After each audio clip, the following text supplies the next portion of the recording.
And welcome to day 2 of the Perfect Game Junior National Showcase. I'm Brett Dolan, joined this morning by Vinny Servino, Perfect Games National Cross-Checker, a pair of games early this morning. Vinny, welcome, and can't wait to see these young men go about game 2 after getting a look at them both yesterday in games and, of course, through the workouts. Yeah, really excited to get going here on day 2. Obviously, we got a little more of a complete picture here of the players we have now after going through the workouts yesterday, and one more game with each of these first 4 teams before we head over to Group 2. I think that's probably a good way to put it. You got a chance, all the scouts did, to see these individuals run their 60s, whether they're outfielders or infielders, make their throws, catchers, a first baseman, and then, of course, batting practice in the game. So it's just one more opportunity to see these young men. There's a few that, of course, I think caught everybody's attention that we'll watch for again, but maybe somebody that didn't have the greatest first day has another chance to do so here this morning. Yeah, because I think when you talk about the scouting aspect of it, obviously the tools are important, but you're also looking for baseball players. And I think in the game, when you get the chance to get those at-bats, work yourself into good counts and take advantage of those situations, you really get to see who kind of the better true baseball players are. And, of course, we also get to see a bunch of new pitchers today. We saw a handful yesterday pretty much throwing those 2-inning stints with the exception of a couple of guys who threw just 1 inning. But it's a whole new group of pitchers we'll get to witness. Yeah, and that's kind of what I'm looking forward to as well, as seeing we have some pretty good arms lined up to start day 2 here, and hopefully some pretty good velos, pretty good stuff, and we'll see kind of how that shakes out. I'll throw out the caveats that David Ronsley usually does, but again, showcase baseball, 5 batters maximum an inning. There are no walks. We'll put some ghost runners aboard for what would be walks or hit by pitches. We do get a chance to utilize these pitchers over multiple innings. And, Vinny, we had 2 very different games yesterday. We had a first contest that was, I think, 16-8 that involved the black team that we will see today, and they were the ones doing a lot of the scoring. And then, of course, the gray team was involved in the second contest, which was very much a pitcher's duel where we saw a number of top arms and the scoring was much less. Yeah, game 1 yesterday, you see a number of home runs that leave the yard. Obviously, Andre Modugno, Merkel Turner. And then game 2, I think the first 4 pitchers were all up to 92 or better. And so 2 very different tones, and we'll see kind of how those opposing forces line up today with one team from each of those affairs playing each other today. You mentioned a couple of names of guys that hit home runs with Turner and Modugno. Another name maybe or 2 that really caught your attention yesterday, either an individual you knew a lot about and got to see more of, or maybe somebody that you had not seen a whole lot of that kind of caught your attention or your eye. Sure. Gavin Brayland for the gray team went deep in the second game. He went out to left center field, took a really good BP, has a strong arm, a guy that we've seen before, but a guy that obviously took advantage of his opportunity out here today. And Garrett Shull for the black team was kind of the popular name amongst the scuttlebutt here of the PG Scouts, talking with Jared Goodwin, Jeremy Brown, David Ronsley. He was a name that stood out in BP, really took a good BP from both sides of the plate, and then I think has 3 barrels in game action, including a 100-mile-an-hour exit velocity double. So he's definitely one to watch, an Oklahoma State commit. Young man from Enid, Oklahoma. Today we will see the black squad again that put up the big offensive numbers yesterday. They will be the home team going up against the gray squad. So we will pick up in the lineup where we left off yesterday. So the lineup remains the same, although we'll make sure everybody gets, for the most part, an equal number of plate appearances or at-bats. And we'll take a look at some of the pitchers that we will see as well today as you're going around the diamond. Taking a look at these young men. And, of course, defensively, they play their positions over a couple of innings. We usually have the defensive charts. We'll do our best to update them as we go along. But we'll introduce you as well today to the first pitcher we're going to see here in game number 1. So for the black team, it'll be Cade Langhorst, who's going to be on the mound, a young man from Indiana. Yeah, Langhorst is he was a Canes national pitcher last summer and fall. We've seen him before up to right around 87, 88. There's a good field of pitch. There's obvious projection to go there. Interested to see what he looks like. And he will face a gray squad, and pretty much we will begin near the top of their lineup. However, Adonis Velez, I believe, will lead things off. And Vinny, We had 10 inning games yesterday. Is that your expectation today with the number of pitchers that we need to see? Yeah, we shoot to get 10 innings, obviously. I think we went 9.5 in the second game yesterday, and that kind of just comes down to the pitching that we have as far as innings pitched, secondary arms who need to get into the game, because obviously showcase setting. We're not trying to have guys go out there and labor through innings. We just we want to see what they can do, what they can pitch, what they can throw, their stuff, and we want to get that kind of all scripted to try to get, like you mentioned before, the same number of at-bats for everybody and all the pitchers to show their ample opportunity as far as what they got. Vinny Servino, Perfect Games National Cross-Checker, with us today. This is probably a busy weekend for you. You spend a lot of time in the college game, and this is every bit in the middle of the Super Regional weekend, in addition to this wonderful event, the Perfect Game Junior National Showcase. Yeah, I got to admit it was a little bit of a late night last night watching that Stanford-UConn marathon, 13-12 out there. Two West Coast Super Regionals can be a little detriment of the sleep schedule. Well, I gave up on that one, and then I was surprised to see 13-12 when I checked this morning. So here we go. And this is Adonis Velez who will lead off. Yesterday, 1-0 for 2 in the game. Struck out, also grounded out to first. And we are underway. Game 1, day 2. Velez is a fun prospect, really athletic, really twitchy up the middle player. Put that ball in play out there to right, and it's going to drop and takes a big bounce off the carpet and continues to roll. There's the hustle from Velez, and he kept that toe on the bag for a double to begin the game. Yeah, he's not trying to do too much here, just get the barrel on an outside pitch, and you see the athleticism. He's go mode right the moment he hits the ball, and that hustle rewards him with a double. As that ball hit the carpet, it looked like it took an interesting bounce and propelled away and led to that extra base. And here is Tanner Waldrop. Young man, all things Auburn. Auburn native, Auburn High School, Auburn commit. Waldrop singled in one of his 2 at-bats yesterday. Powerful left-handed hitter. It's a soft little flare that will be caught out in shallow center by the second baseman. An outstanding tumbling play.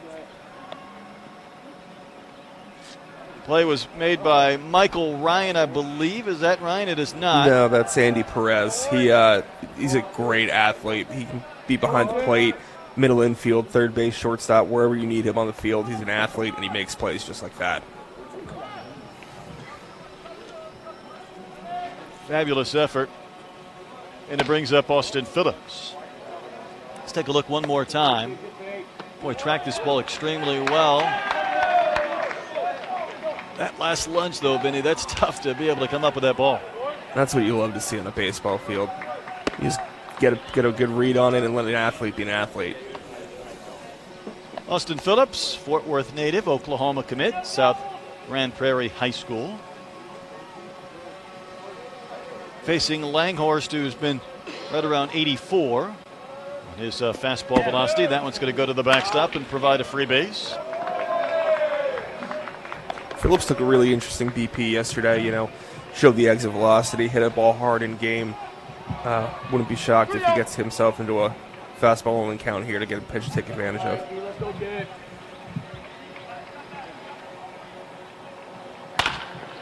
Ground ball up the middle. Nice play near second base, and a strong and accurate throw retires Phillips. Velez will score the game's first run for the Gray squad after a couple of outs recorded by Langhorst.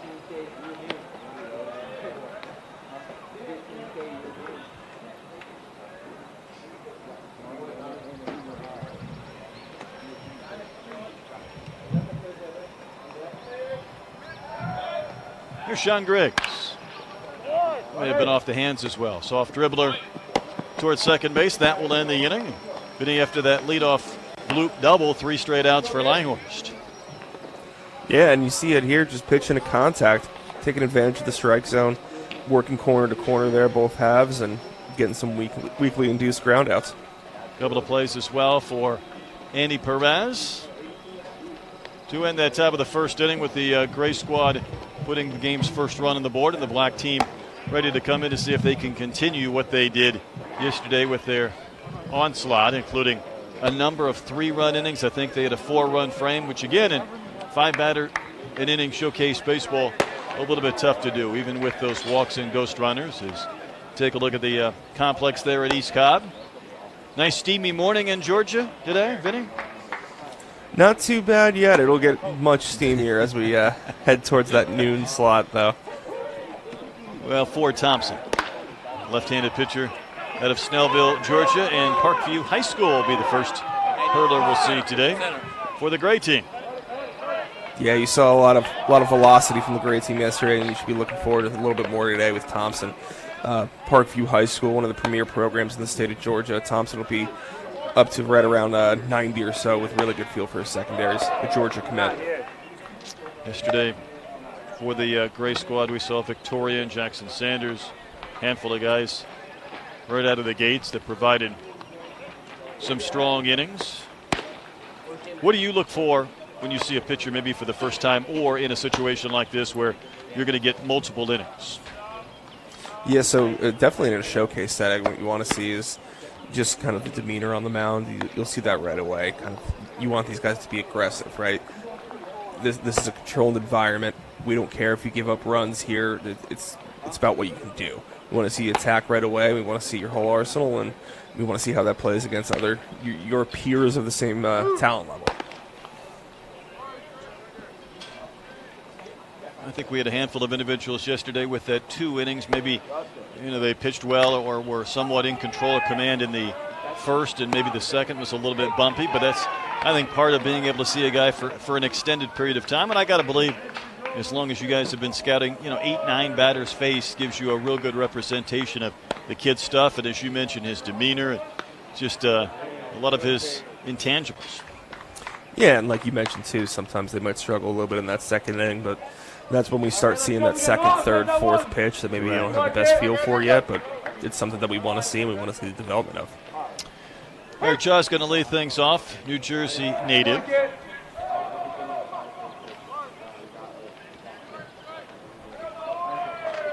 First pitch swung on, fouled right back to the screen. That's what I talked about with that aggressive demeanor. Right away, here's a fastball. Let's see what you can do.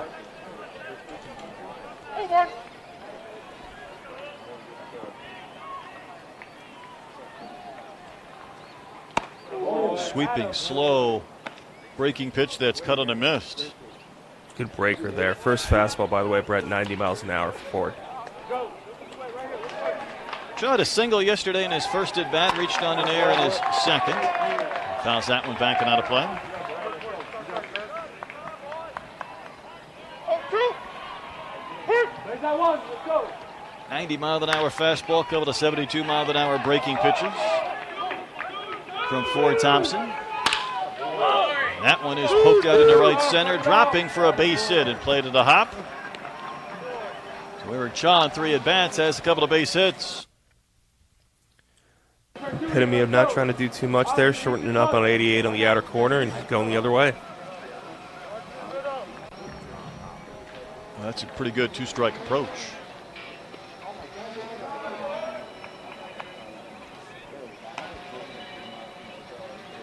Adam Gilbo, next man in. Takes one low and inside. Hayden had a couple of at-bats yesterday. Struck out looking, also flying to right. Ackworth, Georgia native.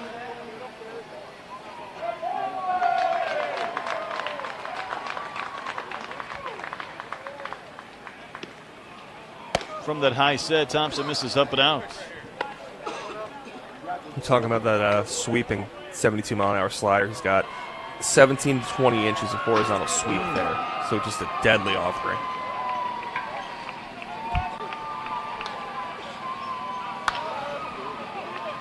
You guys have the TrackMan analytics available?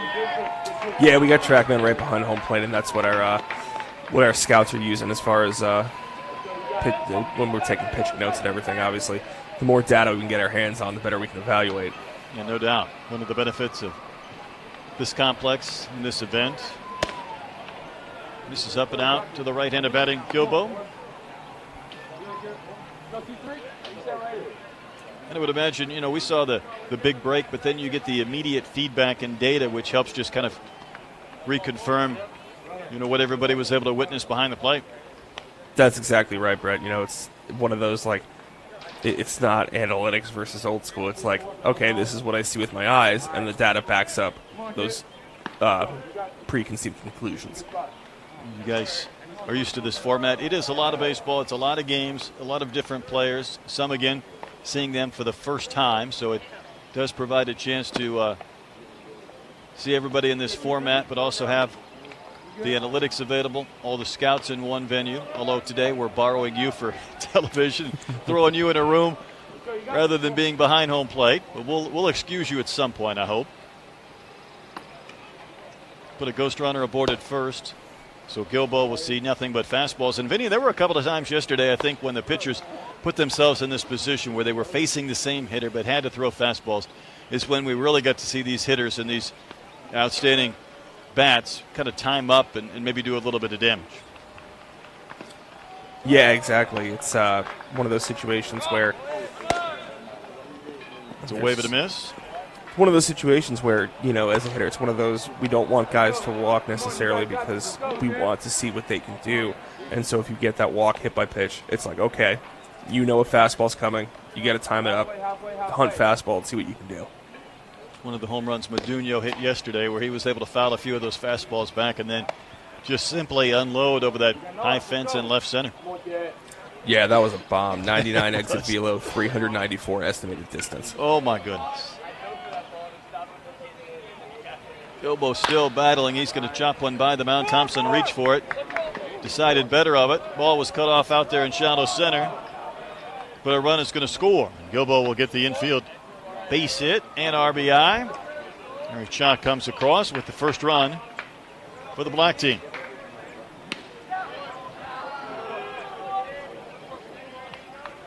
Just a 3-4 hopper up the middle, perfectly placed, gets a run home. Great stop, great stop. Great stop. Might have been Michael Ryan out there at second base making that play. Here's Brody Johnston back to what is the top of the lineup in this Vanderbilt commit in Johnston.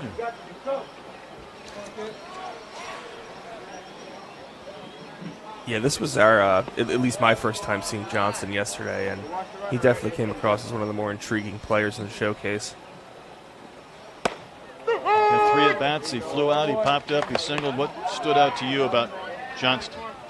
For me, it was the obvious, the athleticism and twitch up the middle, and then coupled that with the bat speed. He showed some of the best bat speed of all the BP.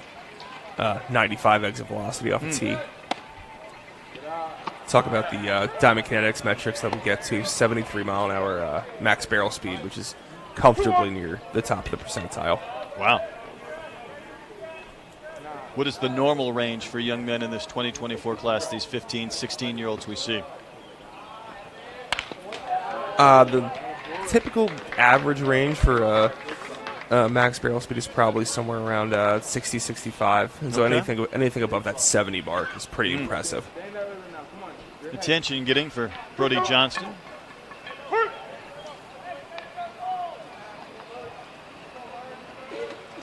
So his 4th at bat of the showcase against obviously 4 different pitchers. That one came way in, nearly got him in the belt. Yeah, and I mentioned the amount of sweep he's getting on that slider there. It's starting off the outside of the plate, almost hits him in the right-handed batter's box. I think that's what Johnston thought as well. He thought he had that one measured up. Wanted to see that sweep in and nearly get him. And that was a good one. He kept it away, and Johnston will wave and miss.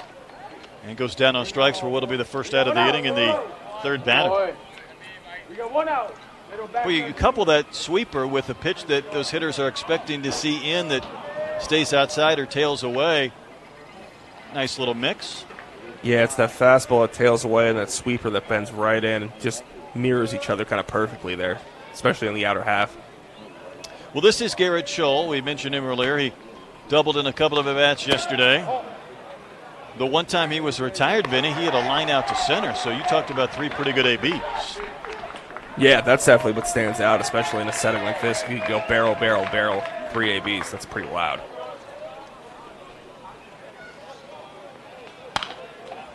Foul that one right back to the screen.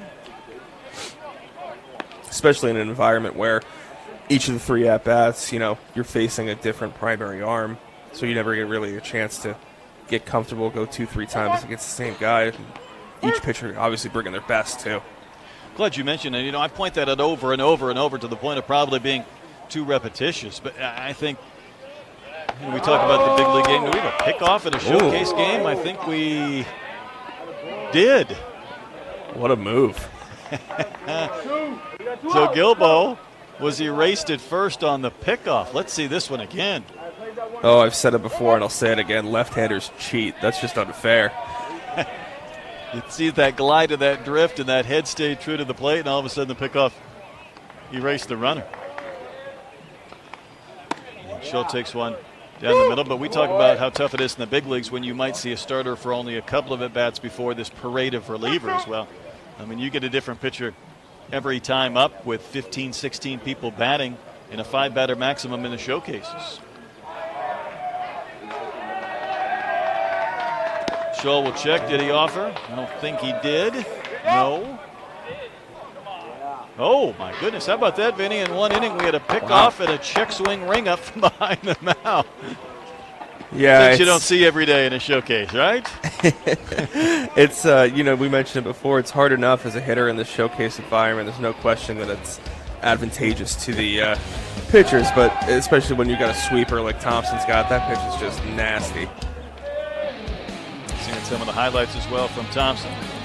That was the wave of a miss to Brody Johnston, but he was able to extricate himself at what could have been a slow first inning after he gave up a single, put a runner on, got an infield base hit to produce a run that got the strikeout, a pickoff, and another strikeout of a strong hitter. So, see more of Ford Thompson when we move to the second. Yeah, it's not one of those things that's super high on the evaluative standpoint, but cross-off pickoff move. Looks like we got Gavin Brayland coming up. Like I mentioned, had a home run yesterday. Got out to left center field. If anyone stood out to me, and I'll say this all day as long as you're here, I'm not a scout. I do play one from time to time, but that came in a true game situation. He wasn't sure if he was getting a fastball, breaking ball, had to reach out a little bit for it, still yanked it to left center field, and maybe you get a little extra bonus points for doing it in a true game scenario like that. But that ball seemed to carry, and as we were watching it on the monitor on television, we thought maybe it might get to the fence or beyond, and all of a sudden it just kept moving and carried right on out.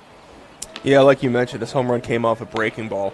Kept the hands back, 93-mile-an-hour exit, 372 estimated distance. I like the analytics that Vinny Servino bringing us today, and that's Langhorst. Anything you want to see out of this young man here in the second inning that we didn't see in the first? Yeah, I'd like to see a little more of the off-speed. It was a very quick inning. There were a couple first-pitch ground outs on outer half fastballs. I'd like to see kind of maybe get into an advantageous count here, maybe a 1-2, 2-2, something like that. See a breaking ball, change up. I remember having some pretty good off-speed pitches from last fall when I saw him at the Underclass World Championship down in Fort Myers.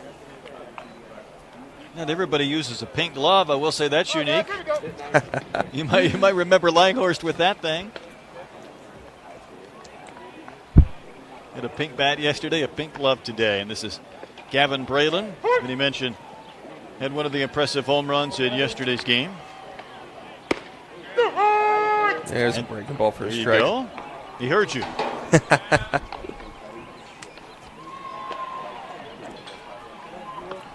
South Carolina commit, so Brayland got the 2 ABs, including the home run yesterday. It sounded good, carrying out there to rather deep center. It's going to take a bounce, and I think it may have propelled over the fence. No, it stayed in play just to the left of the batter's eye. That's the second really good at bat for Brayland out of his 3 here in the showcase.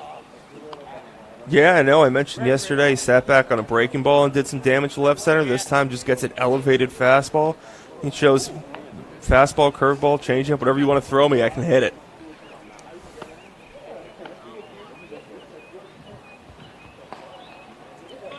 .93-mile-an-hour exit, 347 estimated distance there on Brayland's double.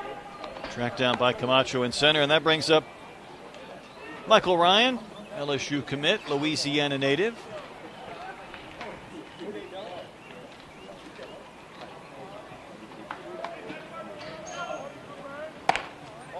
Pitch up above the belt, missing. my first time seeing Ryan this weekend as well too. Definite athlete. You know, it's LSU does a really good job in state at locking up some of those really good nice young players. They try not to let them leave the state border. That pitch in there for a strike. Langhorse turned over a couple pretty good breaking balls so far today. 75 mile an hour, good shape, obvious projection there. Ryan struck out, line to third yesterday, and looks at a breaking ball for strike 3. Good one there, freezes him, looks like it's coming right at him, bends right back into the strike zone. I feel like he heard you. A couple of things you just wanted to see in the second and last inning, and all of a sudden showing you some of the secondary pitches and landing them for strikes. Yeah, because especially at an event like this where you have a lot of the top players, if they're not always going against each other, sometimes you just see guys dominate with the fastball. But when it's top players on top players, you want to see a little bit more of the nuance. And Langhorne showing the breaking ball here.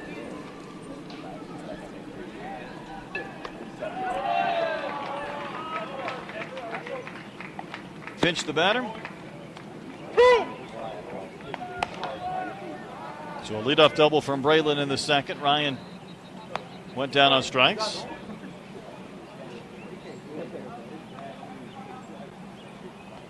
Finch, a Georgia native. That one didn't quite have the snap of the break.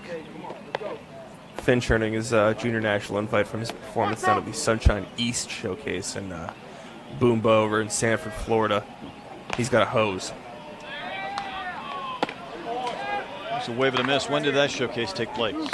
That was about 3 weeks ago, the weekend before Memorial Day. He was, obviously the arm strength, you could see 85 miles an hour behind the plate, a 1.8 pop, but just gets an elevated fastball here from Langhorse. That's that happy zone, right? The eyes light up. But you can't quite get to it.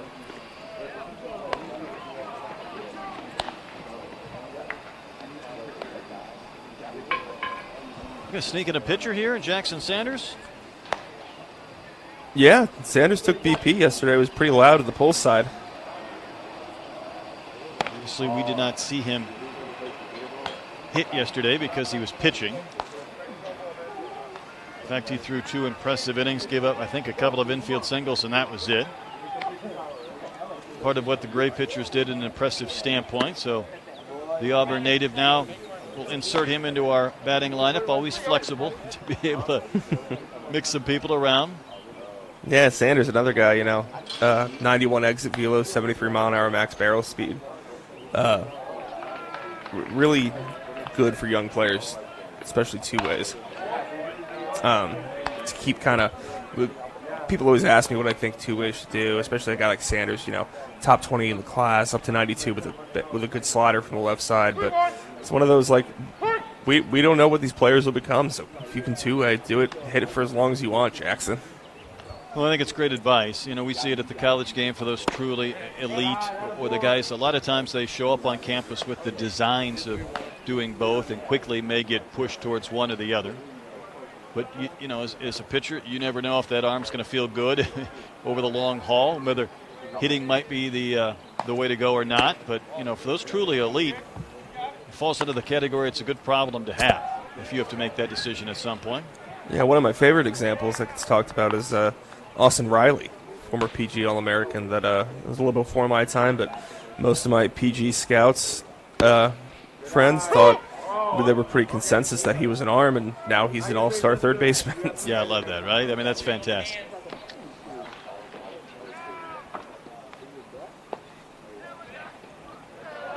Put a ghost runner aboard, so a couple of guys on base with 2 gone, and Sanders. If Sanders gets a pitch over the inner half here, he could potentially go quite a long way to right field.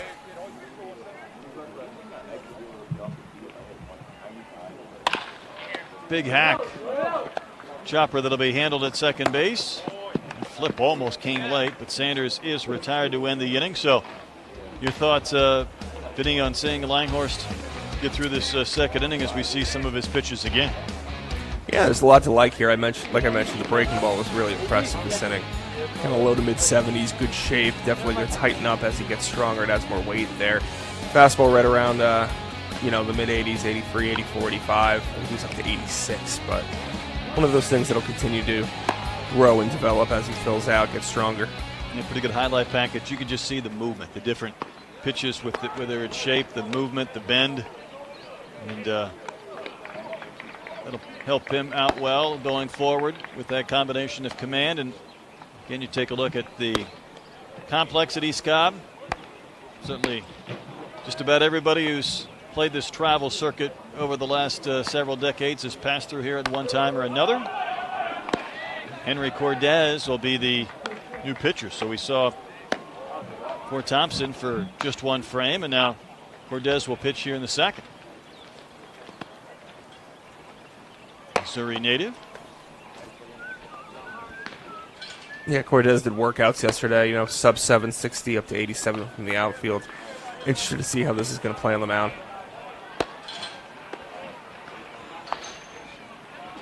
He was another guy who came to a showcase in the early portion of the year, was over at the Nashville Indoor. We ran it up to 87 on the bump. Earned an invite from there. It's interesting to hear. I'd imagine there's been a few of these guys in this class that have been on that proverbial radar for quite some time, but a lot of other kids just in recent weeks, recent months have earned their chances to come here with good performances at showcases around the country. Yeah, once you start to get into your 16U summer, this is where the rest of the class starts to catch up, so to speak, right? A lot of guys start getting a little more growth spurts, physically mature, as we see Jeremy Brown over there chatting with PJ Morlando and his pink Victus bat. Is there a story behind the pink bat? As long as I've been watching PJ play, he's had that pink bat, and I just pray that he doesn't break it. Yeah, no doubt. Well, here's Modugno. You had the home run yesterday. Was that the one you said was 394 with 100 exit velo? That's right. Just an absolute shot. IMG Academy product. Hard hit off the mound and right on into center for the base hit against Cordes to begin the second. So Modugno wasting a little time. Andre Modugno, one of numerous highly ranked 24s and 25s on what I believe is the IMG, I don't know quite what the name of it is. I think it's a blue or black team, but not their primary team. So that kind of gives you a glimpse into what kind of program that is down there in Bradenton. Glad you mentioned that. That was a question that came up yesterday. Obviously, when you get so many talented players, you've got to have multiple teams. Otherwise, no one's going to leave their high school situation for IMG to be a bench player type or one that's not going to be able to utilize the opportunity. Yeah, it's one of those things, especially at a young age, you want these guys getting playing time. So, well, here's Morlando with that pink bat of his. Hard hit on the ground, and it'll be handled at second base, and Morlando is retired for the first out. And Morlando, another PG Select Fest alum. One of the better bats in his class, at least at this early juncture. That was the bat was one of those tools that we've never really questioned with him. He's always hit pretty much every stop he's been at. Michael Ryan made that play at second, brings up Bo Jonas.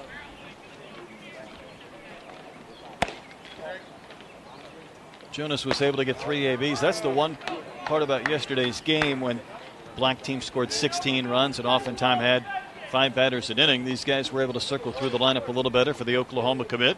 Had a fly out to center, a couple of strikeouts, a throw to third, and Modugno taking advantage and swiping the base with those big strides of his. Yeah, we saw that a lot yesterday. The advanced base runners really taking bags almost without contention because they're doing it off the pitchers. And that's one of those things that these guys are still learning, I think, at a young age, how to hold runners. Good pitch for a strike. You see the break there. I mean, he's out of your screen before that windup is halfway completed. Modugno just really showing out all the tools this weekend. Looks like a grown man, doesn't it? Going from second to third. Yeah, it certainly looks like a big leaguer. That body, 6'5" runner, 97 from the outfield. Just a tool shed.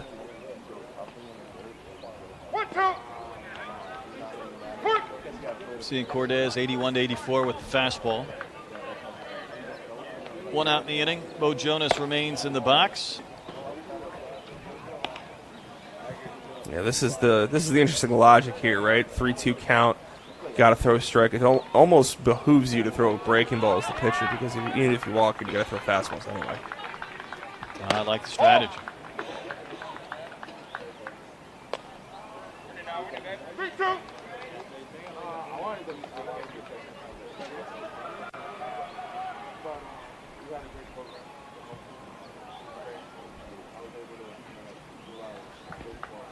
Cortez in his first inning. Ball swung on, lifted to center. That ball starting to carry, and it'll be run down, and the catch is made. Now Modugno will tag and score. But handled by Walker in center. Jonas with just a good job there, like I mentioned. 3-2 count, probably the last chance to get a breaking ball, but he stays on that outer half breaking ball with hard barrel to center. Walker has great speed in center and just outran that baseball. A sacrifice fly for the second run for the black team. Here's Levi Sterling. He was a guy that seemed to have a really strong day yesterday. Yeah, Sterling had himself a solid knock, and in drills you talk about a guy up to 91 from the outfield. He made 2 or 3 plays defensively in the game that were pretty smooth. Yeah, especially for a prospect of his size, 6'4", 185. Obviously going to grow into a lot of that frame, but still has pretty good body control. Doubled in his first at bat yesterday. Hits a one-hopper to short. That bobble might allow him to reach. No, it did not. And that will end the inning. So, leadoff single by Modugno. Stolen base led to a sac fly, but Cortez was able to retire 3 straight and end that second inning.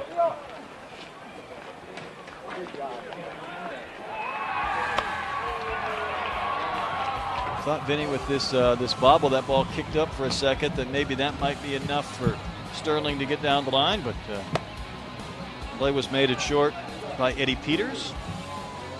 Yeah, he does a nice job of staying with it there. It's one of those things that, you think immediately if you don't feel cleanly, it's going to be a first base, but as long as you stay with it, he's got a solid arm, Peters, across the diamond, so. So a couple of innings complete. This is the gray and the black team meeting their second game. One more contest will follow later on this morning before another group of 4 teams and players will come in for their workouts that will carry here on PerfectGame.tv at the Perfect Game Junior National Showcase.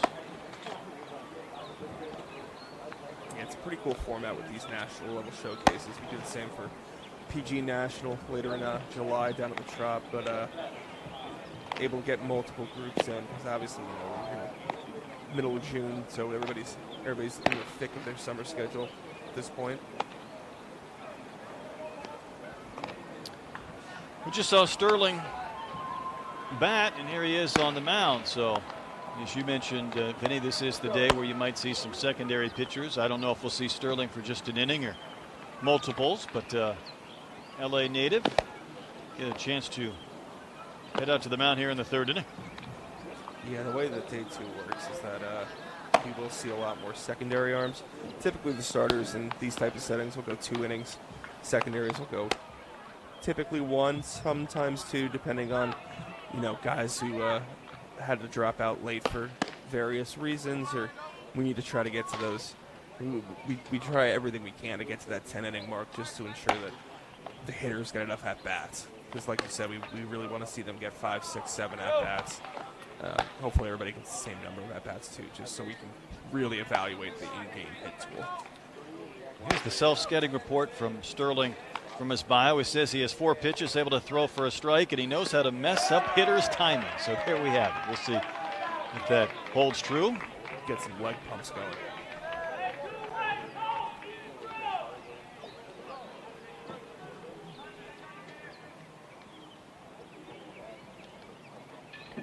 Eddie Peters will lead off. Jackson Sanders jumped in front of him in the middle of the lineup in the second inning to get an AB, but here is Peters. Made that play at short to end last frame and watches that miss in the dirt. Peters had 2 at-bats yesterday, couple of hits, couple of singles, one of the infield variety. You see from Sterling, first pitch breaking ball there. Saw that a couple times yesterday with the secondary arms. Interesting. His fastball's popped up on the diamond. Right near second base, and the grab made by Garrett Shull, I believe, for the first out. Fastball there, 87 from Sterling. Pretty good juice. Nicholas Rodriguez in.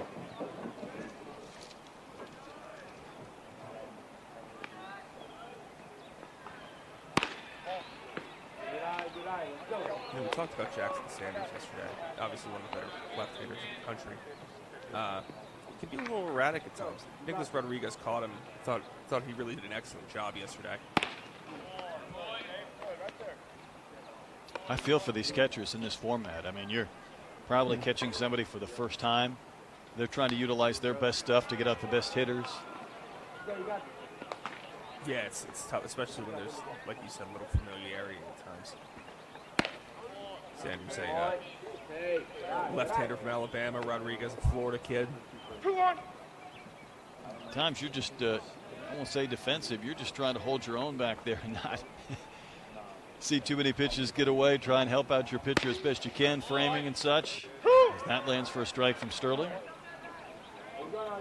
A couple of pitches spiked here or there. Every once in a while, one gets away with great movement and great stuff, and you're just trying to navigate through the inning. Rip and a miss. Rodriguez down on strikes. Get out or have a fastball there. That one might have been 88. Yeah, I believe it was.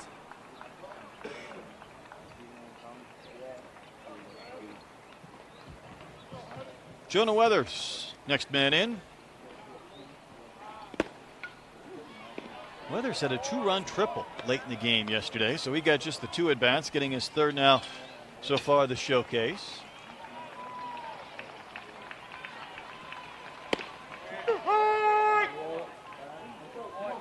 Weathers yesterday, 91-mile-an-hour triple, 363 estimated feet.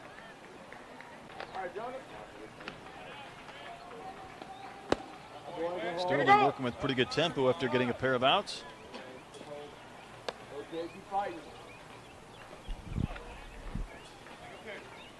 Good breaking ball there from Sterling.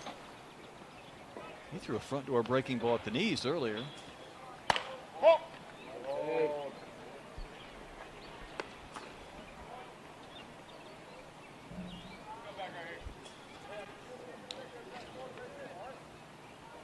Quickly ready to line the pitch, strike 3. It was not strike 3, it was a strike. That was a dramatic call from our plate umpire.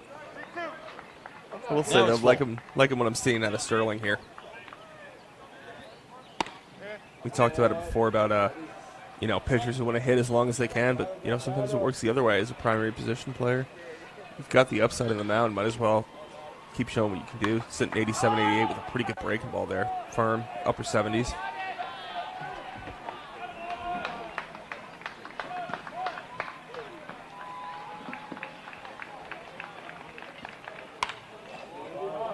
Fouled back of the fastball after we put the runner aboard at first for what would have been a walk.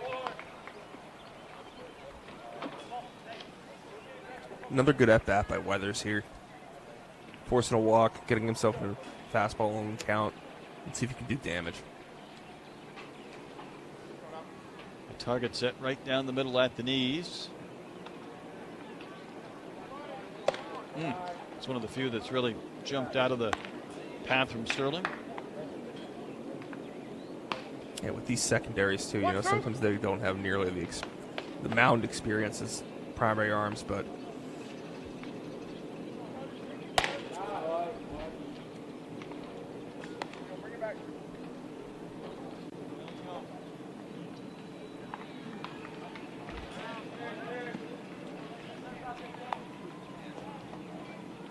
still hoping that 86, 87 from Sterling here. There's the wave and a miss. That's 3 guys. There we go. It's the pitch that finished off Jonah Weathers. So a little bit of a command issue for about 5 or 6 pitches, but for the most part, a pop up, a strikeout, and another strikeout from Sterling. Yeah, and like I said, there's a lot to like about the operation here. It's fluid, works downhill. Good feel for the breaking ball, too. A couple buried ones for some swing and misses. It's the fastball to both sides. Checks a lot of boxes for a young guy, especially a secondary arm.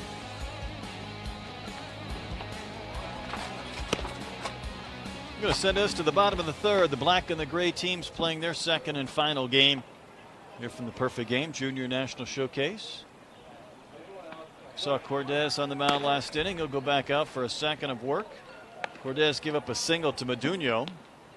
He later would move to second on a ground out, swipe third, scored a sac fly. But Cordes got Sterling to bounce out, so he retired 3 straight after the single from Modugno. Missouri native, ready to face Black Squad again.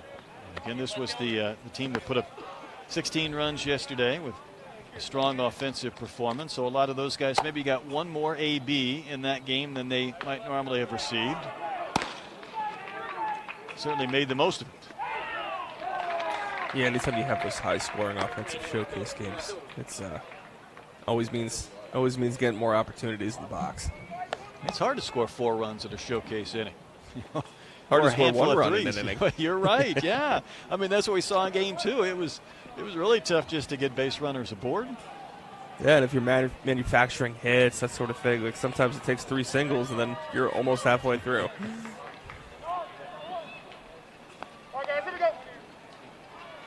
Aiden Paradigm is going to lead things off. Pitch right at the east for a strike. Paradigm goes to Pro 5 Baseball Academy, I think, in the Carolinas. Pretty solid academy out there. Although a native of Bayonne, New Jersey, so him and I share that in common. There you go. Got to root for the hometown kid, right? Yeah, my Iowa Hawkeye football team made a killing out of Bayonne, New Jersey for years and years with outstanding players.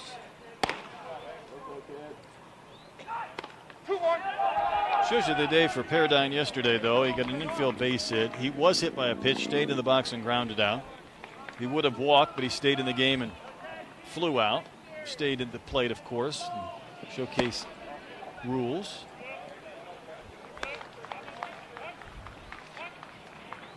Had a father that played D1 baseball, a brother that also played Division I baseball, but a 4.0 student.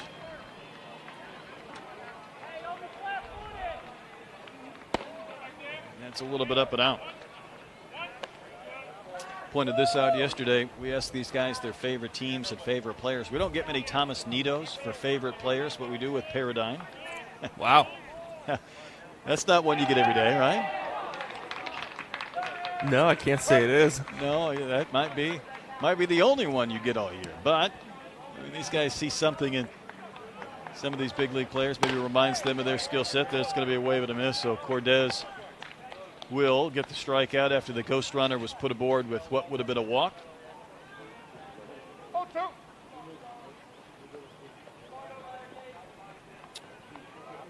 No, Paradigm's got one more strike here. He does. He was walking away, but wasn't walking far enough away.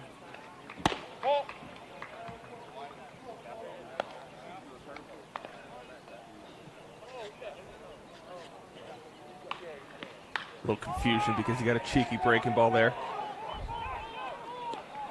He goes for a pretty good stroll between pitches.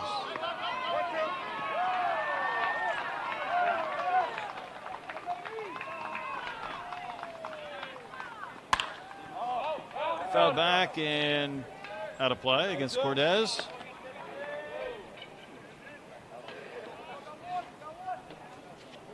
Got a little background noise there. I believe it's championship day of the Battle of the Southeast going on. As we said before, summer season in full swing here in East Cobb. I bet it is.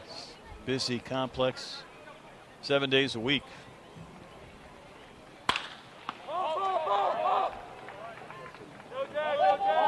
Was up there a long time. The catch was made. Thought we might have a collision of some sort. It's one of those things we talked about earlier, with the pitcher-catcher familiarity, the defensive familiarity as well.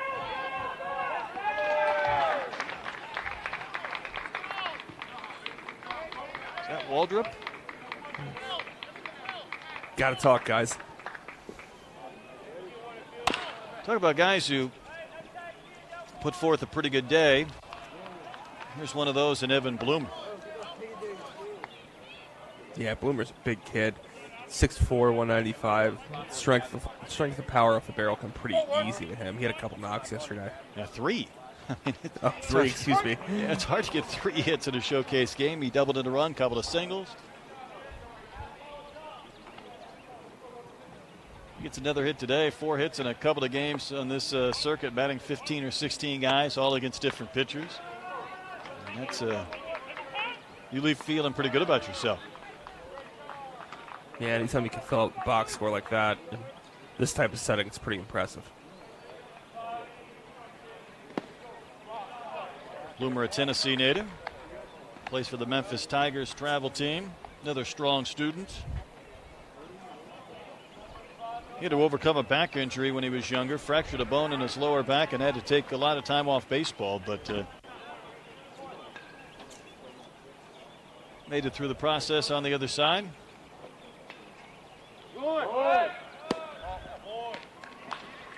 It's going to be a bag without a throw for the Ghost Runner. Good pitch to run on there, too. Break him all in the dirt. This is an aspect of the game, too, that we tell guys all the time, especially the kids. We want you to steal bags. We want you to take the extra base. We want you to try to score. We want to see these throws. It doesn't matter if there's a runner on third base and we want the catcher to throw it on a second. We want to see what you guys can do. Turner is the Ghost Runner. There's a big chop at third. The throw is low over at first, but scoop. Nice effort. That's Justin Hart on the receiving end of a throw from Griggs. Bloomer retired. Second out.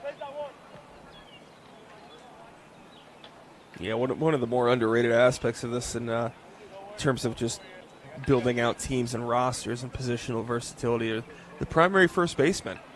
Those guys can really scoop it. And Grout will chop one foul wide at first.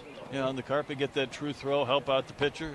You get a chance to retire some of these guys in a more normal game situation outside a showcase. That's where outstanding first baseman just can shorten games, end innings. Yeah, those guys are really huge assets just in terms of, like you said, shortening innings, saving throws. Grout got 3 at-bats yesterday. Nice block at the plate, but it'll lead to that free base by Turner again, who swipes second, advances on the wild pitch. And another instance of him just getting a good read on the pitcher and having that base stolen by the time the ball reaches the plate.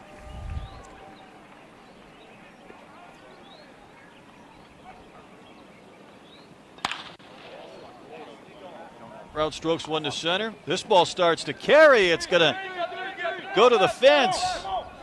Going to produce a run. And Grout will continue to third base in with a triple. Jackson Walker couldn't come up with that, even his great speed. Iowa native and Iowa commit Carson Grout just going with an elevated fastball and really showing off the juice. But one hop the wall out there. Yeah, it's a good piece of hitting.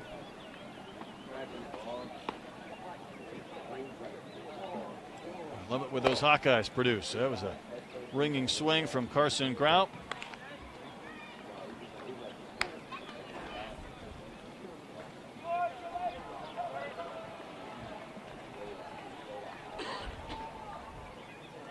Andy Perez, the hitter.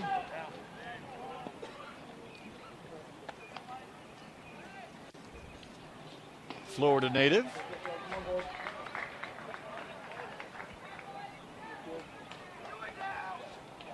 Perez also had multiple hits yesterday. Yeah, Perez had a couple knocks yesterday, a couple singles. And then today obviously makes that great catch over at second base. That's right. A good weekend for him. Strike call. Yeah, he made the lunging, diving catch of a flare out in shallow center. Left his feet. Very athletic grab early in the morning. Back in the first.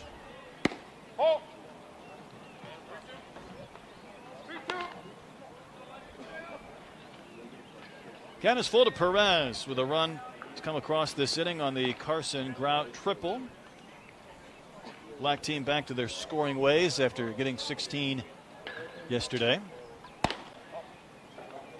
Pitch left up, elevated, missed.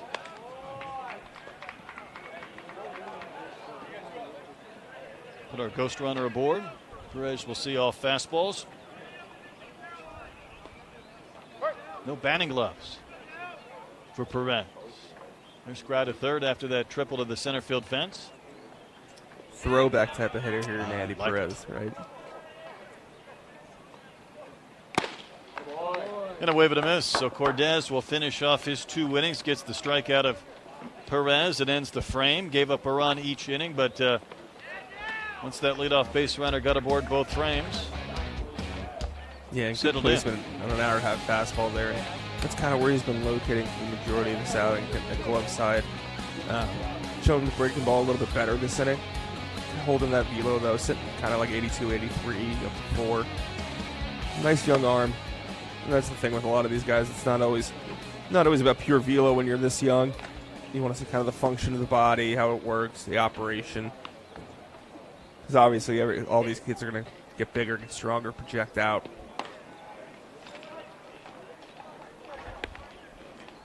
Very busy complex there at East Cobb. Vinny, I know there's so much history in this this complex, but certainly Perfect Game's been a great partner as well, bringing a lot of these top-notch events. You think of the turf that has been utilized to allow so many games and events to play in that Georgia weather. Been a good partnership. Oh yeah, it's been great. You know, East Cobb has just become synonymous with the summer showcase circuit here, and Perfect Game. Obviously, we do a pretty good job at putting on these elite level tournaments, showcases, like you see with the Junior National here. There's the monster in left. That was a fun target during batting practice with the high fence and the 315 sign. Levi Sterling faced just 3 batters in his inning in the third, so back out for a second. Couple of strikeouts and a pop up to short. Vinny, what do we see him up to 87, 88 with a fastball last inning? Yeah, I think it was right around there. Obviously, the 6'4" frame works pretty well. Gets downhill. Good feel for the breaker too. Sterling, another example of that West Coast kind of SoCal Trinity League vibe to Texas pipeline. That's right. Lucas Gordon, an example of that, fellow Notre Dame high school alum who's at UT now. Big day for the Longhorns at East Carolina today. Here's Justin Hart. Comes out easy for Sterling too. Sure does.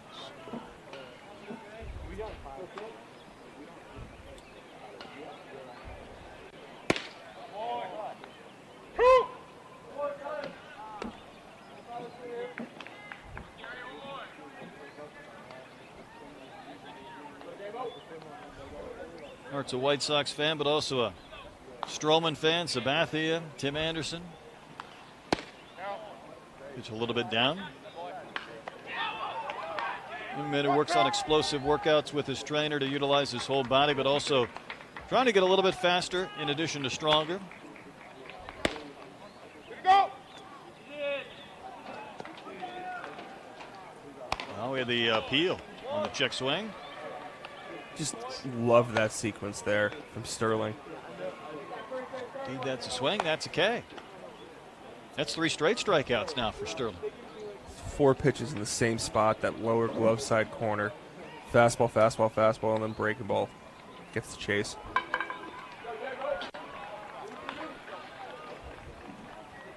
So Jamison Jones wasting a little time. And, you know, we saw Sterling make some nice plays at second base yesterday, and there's the athleticism to get the second out.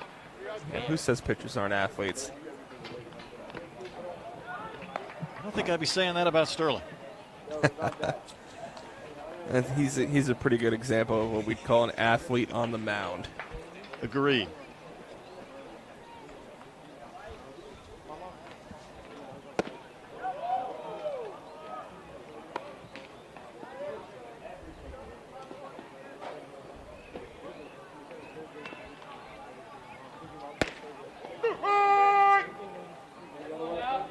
Sterling trying to finish off his couple of innings of work. Will Orberson out of Kentucky.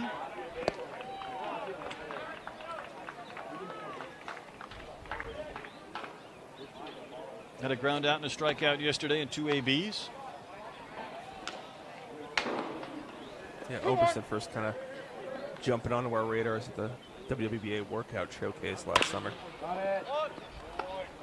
Does he play at first? There's Sterling covering. Needs to get in a little more involvement in this inning. So he had an assist and a put out and a strikeout. How about that for Sterling in 2 innings? And Vinny faced 6 batters. There was the ghost runner on the walk, but that's about as effortless as you can put forth in a couple of quick frames on the mound. Yeah, really locating his pitches too, like he did in the at-bat against Hart. Just kind of sitting mid-80s, mentioned he's up to 87-ish or so. Breaking ball looks sharp. It's good body. Does it really, really easy, like you mentioned. A lot to like there moving forward, especially if you're a Longhorn fan. Longhorns had a huge win yesterday, Vinny. I didn't know if they were going to be able to come back. I thought East Carolina was going to start celebrating for Omaha, and all of a sudden Texas found that late inning moxie. Yeah, we were keeping tabs on it there behind the plate. It was, I think ECU was up 7-2, and yes, Longhorns end up coming back. I got a game in Chapel Hill I might split my attentions with at times today as well. As Adonis Smith from Stockbridge, Georgia, comes on to pitch. And that's a part of the aspect, you know, we're obviously not watching super regionals here, but that's part of the aspect that kind of affects the junior national too. You know, a lot of these coaches that are playing in these super regional games, recruiting coordinators, probably got this tuned on right now. They can't be out there at the East Cobb complex, but a pretty good representation of both college coaches and scouts out there yesterday. Yeah, give us an idea what that's like as far as, you know, obviously you got the support system and the parents, but you know, we do see a number of uncommitteds, and what better place to be able to watch a lot in one situation, one setting than this?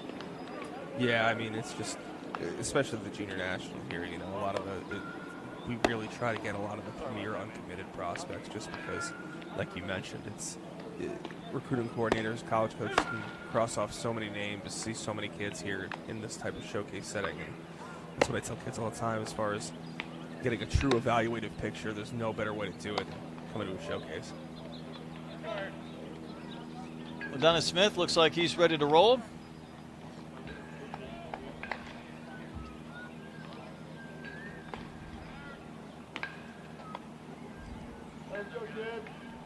Jan Luis Reyes Camacho is going to lead off the 4th inning for the black team.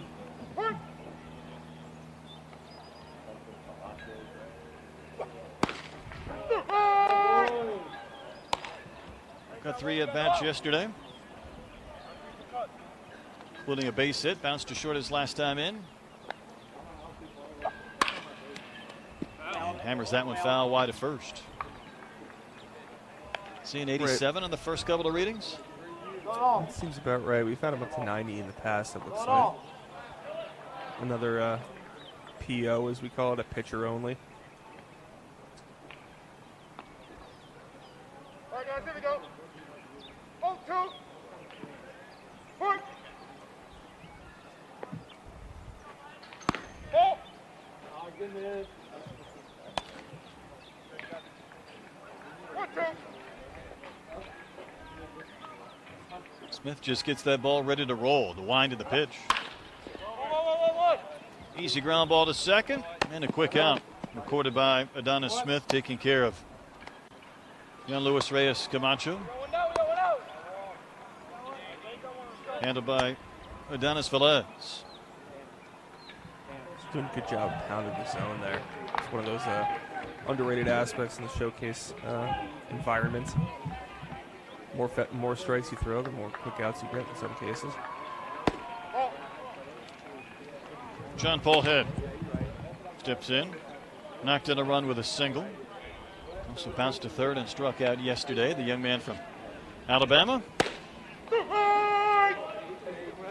Saw him at the main event down in Fort Myers last December. Vestavia Hills native. Good program out there in Alabama.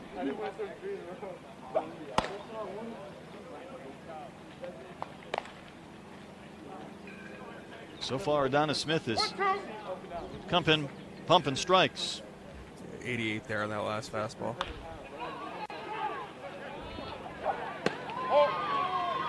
And that's a pretty good miss pitch just off the corner.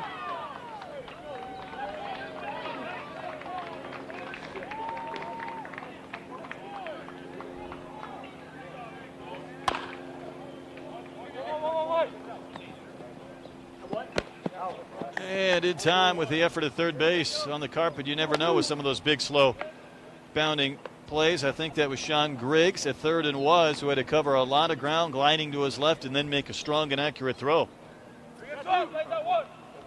Yeah, and that's where the nuances of the infield play come in, right? Shortstop thinks it could be potentially a charge play when he's running, his body's taking him in a different direction, but that's a third baseman's ball because he's running towards first base already. He had the angle.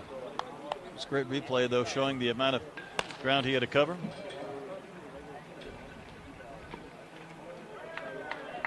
Michael Quaidens gets to bat. Another two-way player in Quaidens. Pitched really well yesterday, kind of held that mid-80s. 20 to 22 inches of induced vertical break on his fastball. What that means basically is he's getting that kind of rise ball effect from a low slot.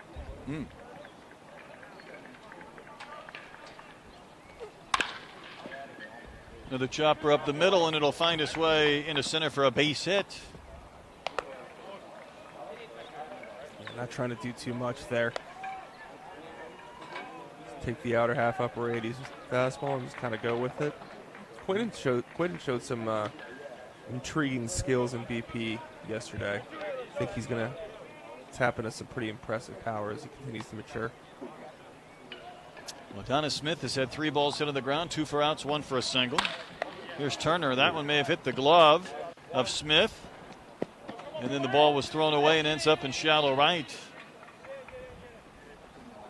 Ball's moving all over the diamond. Quaidens will advance to third.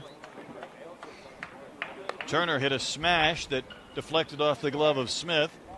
Propelled toward short. I really don't think there was a play at second. The throw went there anyhow and then ended up in right. Yeah, another smash by Turner, but, you know, thankfully, the ball just kind of ricocheted off the glove of Smith. He looks like he's all right up there. Raquel Turner had the homer yesterday and made strong contact on that one, so the inning will continue, and that'll bring up Eric Cha, who singled when we started this game. New Jersey native. So this will be the 5th batter, I believe, of the frame.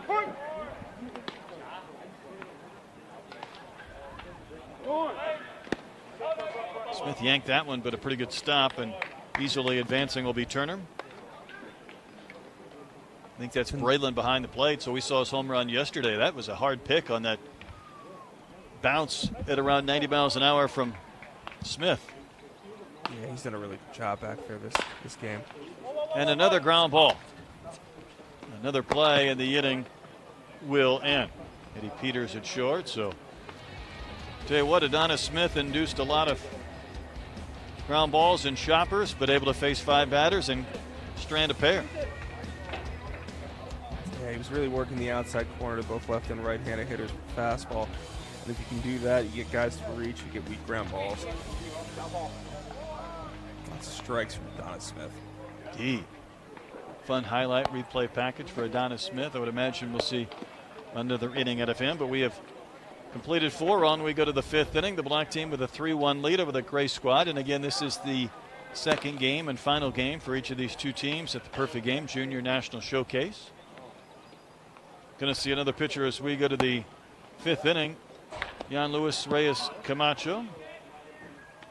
Been in the lineup, and now we'll get a chance to see this lefty work his magic on the mound. Yeah, I know our scouting director, Jared Goodwin, was really looking forward to seeing Reyes Camacho pitch again. Was down at the Puerto Rico PG Memorial Classic earlier in May, where he struck out 11 hitters over 6 innings and 2 appearances. Be a mid-80s fastball from the left side. He's been he's a really nice player, and it's, you know, it's good to see for us to be back kind of on the on Puerto Rico, seeing these players. It's been one of the pushes that we've been making over the last couple of years after the hurricane and the COVID and everything, just getting back into those Puerto Rico, Dominican international markets. How many events a year might Perfect Game have in Puerto Rico? We definitely upped the ante. I think we got, like we mentioned, the Memorial Day Classic we had down there. I think we're going to have a couple tournaments going on throughout the summer as well. And then just really been an important push for us to kind of really hit that just in terms of PG being a global brand. We want to see the best players across the world regardless of where they are. Yeah, absolutely agree. That's some fun insight. We do see players from a handful of different countries at the various national showcases. We've got one here, and Jan Luis Reyes Camacho. Yeah, I don't know. I mentioned the Sunshine East earlier. We had a couple kids from the Bahamas out there make the top prospect list, so always fun to see players from across the world. Here's Adonis Velez. He led off the game for the Gray team and quickly doubled and scored. The Florida State commit, Orlando natives, batting for the second time here in game 2. We've circled through the lineup, facing this left-hander in Camacho.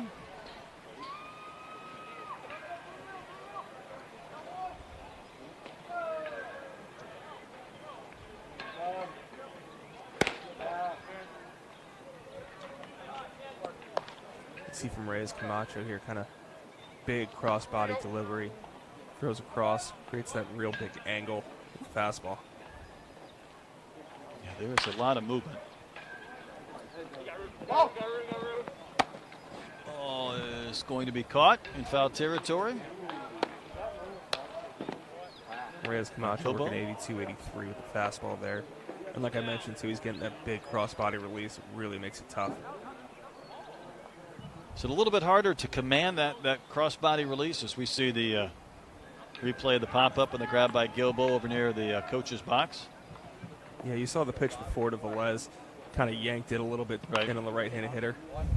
It can make it a little difficult, but if you can repeat that cross-body delivery and throw strikes with it, it's really, really deceptive. Yeah, it's a good word. One we use a lot for these young pitchers, repeatability. We see the stuff. It's a matter of seeing more of it as Waldrop now has to contend with this lefty. He was lunging backwards on a pitch that was called a strike. Yeah, breaking ball looks like it's coming at you. He just drops it in front hip. That's tough. This isn't any fun. Ooh. And a wave and a miss. Yeah, Good morning, good afternoon, good night. That's just not a fun at-bat there if you're Tanner Waldrop. It's not. I mean, you've got to wait 5 innings to get your AB, and then you see this guy warming up, and you think, oh, my goodness. Yeah, you're talking about Tanner Waldrop, a Festival alum, one of the best hitters in his age group, and it's just fastball from that angle, drops it a front hip curveball, and then keeps it on the outer half. It's tough at bat. Here's Austin Phillips. He bounced out to short in his previous AB this morning. Oklahoma commit. Sooners have another big game today in Blacksburg to decide if they're going to the College World Series or not. Really good year for Skip Johnson and his team. Really caught fire late. Vinny, I saw him at the Shriners Classic in Houston, and they were really struggling at that point. And Skip kept saying, I really like this team. And I thought, I'll trust you because you know and I don't. But I didn't see it at all. And he said, I really think good things are ahead. And I give him all the credit in the world because he was right. Yeah. No, I saw him at Shriners, too. And it was, they lose that 12-inning game against LSU to start the tournament off. It's tough to come back from that. But the last month or so, they're one of the hottest teams in the country. They win the Big 12 title. Arguably, probably should have been a top 16 seed, some might say. And they take care of one of the tougher regionals in Gainesville. Good year. Ball fouled away by Austin Phillips. Camacho getting up to 84 there with the fastball. So what he did to the lefty. Righty's not a comfortable sequence either, the way he slings that baseball, and that one's going to be hit hard but foul outside of third base.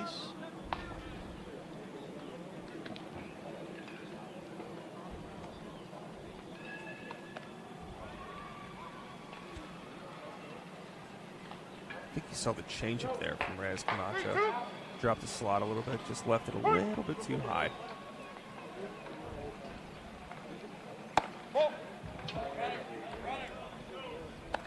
A pop-up and a strikeout in his first inning of work here in the fifth.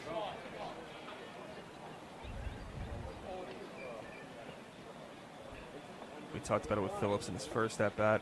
A guy that's got that big strength to the pull side, gets himself, again, into a fastball only. Good hitter count here. Well, we've already seen one pickoff today. Now we've seen a ball thrown away that's going to result in 2 bases. These left-handers. Jonah Weathers was our ghost runner, and he just couldn't resist.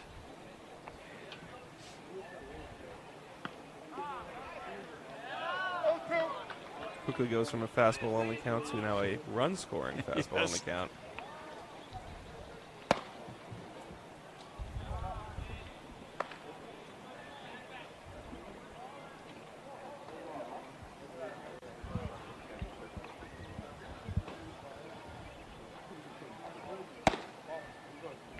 Side run and miss there to Phillips, who waiting to see something he might be able to put in play again. Reyes Camacho getting up to 85 there. Most recent pitch. Felt like he finished more down through the delivery to the plate there and got it in the zone, but fouled away. Yeah, and that's, we talk about repeatability. It's one of those tough things for these young kids, especially the ones that are still growing. So, sometimes when the body syncs up perfectly, get that best fastball of the day. Well, hit the backstop, it hit the bricks and propelled in the air, so that'll provide the run of the wild pitch from the ghost runner Weathers, who made his way all the way around the bases with a ball put in play. Yeah, it looked like that one just slipped out of the hand there and took out up and out.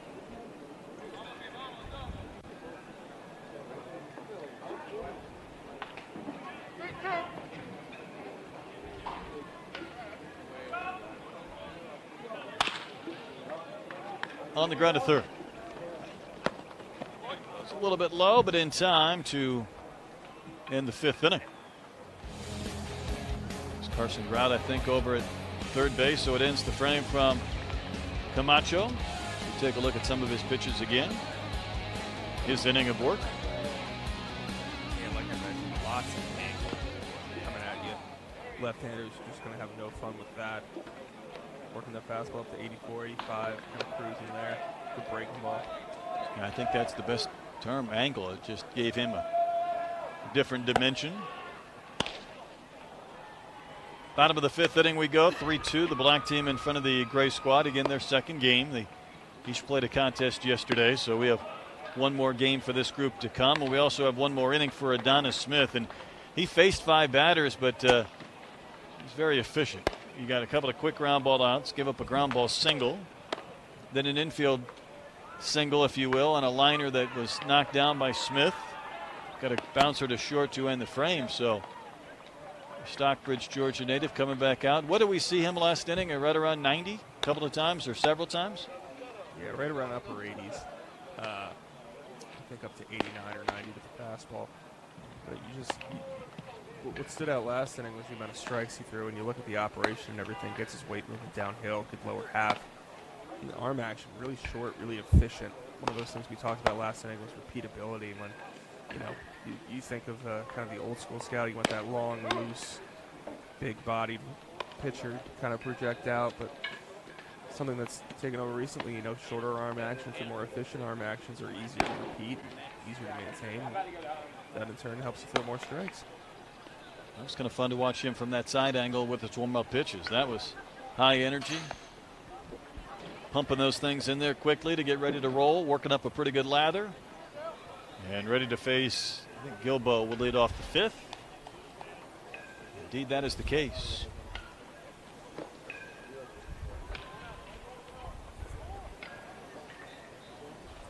Another Georgia native from Mackworth. Had an infield single and an RBI in his previous bat in this game.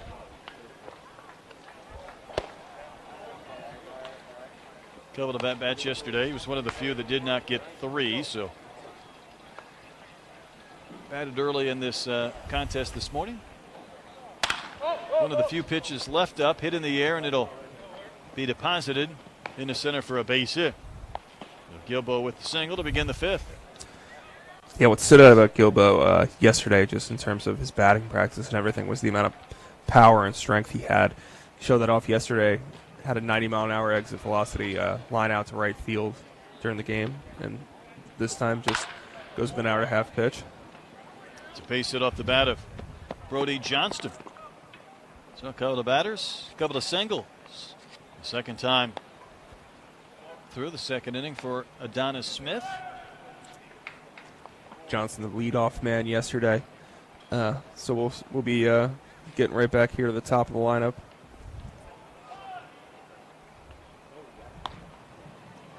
Garrett Scholl. We talked a little bit about him at the very top with his strong performance yesterday. Did go down on strikes against Ford Thompson earlier in this game, but a chance, a couple of runners on base. Thompson, a left-hander, so Scholl batted from the right side. Both of his doubles came from the left side yesterday, too. So we'll get another chance here.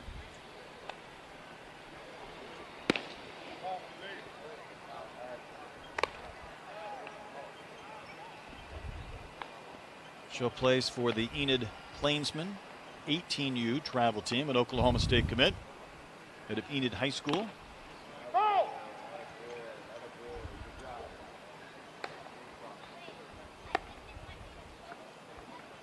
Smith's still filling it up pretty good. Yeah, he is. He's still pumping it in there. Scholl said as a freshman he tried to hit the ball as hard as possible, but he feels like he's got a little better approach with more gap-to-gap mindset now, although that one nearly hit his shoulder. Said his hitting strengths include power from both sides of the plate and the ability to drive balls gap-to-gap at any count. Smith tried to go change up there. Faded that one down and off the corner.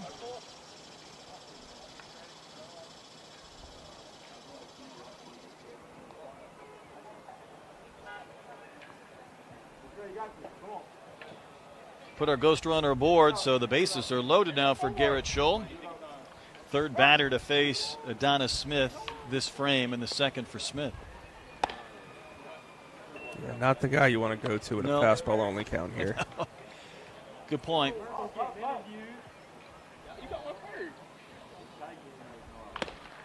And that is the swing and a miss to Scholl. Good low pitch. Yeah, that one has a pretty good sink and run on it, too. Kind of dove away from the left-handed hitter's bat.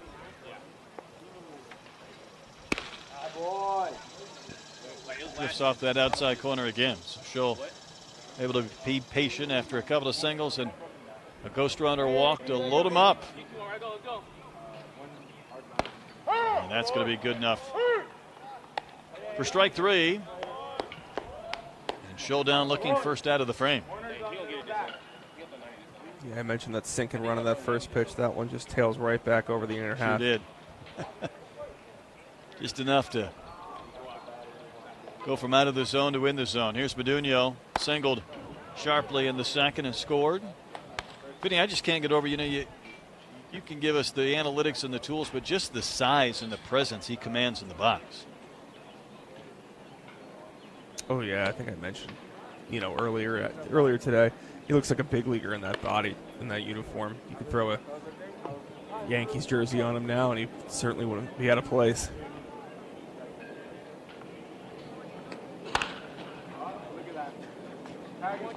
Off the carpet, that's going to be a tag play, to say the least, as a run scores. The ghost runner pretty much tagged himself out. Yeah, just gets that fastball up and in.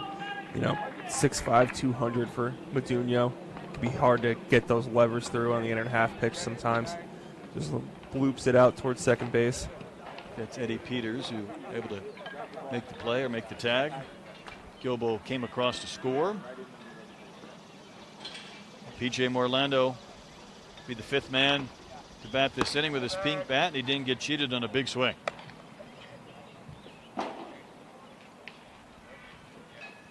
Yeah, aggressive approach there. Better changeup from Smith there. Located on the outer half.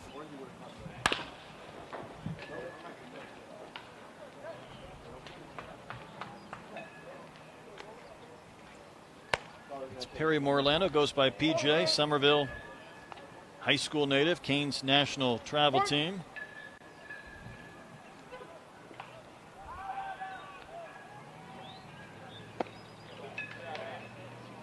Had a father that spent 20 years in the United States Air Force, so he's had to move a lot. 1, 2. When they moved to South Carolina, they knew they were going to stay a while.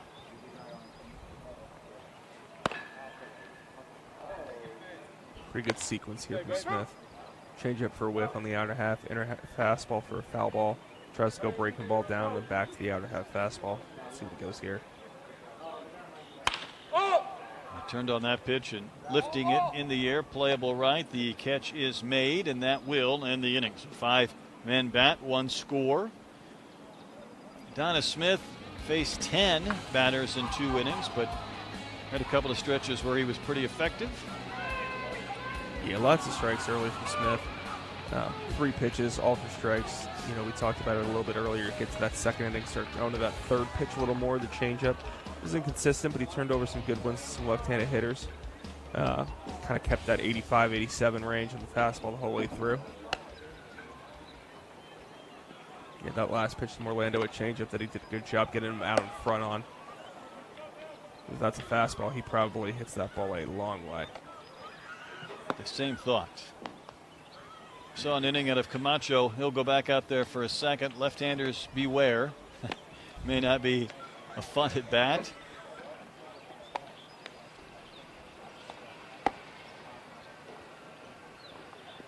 Yeah, he'll get the opportunity to face off against the lefty. I think we got Sean Griggs leading off. Indeed.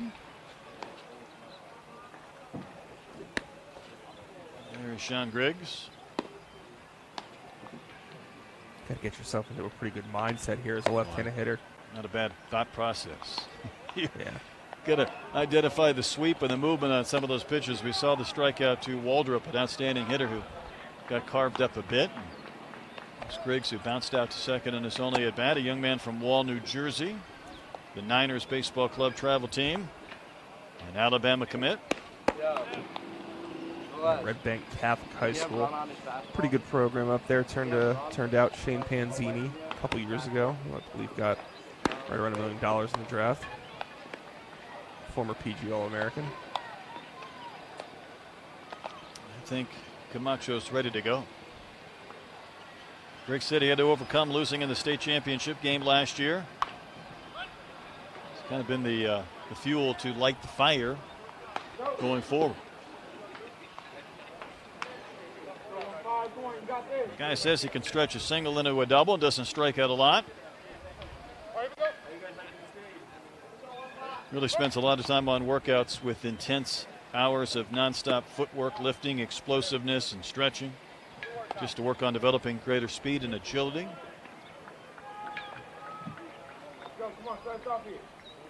See what he can do against this tough lefty.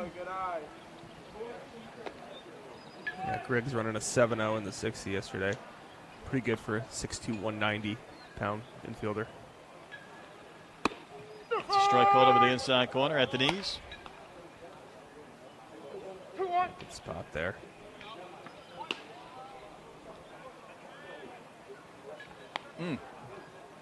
Off the wallet.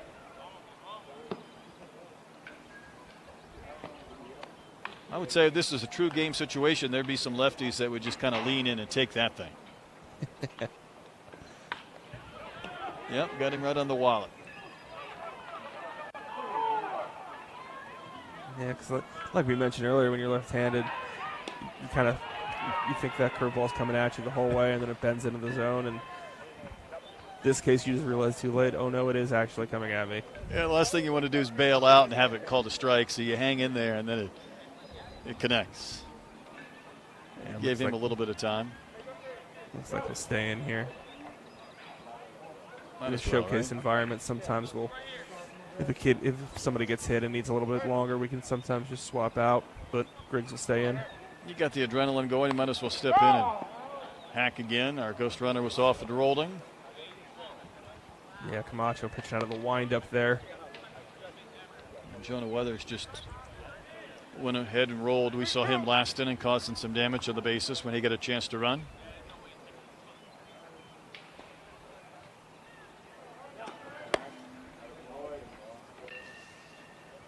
last inning when we had a runner on, Camacho immediately with a pickoff.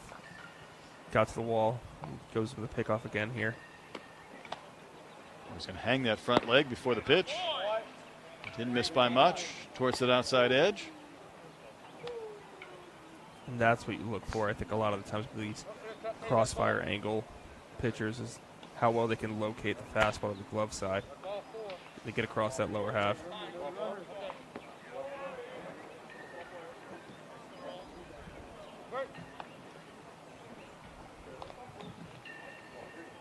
Well, he does hang that leg, doesn't he? This time pick to first. Almost uncomfortable, the old man in me trying to imitate that leg lift or that leg hang. Gotta get that balance, right? That's right. Now he tried the quick slide step, and that didn't work either. Yeah, I think he's just might be a little too focused on the ghost runner here. Trying a couple different things, hanging the leg, pick off attempts, quick pitch. I mean, your advice to a kid in this situation would be just focusing on the hitter, right? Yeah, obviously, it's important to keep tabs of runners and that sort of thing, but it's important to remember that we're in a showcase environment too. Holding runners doesn't necessarily fall too high on the list of evaluative qualities we're looking for in pitchers here, but attacking the hitter does.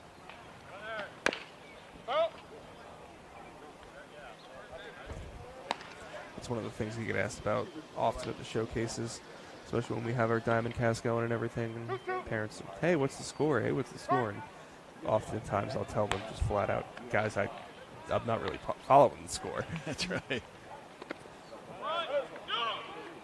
Just the context by which we manipulate this game through 9 or 10 innings, but the individual battles and the skills competition or exhibition within the context of these games provides most of what we're watching for. Camacho needs an out. The few pitches he's been able to get in the zone have been hammered foul, while the Ghost Runners have now occupied second and third. Yeah, Griggs just turning in a really good at-bat here.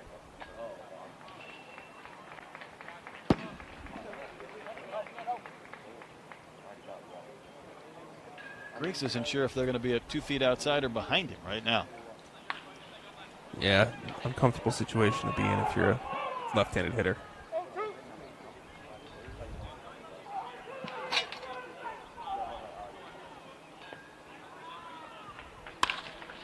He'll serve one to short, and going to result in an infield hit and an RBI. So that was a lengthy sequence for Griggs, but able to put one in play against the lefty in reach and knock home a run. Yeah, there's not trying to do too much there. Shortens up the load there with 2 strikes and goes right back up the gut. Really good effort there, shortstop.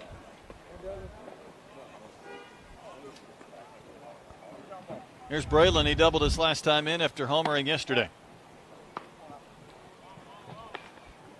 Yeah, as we noted earlier, too, Braylon has been doing a really terrific job defensively today. Smothering balls in the dirt. A couple breaking balls by Cordes were in the dirt that he did a really good job of blocking. Talked about that play at short. I think that is Bloomer, who's scheduled to be out at short this inning. He was able to come up with that baseball, keep it from moving into center. Now Braylon to see if he can deliver again. Runners on the corners, and now Griggs will just go ahead and swipe second base. I mean, might as well. Why not?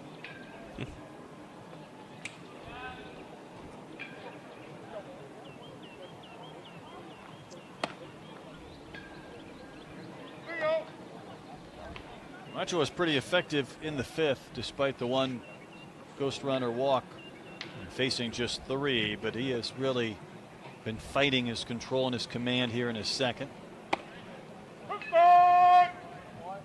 He'll take that strike, though. Yeah, and that's one of those things you see in a showcase at times with secondary arms. Just gotta find the right release point. And that's the hope, right? You can be out of whack for 7, 8 pitches, just kind of recalibrate, find it with one, and then try and settle in for a sequence or a batter or two, if not longer.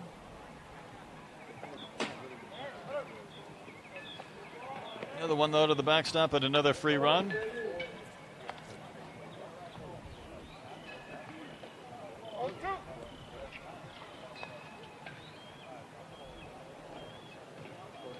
My bad on the runner. I got it. This is just the second batter we've seen this inning. And yeah, that'll I said my bad on the runner. never great when you see more runners than hitters. It's the thousands of baseball games in the back of your brain that start to go haywire. You're like, wait a minute, there's been runners all been base all inning, but there's only 2 batters that have hit, only 1 completed.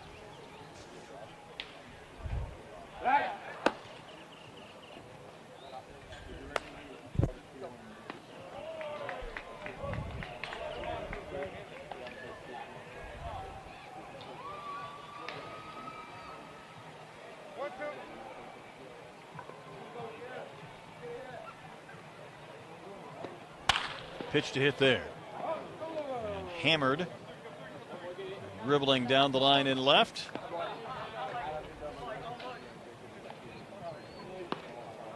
More hard contact from Braylon. Yeah, I'm glad he got a chance to hit a ball hard there just because, he walked prior, but it's one of those situations where the showcase is vastly different than the tournament, right? Tournament game, you're trying to win a title, that sort of thing, and you get down 3-0, you take 2 fastballs down the middle, work a walk, but in the showcase environment, you get down 3-0 and you get that skinny fastball over the plate. We want to see you aggressive and swing it. Yeah, no doubt. Looks like the inning will be rolled due to pitch count. He got up there right around 20 pitches in the inning, I think. All right. So Makes sense. But still intriguing stuff, like we mentioned, up to 85 with that angle on the fastball. Breaking ball when he got out in front on that release point was pretty good shape. Yeah, I'm sure for Fun two-way Camacho, player. Vinny, he'll think back to that first inning where he had things working rather than a second where he really fought it. And you want to see these pitchers over multiple frames, even though that last inning was just 2 batters with those 25-ish pitches. But you got to see what you liked early, and then maybe there's an area of improvement that he will understand after that last frame.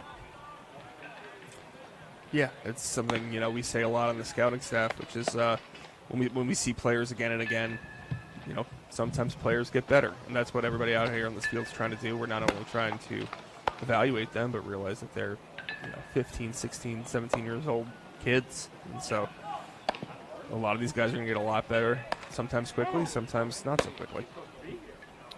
Well, Tanner Waldrop is on to pitch. We've seen him in the box. We've seen him in the field. And the Auburn native with those high blue socks. He's going to be on the mound working in the bottom of the 6th inning against the black squad. Yeah, we saw Waldrop up to 89 miles an hour last year at the 15U National Championship, so probably expect some mid to upper 80s here.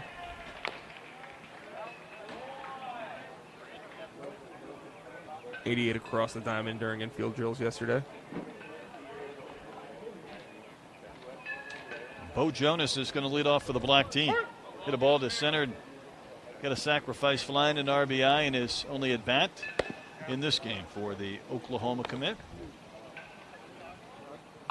Yeah, Jonas barreled it up last time to right center.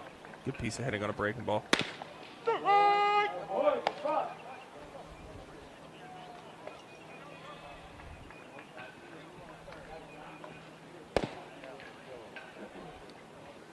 Looks like 85, 86 there on the fastball from Waldrop. Jonas, part of Keens National and Liberty North High School.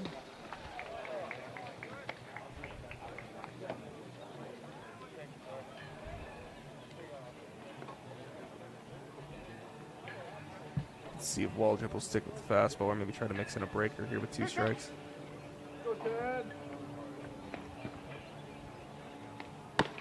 Good pitch. Strike 3 called. Yeah, really good shape to that breaking ball. Starts it out right at the chest, drops down to the knee, right to the outer half, 75 mile an hour, good shape. indeed. That was fun to watch in that replay. Waldrop there, you can see his PG Select Fest glove on. It's Levi Sterling. Sterling bounced to short back in the third inning. Big day yesterday. Also seen him throw a couple of innings today. So we've seen everything, whether it's pitching, made a number of pretty good plays at second base, multiple hits. Yeah, and that's why this showcase environment is so beneficial just in terms of evaluating. Like you said, we saw him do everything. Take BP workout, run the 60, and then we saw him throw 2 innings today, take some game at-bats. It's a really cohesive look. He pitched, Vinny. He faced 6 batters in 2 innings. Yeah, pounded the zone, too. Another good breaking ball there for Waldrop. And Waldrop returns the favor. So back-to-back strikeouts using the breaking pitch to finish off Jonas and now Sterling. Almost backed up a bit, but it still worked. Yeah, it's not only getting that fastball to both sides, giving that curveball to both sides, too. Pretty impressive. Aiden Paradine bats with the bases empty and 2 outs.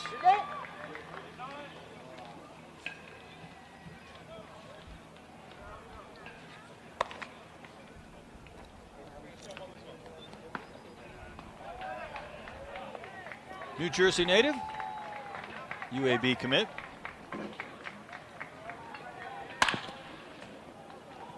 Headed towards right, and that'll be a single by Paradine, just out of the reach. And after a couple of strikeouts, Paradine sends one the other way for the single. So we see it again.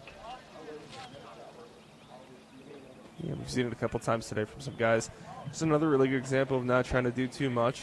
Hit a hard ground ball the other way, get it through the hole. Eddie Peters made a valiant effort to try and come up with it. Here's Evan Bloomer. He was finally retired after 3 hits yesterday. He bounced out to third a few innings back.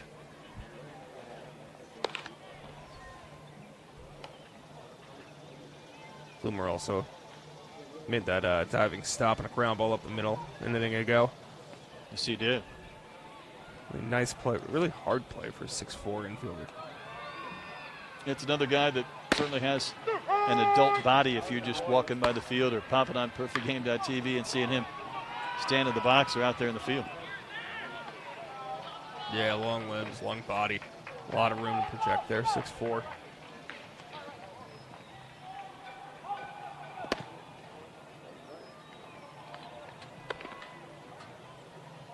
Nice little turf hop there. 2-1.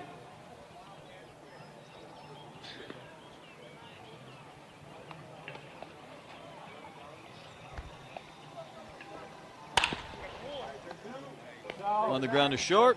Easy force at second to end the inning, so a pretty good inning from Tanner Waldrop. Yeah, Waldrop getting up to 87 there towards the end of the inning. Just cruising that 85, 86 range, dotting the fastball to both sides of the plate. It was the early curveballs, though, that locked up Jonas and Sterling that were pretty impressive. You talk about the command of that breaking pitch. When you're able to throw those for called strikes, not just get the occasional swing and miss, but be able to land that pitch in addition to that velocity, there's a lot to like. Yeah, throwing strikes with your fastball is hard enough, let alone doing it with the breaking ball. Good point. And like we mentioned earlier, we'll probably be mentioning throughout the rest of the day, being that it's game 2 for these 4 teams. Hard enough to do that as a secondary arm, where you're not as comfortable as, say, you are in the batter's box or on the infield dirt. Well, Eric Cha, we've also seen him in the field and in the box. And the right-hander ready to come on and pitch in the 7th inning and maybe beyond. New Jersey native. Yeah, Chow had an opposite field knock to lead off the game today, I believe. We've seen him pitch before up to right around the mid-80s or so, through 85 across the diamond, so should be right around there today.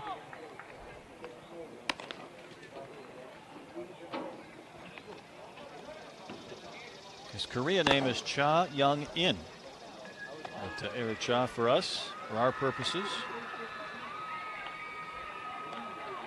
Yeah, he had a long fly ball yesterday and showed some pretty impressive raw power during batting practice, getting up to got a 92-mile-an-hour exit velocity off the tee over in the cages. So strength on strength here in terms of arm strength and power. He's ready to go. His father was part of the Korean tennis national team. We'll see him on the mound.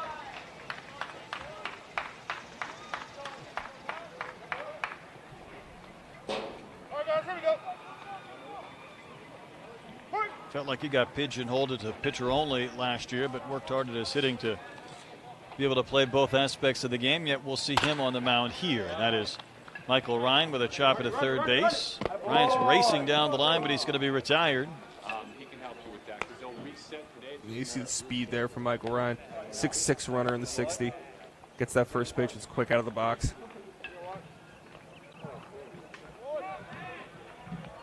Made it close.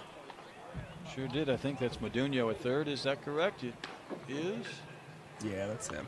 Hard Hard to to tell miss by that frame. body, right? Yeah, once we get the close-up, there's no doubt that's him. Here's Finch. Shaw says his self-scouting report, his curveball and his slider have above-average movement. We shall see. Finch went down on strikes back in the second. Curveball there. Good top bottom depth. He's a Hyunjin right around Ryu 84. fan.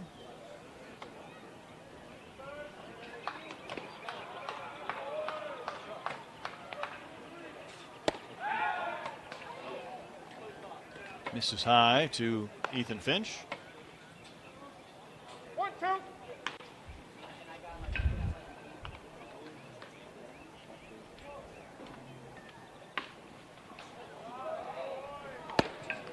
Good pitch. Cut on and missed.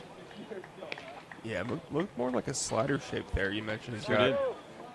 above average movement on both his breaking balls in terms of his self-scouting report. Went top to bottom on the curveball for a called strike in the second pitch, and then a little more of a slider horizontal shape there for a strikeout.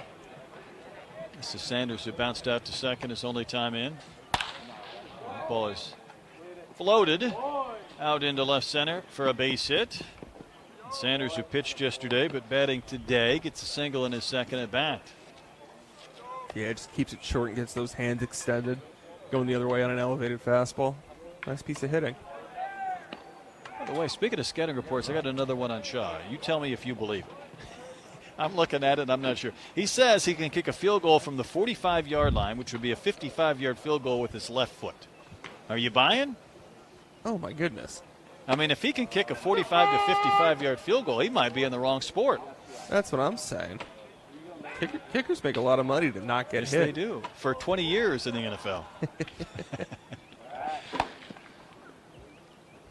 That's one of those. We're going to get Darren Sutton out there and get a football and take him next door to the football field and put that to the test for a perfect game show. I mean, I think we have to at this Yeah, point. yeah, you got to find out. Eddie Peters is the hitter.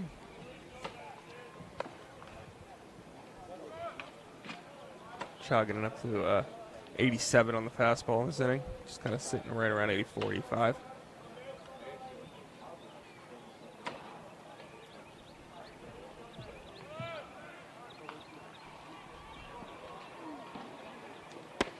Set on the corner, it is for a called strike. First inning for Shaw. Working here in the seventh. Great team in front of the Black Squad 5-4. Second and final game for these two teams. Another game to follow after the conclusion of this one. Before we welcome in four new teams. That's a wave of the miss. Peters down on strikes. That will end the inning.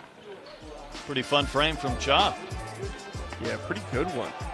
Setting hitters up with his fastball early in the count, getting it to both halves of the plate, going to the breaking ball for swings and misses. Drops in the 12-6 with there to Finch, like you see. Good feel for the breaker. Pretty good delivery, too. Good mechanics, pretty clean, fluid. He's another good example of the fact that, as PG scouts, the majority of the players that we'll see are amateur prospects, especially with this age group, this 16U age group.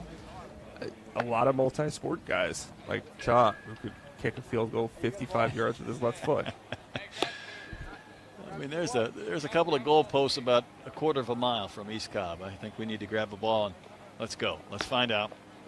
Heck, we don't even need to do that. We'll just go from the right field corner to the left, and we'll see on the turf there at East Cobb. Might just need to call the Falcons and get them a tryout. Might be next. We'll go to Flower Mound or Branch, wherever their complex is, and let him roll. Well, Tanner Waldrop had the inning in the 6th. Looks like we might have a new pitcher here. Yeah, it looks like this is Gavin Brayland, Okay.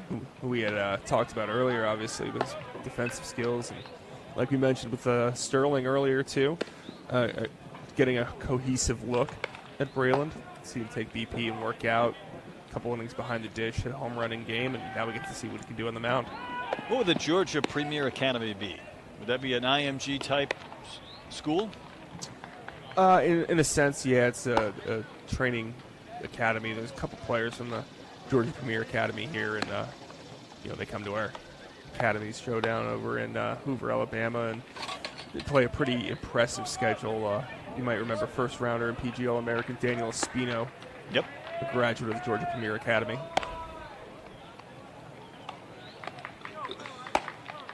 Pretty good, pretty program on the rise the last few years in the state, for sure.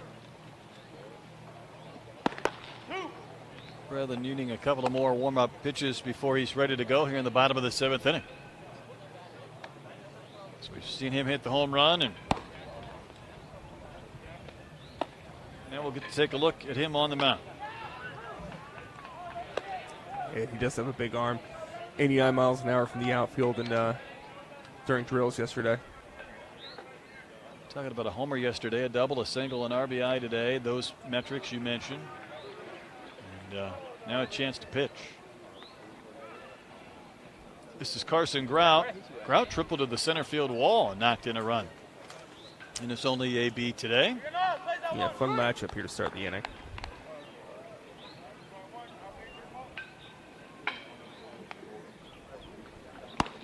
Big, healthy rip and a miss. It's fun, isn't it? Just power on power. Yeah, I think, as we get into these showcases games, maybe for me more than you guys who are analyzing everything, I love these fun head-to-head matchups. Especially when we've seen a little bit out of these players that has already excited you just today, and the parents and moms scattering on that foul ball. Yeah, even in an evaluative sense, it's an important barometer, right? Top of the talent of the class versus top of the talent of the class.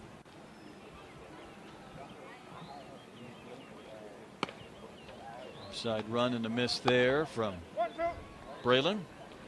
Talking about two guys, and Grout and Brayland both ranked in the top 300. Both probably going to, go up in the rankings after strong performances, and probably two of the better players in the class. Well, that's an obvious follow-up then. How often are the rankings updated? Is that something that will happen shortly after an event like this where you're seeing pretty much everybody in one spot? Yeah, I think we update the rankings probably between 6, 7, 8 times a year, and they become pretty important benchmarks. And, with the Junior National being one of the very important barometers for the 2024 class, the summer obviously being the prime time between this event, the WWBA National Championships, and then all the other top-level events we have between basically across the country. Stuff out west, Texas, Fort Myers, Florida, Orlando.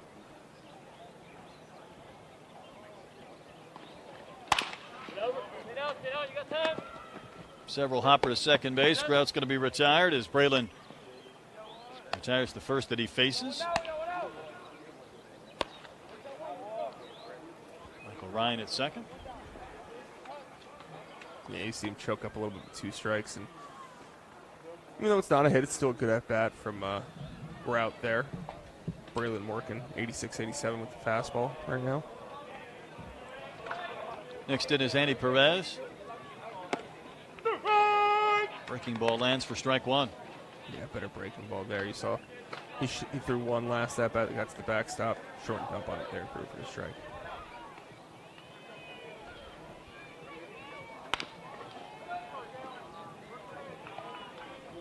Perez out of Orange City, Florida, Lake Mary High School. Plays for the Phillies scout team. That might be the helmet he's wearing now. Yep, that's a Philly Scout team helmet, all right. And socks, I believe. That goes hand in hand.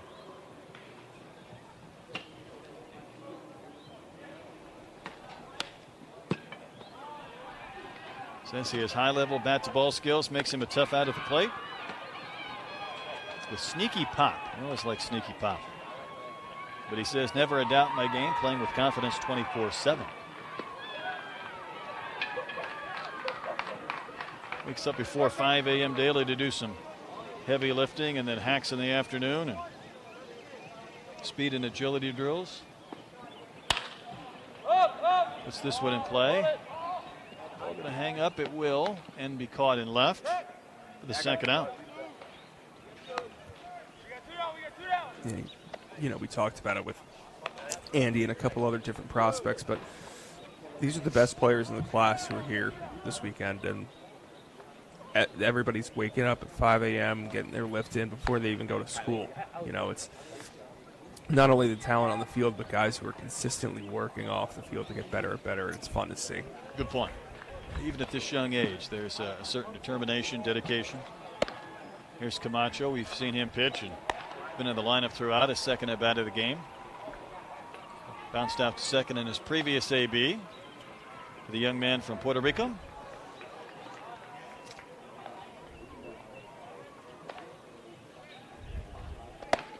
Ooh. Everybody okay? Yeah, I think that one got the umpire. I did too. Immediately he reacted as if that got him flush. Yeah, our umpires do a good job, but it's also tough back there sometimes. Oh yeah, you got him on the hand. Ooh.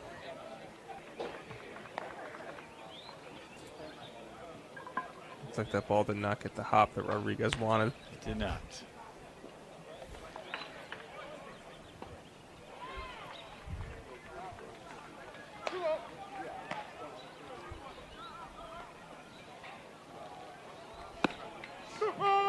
Drop that one in for a called strike as well. Yeah, 2-0 breaking ball there. 2-1. Probably not what Camacho was expecting to I was see. thinking the same thing. I'm guessing he was not anticipating that pitch in that spot.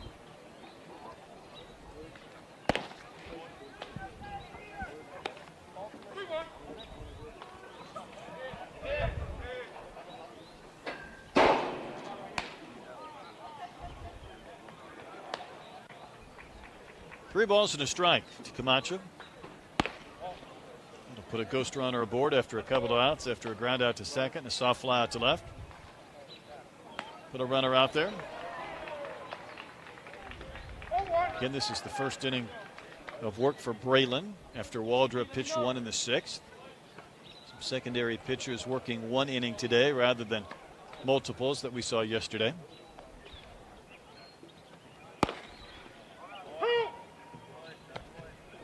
Fastballs only, and that one in there for strike two.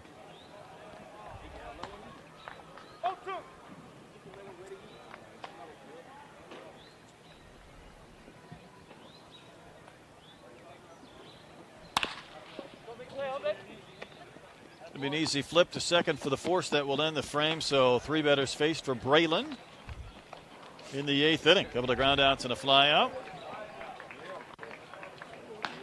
Yeah, I think what's pretty clear about Gavin Braylon, whether it's on the mound, behind the plate, in the outfield, wherever it is, he's going to throw pretty hard one day.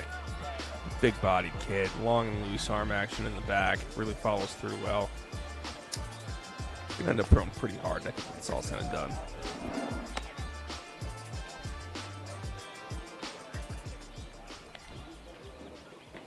Going to send this game into the top of the eighth inning. 10 inning contest. The Gray Squad leading 5-4 over the black team. We've got another game to follow. Busy complex, a lot going on, but we'll see the gold and green teams. Charlie Finley special coming up. Game 2 today before we welcome in 4 new teams for their skills a little bit later on. Yeah, you know, knock on wood, of course, but Pretty good pacing here so far today. Getting into the 8th inning right at the 2-hour mark. Carson Grout, well, he tripled earlier. Just saw him bat in the 7th against Braylon. Now he'll come on and work in this 8th inning. Grout, another guy, 88 miles an hour across. Been up to 88 on the mound before, so probably looking at that similar mid-80s velocity range here.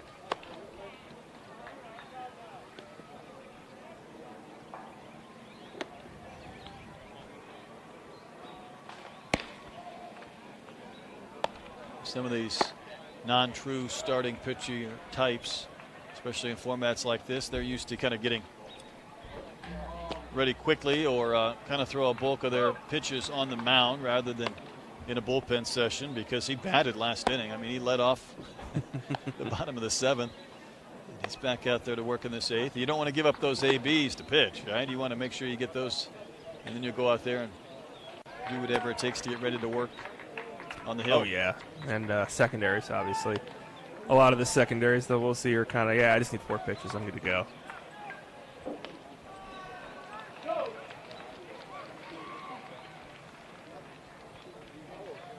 Quick conversation before Nicholas Rodriguez will bat in the 8th inning.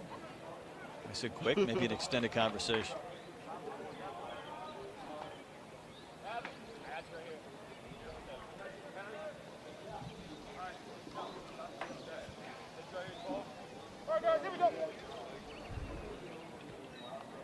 Rodriguez went down on strikes, and his only previous at bat had occurred in the 3rd. The Miami native.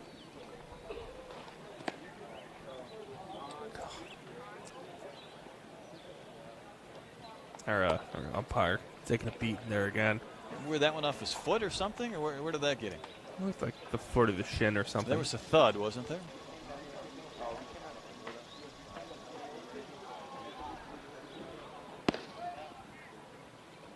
Too much movement down and out from Grout.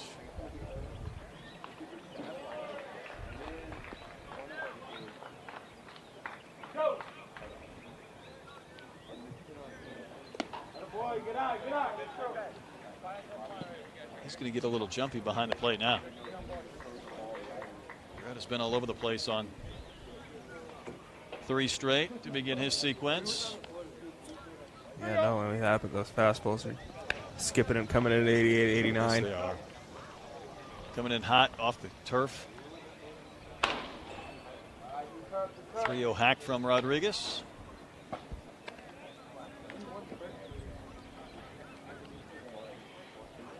Rodriguez had a pretty good piece on a knock yesterday. Pretty loose, lofted stroke from the left side. Solid player.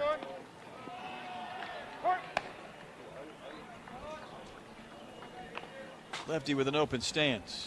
That one almost got him on that elbow.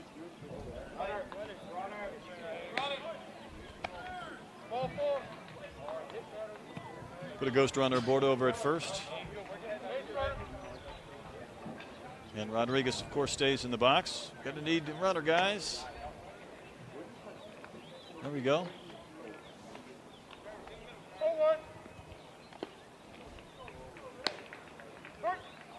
Eddie Peters aboard to run. Grout needs a strike. He gets one. Big rip and a miss by Rodriguez.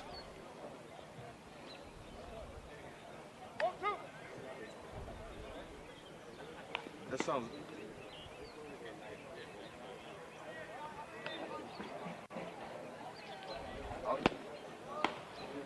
I was gonna say, man, I'm jealous. It's still humming in there at 88 and 90 from Grout. So it's got a little giddy up behind it. And he's just not timed up right now. It's coming straight over the top. A little bit of a short strider. Put that one in the zone, but spoiled and fouled by Rodriguez.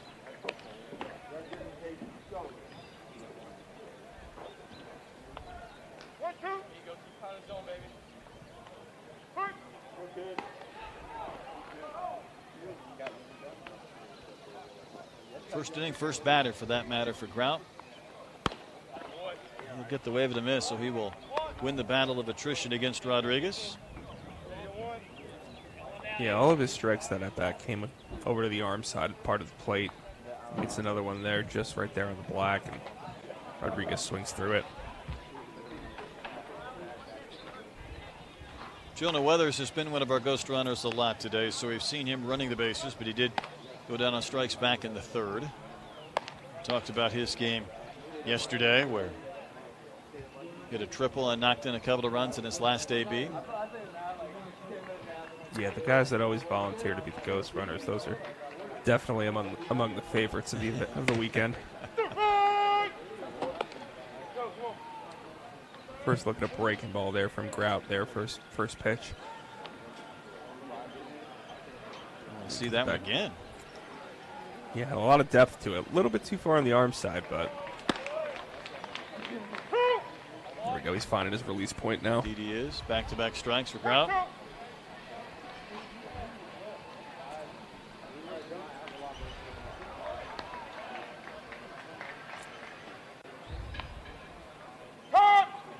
And that's one of those things that's a little bit different for Grout because he started out in the stretch only, but sometimes with guys, a lot of moving parts, you get them into the stretch, kind of simplify things, make throwing strikes, and getting on time a little bit easier. And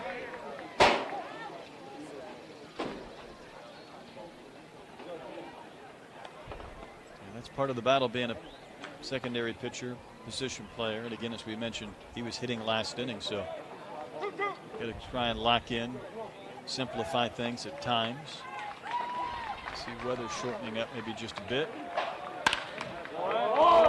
Sprays one that'll be fair and down the line and right off the sidewall. And Weathers with that speed is going to cruise. Head to second base. Got to play at the plate for the ghost runner, and he is out. Hard to see who made that play, but Peters was gunned down eventually at the plate.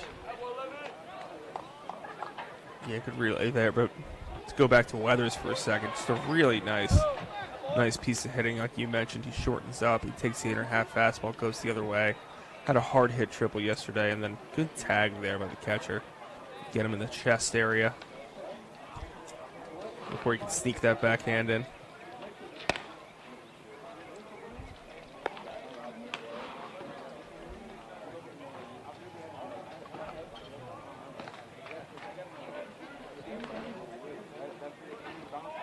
I think that's Sterling out there and right.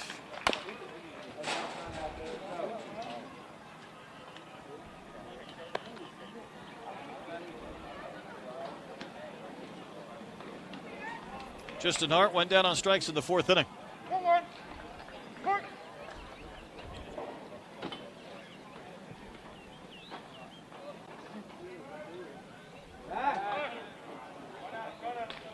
Losing base runners here this inning. Man at the plate, potentially between second and third. Maybe. Remember, Weathers likes to run, but he'll finally be tagged out. Keep him on the field there to finish the hitter. Yeah, you could hear that coming from the background. Face the batter. The dulcet tones of our scouting staff leader, Greg Sabers. Yeah, I don't blame him. Otherwise, that's the third out. We've only seen a couple of hitters. You'd like to see more out of Grout, especially if this is his only inning on the mound. Yeah, the goal is to typically try to get at least 3 hitters in an inning. You don't want to, especially with the ghost runners and everything, you don't want to get into a situation where you get 3 outs and only 2 guys will come up to bat. Right.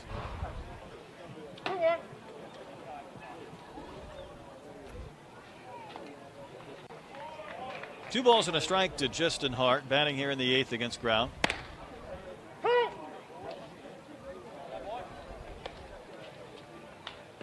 Another fastball there. It's the arm side part of the plate for Grout. A bit harder to develop that glove sign command. Sprayed foul, wide of first.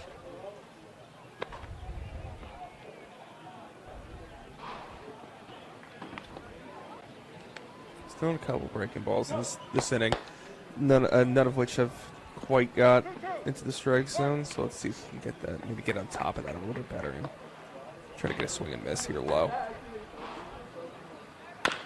Well, got some movement there. Chop it to short. Big bounce off the carpet, and the play will be made. So Grout will face the three batters in the 8th inning.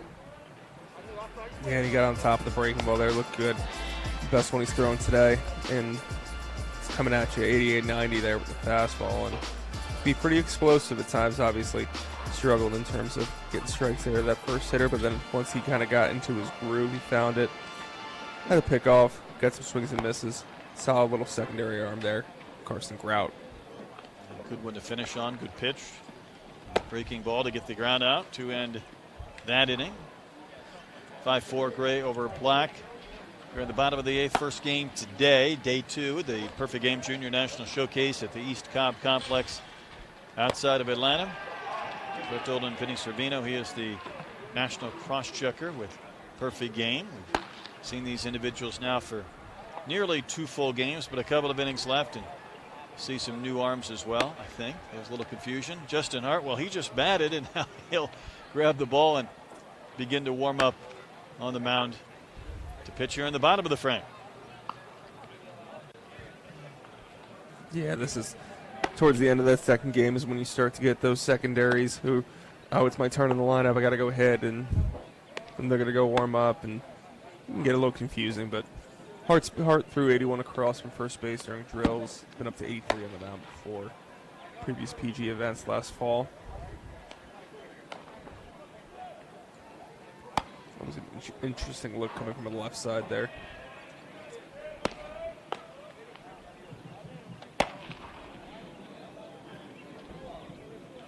He's trying to get loose as fast as he can. That's a big leg kick for this lefty. He really brings that right kneecap up. See it again here, but well above the belt. He puts that thing almost up to his shoulder. Gets all the way up. He's got a little, looks like he's got a little coil over the rubber back leg too.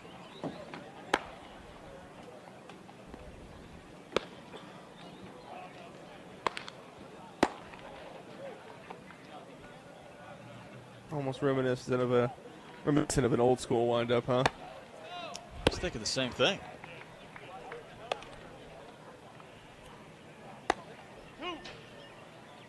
Couple move before Justin Hart is ready to pitch.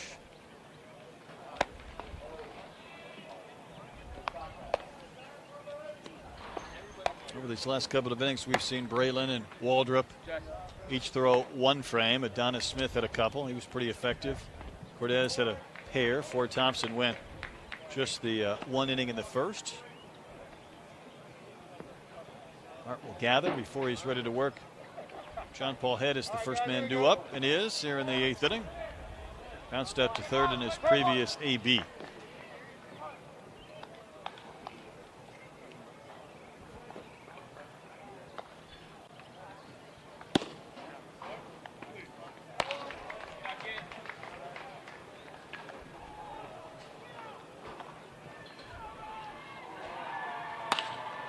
Working quick.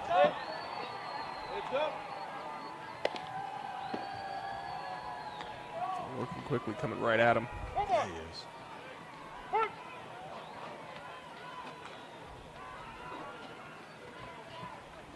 Ball. 2-1.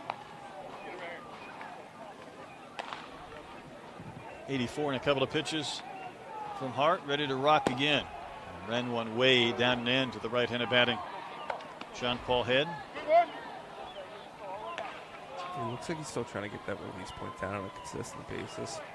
Obviously, like we mentioned, had an at-bat last inning, so a little bit of an expedited warm-up. Cut on a miss. Big rip there. John Paul Head. 3-2.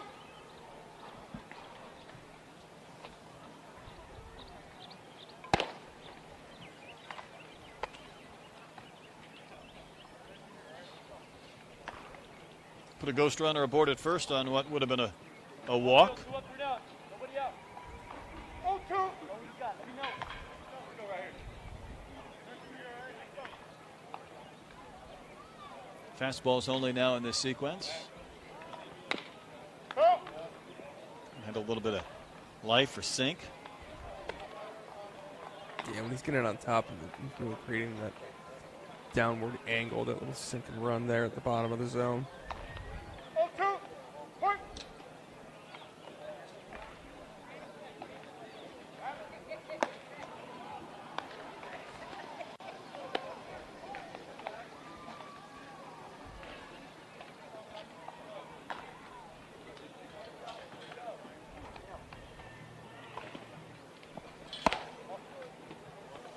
Fastball rides up and in. So the sequence will continue with John Paul Head.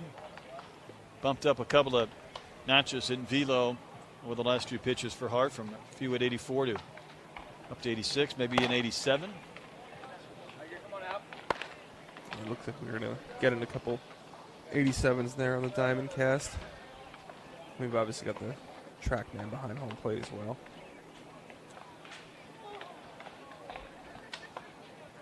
Get a TrackMan question. That's going to be strike 3 eventually to Head. How much do you guys look at spin rates at all? Is that something that you digest amongst your analytics? Yeah, so spin rates are obviously one piece of the puzzle, right? Raw spin rates in and of themselves and by themselves are probably not as valuable as viewing them in the context with kind of the other stats as far as the tilt, the break, the attack angle, that sort of stuff. Sure. A lot of components that go into it. It's one of the things, at least from a personal standpoint, and I think I can speak for our scouting staff from a scouting staff standpoint, we pride ourselves in really trying to gain as much knowledge as we can when it comes to that sort of stuff. Kind of limitless, isn't it, to understand everything, to be able to piece all of the information together? Oh yeah, I've got a number of friends who, analysts for teams and that sort of stuff, and we have group chats, and we're always talking about some of the more fascinating stuff, just to go through the data, play with the data, see what the trends look like, see finding these diamonds in the rough, these lower end guys that maybe 10, 15, 20 years ago aren't necessarily thought of as highly as they are now, or just a more clear way in terms of player identification and evaluation. Whedon's didn't hit yesterday. We saw him in a different role. He got a single in his previous at-bat. Although he may not care for that strike 3 call. That's another front hip breaking ball from a left-hander to a left-hander. Yeah. That might be one. Might be one you look at and you think, yeah, that's probably not going to be a pitch you're going to put in play. But Hart will take it.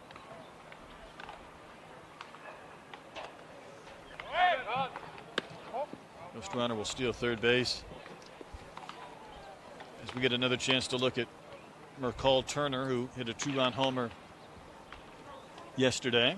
One of the home runs we saw in that explosive performance by this black team. Had an infield single back in the 4th. Yeah, and that was a hard hit infield single. Off, Sure was. Adonis Smith's glove. Off his glove. So let's see if Turner can find another barrel here. Cool. He got his 2-0 fastball. He just missed it by just a hair. He seems smiling. He knows that too.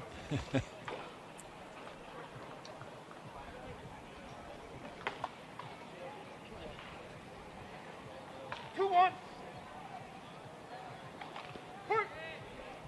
So a Georgia wrestling state champion. That's a different aspect of an athletic background. In the air. Room in foul territory. Catch is made, and Turner retired. I see a lot of multi-sport athletes in baseball for sure, but wrestling is one of the more rare instances of multi-sport athletes, I would say. Turner even says he was terrible in baseball until he was about 13. Well, he's that much older than that now, but it's been a pretty steep learning curve and a fun one to watch. Here's Shaw. He was just on the mound a couple of innings ago. Yeah, I was going to say, I think he's been a little bit better than terrible this weekend. So. Yeah, I would say there's a lot to like. Anytime you can, hit a home run in a pitching favorable environment like this one, it definitely puts you on some radars.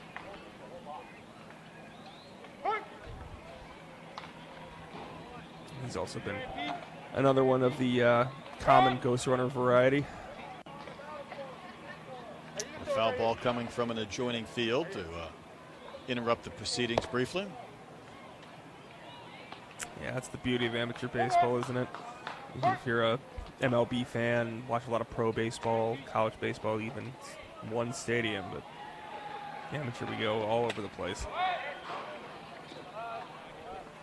Wild pitch will produce a run. We're up to 7 or 8 fields at the East Cobb complex now. We have the three big ones there. And then a lot of youth fields in the back. So There's a runner up there.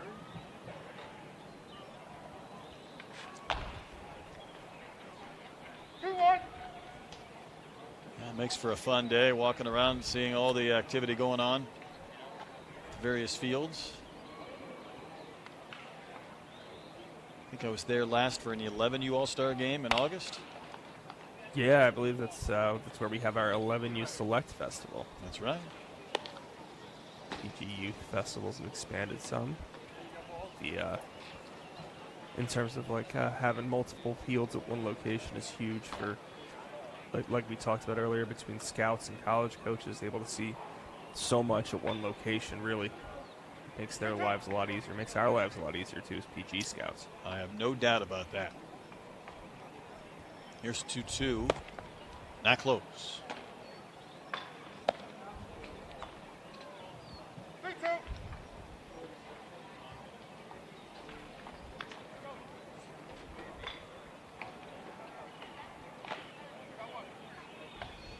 Junior National Showcase is, or the National Showcase, I should say, is about a month after the Junior. Maybe a little bit longer than that, about a month plus, or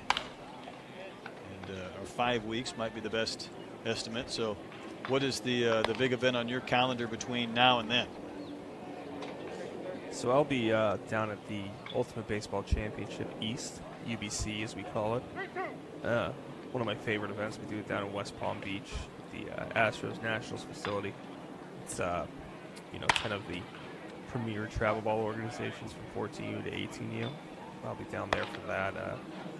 Then I'll be making a trip to the Dominican Republic, and after that, back in Atlanta at East Cobb for the 17U and 16U World Wood Bat tournaments before heading down to PG National to Trop. It's when the draft used to be in early June, we used to do National right after the Junior National. But with the draft getting changed, obviously we had to work our schedule around and make sure, we're still hitting those premier keynote dates. And now it's at the end of July instead of the beginning of June. Well, I'm glad I asked. We'll put another ghost runner aboard at first, but yeah, that's a lot between the Dominican and the event you mentioned. So the top 10 travel ball organizations bring all of their teams, 14, 15, 16, 17, 18? Yeah, we do it all at the Astros Nationals complex, like you mentioned. You'll see some of the better teams like your Canes Nationals, your FDBs, Elite Squads, Florida Burn. I believe we started doing this in 2020. It's been a really like good the event. concept. Yeah, it's a great tournament, and I believe we're expanding it this year to do the UBC West. Out and quite know what the facility we're going to use out there is, but the UBC West is going to feature a lot of the top travel ball orgs from out there, such as CBA, Alpha Prime, I think San Diego Shower in it. Gilbo's had a couple of base hits. Does he have a third? Indeed he does. Yeah, he's been all over the barrel in game action. 3 at-bats, 3 singles. Aiden Gilbo. After no hits yesterday, turned in 3 today. It works. Good finish to your event. And like I mentioned, too, when we're looking at evaluating players and hitters and that sort of thing, we're not only looking at just hits, right? Correct. We mentioned Gilbo didn't have a hit yesterday, but have it or no, it's at a 90-mile-an-hour line out. Like, those things, those are almost more important than hits sometimes. Talking about hitting the ball hard and hitting the ball hard consistently. The more you hit the ball hard, the more likely you are to get a hit in the future. No, I think there's a lot to that. I also think, though, Eddie, and you pointed this out a few times, you get down to the count with 2 strikes as we see some of the pitches from Hart again, and you know, that you get a pitcher that might be all over the place and you can shorten up and put the ball in play and just produce your base hit, which in a game situation would probably be your same mindset. You know, if you're not walking, how do I just put this ball in play, get a base hit, move on, even if I'm not barreling it up to the fence? And I think we've seen that out of a few guys here too. So you give them credit for that game type approach against probably a caliber of pitching that they don't see every single weekend. Oh, 100%. But on the other end of the coin, like I was talking about with Gilbo too, there's something to be said for guys who collect hits, hit collectors, guys who use the opposite field, guys who put the ball in play, especially guys who can run a little bit. There's not I believe that it's not a one size fits all in terms of hit style or hit approach. Yep, guys that just find a way to get it done. Going to see Bloomer on the mound. We saw Grout pitch the 8th, Shaw pitch the 7th. So Bloomer on here in the 9th inning. Bloomer up to 84 across the diamond during drills. So big 6'4" frame. Obviously, like to see that out of a pitcher.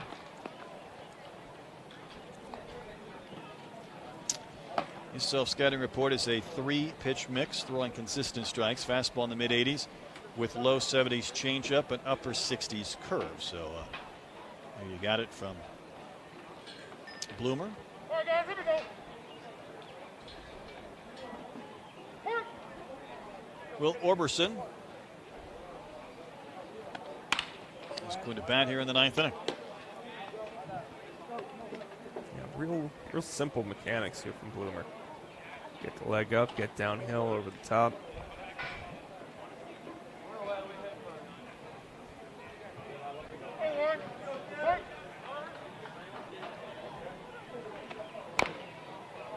Big break on that curve, chopped easily to first. Convenient hop, easy play.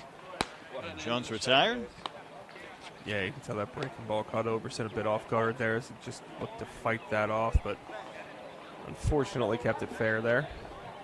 It's about as big of a bounce as you can get off the carpet. Yeah, Gilbo played it back, but you got to be a little afraid of the turf monster there sometimes.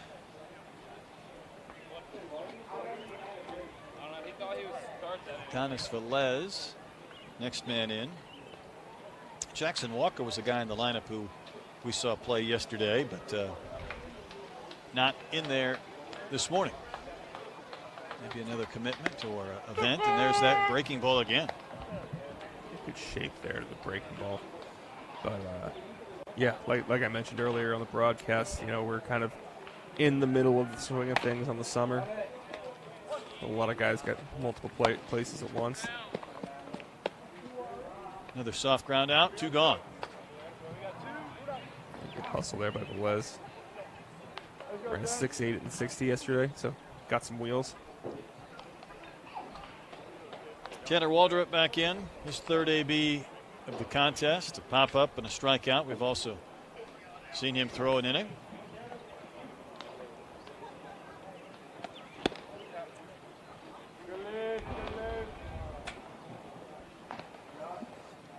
Waldrop a left-hander, so let's see if Bloomer maybe decides to turn over a changeup here.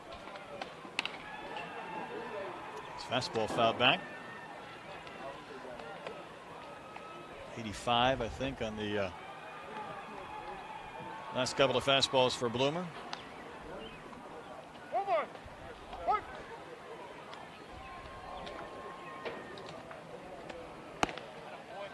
Roll that one in again. Another good breaking ball there. And that thing starts above the head of the hitters, especially from his height coming down off that mound. A lot of vertical drop there.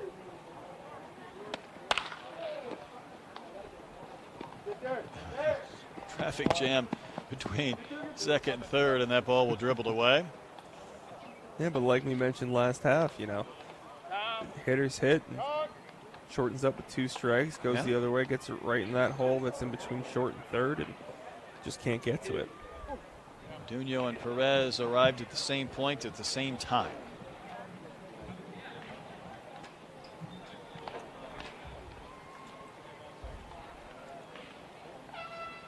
Austin Phillips next in.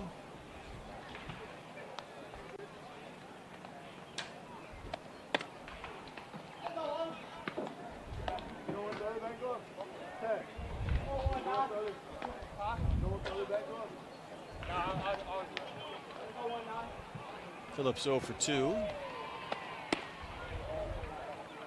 So Bloomer had a couple of quick outs before Waldrop able to reach. Like I mentioned before, real simple mechanics here from Bloomer. A little bit unrefined in terms of cutting the arm across or release, but just leg up, arm down.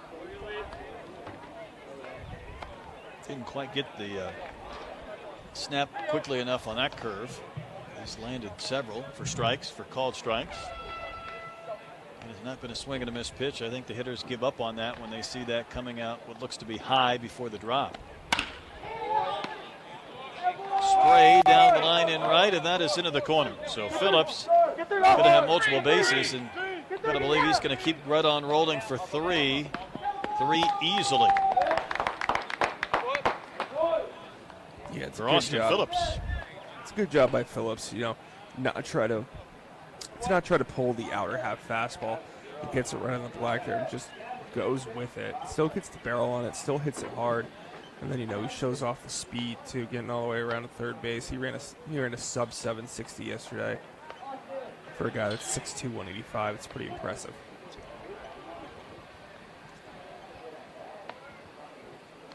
Griggs had an infield single and an RBI in his last at bat. It was a lengthy one against Camacho, who probably threw him, I'm just going to guess, 15 pitches? Yeah, it was a ton.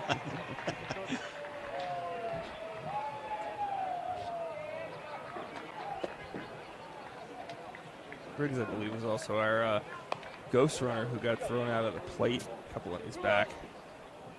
I think you're right. So, really, another example of getting the whole look. Those aggressive plays are the plays we want to see as scouts, right? I'm trying to keep track of everything I possibly can. The ghost runners are the one thing I let go. I mean, I do track their progress, but who they are and what they're doing, it gets lost in this this pile of screens and papers and monitors. No question, but it's another example of just the aggressive plays we want to see. We want to see guys going from first and trying to score, even if it's a bad send or it's not necessarily a super close play at home. We want to see these relay throws. We want to see the positioning. We want to see how guys can make throws to their target from 200 feet out. It's all examples of game action that we try to fester in environments of that aggressive play style. That's a wave and a miss. The strikeout will be completed with a throw to first, and that'll do it for Bloomer. Got a couple of quick outs before the infield single and the triple. And Griggs will K, and that will end the top of the ninth inning. Yeah, I think that looked like a breaking ball there that he got down into the dirt, which is a pretty impressive pitch. You see some highlights here from Bloomer. The breaking ball, the 12-6er. Actually, I think it's a change up from Bloomer there. Okay. He's got a low 70s change. The 3 pitches, like I mentioned, pretty simple mechanics. Gets over the top, works well.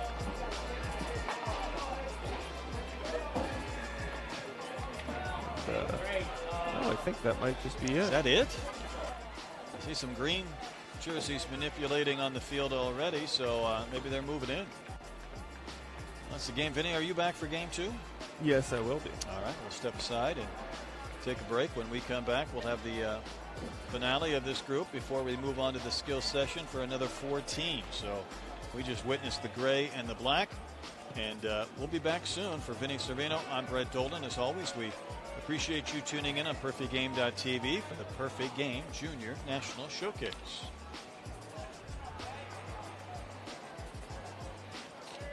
Go Squad.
Where's Corvick at? Corvick.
guys are definitely going to be home. Make sure it's rolling.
definitely home. Okay.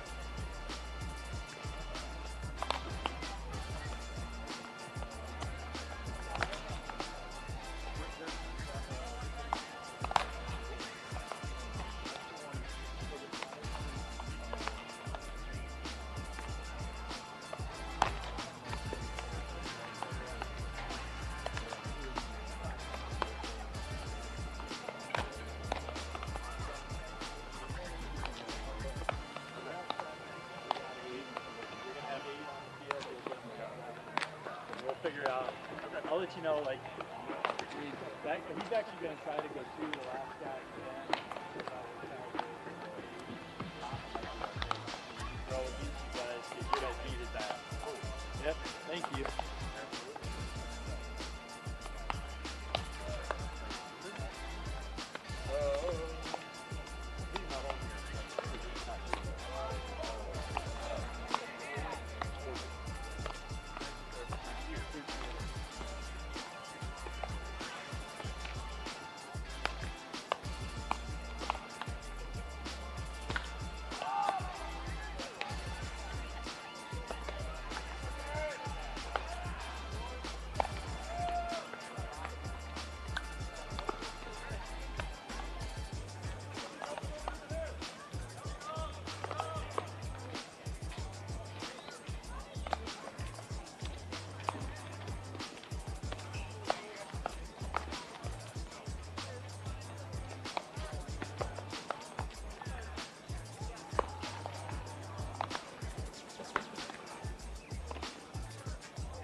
Welcome back to the Perfect Game Junior National Showcase at East Cobb outside of Atlanta. Brett Dolan, Vinny Servino. He is the national cross-checker for Perfect Game. We've had one game already this morning. And the finale of this group will feature the gold and green teams. And Vinny, our last chance to see this group before we'll settle into another set of 4 teams later on this afternoon. Yeah, it should be some pretty good arms going at it to start. Should be Troy Korovic there for the gold team. It's been up to 90 miles an hour before down to the main event over last December. 6'3", 210. Lots to like there at an uncommitted arm, especially in the 2024 age group. And for the green team, should see Tegan Kuhns out on the mound. He's a top 50 prospect in the class. Got a high spin breaking ball, so should be a couple strong arms to start off. Now, we saw a couple of pitchers yesterday that were in the lineup as position players here this morning, and vice versa. A couple of guys who we saw yesterday both swinging the bat and in the field, who will now be on the mound here in our second game. So had a 10-inning game, I think shortened to 9 in our earlier contest once we got through all of the pitchers. But one more chance for the green and gold. Green will be the visitors, we believe, and gold the home team. And what is probably shaping up to be a warm day, if not a warm week, at East Cobb. Warm is no problem out there, Brett. I can tell you that. It's the, that shall not be named that we don't want to see. Understood. I didn't even turn it off. All right. That's why we've come to really enjoy the National Showcase at the Trop in St. Pete. That takes both elements out of the equation, but that latter one that we will not mention is the one that we really want to avoid. Yeah, I couldn't agree more. Everything's a lot easier when there's a dome over your head. Yeah, it's become a great location for the National Showcase coming up later on in July. And as Vinny mentioned, there is a lot going on with Perfect Game over the next several weeks, whether it's showcases or some of the tournaments and such. This doesn't really, in essence, kick off the summer. I know for some players it might that are still even wrapping up their high school. I think Texas finished yesterday some of their state championship games. There might be some other states in addition to those like Iowa that play over the summer months. But for the most part, once we kind of flip that calendar over to June, it is full go in every aspect all around the country. Yeah, exactly. And then once you head into July, too, that's kind of when you get to really the meat of the schedule in terms of the amount of teams, the amount of tournaments that we have going on, especially with the high caliber ones as well. Looks like we have an extra second or two. I mentioned your title as a national cross-checker. I know that involves many different aspects. Maybe give us an idea of kind of what you oversee and what your domain is over these next 2-3 months, if not longer. Yeah, so obviously I got a ton going on.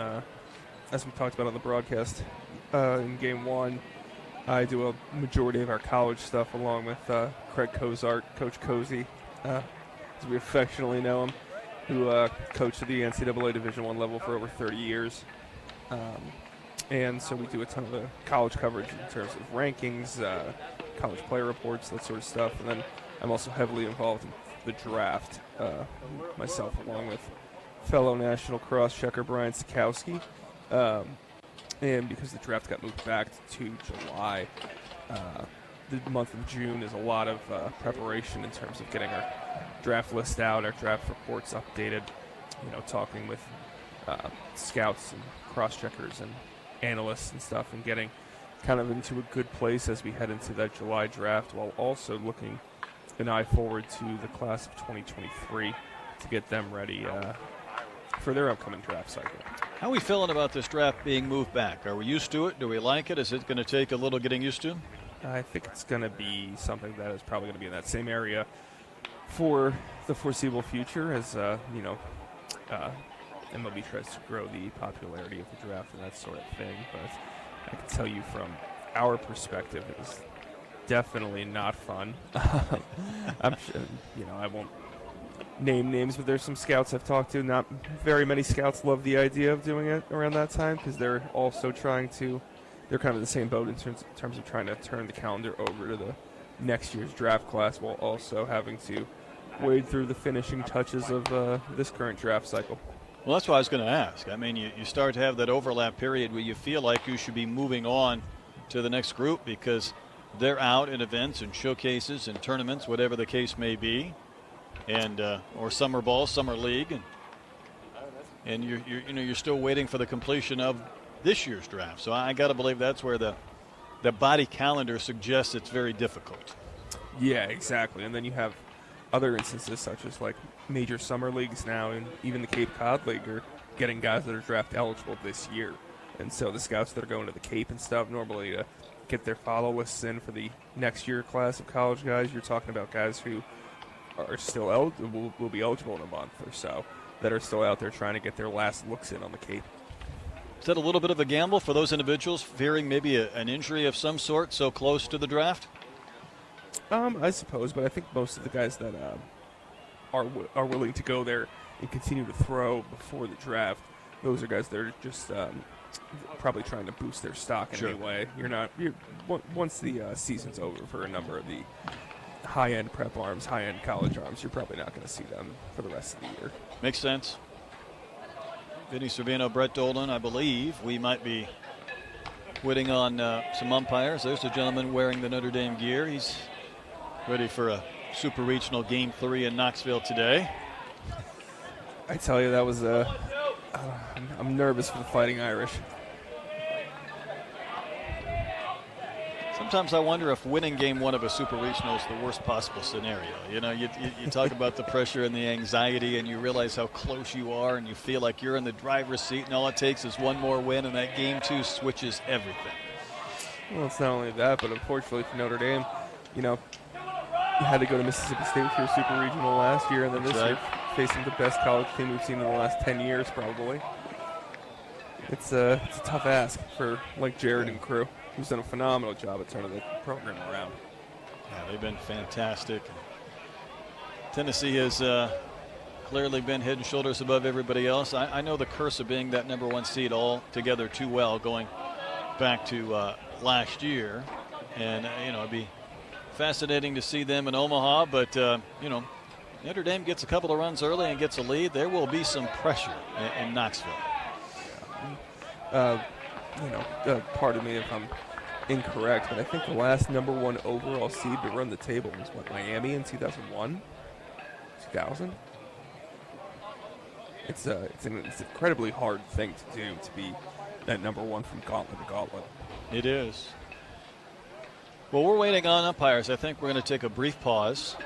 We'll let you know when we're ready to go, and we'll be ready to pull the trigger and get this game underway just as soon as we get the crew out there. So we'll step aside, be ready to return and fire up the game in a moment on PerfectGame.tv.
I hit doubles when they start to find the ball.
Yeah, no, we saw that video.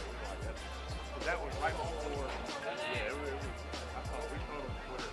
But like, that was right before ours. We were like, let it be 3 minutes like that.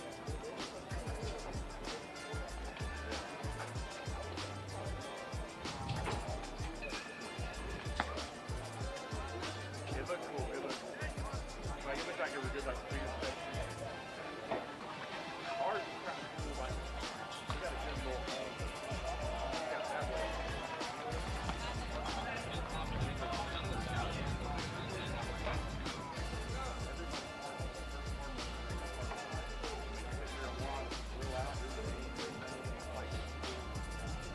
As it gets warmer, like we were lucky, we got that.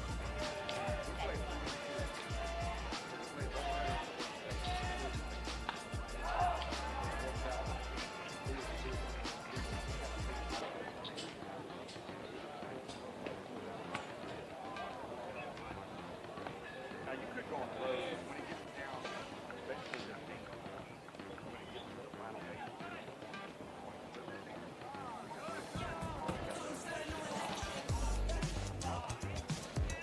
Yeah, you're ready. We don't have it all time. So I'm tired to go. We're going. Talk about, all right, so how about this? Last year in Alabama, you made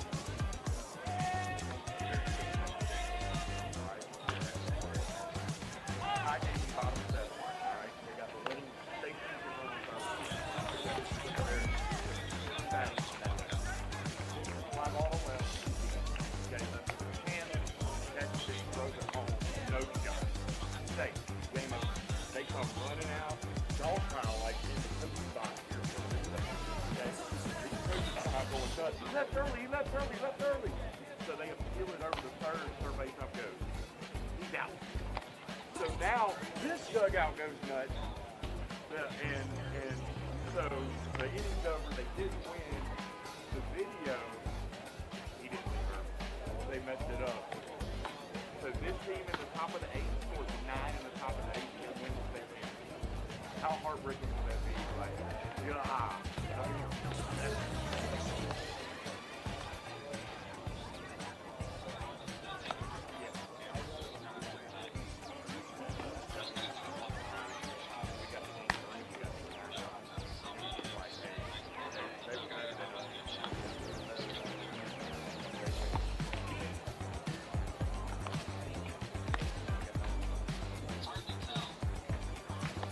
And it is warm. Let's go.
That's right. He's gonna be like, oh, y'all got these boys recruited? Let's make sure we keep them. All right, Gold, let's take it. All right, go. Get ready. Olympia. Olympia High. You're going there next year.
And we're back here at the Perfect Game Junior National Showcase. Brett Dolan, Vinny Servino. We're ready to roll here in Game 2. Again, it's a green versus gold matchup. The green squad will be the visitors.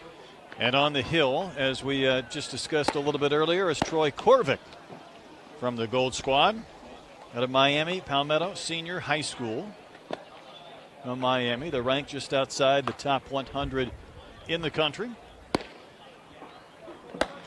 Yeah, like I mentioned, Corvick's a big 6'3", 210-pound right-hander.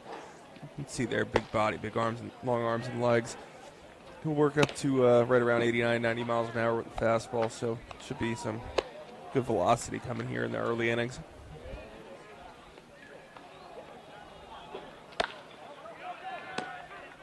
Would imagine this would be an individual and a few others that we're going to want to see for 2 innings. I know we did that primarily yesterday. Some of the secondary pitchers that we witnessed today were able to get in there 1 inning, but Corvick's probably one of those you want to see for multiple frames.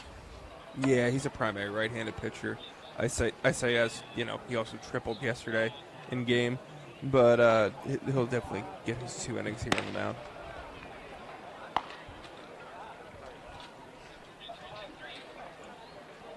We talked about the rankings a little bit. Somebody just outside the top 100, 32nd ranked right-handed pitcher in the country, 5th ranked right-handed pitcher in the state of Florida. So there is the chance or the opportunity for these guys to move up with a good performance today. And the green team going to be ready to roll with Carson Joyner. He's going to lead off, and he takes strike 1.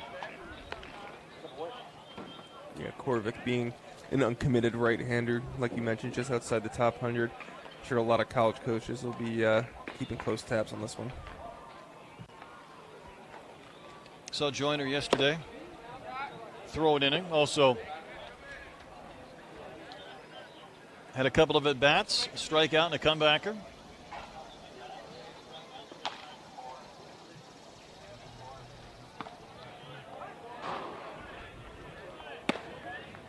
That breaking ball just does drift off the corner.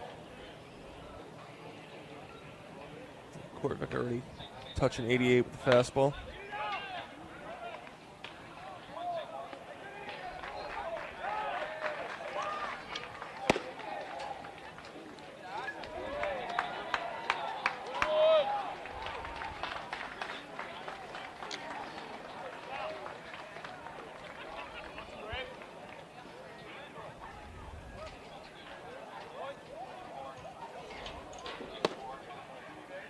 This is down and out. We're just underway here in game 2. Joyner out of Fairhope, Alabama, hit a home run in BP yesterday. Of course, of those 10 swings.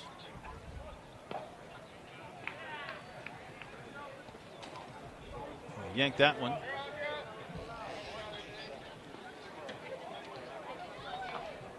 Ghost runner able to advance.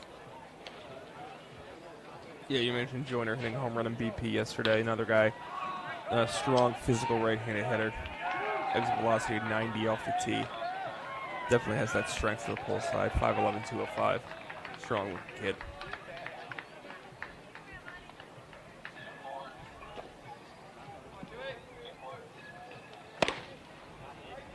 It's a wave and a miss at a letter high fastball from Corvick. And you'll see that sometimes with these ghost runner fastball only count situations, is that you're a hitter, you want to hit, and so you might expand the zone a little bit, try to get an elevated fastball and crush it. And a wave and a miss. So back-to-back big cuts from Carson Joyner. Joyner had a couple balls pulled there to the glove side. He's been living on the glove side, almost gating open a little bit early there on that front side, pulling the arm across.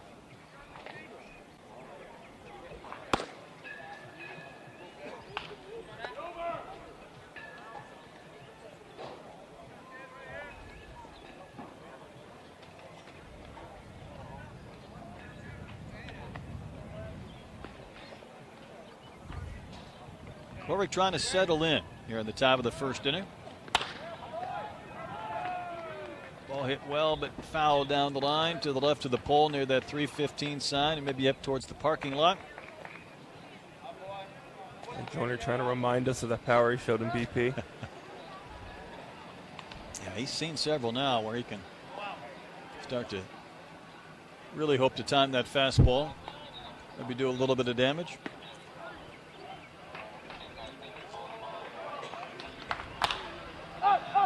Pitch to hit there, but it is popped straight up the chute. Easier play for the third baseman, nearly a collision. Oh, they just wanted to hug it out. It wasn't a full-fledged linebacker meet running back in the hole. Good news is that's 5 strikes in a row from Corvick there with the Indeed. fastball, so looks like he's settling in. It's Cale Fountain with the catch. Jaden Nunez, next man in, Lawrenceville, Georgia. Local product, Collins Hill High School. So again, we're picking up in the lineup for the green team where we finished yesterday to give everybody the same sequence or number of at-bats. Nunez went 0 for 2, hit by a pitch, but then stayed in, of course, with the ghost runner and went down on strikes. Yeah, Jaden Nunez, Collins Hill, the brother of former PG All-American and Marlins second rounder Nassim Nunez in 2019.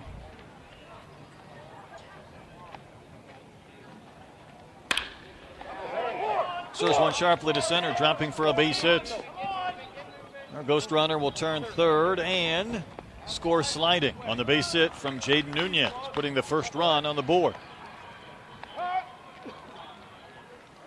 Yeah, and we saw some good swings in game 1. Another good swing here from Jaden Nunez, not trying to do too much, just a little inside out. This breaking ball here, right back up the middle to center field. Good piece of hitting. Nunez, part of the 360 Hawks travel team for JoJo Batten.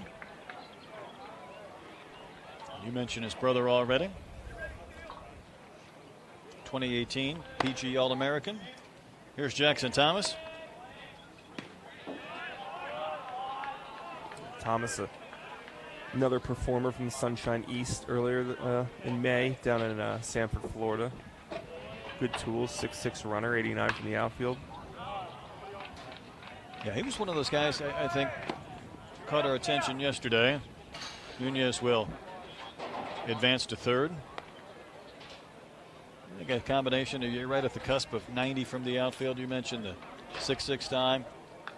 And you just want to see a guy like that in the course of these games. And that's in part what this provides.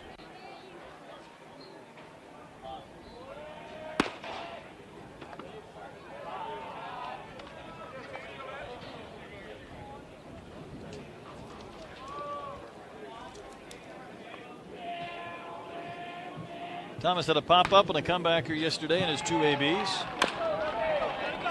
Puts this one on the carpet. A huge hop, and it'll be handled. Thomas retired. Another run should come across.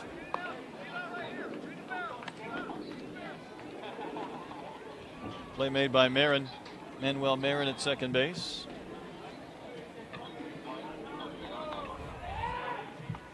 So a couple of runs here in the first against Korvik. He has now faced 3 batters. This will be the 4th in Jeff Lugie as we get back to the top of the original lineup for the Pennsylvania native and the Duke commit. Yeah, Luigi was took one of the best BP rounds all day yesterday. Smoking line drives all over the field. Former Select Festival player. And then he hops in the box. First hitter of the game yesterday. 96-mile-an-hour exit velocity triple. It's the only run Green scored. They got the triple. He was home the next batter on a ground out, and they faced good pitching, but that was the real big swing right out of the gates against Victorian.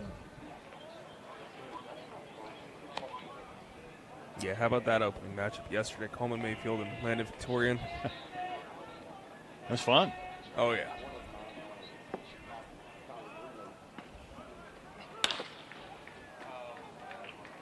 In the air, down the line, bending towards the corner and going foul. Off the bat of Luigi, who, like so many of these players, comes from an athletic background. His father's a college soccer player and now coach. His sister's a college lacrosse player.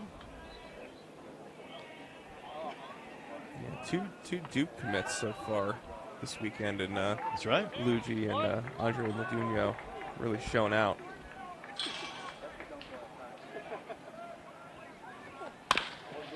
A guy who's added 10 pounds over the last year of strength. There's a bounce at a second.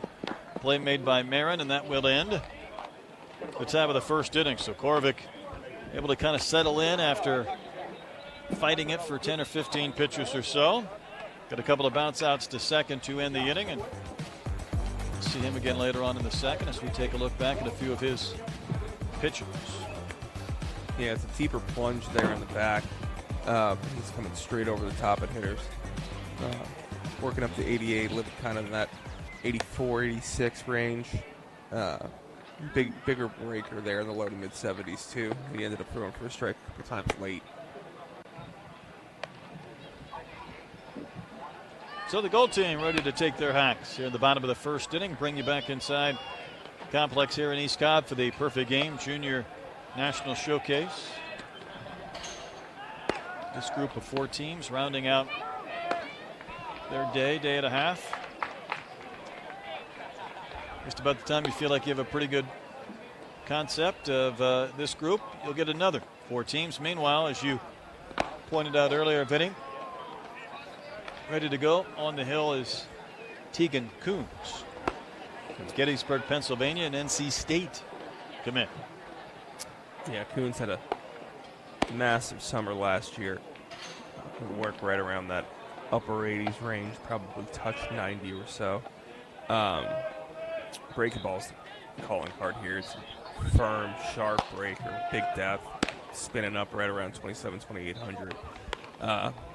With also pretty good velocity too, typically right around that mid 70s, upper 70s range. Plays for USA Prime for his travel team. Gettysburg, Pennsylvania native again, and he goes by T-Money. T-Money ready to pitch here in the bottom of the first. Coleman Mayfield, who goes by Cash. Tegan Coons goes by T-Money. Need to get those guys head to head. Yeah, get some good nicknames here on this green team.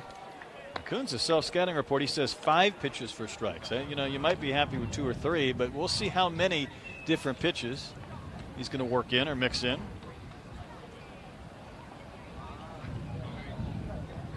He's a big Chris Sale, Francisco Lindor fan. He is going to get Trevor Dozenbach to begin the inning.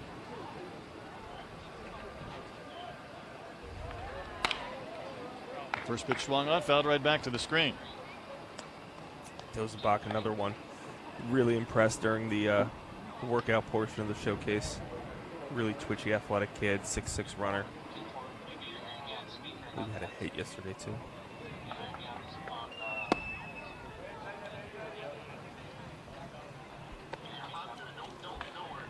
First pitch from Tegan Coombs, 91.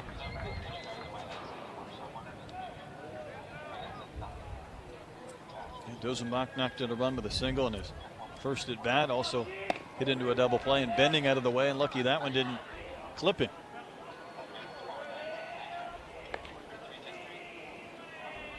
Coons was asked about what part of his game has improved the most over the last year or so, and he just simply says velo.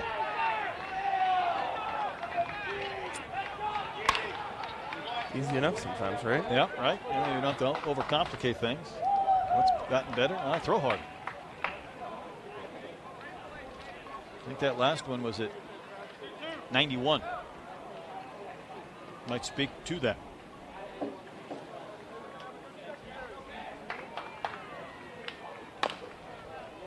See the breaking ball, and Dozenbach was able to get just enough to spoil it and foul it back. See that breaking ball coming in. 78, 79, sharp bite to it. It's a really good pitch. Dozenbach really battling here.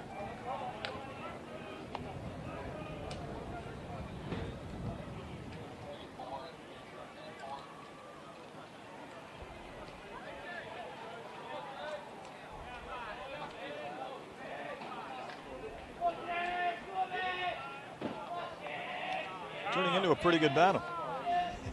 Coons just didn't want to cut one loose.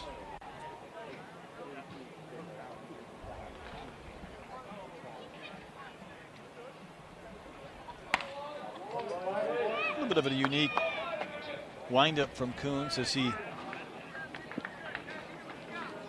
stands with his back to us. We see him kind of hold that glove off to his side. Some might hold it in front of them. He holds it truly off to the side, as if maybe the center fielder could almost peek in and see it before he kind of brings it up to the side of his cap and pitches. You don't see a lot of the glove movement throughout the delivery these days. Guys try to keep it more compact, less moving parts sort of thing, but pitching, much like hitting, is all about comfort. There's that quick snap of the glove. Dozenbach just wearing him out. That was with the 8th pitch of the at-bat coming up here.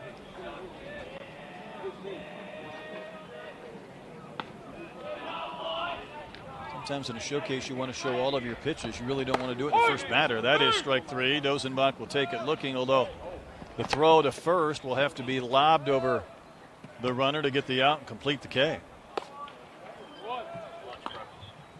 Yeah, just look at the late break here. Just almost changing directions. It's a really, really tough pitch. Dozenbach fought hard that whole at bat. Sure did. Carson Luna, the Houston kid, next man in.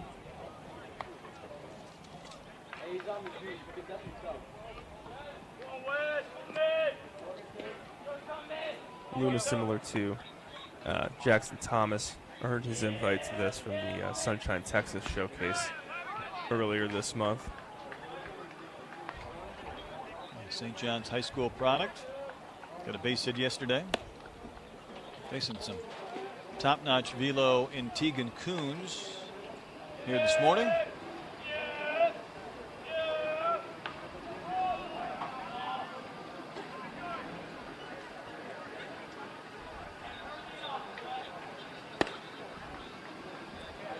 Pretty good movement, sink down and in there to Luna.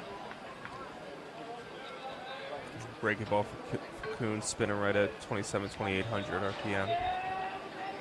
So lots of bite to it. And a wave and a miss.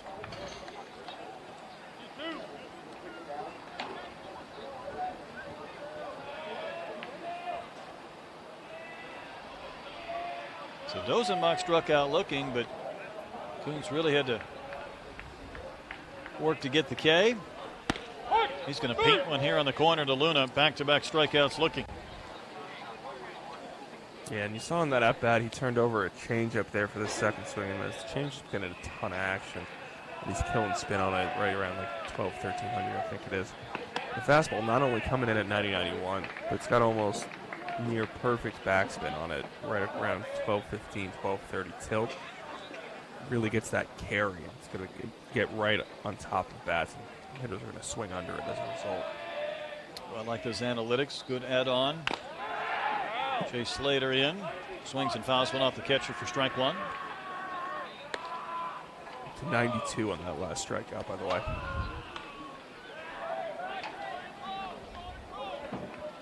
Slater was one of those guys we saw in BP that really had maybe the biggest leg lift. Against 91-92, you notice that is much, much smaller. I mean, he was one of those guys, Vinny, we were watching. It felt like he was bringing that kneecap up to his belt and putting it down, and I was curious to see on that first pitch what it would look like. And, I mean, that was pick it up off the ground and put it right back down. Yep, keep it simple. Don't got a lot of room to think there when it's coming at a 91-92. You do not. You see here, it's just, I mean, that toe hovers, but it's only a couple of inches above the carpet before he puts it back down.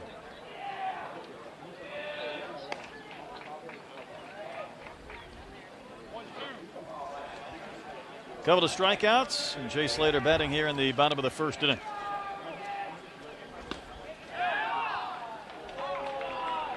Oh for 2 yesterday with Slater in the first game.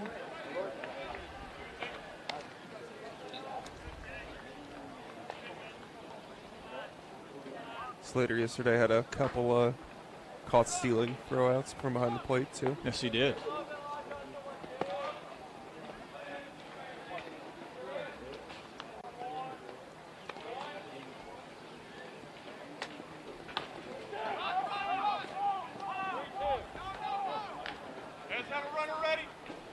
Going to a little stroll behind the mound before he's ready to step back in to Jay Slater.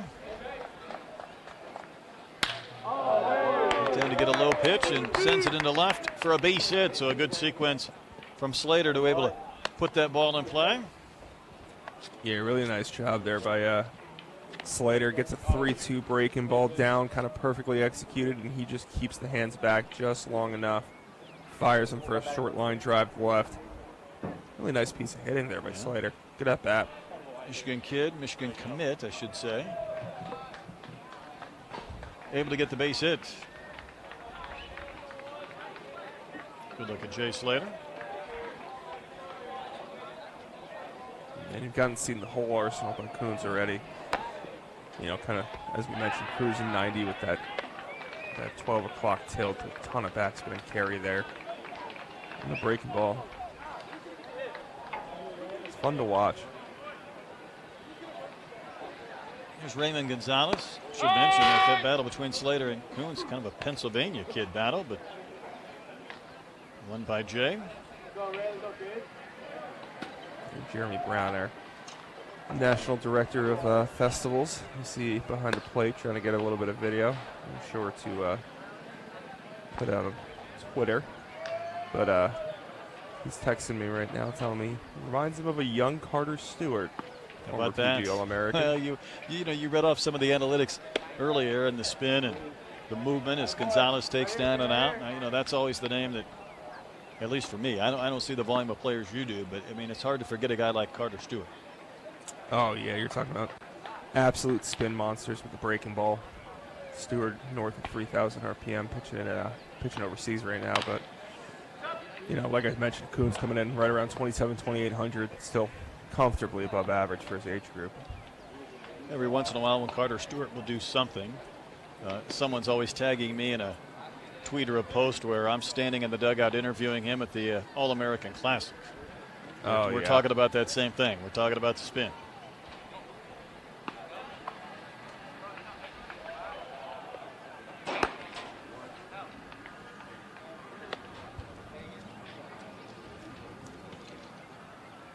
And it's another thing, too, about the spin on the fastball, right? You're talking about guys who you see in the big leagues all the time now, guys where 90, 92, even 95 plays up from that, just from the underlying data. Pitch down to the dirt. Like you mentioned before, too, though, with Coons, sometimes throwing harder helps. And I would say that's a good place to start. Had a couple of strikeouts before the single. Now Gonzalez with a count of 2-2. Gonzalez had a single, knocked in a pair of runs yesterday in the game. See what Coons wants to give him here. How about that pitch? Strike three call. 3 Ks, all three looking, Benny. Yeah, like the breaking ball there on the outer edge. It's just tough to hit. It's coming in right around the chest neck area and just drops perfectly on that glove side corner.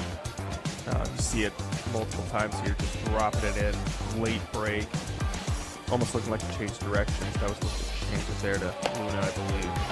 It's a 3-pitch mix, just cruising right along at 90. And you can see from the delivery, super athletic, lots of room to project there. He's got the bounce on the mount of a left-hander at times. So watching some of those replays.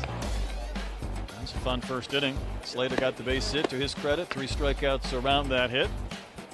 We've completed 1 inning here in game 2.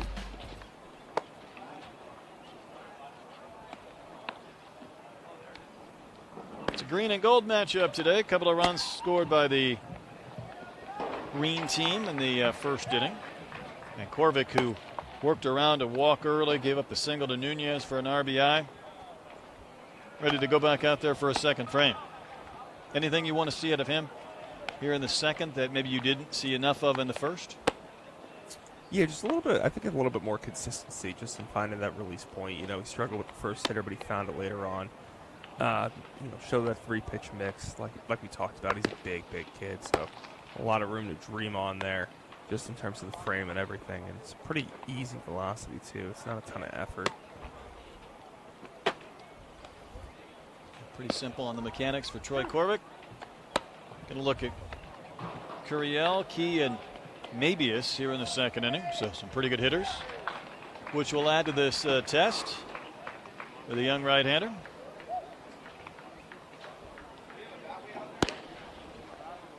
Always fun when that gentleman gets his chance to step into the box, too. Derek Curiel, latest in the long line of sweet swinging left-handed outfielders from Southern California. Curiel remind you of anybody? Always curious with the various scouts I got a chance to work with, if there's something about his game that screams somebody else's name, somebody that we've seen at the college or major league level. Well, I think he's going to get a lot of comps to a lot of those SoCal left-handed hitters, right? Those Sure. The Mickey Moniak types. When you're talking about Curiel is really almost a different package. I think he showed it in BP yesterday, kind of the sound off the bat, the power that he can generate from that left-handed hitter. It's pretty impressive. And then you look at the tools, too. The tools have really grown. 6'5" runner now, 92 from the outfield. He does a ton of things really, really well. Yeah, all of those are exciting, and I think you see the growth, the improvement, which is part of that spot. I mean, it's one thing to be highly ranked, it's another to maintain that rank. I mean, everybody in this class knows the name of this young man. Oh, there's no question, and it's one of those things like you talk about, too. It's not only guys who are talented and at the top of the class, but guys who continue to get better. I think that development and that growth is extremely important. See the elbow guard and the shin guard there, orange Lutheran Lancer colors. Premier program at Southern Cal. Indeed.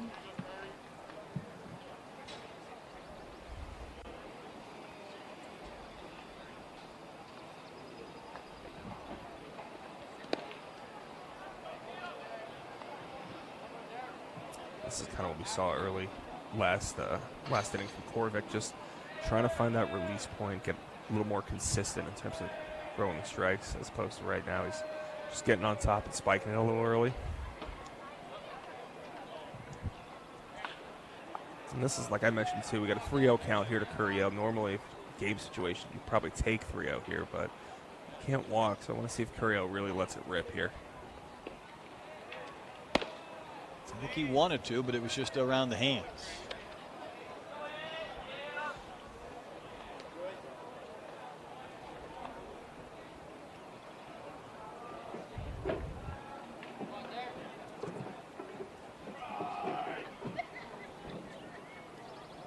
LSU commit for Curiel.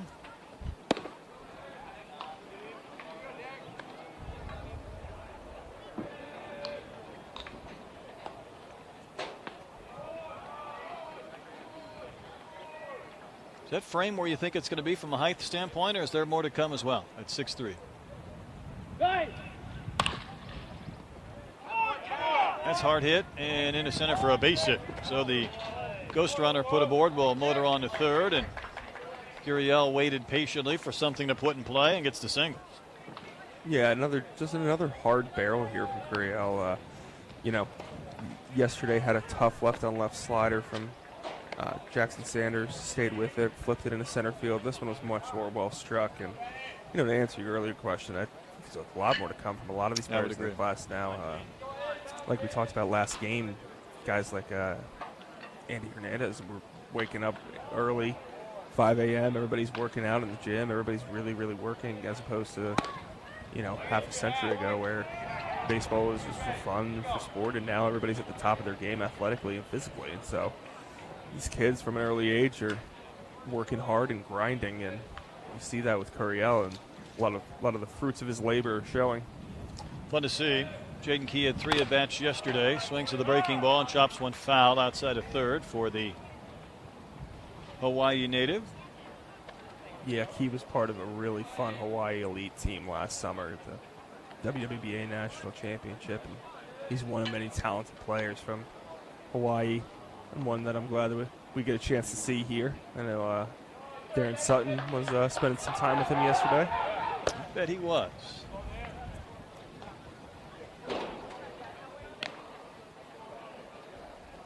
It's intriguing in the sense that the travel team is listed as the Banditos out of Houston, out of Texas. Oh, excuse me. Yes, I'm sorry. He's on the Banditos. I got confused there. You just think about, he's spending his year traveling. That's a wave and a miss, and the throw to second base is not in time, and all of a sudden, Curiel out between home and third. And this is what I talk about. This is what I talk about with the showcase environment and everything, right? Game situation, runner on third, runner on first goes. Typically, sometimes at the amateur level, you might not make that throw, but we still want to see catchers catch and throw. We want to see guys run. So, absolutely, go try to gun the runner out. That was La Lima, who was out between home and third on the steal by Curiel.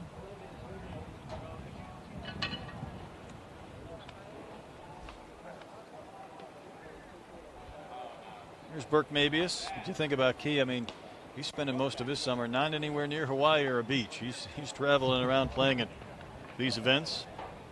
Yeah, the Banditos based out of Texas. Spent a lot of time down there. Real good program. Mabius yesterday. Number of barrels, 93 and 98 mile an hour exits on his 2 hits.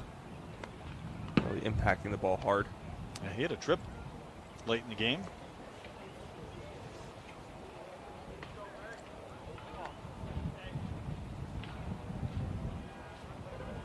You see Mabius rocking the PG Select Fest helmet there.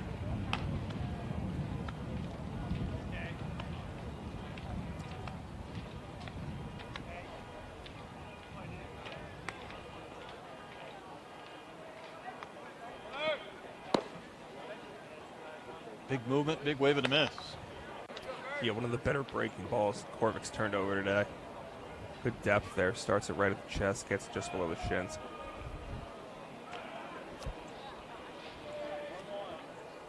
Feels like this inning started a little bit similar for Corvix as last inning, where he fought that command or control for about 10 or 12 pitches before he settled in.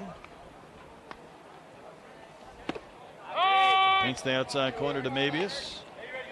One thing I wrote down about Burke yesterday, I think a couple of times in the pop times he had 1-8-4s. Not just one, but multiples in the skill portion. And then we got to see him hit the triple later on in the game. Yeah, there's no question he can catch and throw. 84 from behind the dish, too.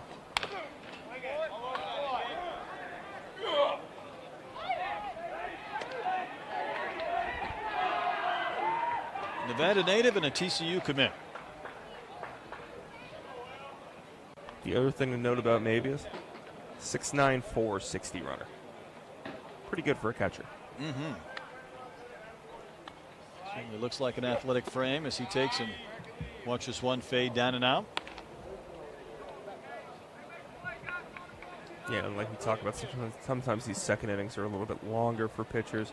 Going to the changeup there, trying to show that third pitch.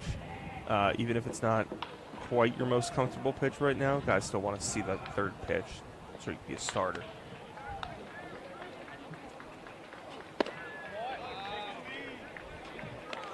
Got a few that have run well off that outside corner to this lefty Mabius, who will not chase.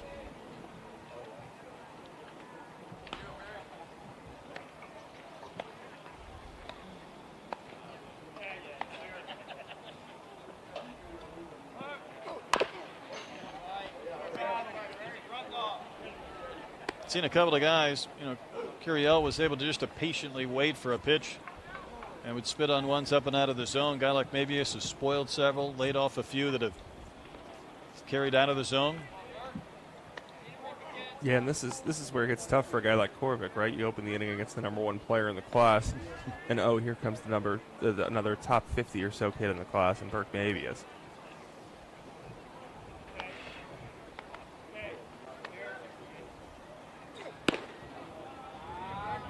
Might get a ring up there, but did not.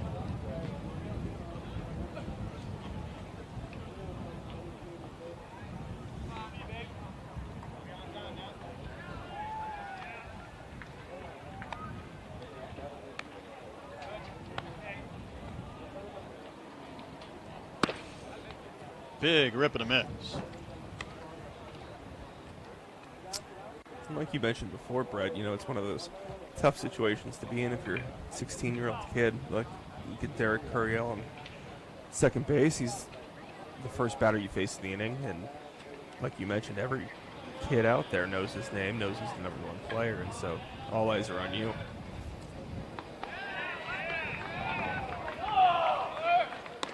Brent Munger, the batter, and that one's going to go to the backstop, providing a free base.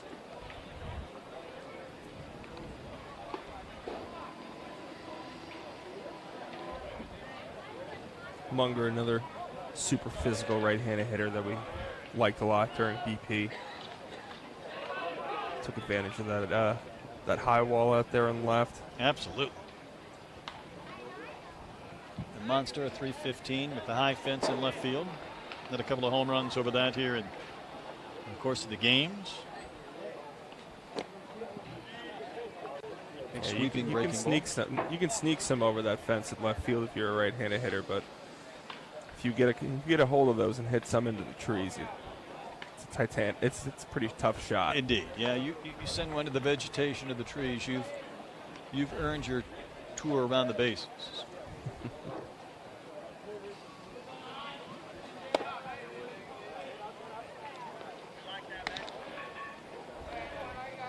You're seeing a pretty advanced approach from these hitters, and we've talked about the caliber of guys, but if they've got to see 7 or 8 pitches in order to get something to hit, they're willing to do it rather than expand the zone.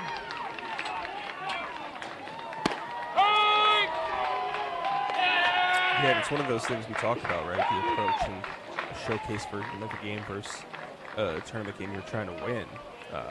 Normally take your walk, move on, but we want to see what the hitters can do in the box.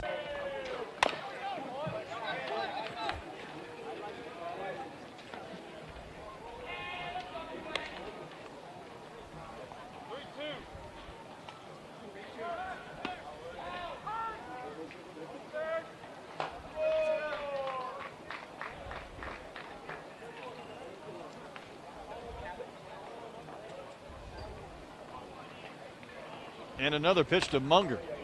A little bit up, a little bit in.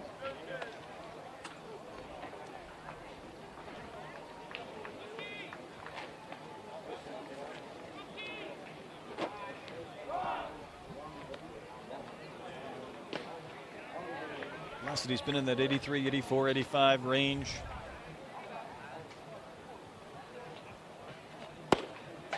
Corley trying to settle in and find the zone a bit. He's kind of worked around the quadrants at times, a little bit in, a little bit low, and up. Yeah, and if you see, he's really focusing on that glove side part of the plate like he was early, just finding that consistent release between north and south. That's a good pitch. Munger takes strike 3, and that will complete the frame. So there was a little bit of traffic with the base hit by Curiel and a couple of ghost runners.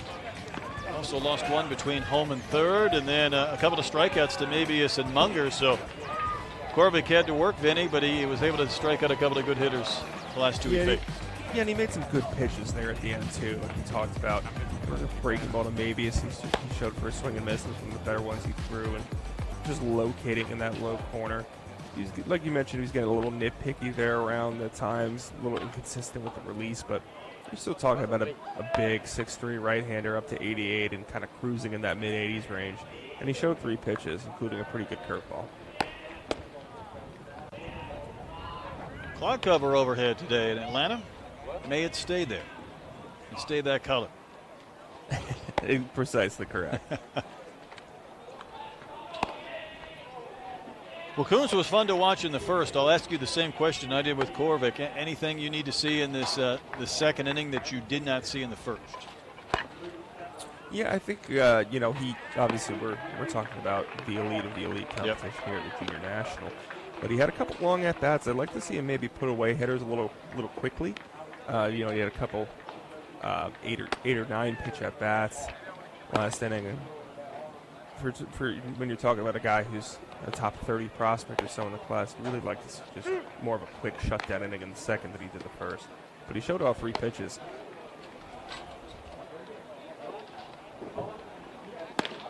Yeah, he did. And, I think as we mentioned before with some of the top hitters that we've seen in this game already, for some of the top arms, either in this game or what we saw yesterday, there's a little bit of extra excitement. You want to see what that ranking looks like. And then all of a sudden when you realize, what that arm and what that standpoint looks like, it gets awfully exciting quickly. Yeah, and it's easy. It's easy to, get excited about all these guys, and as we should, it's rare that we get this kind of talent accumulation on one field, and we're obviously excited and pretty hopeful about the class. This is kind of the Junior Nationals, almost a branching out point of the summer. Like, here's the best of the best. Let's see what the rest of the summer holds. Rocco DeMarinis is going to lead off here in the second inning. Going to pull those hands back quickly to keep from wearing one right out of the gates. Yeah, and that fastball command has been a little bit erratic at times for Coons. A little bit more towards the arm side with it. On the ground, right to first. Easy play. 1 out.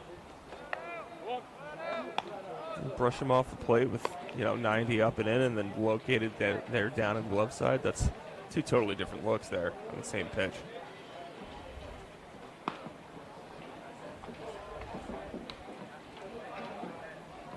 Jaden Key made that play over at first. Here is Eric Soto.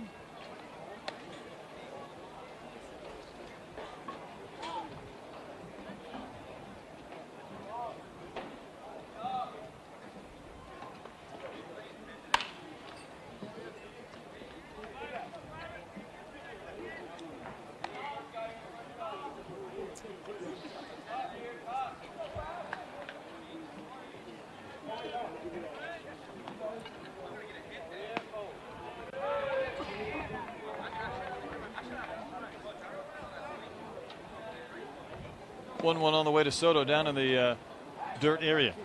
Yeah, looked like a changeup there. She turned over a couple last inning and tried to go again there against a right-handed hitter.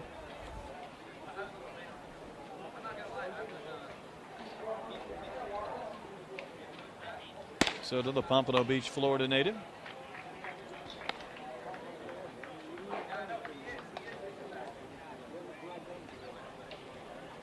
Trinity Christian Academy High School.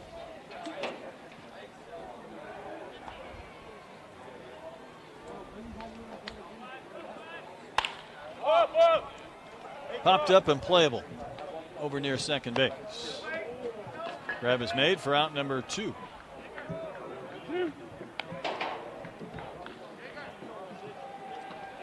Trey Lawrence put it away. So we did see the 3 strikeouts in the first. We've seen a soft pop-up and a soft ground out here in the second.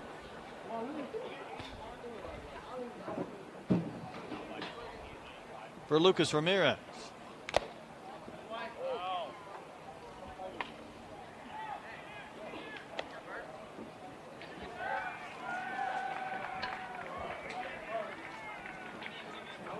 Lucas Ramirez, want to talk about bloodlines. Son of Manny Ramirez. Of course, you get a slender left-handed hitter here. And of course, already this one into the hole. Long throw across the diamond, picked at first base.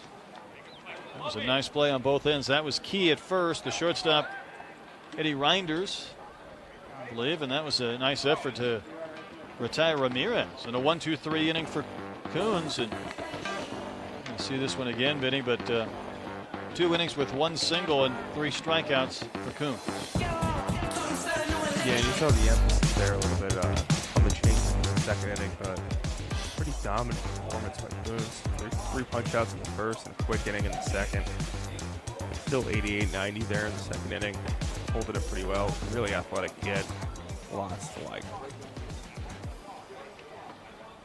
I'm going to put a cap on his pitching performance for the day.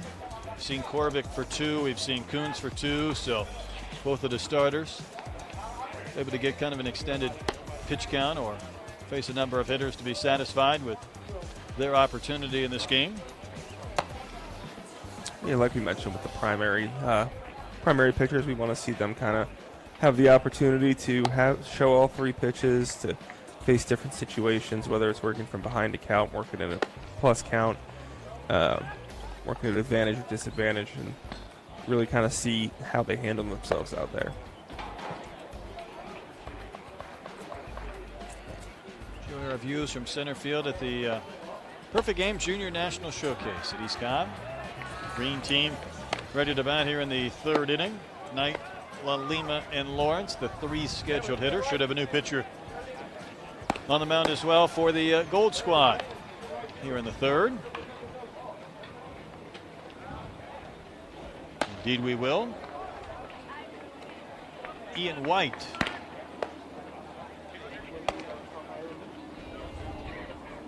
Another Pennsylvania native.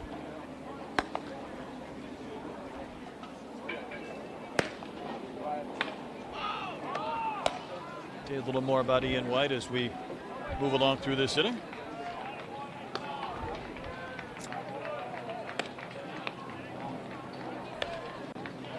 Travel team is U.S. Elite.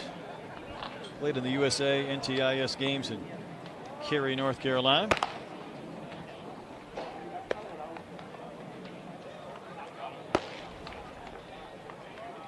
Somehow a guy from Pennsylvania can be a Mariners fan and a Julio Rodriguez fan. Not that there's anything wrong with that, but he said the baseball skill set for him that's been important has been the development of his 3rd and 4th pitches. And the spring season helped him develop consistent command of not only his fastball and slider, but a cutter and changeup. So there we have it. See how many of those he breaks out here today. Yeah, I'm looking forward to seeing White pitch. Worked out in the infield.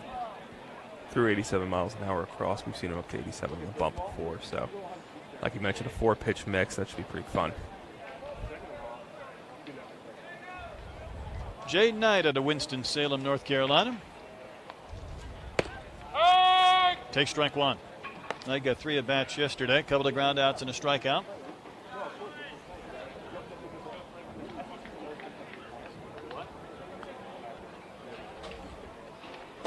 6, 7, 8 runner yesterday in the 60. Knight, another talented high schooler out of the Combine Academy there, up in North Carolina.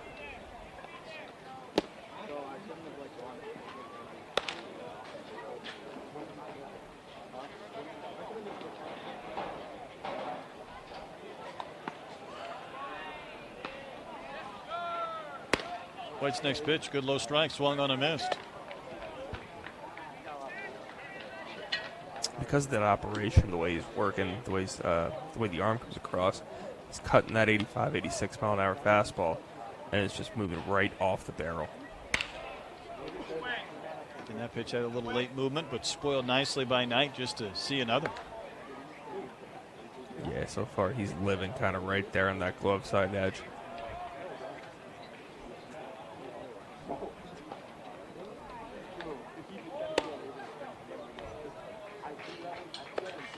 Some run and sink down and in. The count has gone full tonight, leading off the third for the green team, the visitors here in our second game this morning.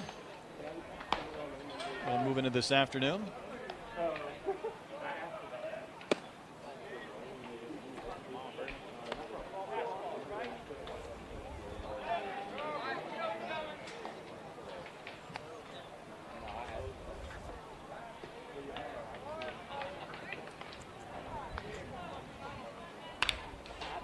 White put that one on the corner but fouled back, so Knight spoiled a few. He's been able to make just enough contact to stay alive in the box. Yeah, it's good at bat so far. Obviously, fighting off tough pitches and showing a good eye. It was a good workout yesterday too, running a 6.7.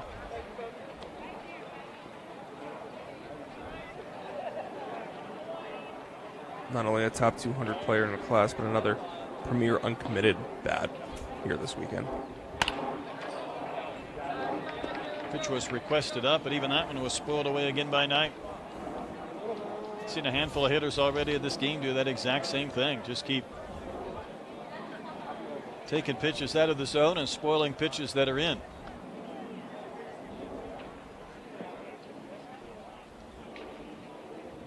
I think the catcher wants this in his hip.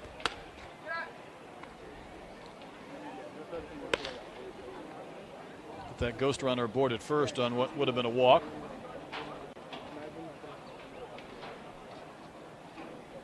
Eric Soto is man behind the plate, sets up now on that outside corner.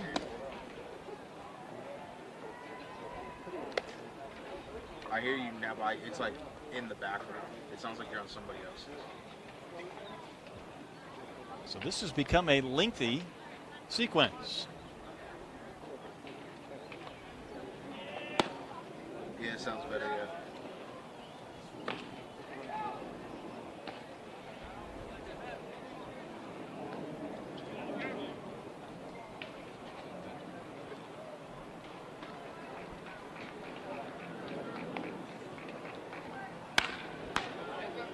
Hammered foul again. I don't know how many pitches we've seen here, but we've got to be in double figures, right?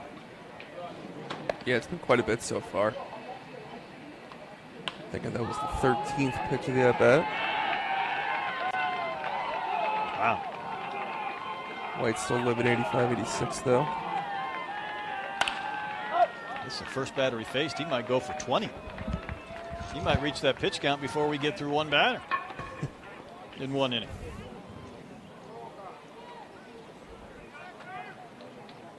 That's something with White, obviously. You don't want to see as the first batter, the bet of Right. your outing.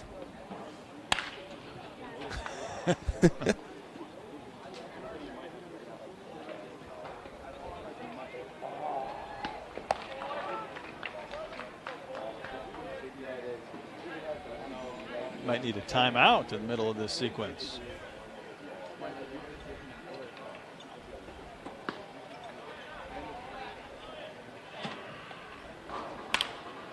Another one fouled back. I think we might make it to 20.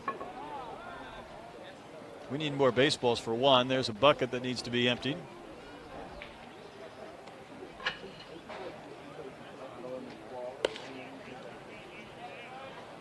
White showing a little body language as if this has kind of worn him down. And again, you know, you come out there, you want a good first inning, want to get through a couple of innings. Yeah, and obviously, you know, by the 16th pitch mark in any inning, it's going to start to get a little. I mean, you enjoy the competition, but from the showcase standpoint, it's almost like let's move on. You know, let's just put him in first, whatever the case may be, because you don't want to see this expenditure of resources and again one batter. Yeah, and that's the thing too is, you know, at this point he's already walked, so everybody knows the fastball's coming. He does not have the opportunity to even Correct. showcase his off-speed pitches.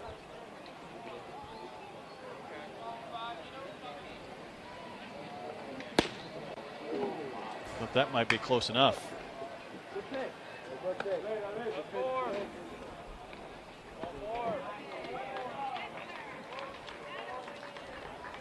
Throw out another ghost runner.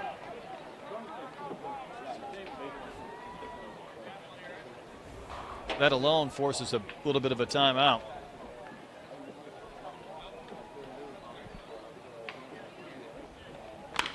My goodness.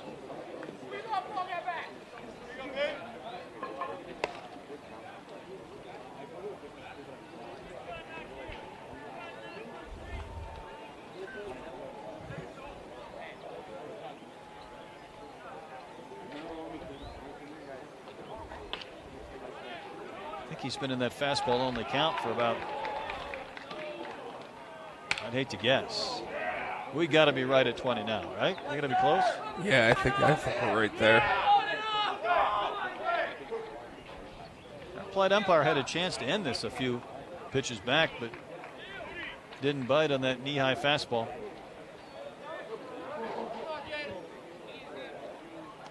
I think I might have done that 10 pitches ago.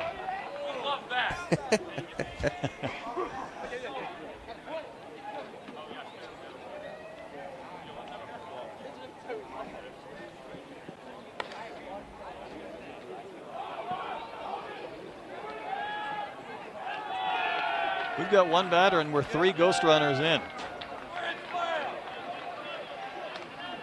Yeah, that is, to put it lightly, what you don't want to see.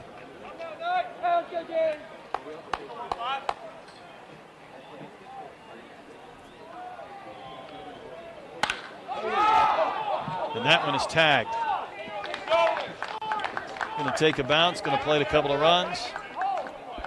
And Jaden Knight wins the battle in excess of 20 pitches. The first batter against White.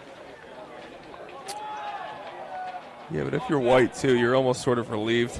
Yeah. Just get on with it. Get on with the inning. Because, again, this is a showcase environment, right? It's obviously a super long battle, but we also want to see him throw all his pitches and not just try to get a fastball down the middle. Tell you what, if Jackson LaLima doesn't know what White throws by now, standing in the on-deck circle for about 20 minutes, shame on him. Oh, you better have it timed up by now. He should have everything in his brain and at his avail. Although now he does get to see the spinners that he wasn't seeing for the last 10 minutes tonight. White's coming from that 3/4 slot, getting that good life on the fastball like we talked about, but that slider's coming out of a similar tunnel, more horizontal than vertical. Fouled away again by LaLima from IMG Academy and Florida Burn.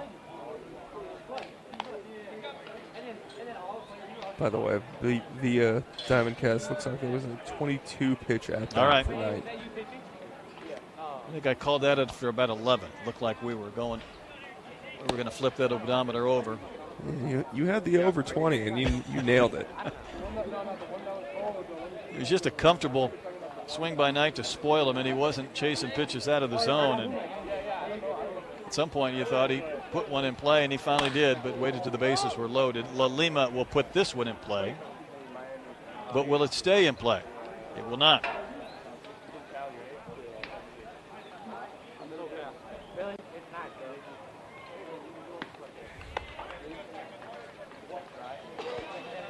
LaLima's a big workout guy, as you can imagine, but he also says he's a good cook. I guess those go hand in hand. Work something up after your workout, you've got it covered. That's right. Good pitch. Yeah, good breaking ball there. I think they're going to roll the inning here for pitch count reasons. Yeah, we called that too, didn't we, a while back? Yeah. But a good breaker there from White. Like I mentioned, that curveball's coming out of a similar tunnel as the fastball. Makes it pretty deceptive there. Mirrors that release. That was the longest 2-batter inning I've had in a long time. Well, hopefully that's the longest 2-batter inning we'll have all day. It was a fun confrontation. I tell you what, you won't soon forget Jaden Knight against White.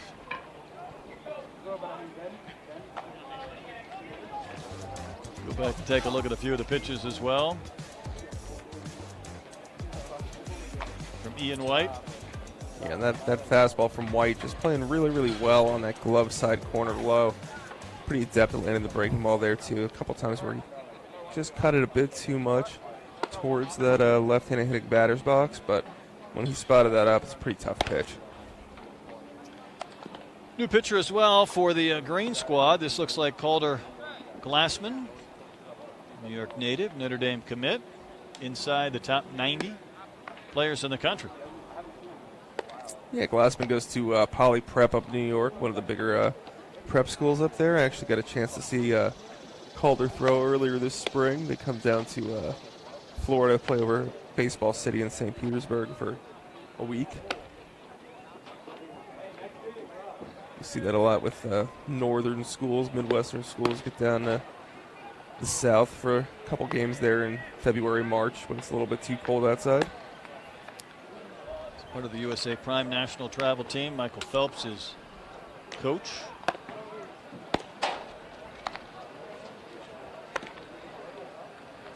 Was he part of the WWBA champs last year? I'm not sure. I believe he may have been. Tell you what, though, he's a young man that fractured a vertebrae in his back on 2 separate occasions, as well as suffered a broken foot. So you talk about overcoming a few injuries and obstacles, but said he's tried to stay determined through his injury and rehab to get back on the field. So I'm sure he's happy to be able to persevere to be here today. Quick follow-up for you. Glassman with 3 shutout for the USA Prime National and that 15U WWBA champion team. Outstanding. Good find. It's a Garrett Cole fan. Says he throws 6 days a week.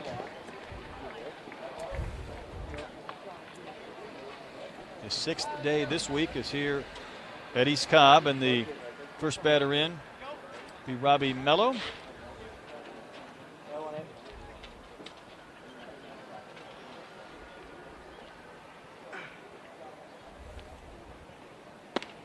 Good pitcher, strike one. Mello had himself a 87 exit velo single yesterday through the right side. And the Army commit.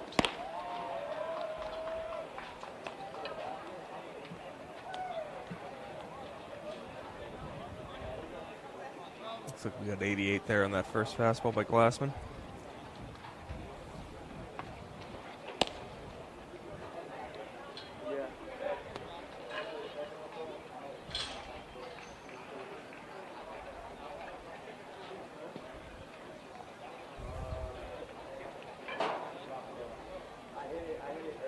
Open stands for Robbie Mello. Gonna serve one into left center for a hit.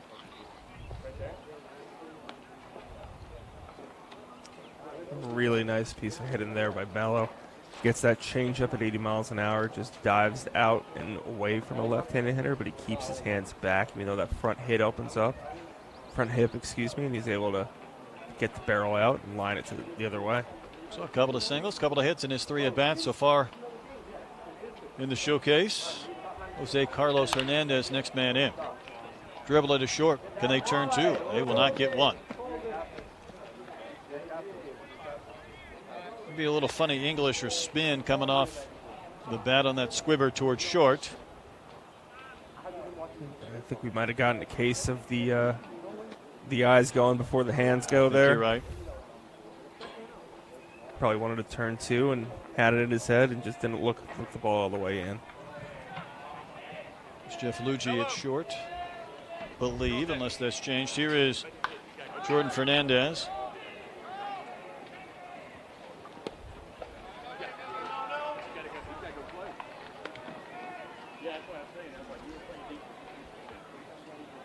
Fernandez had a fly out to right and a strikeout yesterday. Hey, if somebody look, when he gets this double right here, think I'm not going to go to second or run something. You get a hit. he looks to strike one over the inside corner at the knees. Goes by Baby J, a Miami native, Timber Creek High School, FTV travel team.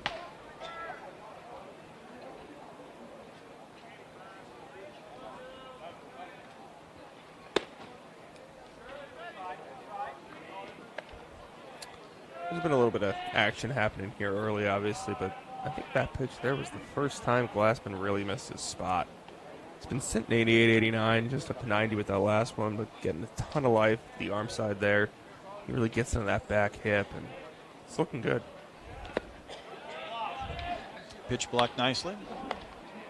You saw the breaker obviously there, and on the first pitch of the inning too, mid-70s, good shape. One of those things that checks a lot of boxes just in terms of projection and what he'll look like here in a few years, I think. That one's going to go to the backstop. Both runners will advance easily. Mello and Hernandez.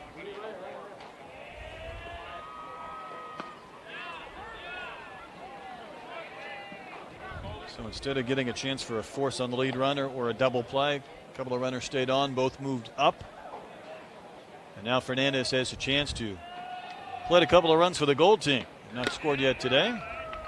Pitch just off that outside corner induces the swing and a miss from Glassman. Even that, 3-1 count, you're thinking he's going to throw a fastball. He's probably going to try to get it over the plate and spots it up right there at the glove side corner. It's a pretty tough pitch there in a hitter's count. Fouled back and not a play.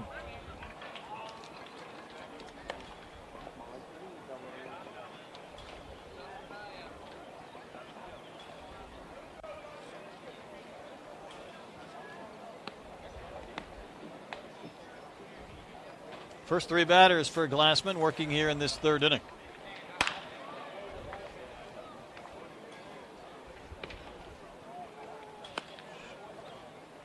Starting to get some flashbacks, Brett.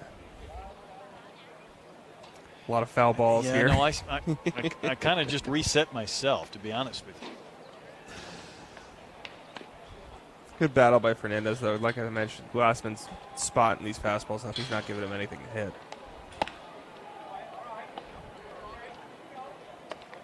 You go through those stretches as a pitcher, or maybe you miss on a few, and then you need one in the zone. When you get it in the zone, it's spoiled, so kind of magnifies the battle between hitter and pitcher.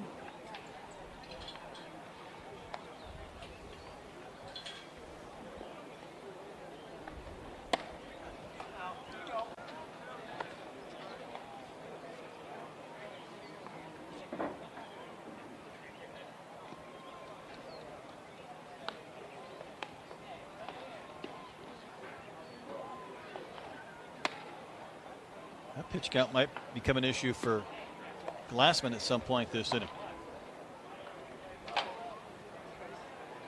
Especially because for both White last inning and then Glassman, I'm sure these guys are probably ticketed for 2 frames. You really don't want to see that first one just throw everything out of whack. Yeah, Glassman right now creeping towards right around 20 pitches.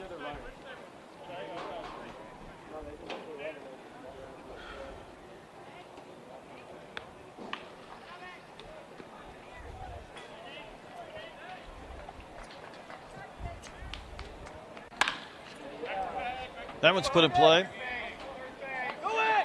Caught and right. Mello's going to tag. Is he going to score? Yes, he is on the sac fly from Jordan Fernandez. The first run for the Gold team.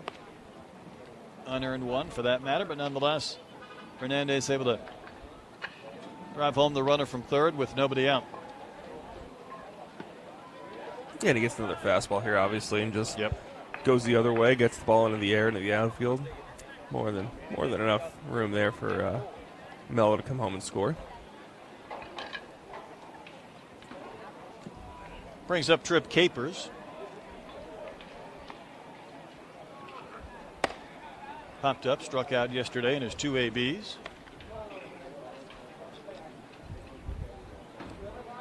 We're in a 6.5 and a 6.5 160. yesterday during the skills portion, which of course gets your attention. The Fort Myers, Florida native. Wave and a miss. Throw's going to go through. It's going to come back to the plate, and how about that tag? I mean, you're hoping not to lose an arm at some point in that sequence. Yeah, that throw took him up the line, and I got scared for a minute, but, fortunately, maybe this is the size that he is, so I don't know. That might have went poorly for the runner if he would have collided there. Yeah, maybe it's able to apply that tag.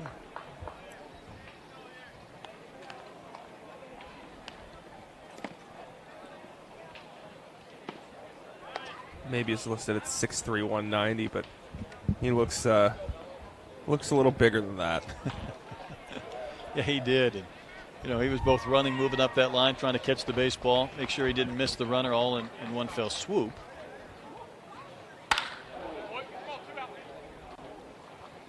In the air to center. It's up there a long time, but it will be caught.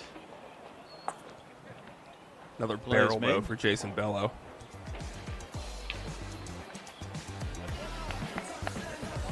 That will end this third inning. Go back and look at some of the pitches from Glassman. Yeah, like I mentioned, Glassman looked good early. He had a little bit long at bat there towards the end, but we're talking about 87 to 90 guy with pretty clean operation there. Good feel for the breaking ball. Checks a lot of boxes. On we go to the fourth inning.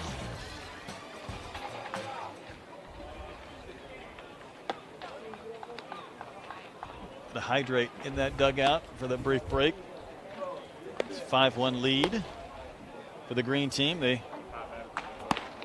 been able to take advantage of some ghost runners. In fact, we saw a couple of runs with just two batters hitting last inning in the third. So got to believe we'll see Ian White back out there for a fourth, maybe a little more of a normal frame.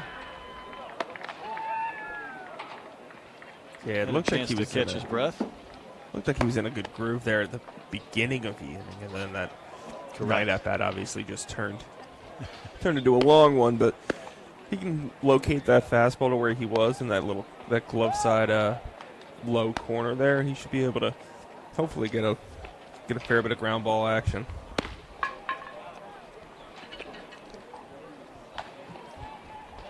Trey Lawrence, the first scheduled hitter as we go to the fourth inning for the green team.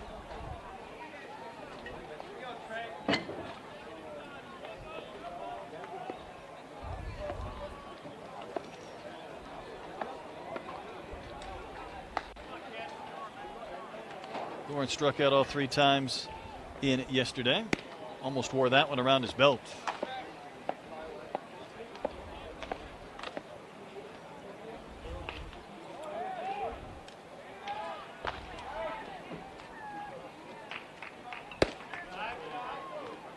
Two balls, no strikes to Lawrence. Ian White, second inning, second pitcher used by Gold.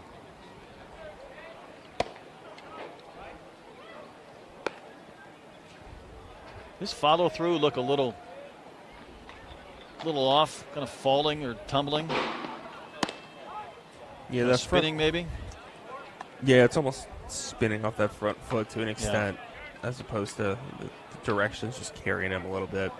Yeah, it didn't seem like that a true finish to the plate. There's a twist or there's a spin.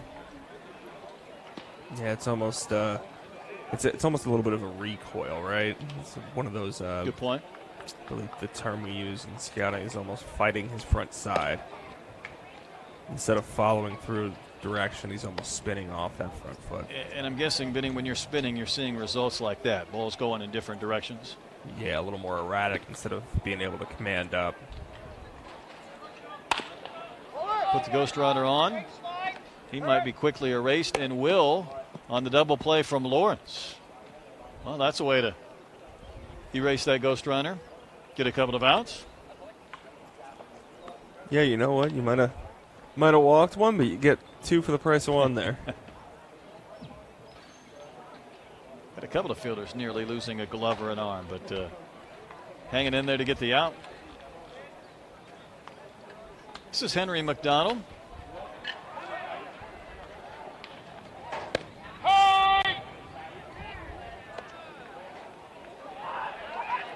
Tell you a little bit about Henry. He's one of those bios that came in late. South Pasadena, California native. High school coach Steve Bierman. Ball's going to drop over near the monster. McDonald's got himself 2-out double. I really liked McDonald's BP yesterday, Brett. It was swinging with intent to do damage, just like he does here. Gets a fastball in the hitting zone and doesn't miss it. Turns on it for a double down the line. He put some balls out during BP. Looks like a really mature hitter. You try and keep a lot of notes during BP. You know, it's tough because things go so quickly, and you're trying to watch and observe. How much note taking do you do?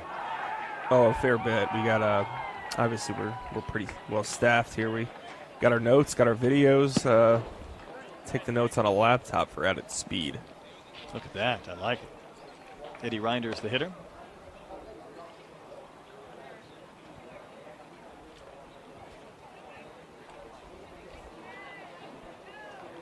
Reinders, the Wisconsin kid, Wisconsin Lutheran High School.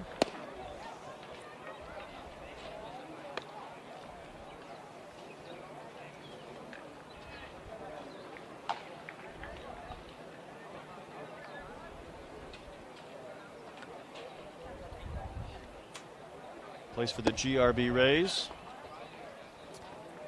I think that was the first look at a change up there from White. Drop slot and almost got around it, cut it a little bit instead of pronating out in front.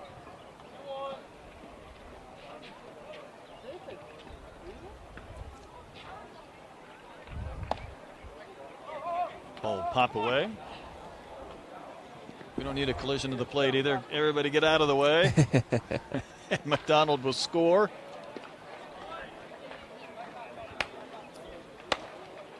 Reinders, another guy we talked about last night. Somebody who caught our eye during the workout portion of the drill. You know, he's got 6'2", 175 high-waisted frame. Pretty easy, loose swing. Some of those balls he hit during BP are going to end up being home runs once he adds some grown man strength. This one will be caught at third, and that will complete the frame. So McDonald got the double, scored a run. Ian White navigates through 2 innings. He'll have a story to tell when he goes home after those 2 unique frames. We take a look at some of his highlights. Yeah, and even his misses with the fastballs where they came in was mostly east and west.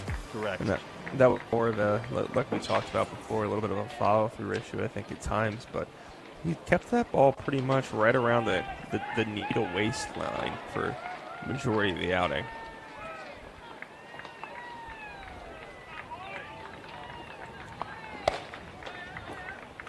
We're going to go to the bottom of the 4th inning. It's a 6-1 lead for the green team in front of gold. We've had a game earlier this morning, and this group of 4 teams will conclude their junior national showcase. Teams 5 through 8 getting ready for their 60s and outfield throws, infield, first base, and catchers pop times before the BPs. Coming up a little bit after the conclusion of this game, but we still have a few more pitchers to see and a few more ABs. And one thing about Glassman, he was able to work around a little bit of wildness early, finished off with a couple of flyouts in the 3rd, and will be back out there for his 2nd inning of work in the 4th. Yeah, like we talked about last inning, Glassman looked good. He ended up right around 20 pitches, but still the fastball, curveball, projectable frame, pretty clean delivery. Solid first inning from the Notre Dame kid. Going to get to face Connecticut native Jaden Novak.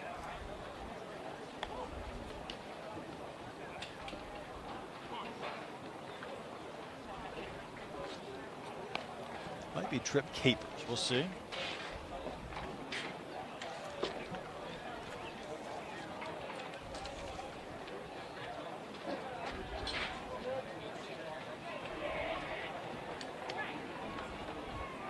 Indeed it is. It's Capers.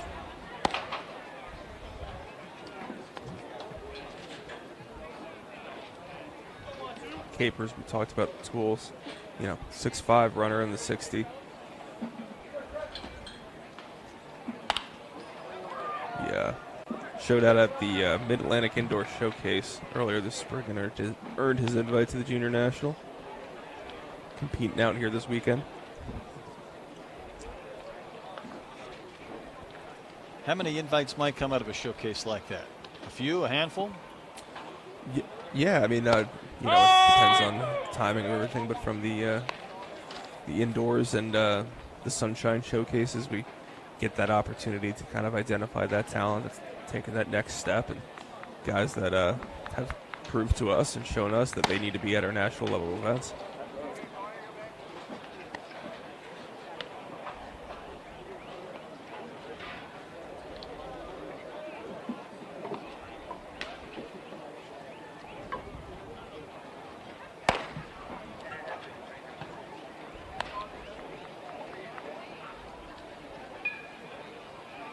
Three balls, two strikes to Novak from Glassman, working here in the fourth. Puts that glove up near his chin before this somewhat simple windup. Going to put on a ghost runner.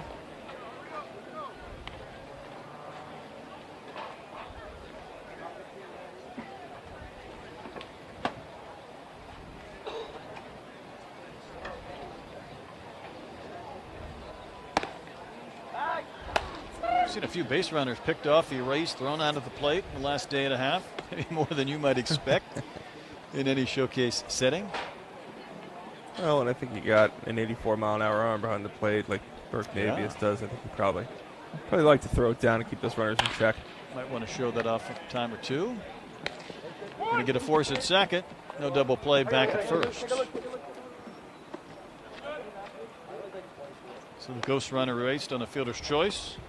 Off the bat here of Capers. Yeah, what I'm noticing from Glassman this inning is that it looks like he's a bit overextending on that front side somewhat, almost yanking that arm a little bit towards the glove side. A lot of his misses this inning have come towards that area with the fastball.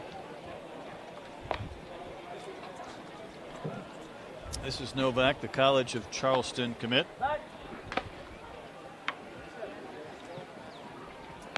Another guy who, I know I sound repetitive at this point, but Novak, physical right-handed hitter, 6'1", 205. Another guy who really took advantage of that left field wall on BP.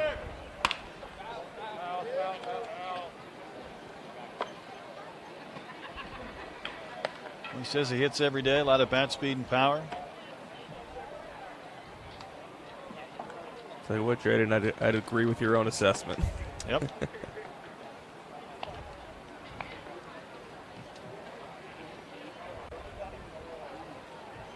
Said he experienced a slump during his freshman year, which tested that confidence. But when you come out on the other side and you live to tell about it, filed it away as a good learning experience and just keep stacking and building from that point.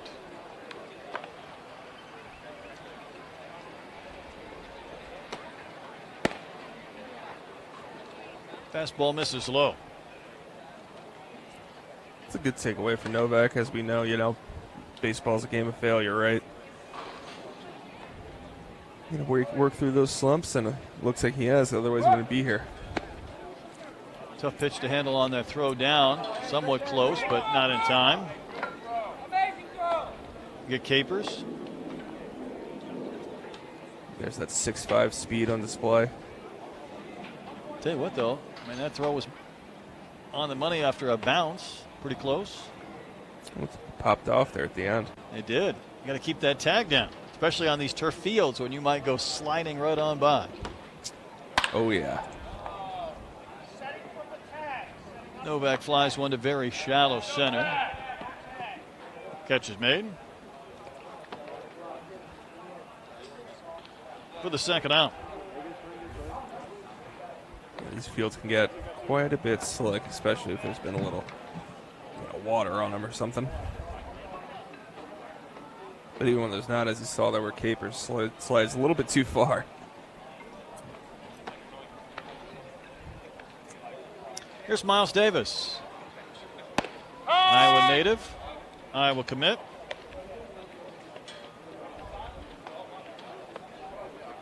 Davis came in as a top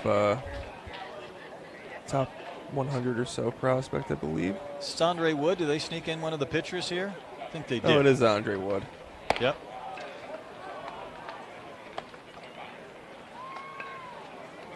I've had a few pitchers that did not bat yesterday where they were on the mound that have been inserted at various spots in the lineup. So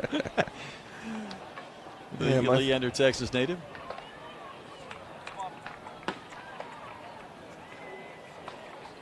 Wood was really impressive on the mound yesterday.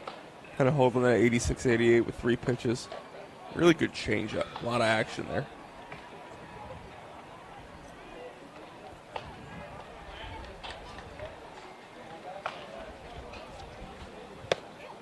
Wave it a miss.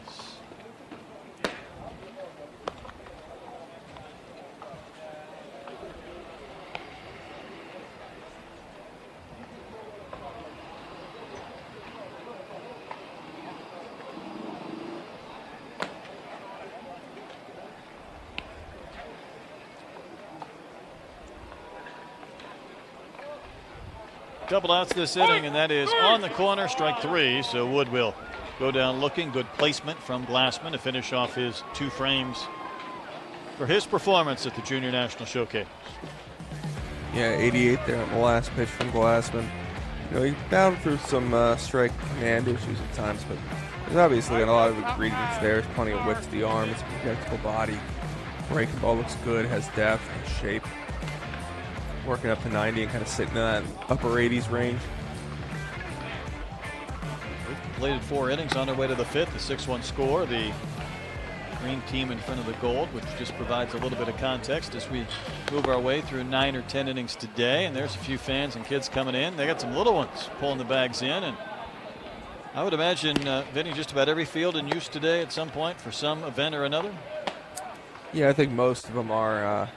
I think today's the championship day for the Battle of the Southeast tournament we have, along with various other youth tournaments we got going on in the backfields as well. So a lot of baseball happening.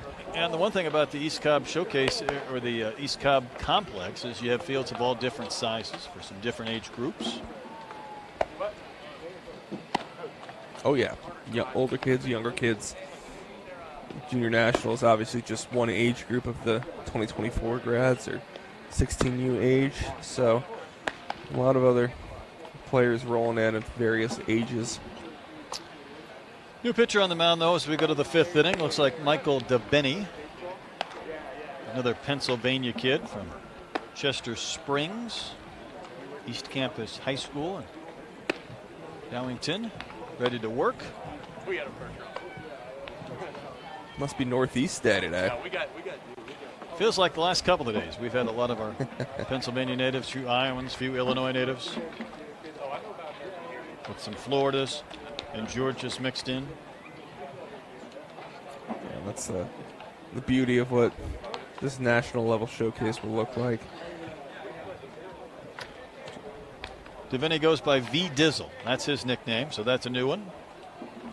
Plays for the Little Caesars 16U National and Pennsylvania Rebels 16U Gold.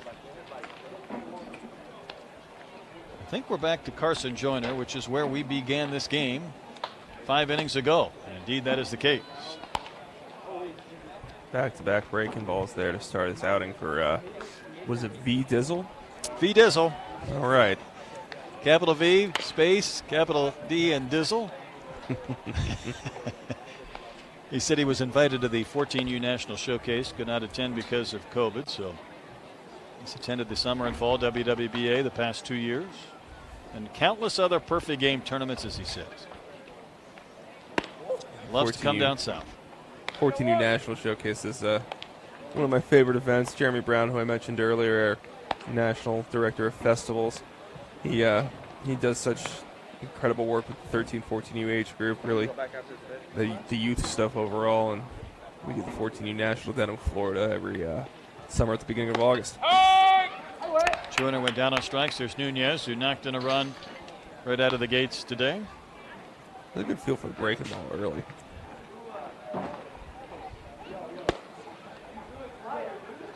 DeVinny hit a father who was a Division I swimmer at Marist in New York, but B. Dizzle, an outstanding student, a 4.0 GPA over the last 3 years.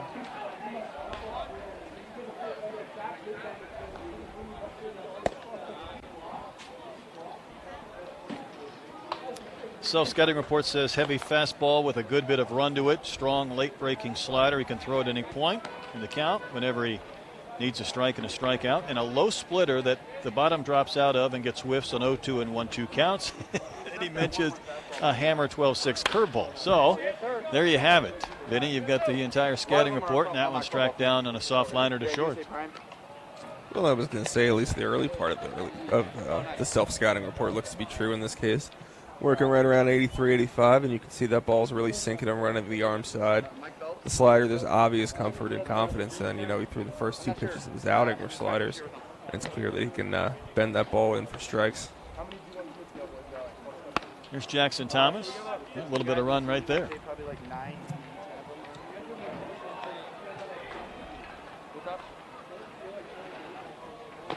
Be curious to see that splitter. Yeah, I'm waiting for it. Well, if Thomas wants to see it, but we wouldn't mind it. Thomas bounced out to second and is only AB.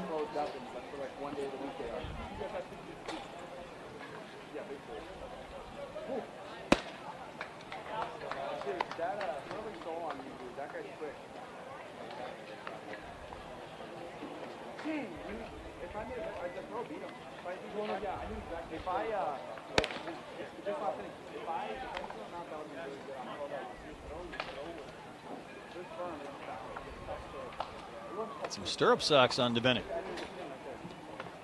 That's a little old school. Whether those are the real ones or just painted on the socks.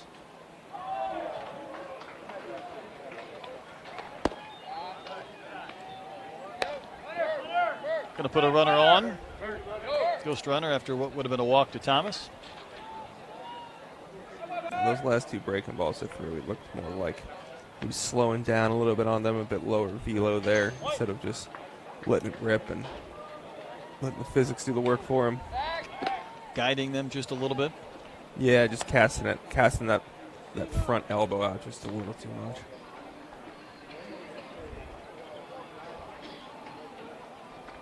Comes set right at that belt for the pitch that's swung on by Thomas.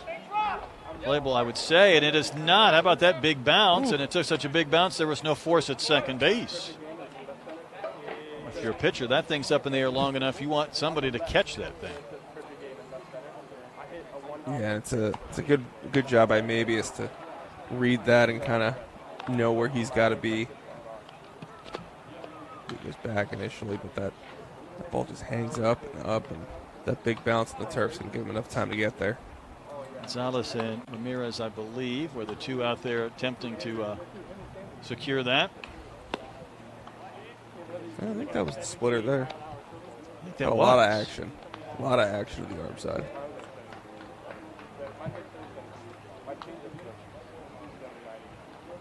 The inning continues for Luigi. Bounced out to second and is only AB. He's going to chop one here to third. That will be an easy play to end the inning. We'll see more of Deviney, I would imagine, next frame, but a couple of quick outs, Vinny, before the ghost runner, the bloop single, and then the easy ground out.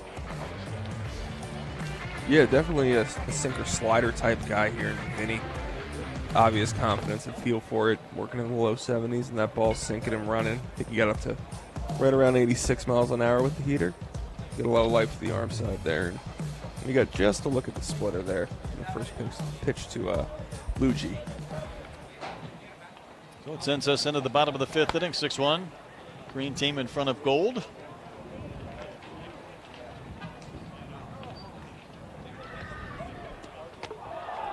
Chance to get maybe one more AB for some of these players. A few pitchers yet to see. A little bit of light catch going on around the ballpark.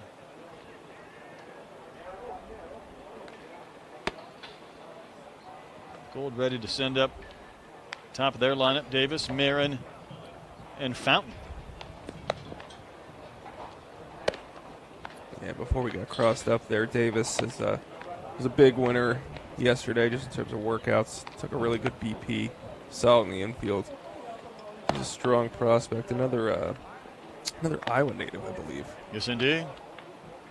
Need more Hawkeyes is what I always tell our folks at Perfect Game. Let's find us more. Meanwhile, Lance Gorman coming on to throw. Helotes, Texas.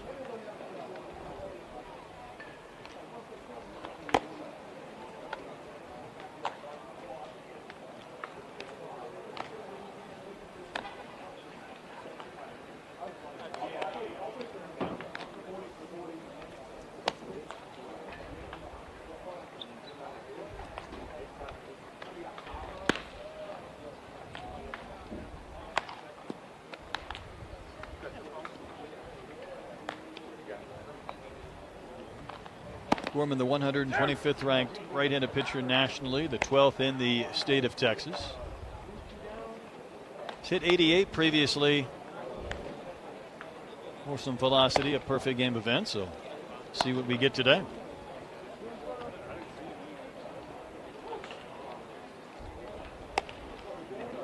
Hey, can you put these back there? These are for us. Oh, put this back in.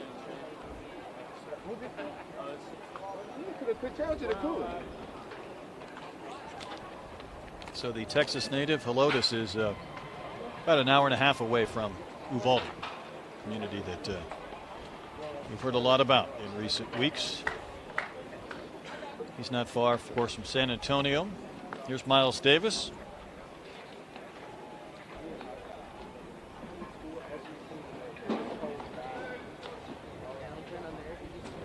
Basketball player in addition to baseball player. You see his national rank, Marion, there just outside of Cedar Rapids. He's a Cubs fan, but he loves himself some Jazz Chisholm. Oh, who doesn't? Yeah, that's a good point. Pitch was left elevated a bit and smoked towards right for a base hit. Davis had to wait into the 5th inning to get his first AB. And he was able to take advantage and single to right. Did get 3 at bats yesterday, so that's the reason why he's the last man to cycle through. Just about. Marin's another.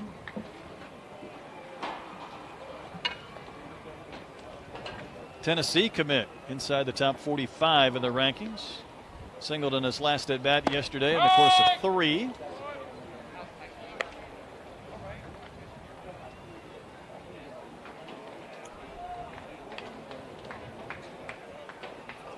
Saw 187, a couple of 87s, in fact, for Gorman. We mentioned he hit 88 at a Perfect Game event, so he might get to that point with a few more once he kind of settles in.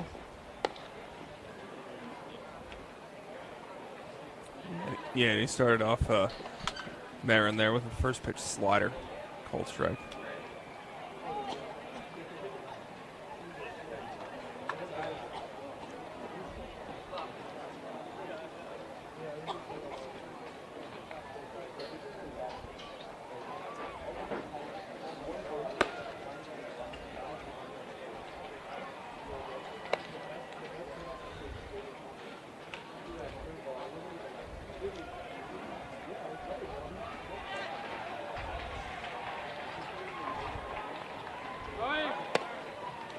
Pitch is down, a little bit tough to handle, and yet it was close at second. The ball kicked away, as you can see.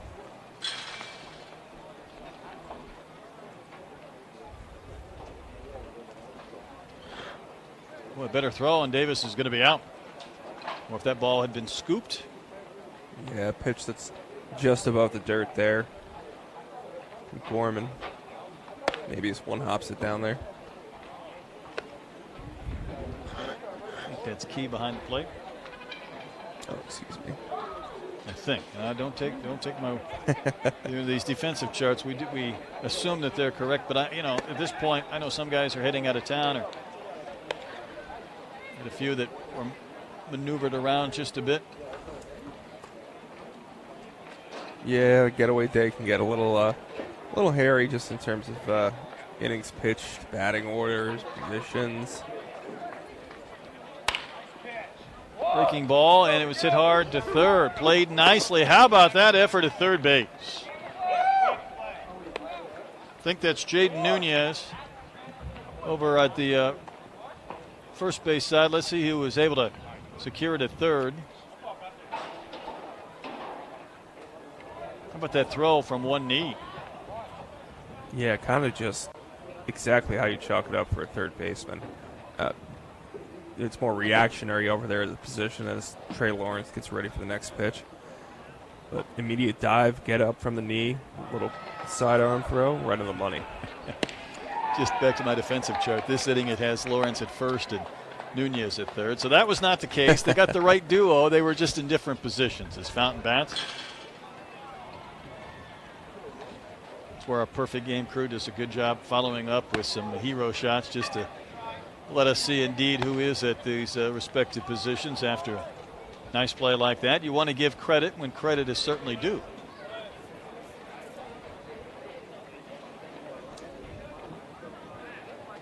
Fountain is 0 for 3. But his first at bat today here in the Junior National.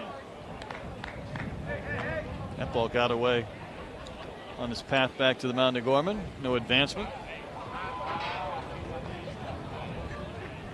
Good fastball to the knees there from Gorman. He was up to 87 earlier, like you had mentioned, and he's just kind of sitting right in that, right around 85, mixing speeds, mixing locations. Well, he rocks set with that front leg, doesn't he? And you see that occasionally with different pitchers, they might, rock 3, 4, 5, 6 times. I think he comes set maybe 4 or 5 times, so he'll rock and kind of bounce just a bit on that front leg. There's 1, 2, 3. Stopped at 3 this time. Pitchers who do that, if it's a timing mechanism, it never seems to be the same number. I mean, you might get a 5 or you might get a 6 or a 2. I suppose it keeps the batter or the runners from gauging that, or maybe it's just a bounce and hop until you're completely ready to go to work. Yeah, at least show it to us. At least with the pitchers I've talked to, it feels more like a comfort thing, especially out of the stretch, just getting that rhythm, getting that balance. That was a 4. Yeah. And maybe a little bit of gamesmanship with the runners. We talked earlier about keeping tabs on these guys because they're going to be aggressive and want to steal bags. I'm forgetting the Vanderbilt pitcher who does that 9, 10 times.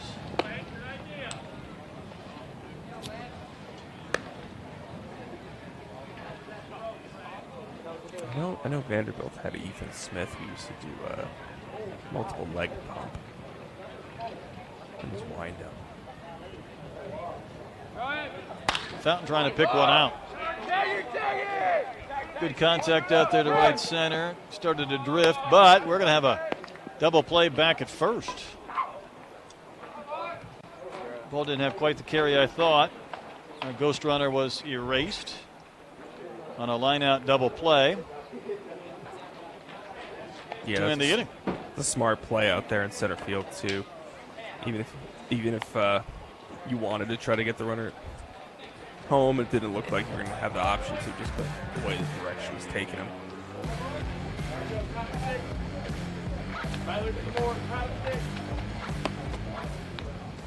On we go to the bottom of the 5th inning. So Gorman got his inning. We'll see if Devaney goes back out for a second inning of work after he pitched the previous frame, half inning.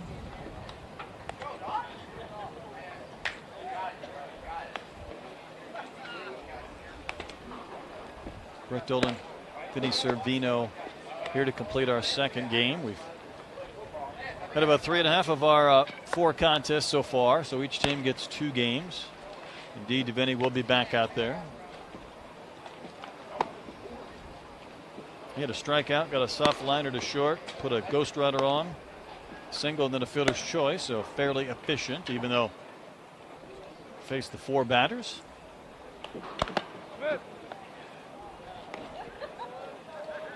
You got those as old-fashioned stirrups, or are those the sock version? You know, I guess I've been surprised that more players do still wear the stirrups, the true stirrups. I have to believe that my boy V Dizzle here wouldn't be wearing the painted on ones. No, you got to go real old school. Those are always the most uncomfortable thing, though. That sensation under your foot on the shoe. Yeah, well, you know, my generation of baseball players, also our thing when we were younger was the old pants below the spike. So I don't That's think true. I'm exactly in a position to be talking about fashion. Understood. Well, focus always needs to come back to Curiel when he gets a chance to step in. Singled back in the second inning, and we've talked about this young man, the #1 player in the 2024 class.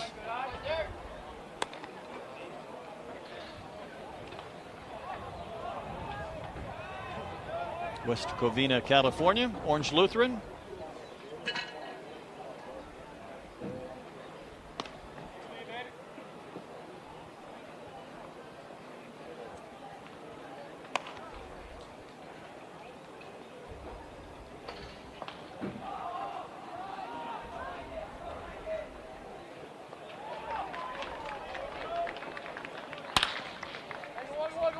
Wrapped on the ground to short.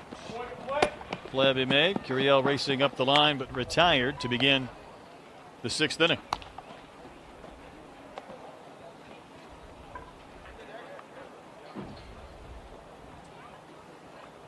Think about the talked about Orange Lutheran with Curiel.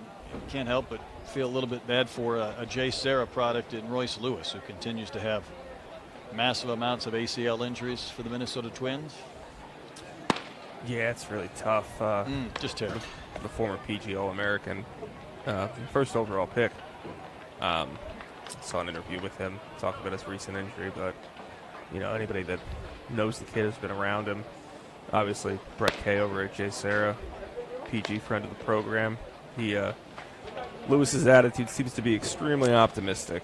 Yeah, I in wish I regards to could all this. bottle up that attitude and sell it, because you know you tear the second ACL, the second in the same leg, and have to deal with that same rehab again. You're looking at another year, which would be the middle of next year, which means every year has been impacted, whether it's COVID or otherwise, injury for 3 or 4 seasons. And you know that's the mental aspect of this game that we talk about. That you know that requires just about everything a lot of us have.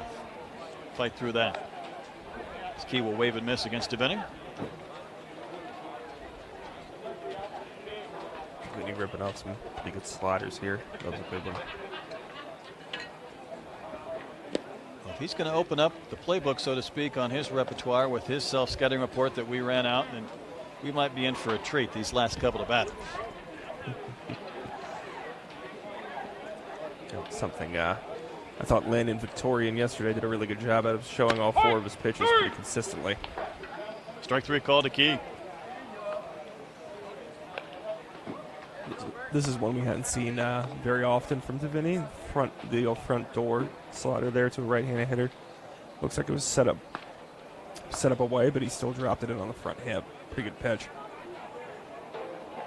Brings up Mabius.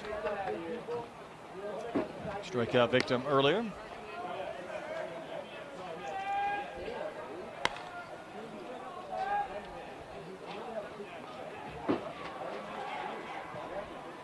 Nevada native, Coronado High School in Henderson. Lost that top hand and a big rip and a miss. I don't know if that was the fastball running away or if that was the splitter, but I looked at the fastball. Funny, I was wondering the same thing. This pitch's got a lot of arm side movement on it. A lot of run, fade, whatever the right term is. It certainly had plenty of movement down and away from this left-handed hitter.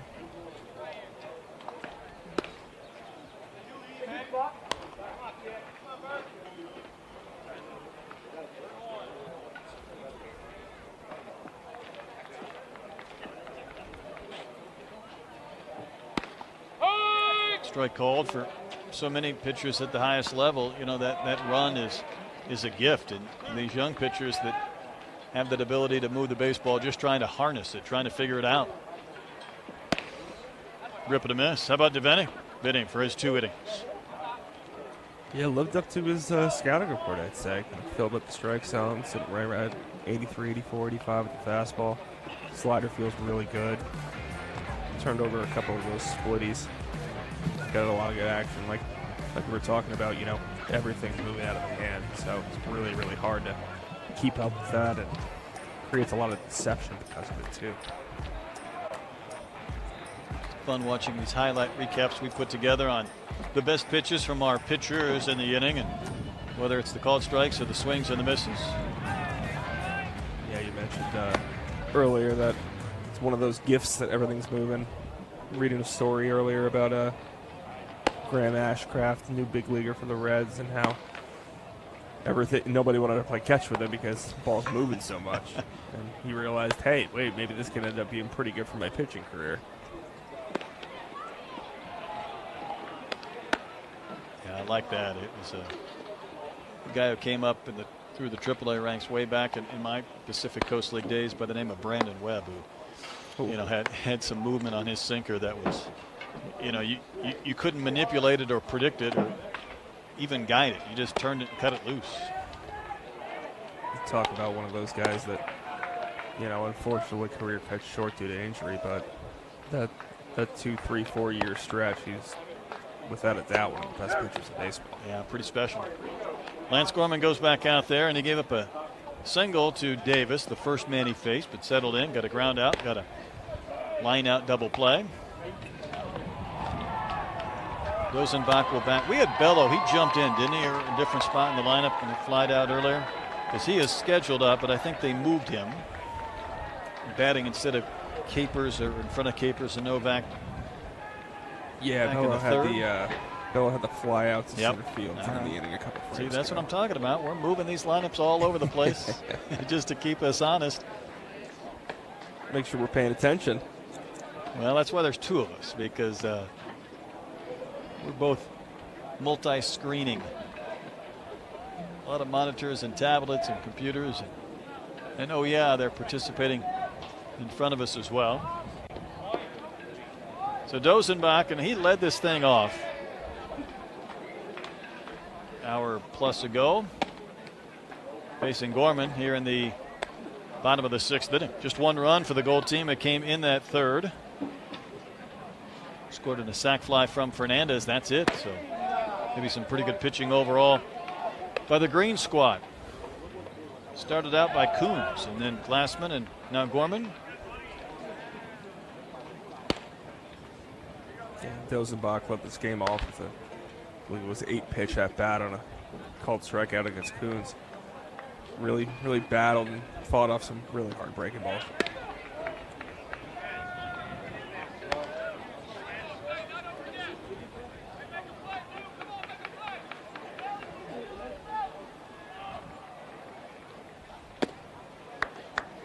Floated that one in, but dropped too low.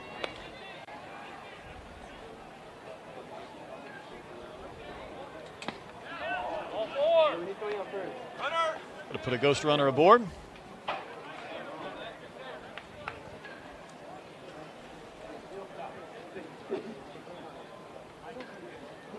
Make sure you get back in a pop-up.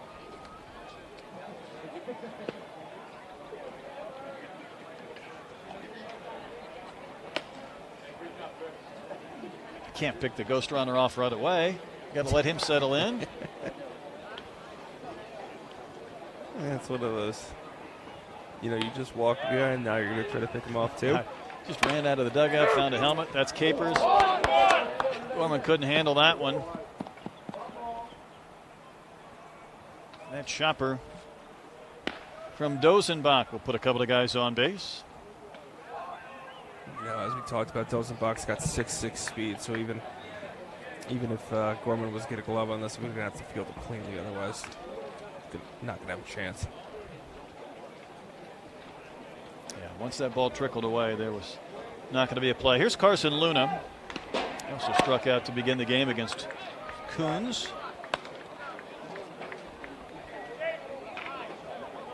Here's a good look at the speed going up the line.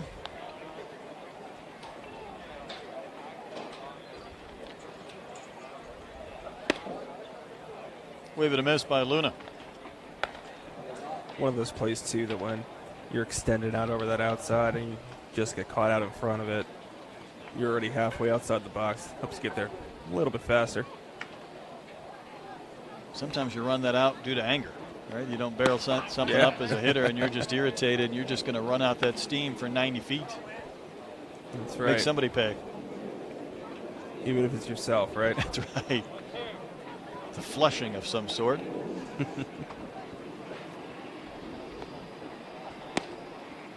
Luna able to resist that pitch that bended down. A couple of Texans going at it here.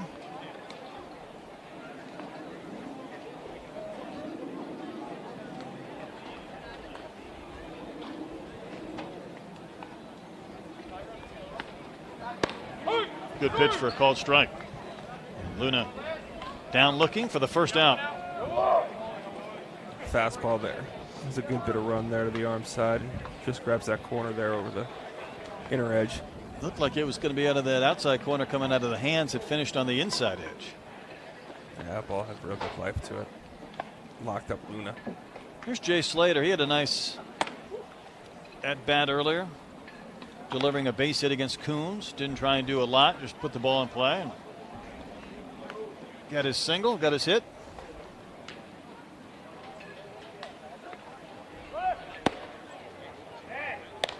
Reynolds will try to advance. It's going to be in time. Capers erased.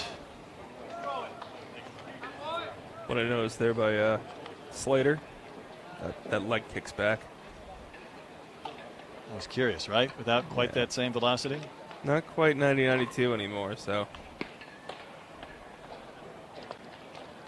The catcher, by the way, is supposed to be Key. I can't quite tell if that is, but got the caught stealing at third base.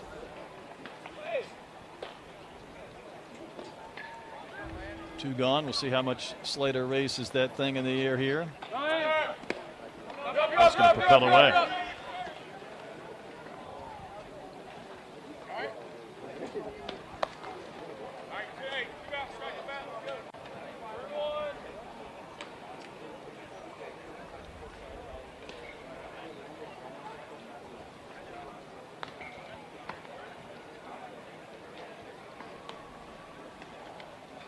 Slater plays for the Philly Bandits.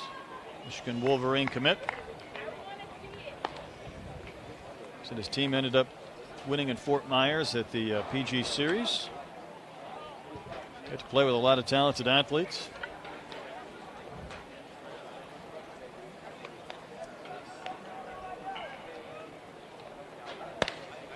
Also a black belt in karate, so don't mess with Jay Slater. Very interesting day for multi-sport athletes. We I'd got say a so. wrestler, black belt in karate. A lot of different avenues these days to keep you in shape.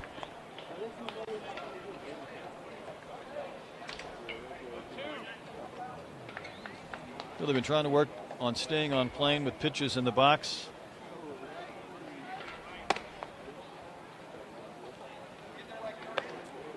Calls it a lockout position in his legs on his swing.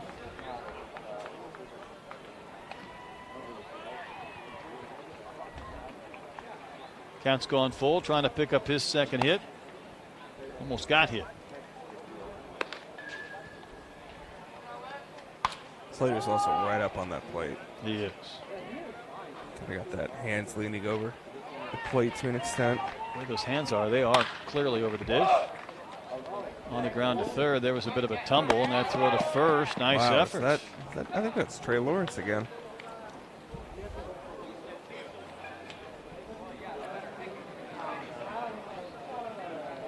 So Gorman, the beneficiary of a nice play. It's back-to-back innings with a diving stop to his left and, you know, enough body control to get up on one knee and make a strong throw. Yeah, throw on one knee across the diamond.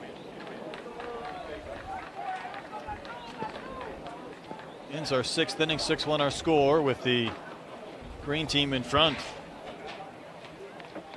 Always love to see a little bit of defense mixed in as we focus in, of course, on the pitchers and then these confrontations with the hitters. But see these individuals in game mode. Yeah, and that's really the fun of an event like this. Because the amount of talent that we have, the defense is really really good oftentimes.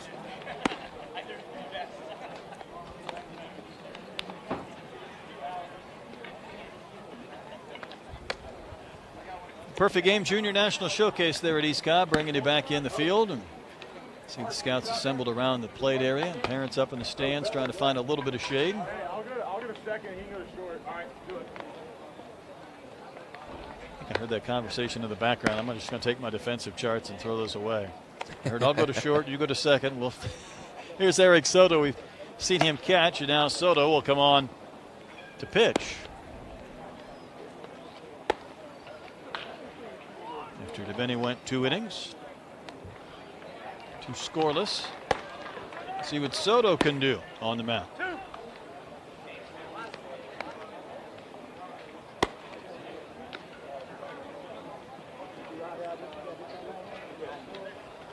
Looks like that's Trey Lawrence. Tell you what, if we could give a Gold Glove award here for a contest, a great big attaboy, a virtual high five, I'd do so to Trey Lawrence. Well, what's the old adage, right? You make a strong play in the field, it often translates over to your next at bat. So maybe he'll find a way to have something hard hit here. Let's do a maybe third this inning. Meanwhile, it's Munger to lead off. By the way, Jaden Knight's on deck, so just gear up for that one.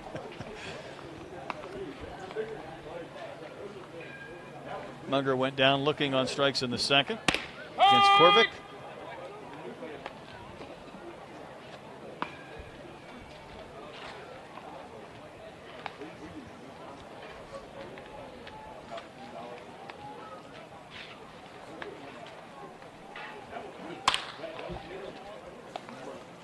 Played on the bounce at second.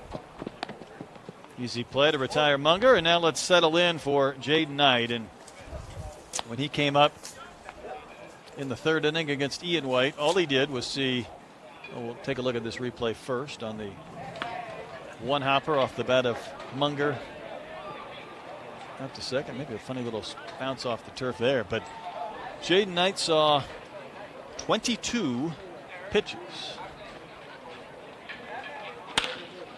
So, of course, he would put the first one in play around to third. Oh, well, he's averaging about 11 pitches per plate appearance here today. 22 and 1. Oh, baseball's beautiful, isn't it? Oh, it's something else. Ian White somewhere in the dugout just screaming.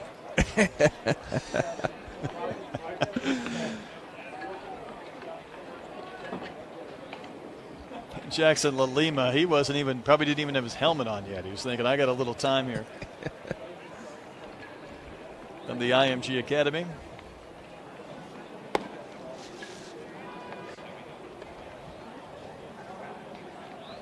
Soto, by the way, working low 80s. Well, upper 60s breaking ball there, like you showed to LaLima. This is upstairs, 2-0.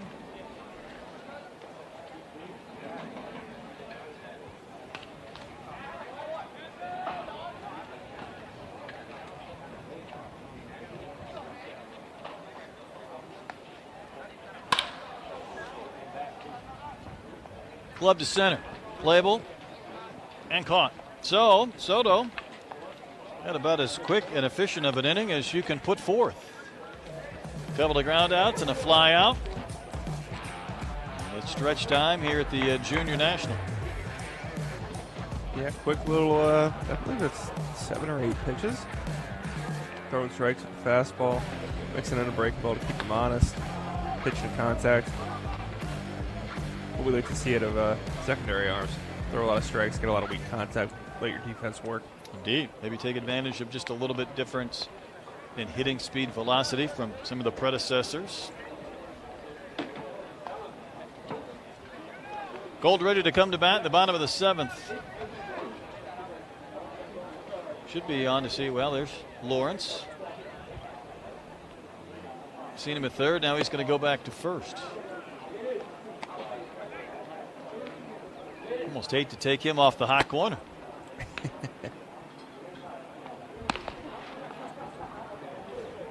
New pitcher for the green team, and this is Jaden Nunez. That's why. See, Nunez has been at first when he was supposed to be at third. Lawrence was at third, but now Nunez is pitching, so Lawrence will go to first base. Think we got it? Maybe? Yeah, that all makes sense. Oh, Should be sure. why, I know it makes sense to you. should be why those defensive alignments will be all screwed up next inning.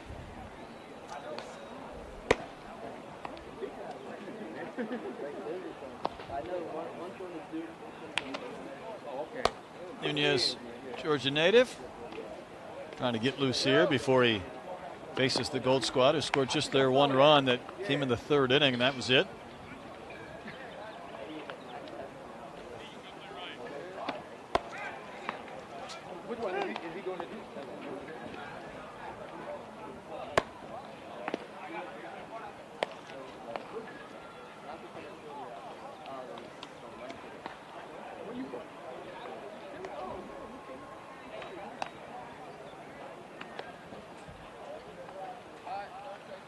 Lawrence hands the baseball to Nunez, and here we go.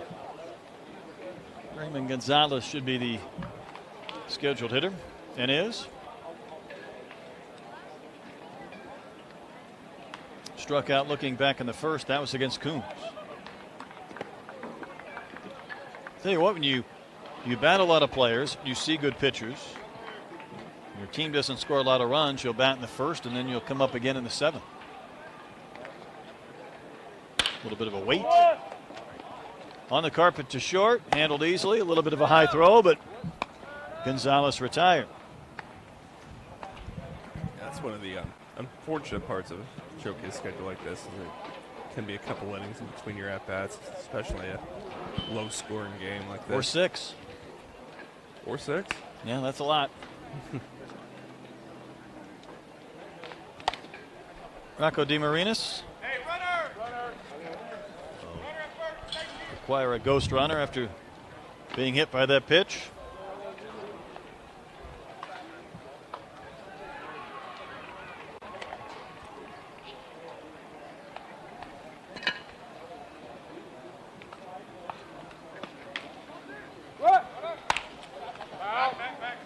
Off the hands, fouled away, back to the right, off the bat of Rocco. Nunez, similarly to Soto last half, working low 80s right now, throwing a good amount of strikes. Hope we get some early count swings. Tampa native takes a strike.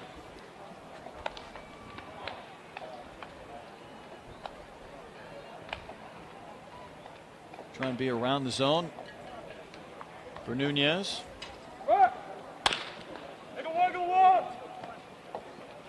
With the runner going, the place to first. It'll be made. A couple of ground balls to short. Induced by Nunez. Good plays there, short too, including that last one. Moving to the backhand, throw it on the run, off balance. Oh, look, he's breaking towards second, cover the bag on the steal, and then he goes back the other way. Pretty good body control there. Got Eddie Reinders down as the shortstop on the defensive chart. See if that might be the case here. Soto, we just saw him on the mound with a quick 1-2-3 inning. Taking his turn in the box.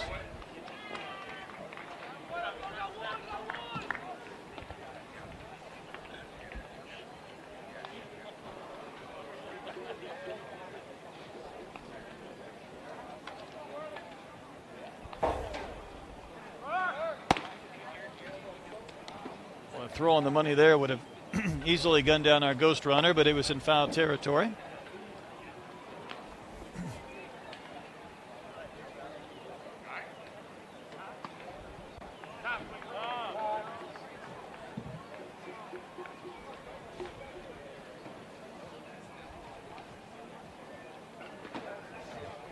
Gonzalez, he gets shaken up a little bit. Maybe something in his eye, or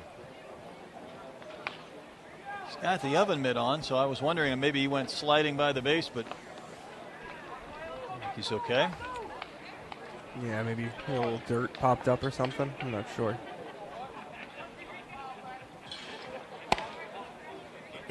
Wave and a miss by Soto.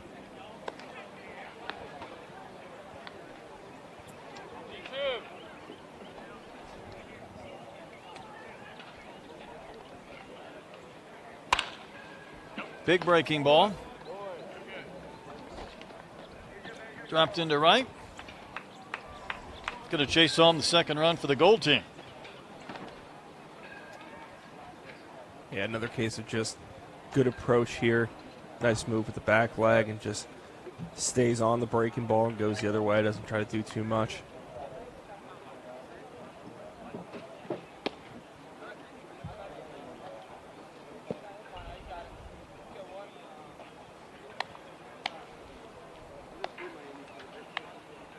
Here's Lucas Ramirez. Bounced out too short in his only previous at bat in the game. Look at one that faded just off the corner.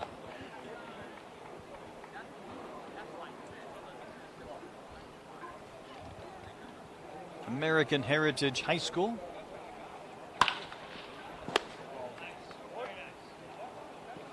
Caught at second base on that liner, and that will end the inning. So Nunez gives up a run on the hit batter, the ghost runner, and the bloop single. 7 complete. It's a 6-2 game. Green squad in front of the goal. Take a look at a few of the pitches from Nunez. There we go, guys. Top 8. Reach the floor. Top 8.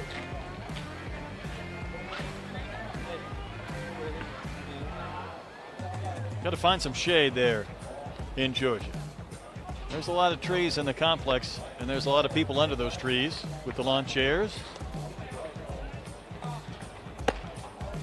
Down near the bullpen.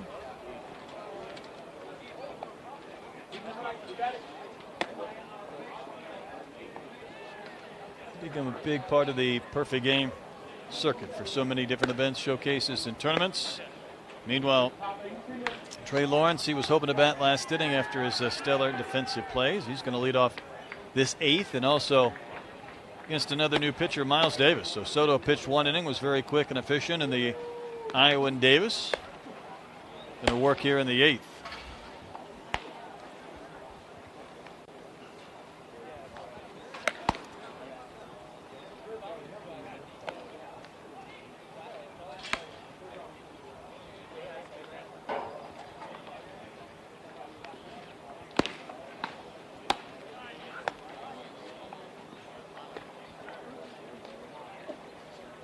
Davis says his throwing velocity has improved a good amount since January with a lot of work. So he'll put that to the test here.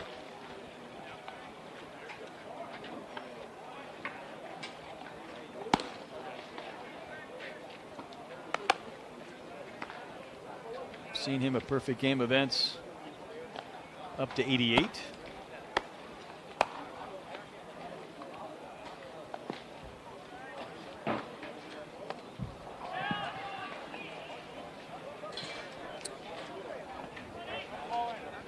I'm excited to see what Davis can bring on the mound here.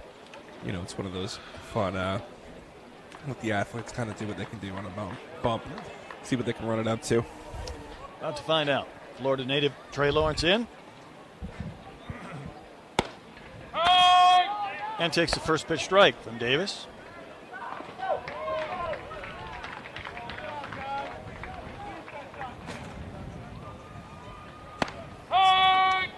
Flips in a breaking ball for good measure.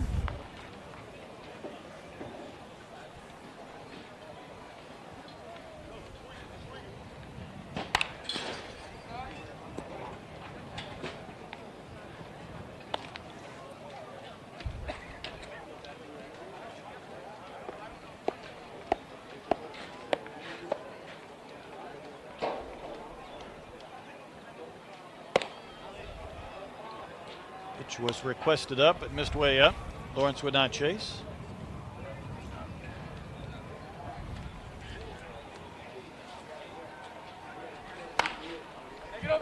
That was way up too, sawed off. Soft one hopper over to first, and Lawrence retired. Yeah, almost a defensive hack there from Lawrence. Working elevated and kind of running back towards his body. That was shoulder high. Yeah. Davis sitting right around 86, 87 with the fastball.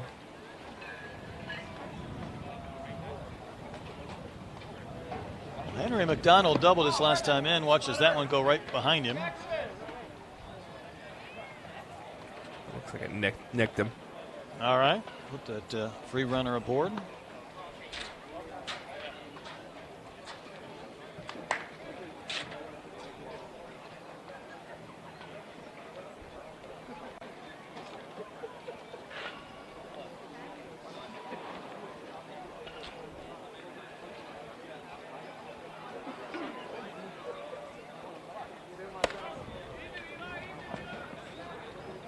Pretty athletic reception. Come out of that crouch, jump up, and snag that baseball from Davis. Yeah, it's a good snag there by Slater. I think it's Slater behind the plate.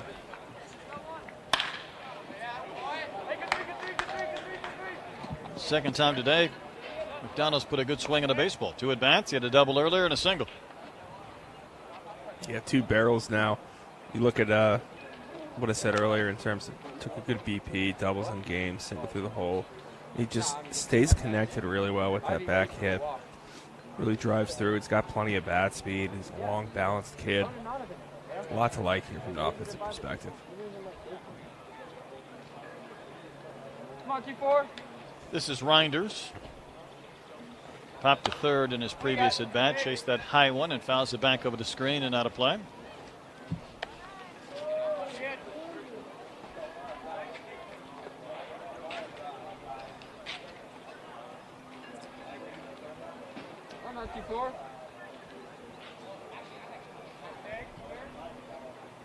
He's a Brewers fan, but a Juan Soto fan as well. Change up there from Davis, just runs into the other batter's box. A little bit of fade.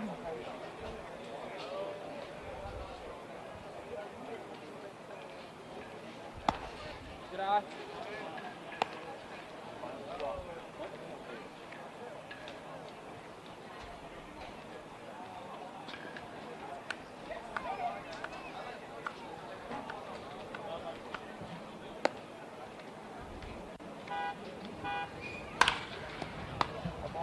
Hard hit right to first.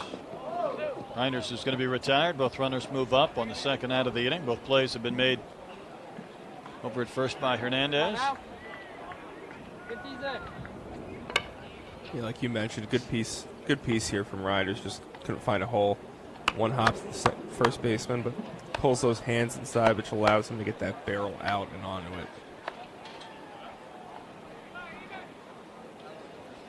Back to Carson Joyner, who started this game.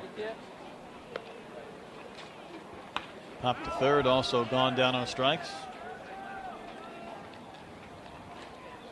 Bayside Academy product.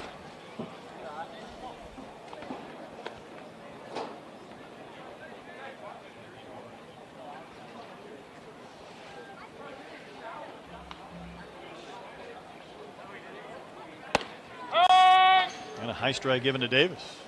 Again, his first inning of work.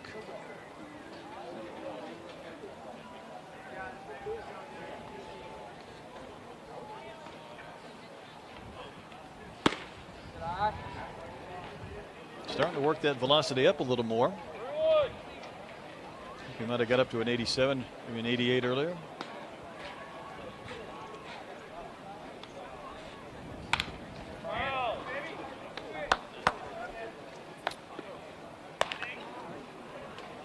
Yeah, it looks like he grabbed 88 at one point. He's kind of just sitting at 86, 87 now.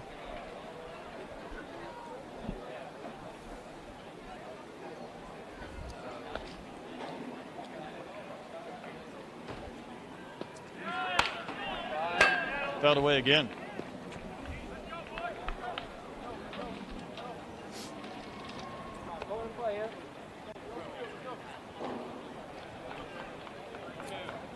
Now 3-2 count, another foul ball on an up and in fastball. Might be the perfect time for a low and white breaker. Let's see. Off the corner.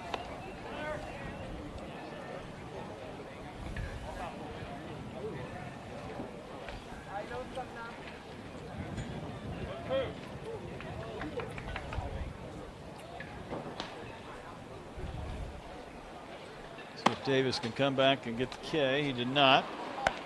Joyner would not chase. Couple of runners in scoring position.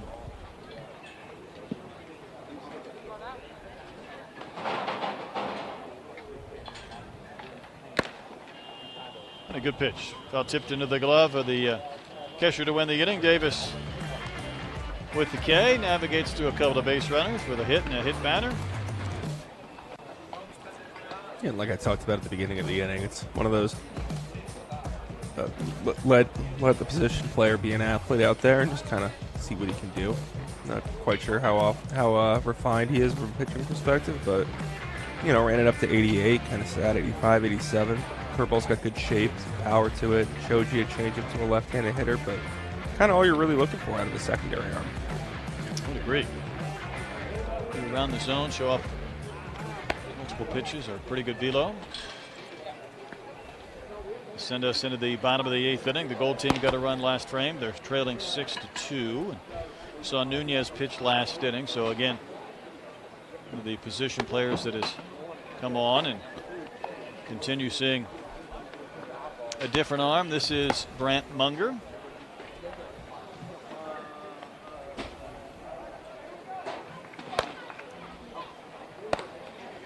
Visalia, California native. In terms of PG events, we haven't seen Munger on the bump since fall of 2020. So 88 from the outfield could be pretty fun.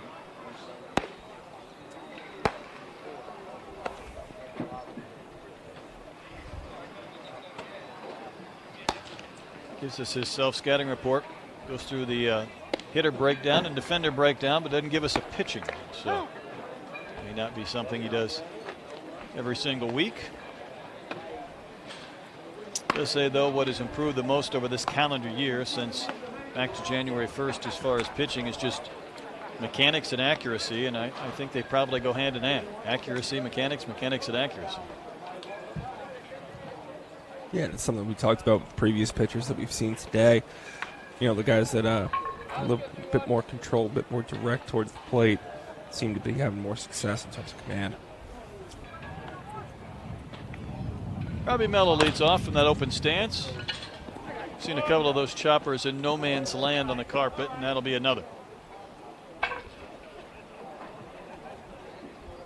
For the infield base hit. But this went straight down. It sure did. About 2 inches in front of the plate. The old Baltimore chop, right? Oh my goodness. That is the case.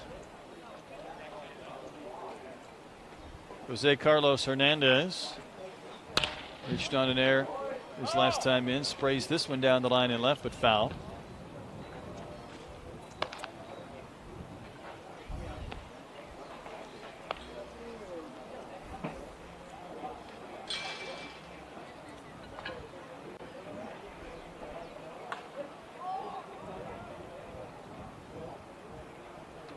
CBU scout team, Miramar, Florida native is Hernandez.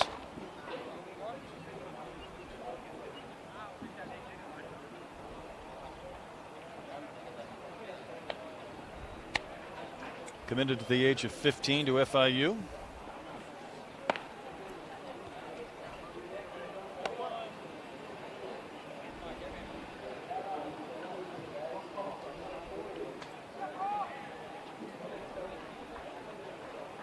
Been working with the same hitting coach, Yordani Perez, since he was 10 years old. So he's found one that he likes. There's a big curve in for a strike.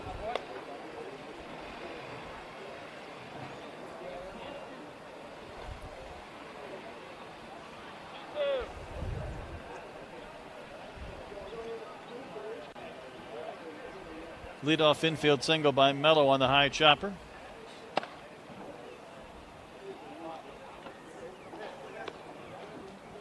Munger working up to 87, it looks like here. Big over the top curveball in the upper 60s.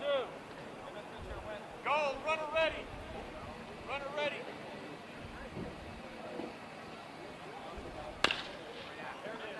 Chopper towards short, even with the runner moving. That's going to be tailor-made. 6-3 double play. Nice 2-ball there by Reinders. Just one of those bodies taking you up the middle. Just take it yourself on the bag. Made a couple good plays last inning, too, over at short, including the one in the hole. Made that look easy.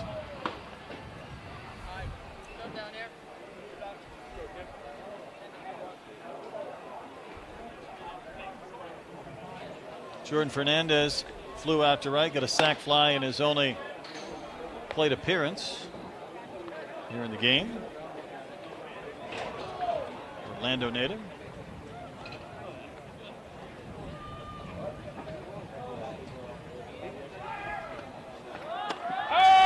Well, that thing was up there a long time. Big slow bender. Oh, yeah, that one started out, looked like above the head. 67, and I thought that might be a little bit hot for that pitch. Followed up with 86. That makes that 86 feel just a little bit faster. Yeah, 20 miles an hour of separation there, velocity-wise. It's not fun.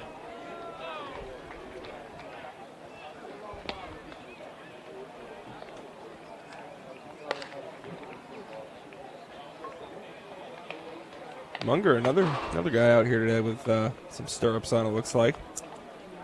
I would agree.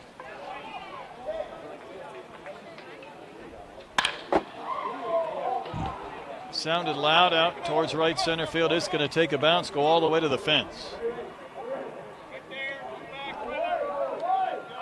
So Fernandez has the opposite field double.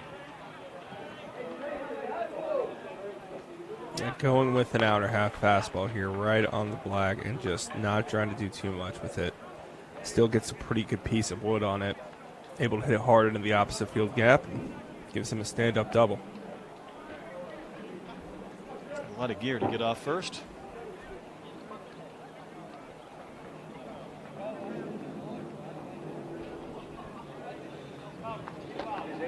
So we saw Bello hitting earlier in this spot. Instead of Capers, he got pushed back. Now it will be Capers. So Bello may have had to sneak out of town. Certainly he did enough yesterday with his bat to give us all a lot to look at. Couple of ringing extra base hits. Capers, meanwhile,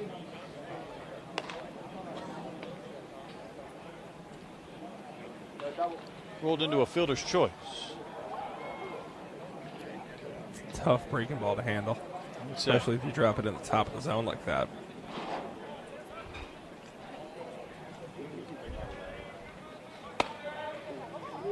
That didn't miss by much on the corner or off.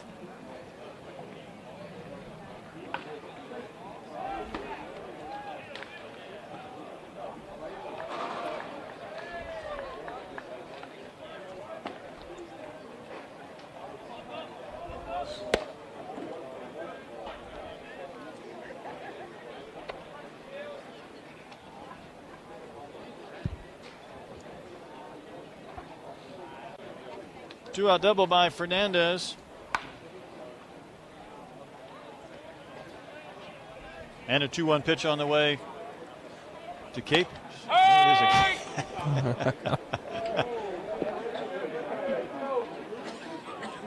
Hear a little bit of the grumblings in the crowd or in the stands. This pitch is the one they don't see coming. Throw that thing again.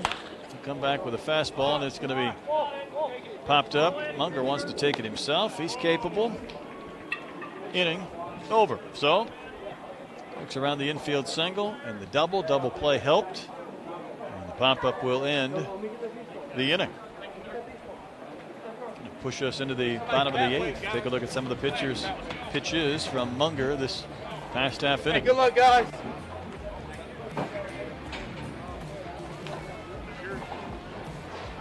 Good job. Good luck to you. Go fly. Good luck, man. Y'all keep working hard, okay? Good to meet you guys. Good luck. Keep working hard. Keep working hard. Looks like we're done after 8 full. I was curious, right? I was waiting to see if we're going to take the field, and I think we ran through our pitchers. So, Benny, I'll give you kind of the floor for your final thoughts here on maybe a game 2. Yeah, bringing Group 1 to a close, I think. You know, we saw a good mix all weekend of pitching duels and hitting matchups. A lot of hard hit barrels, but some of the top level arms really showed out today. Tegan Coons was really good. Troy Korvic, a nice uncommitted arm. Kader Glassman pitched really well too.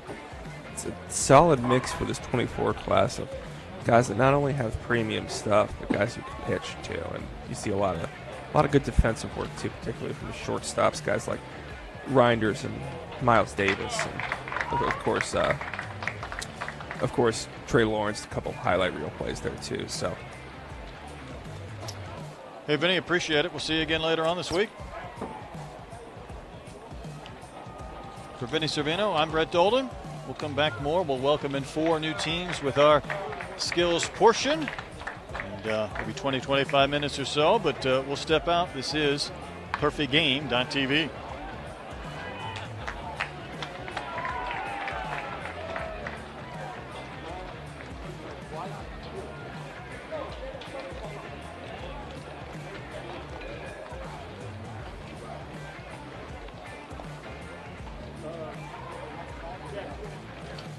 What we got?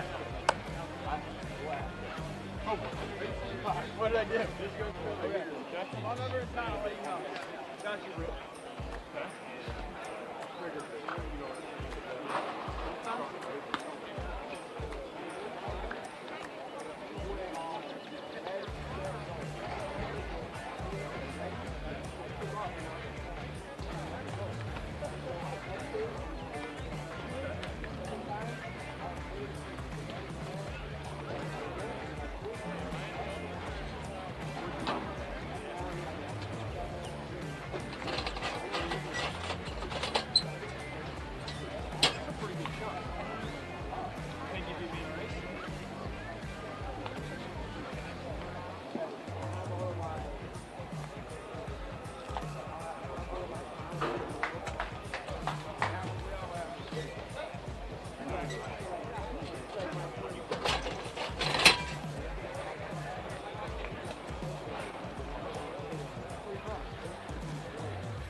right, I'll order.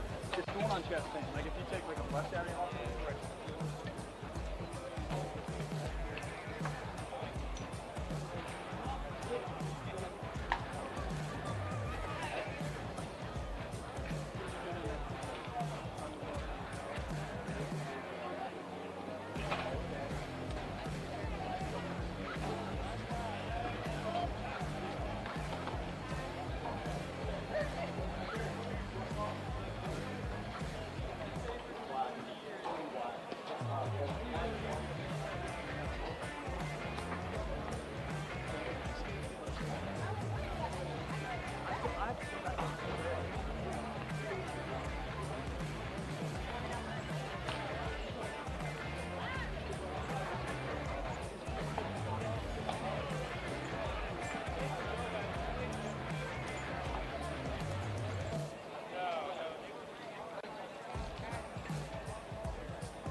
I said no and you said yes.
I got flex in the mail 15.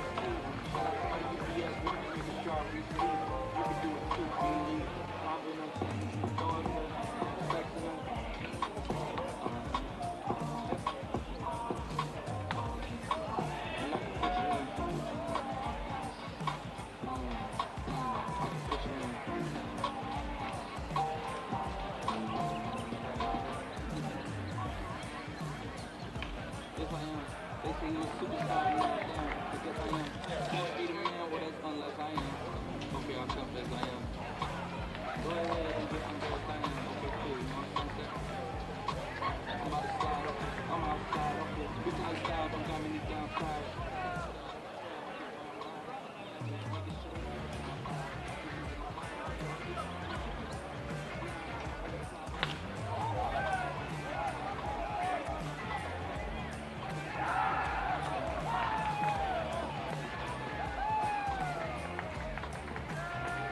Welcome back to the Perfect Game Junior National Showcase. Brett Dolan joined by Jeremy Brown again today, ready for a new set of 4 teams, Jeremy, and the workout portion of the day that you joined me on yesterday with a different group.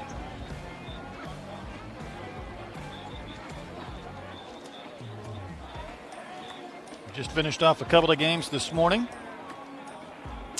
and anxious to see 4 new teams here on PerfectGame.tv. Jeremy is the national director of the 13U and 14U Player Development Festival. And, Jeremy, always exciting to welcome in 4 new teams.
Four new teams coming in. We've got the Maroon Squad, team number 5, Navy number 6.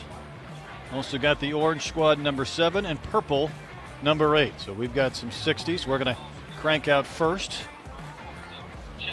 And this will be rapid fire as we, for the most part, will have 2 running at any one point.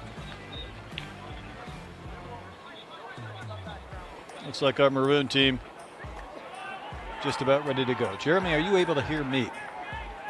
All right. I don't hear Jeremy. That would seem to be part of the problem.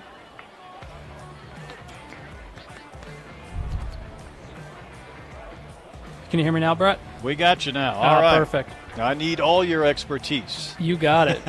for this event. And had a little technical difficulty earlier, but I tell you what, it's always nice and exciting to welcome in 4 new teams just as we got to really know the previous 4. Absolutely. I mean, just looking through these rosters, we got some no names. We're going to get some new names. We're going to see some guys that have put in some work since the last time we've seen them. So definitely a handful of guys here I've got circled that I'm looking forward to seeing. You got me worried, though. I think we got a couple of Vegas Gold guys ready to run. We just always flip. We just got to keep you on your toes. We don't want you getting too comfortable. This would be Vegas Gold, though, correct? Oh, yeah. Well, gold. It might be a rerun from earlier. Okay. I believe we had number 2 in one lane, Raymond Gonzalez. We just finished off a long game, so that'll segue us now into the beginning of the Maroon team, which is team number 5. We got Slade Caldwell on the right, and I believe Shamar McDuffie on the left, a pair of committed players already. Slade Caldwell, somebody we know very well, ranked 20th in the country. Little ball of muscle, so I'm sure we're going to have a good race here between the two of them. Lots of tools between these 2 lanes. Indeed. Jonesboro, Arkansas native. We're going to crank this up. We'll have times as best we can. This will be rapid fire, and everybody's going to run the 60 for the most part twice. And it does start when you start, so there is not a true race, but Slade Caldwell there on the right, the Ole Miss commit. 3 is Langston Rupert. He's going to be on the right side of your screen, joined by number 4, which is Yale Nader. We got a 6-5 there for Slade. So, That's a good start. and then prior to it is Vegas Gold. I didn't even know we had them. Vegas Gold 24 was Cannon Fizel from Florida. I have listed here at a 6.39. So, Wow. booking it. If indeed that was Vegas Gold, it's hard to tell though. It was a gold 24. So, man, Well, he'll take it if that's the case. because I do see a gold number 2 there, Gonzalez. That's regular gold. So, there he is, number 24. Looks. Come He's on, in the stand back up of, so we- back of our shot there, but that looks like regular gold, in which case that could be Landon Victoria. Either way, we got well, that would be something else. Langston Rupert and Yale Nader here. So All right. A little bit of a delay. Well, these things will go rapid fire once we crank it in, but it is Nader on the left, number 4. uncommitted, while Rupert also uncommitted. 11 is Tyler Acevedo. He's on the right. Number 12 on the left is Nick Anglim. Acevedo slated to join Slade Caldwell. A pair of Mississippi commits already. Go Rebs. Conrad Kaysen is number 13. Nick Cucci is 14, running on the left. Yale Nader, 2 runs ago, number 4, ran a 6.47. So we already got some impressive times. do. We're 3 times through right here. So Brady Davis is 15. 16 is Ross Felder. Felder running on the left for the Maroon team. First to Conrad- their 2. Conrad Kaysen with the 6.71. That's a name we're going to be hearing a lot. He's got big arm strength, so I'm sure he's going to light it up across the infield, bat speed, and he's very much a prospect on the mound. So Landon Mack, 18, is on the left. It is Chase, K-I-E-C-K, running on the right. yep, Chase Keek, primary Keek. right-handed pitcher out of Jacksonville. Good arm. Seen him a lot with the 5-star program. Carlos Morales is 19. 20 is Blaine Rowland. Blaine, a primary right-hander, committed to Florida. Carlos Morales, a catcher from Florida, uncommitted currently. 21 is Tyler Smolinski, Nebraska native. 22, Jace Stansel, running on the left, out of South Carolina. All right, looks like we're caught up on our times right here. Still not sure if that was Vegas Gold or gold. It just says yellow, so I'm so confused still. But either Makes 2 of way, us. VC, Ariston VC is 23, and 25 would be Tyler Smith. yep. VC's one that he's going to put up freakish numbers across the board. We saw him at the main event, and it is very good. Loud tools. 26 on the right, AJ Vasco and Devin Grazal, 27. Pair of uncommitteds. 28, James Nesta. 29, Akil Nimala. Yep. Nimala on the left.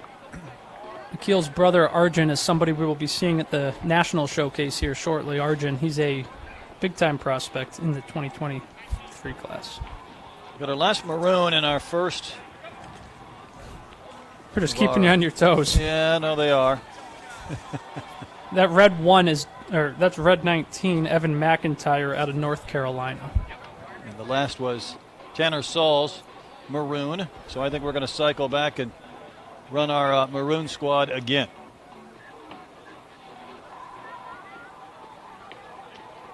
That would include Caldwell running for a second time. Remember, Yep. he had the 6.5 alongside McDuffie. They're moving. And that's a 6.68 for Slade on his second pass.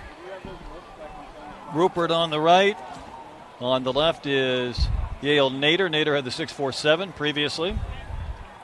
Tyler Acevedo is 11. 12 is Nick Anglim running on the left.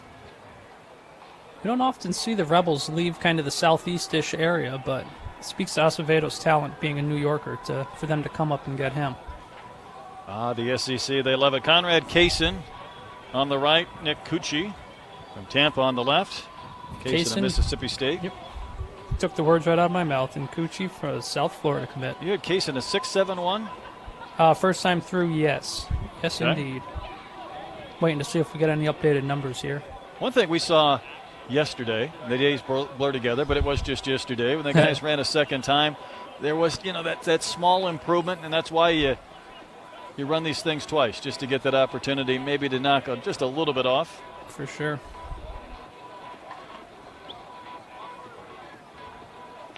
Resetting some of the lasers or the timers. We get the thumbs up. I think we did. So Kaysen and Cucci again for the Maroon team. Going to run it? Or are we going to give this thing another test? Oh, we got this tape measure out. That's always a good one. Looks like we're good. Stepping up.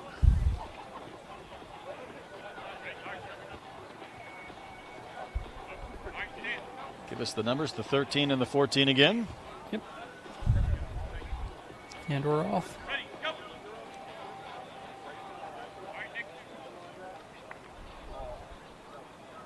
Getting the verbal goes. 15-16 would be Brady Davis, Ross Felder. Pair of Power 5 committed right-handers with Davis committed to Louisville nearby, and Ross Felder's going to stay in-state for the University of Arkansas. Attaboy. Conrad Kaysen, nope, that was a Nick Cucci, I was just told, ran a 6.71, Maroon 14, and Maroon 13, so it was a tie. They had a tie. Mack and Keek running again there. Carlos Morales, 19. Blaine Rowland, 20. Rowland on the left. Cycling through our Maroon team. 1 of 4. Finishing off the skills portion today. So Kaysen, very consistent. 2 6.71s, both runs. How about that? Tyler Slominski and Stancil. Stancil on the left.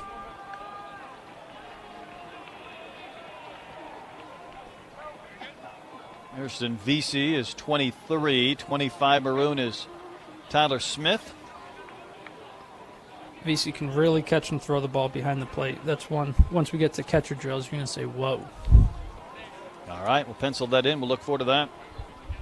AJ Vasco is 26. Devin Grazel, 27, running on the left. Grazel's an uncommitted right-hander out of Hollywood, Florida.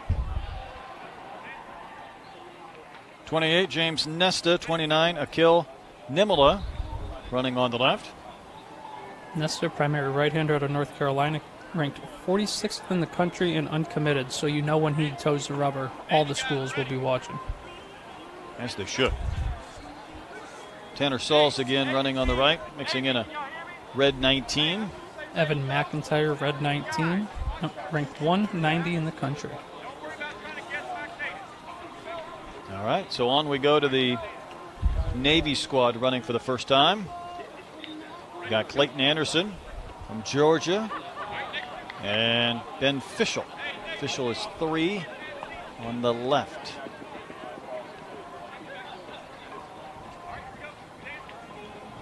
Jensel Nieves, 4, running alongside Joshua Agristi, number 5. Agristi's one we saw way back at the 14U National, and there's some serious thunder in his bat. Looking forward to seeing how many balls he's going to cost us today in his round at PP. Atlanta Beaver number 11, number 12 is Andrew Carter, Rancho Cucamonga. Nieves ran a 6.48, Alabama State commit. Good time. Number 13 is Javin Gauthier, running alongside number 14, Austin Hannigan. Gauthier was an early commit to Illinois State, I believe when he was 14, staying close to home.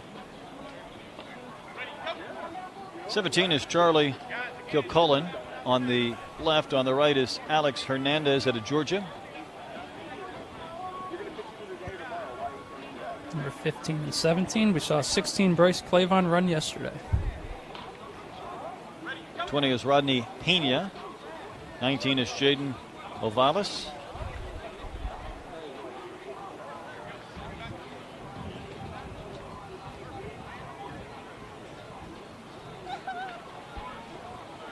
#21, Samuel Richardson. 22, Xavier Rivera, a two-time There you go. Select Festival alum, 13 and 14U, and you are not going to miss Samuel Richardson on the field. He is physical. Caden Sheffield is 23, taken out early. Dawson Simmons on the left out of Louisiana. Richardson listed at 6 foot 190, ran a 6.66. So he is moving. Tate Strickland is 25. 29 is, Oh, false start. Number 27, Johnny Gifford. there you go, Amarillo, Texas. Dawson Simmons ran a 6.55, number 24 on Navy.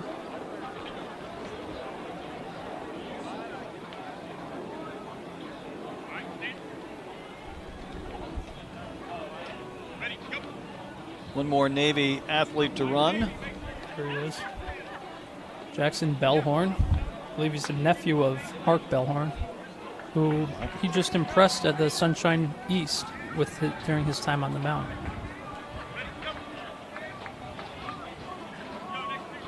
Starting this process again for the Navy squad with Anderson 2 and Fischel 3. 4 is Nieves, 5 is Agristi. And again, these guys going through for the second time. Fischel with a 6.78 his second time through. Clayton Anderson a 6.54. So they were moving there, Brett. Yeah, felt like Anderson was going to put up a pretty big time. 11 is Beaver, 12 is Carter. As we saw, Nieves shaves off just 0.02 of a second, but 6.46 in his second run, down from a 6.48. 13 is Gauthier, and running alongside Austin Hannigan, 14. Hannigan uncommitted out of Olive Branch, Mississippi. Left-handed hitting shortstop. Alex Hernandez is 15. Charlie Kilcullen out of Missouri is on the left, 17.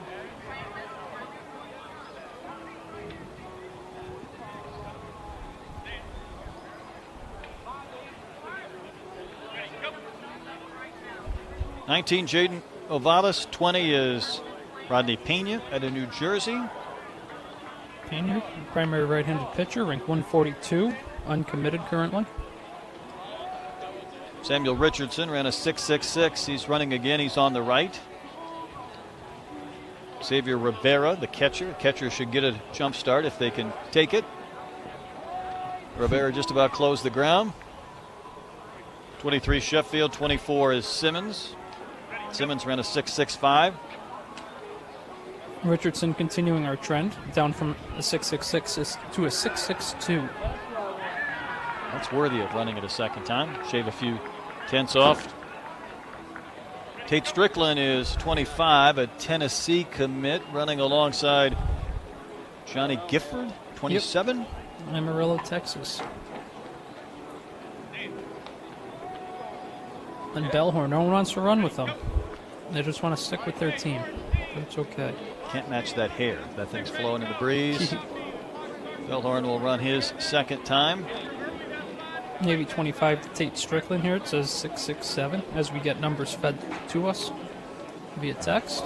We're jumping on with the orange, so this will be Jackson Ginther. He is number 1 on the right.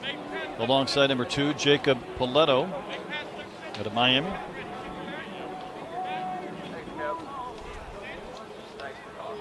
Three is Alejandro Vasquez. 11 is Seven Alimas. Orange 1, Jackson Ginther there, 646. Jeez, that's moving. 12 is Brady Dalton. 13, Cohen Gomez. Harris came out all spring, 83, 85. Gomez from Anaheim Hills, California, committed to Stanford. Super regional, currently in their super regional. That was a rough night for the Cardinal. Kyle Lockhart. Talk more about him a little bit later on. 15 is Jordan Luna. Brady Dalton with a 6.48, his first pass through the lanes. 16, Ryan Maxey out of Maryland. 17 is Caitlin Pitts out of Alabama.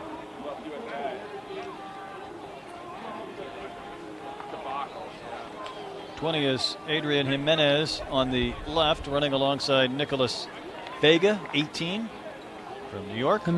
Jimenez can really swing the bat. We saw him at the 13U Select Fest in 2020, and he hasn't stopped swinging it since.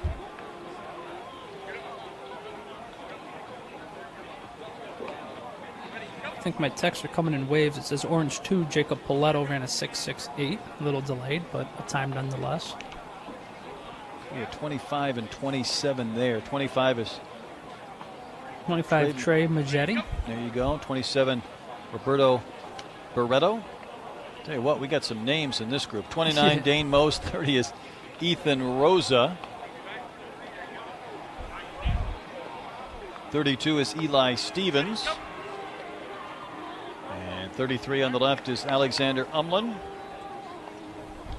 Just like that, we're through Group 2 for their first times.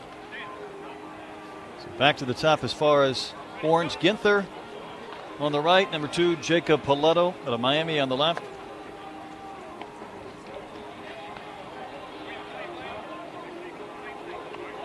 Three is Alejandro Vasquez. 11, 7, Alimis.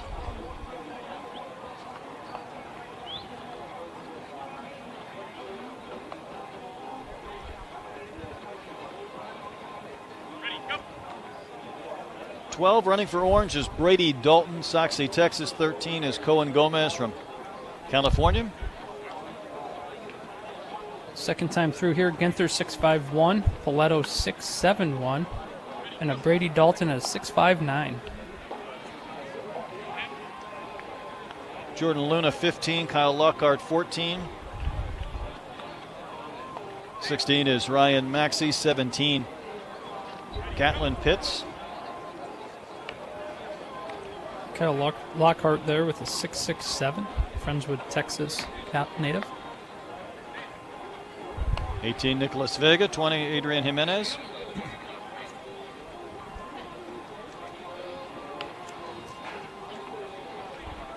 Cycling through this Orange team for the second time in their 60s. 25, Trey Majetti running against Barreto. 27 on the left.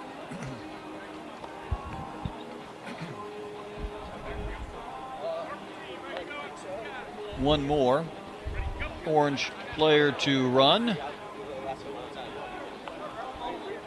It's Dane Most. Broomfield, Colorado. Always fascinating to see where these guys come from, and so far we are all over the country. We are including indeed. Hawaii.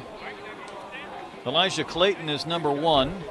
Number 2 is Julius G.K. Charles of Oklahoma City. Pair of uncommitted kids here. I'm feeling those two men are going to put up a couple of times. Gus Gandy, number 3, for Edwin Gonzalez Ortega. Elijah Clayton, 6.56 in his first run, purple number 1.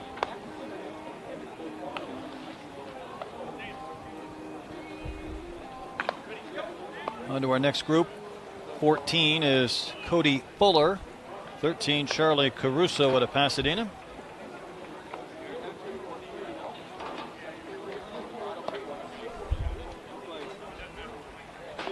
Get rid of a hat there. 15 is Ryan Maggie. 17, Isaac Pena. Gus Gandy, 6.45. Wow. Edwin Gonzalez Ortega with a 6.74. Felt like those two guys were moving. Get to see them one more time. Isaac Pena, 6.69. Clemson commit. 19 is Zach Porter. 18 is Fabio Peralta from Miami.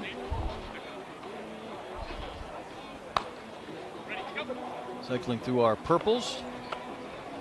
20 is Cole Rogers. 22 on the left is, well, check that real quick. That would be Cody Fuller.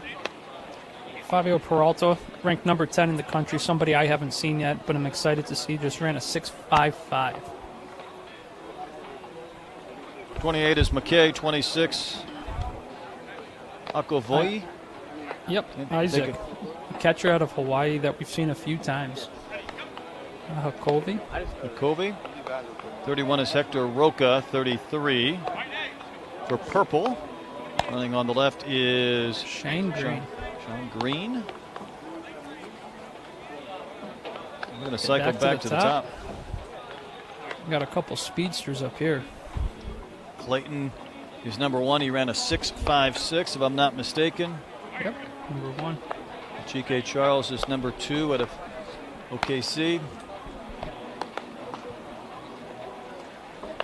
Certainly a competitive heat, which you always enjoy for those guys to get a little extra push. 6.6 one there for Clayton.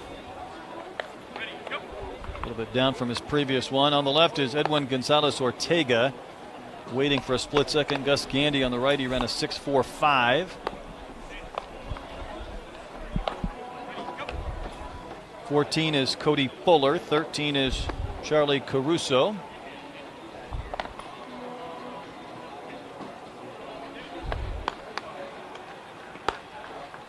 '15 purple, Ryan Maggie. I think that's 17, Isaac Pena on the right. Yep. Maggie, a West Virginia commit. As we mentioned before, Pena, Clemson.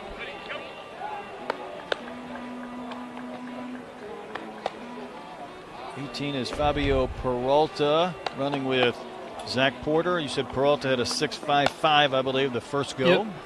Porter uncommitted out of Chattanooga, Tennessee. Peralta 6.61 his second time through. Cole Gus Rogers on the right, Cody Fuller on the left. Gus Gandy back to the top, ran 6.48 his second time through, so right there with his first time. A little difference. 26, Uncle Valle. Don't get that one right yet. 28 is Carter McKay. Kobe, and this is Hector Roca, 31, 33, Sean Green.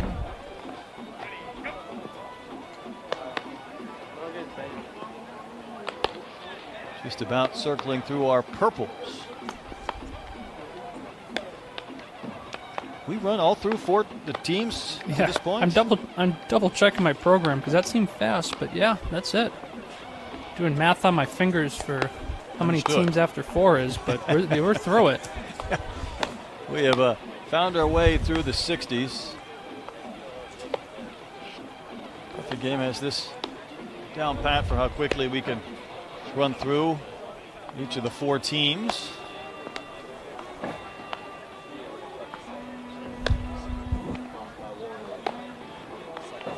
Tell you what, it just felt like we were going to have some big time results and times, and I think we got it from a few. Absolutely. Just going to go through and write some of these down, and everyone seems to be beginning with a 6, a 6.4, 6.5. Lots of good times. Nieves from the Navy team had a 6.46 on his second run. We had a 6.54 from Clayton Anderson, and I'm just doing my best to jot down a few. You're getting Majori Gus Gandy a 6.45. I think Elijah Clayton's best was a 6.56. Brady Dalton at a 6.59. Jackson Ginther, don't forget him, with a 6.46. Fabio Peralta, a 6.55. It was good to get that out of the way and then move on. We'll see the outfielders next. They'll take their 5 throws. We'll move the infielders to short. See a few first basemen. We'll get some pop times on catchers before we then get a chance to go to batting practice. So, very much just the beginning of these teams, and then of course we'll see these teams with a couple of games tomorrow.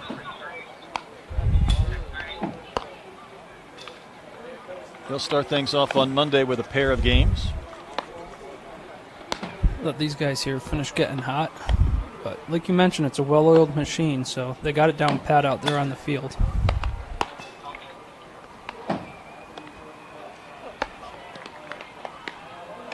Perfect Game Junior National Showcase here on PerfectGame.tv. Brett Dolan, Jeremy Brown.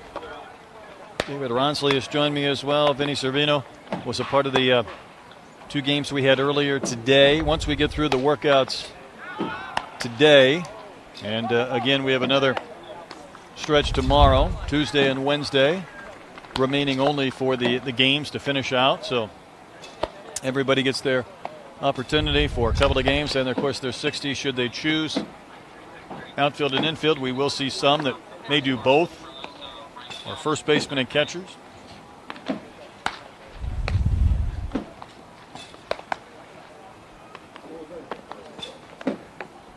Outfielders will get their 5 throws. Infielders will as well. So, Jeremy, remind me again where the direction of our throws go. So outfielders, like you mentioned, everybody around the field actually gets 5 throws. Outfielders are going to line up more so in right field. Doesn't matter whether you're right field, center field, left field. You're going to give us 2 throws to third. That's going to allow us to more so see the carry of your throws. It's a longer throw than going to home. In home, you usually get your best velos there. Come in, charge through the ball, shorter throw. 3 of those are going to home. Very good.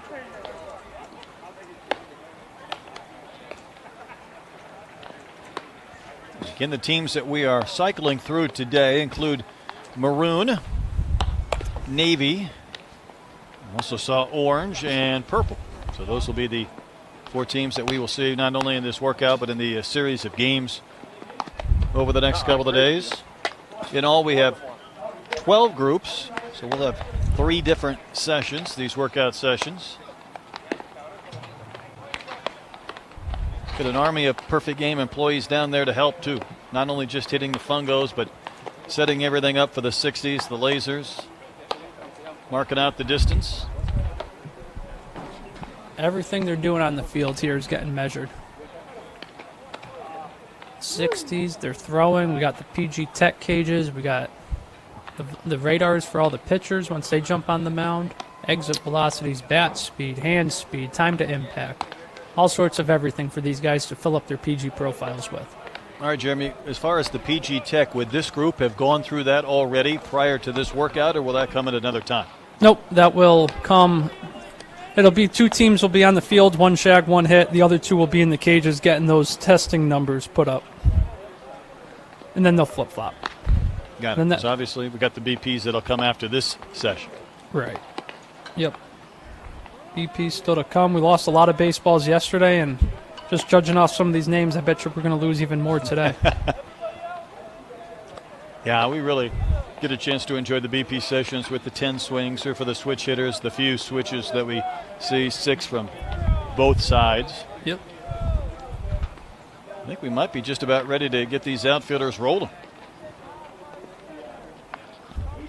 Here we go. All right. Going to start it with the Maroon.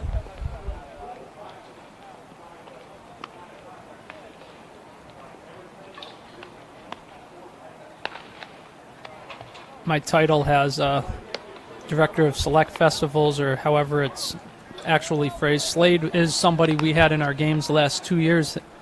I guess we've had him for 2 years. It was 2019, 2020, I believe, in the 13U, 14U games. But he is he's a good one.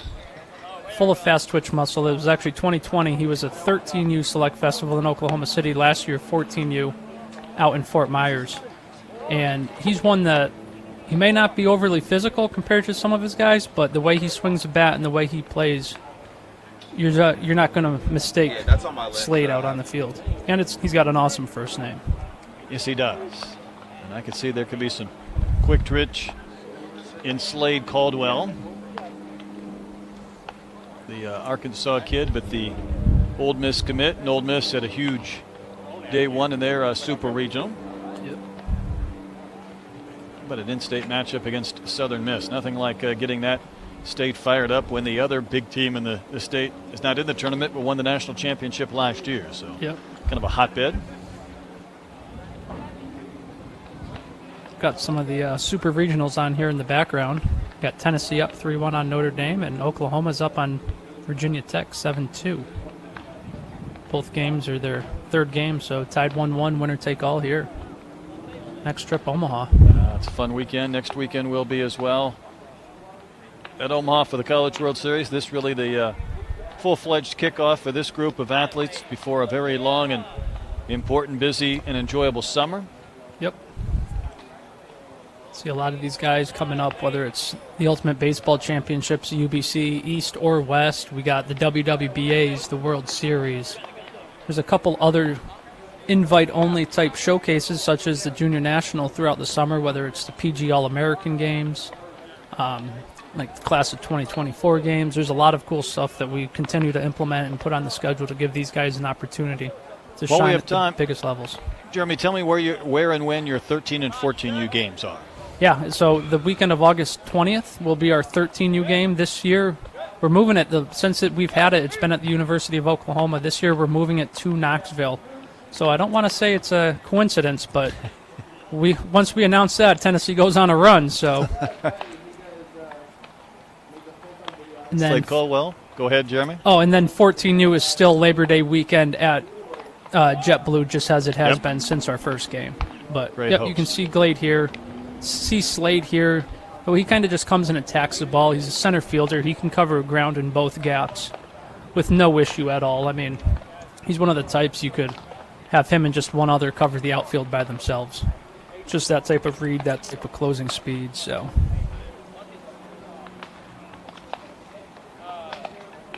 We'll get some velocities as well to throw in, mix into the conversation for Slade and all the outfielders that will follow.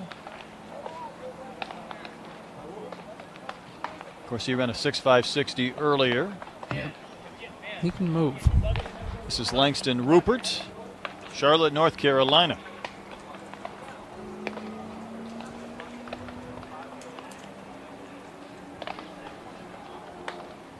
Rupert's somebody I've seen a lot of on social media, a lot of swings from him.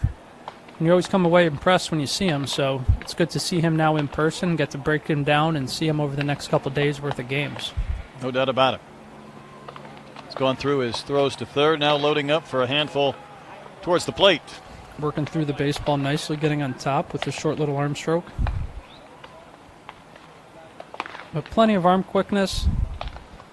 Listed at 6 foot 168, plenty of room to fill out too. And as you could tell by the arm here, the arm action, just how fast it is. Langston Rupert up to 91 miles per hour with a top throw there. Uncommitted out of Charlotte, North Carolina. I like it. Right into it, number 4, Yale Nader, who ran a 6.47. So let's see how he follows that up in the outfield.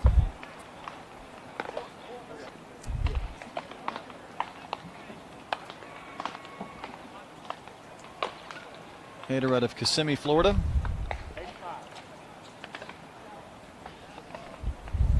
Spent a lot of time of my life in Kissimmee, Florida. Nader with his throws to the plate.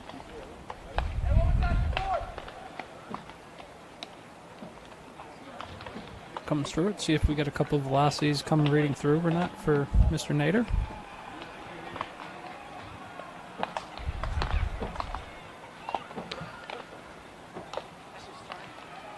Next up quickly for the Maroon team is Nick Anglim.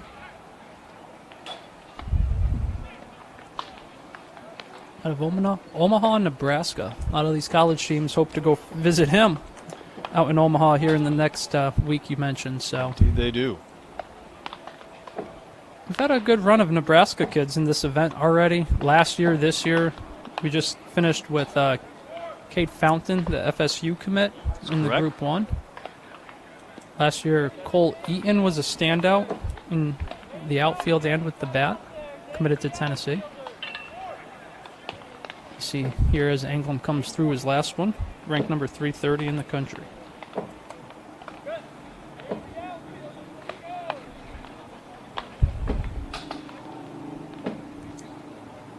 Next up for the Maroon is Nick Cucci, Tampa, Florida native.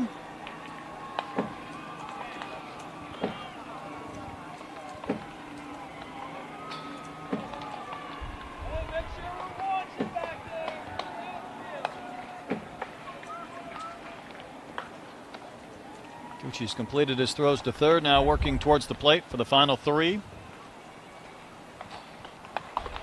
South Florida commit. We saw a couple South Florida commits in Group 1, too, including Jason Bello, who went had a couple double day on day 1. Got one Yeah. at bat today before having to leave, but Kikuchi here, 91 with his top throw thus far.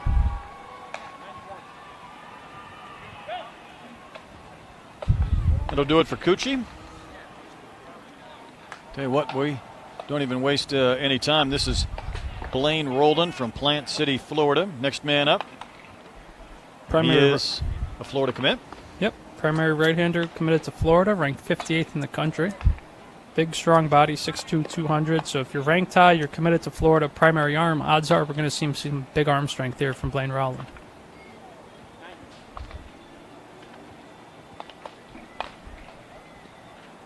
Yeah, as we kind of guessed, 93 so far from Roland. So right on cue, there's a text to a few confirm more what we left. already. Yeah.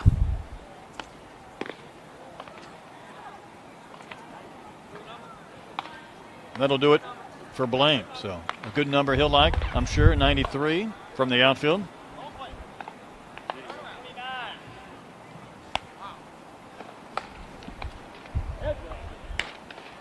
#28, James Nesta.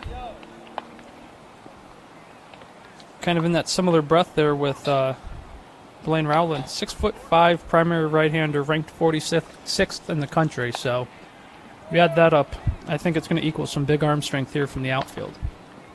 North Carolina native. Yeah, so Brett, we thought it'd be big arm strength, and it's 95. So, For Roldan? no, for James Nesta here. Oh, all right. So, 6'5" right-hander. I'm sure he's going to bring it for us either tomorrow or whenever he does, in fact, take the mound.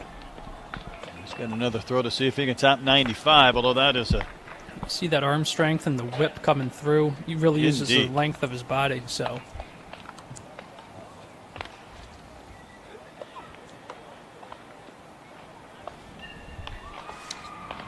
keep you on your toes, Brett. We're off to red. This is McIntyre again, correct? Correct. Evan McIntyre from Matthews, North Carolina. Sometimes players get signed up, placed on a roster, and then travel arrangements or what have you kind of dictate that they have to get quote-unquote traded to another team. So I would have to believe we'll see him in-game with Maroon, but I guess you never know. He We'll won't find be with out. Group 3. Nesta with the 95 again, so a couple bolts at 95 miles per hour from Just James in case Nesta. you didn't believe it, he'll throw another one out there for you. McIntyre, outfielder, right-handed pitcher, Charlotte Catholic from Matthews, North Carolina, currently uncommitted, ranked 190 in the country. Quickly moving into the Navy squad. This is Clayton Anderson, ran a 6.54 60 earlier. The Statesboro, Georgia native. 90 miles per hour from Evan McIntyre from the outfield. Let's get that in there real quick. Clayton Anderson looks to build upon an impressive 60-yard time. He's another Georgia Premier Academy kid that we've seen a few of already that have put up big numbers.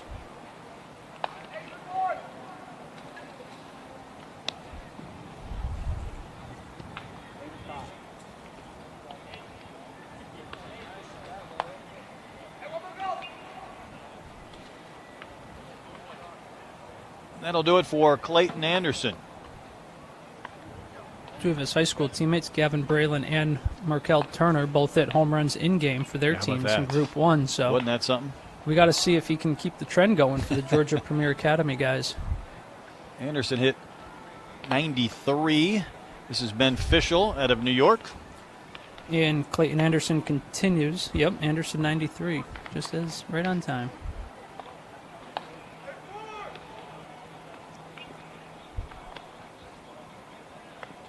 Fischel ran a 6.78. Now taking his throws to the plate.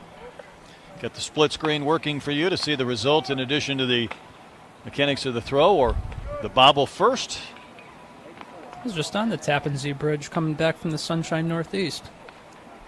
I didn't know there was a Tappan Zee High School, but there is. There's a lot of bridges in New York, I can tell you that. So I wonder if they all have their own high schools. That's it for Ben Fischel.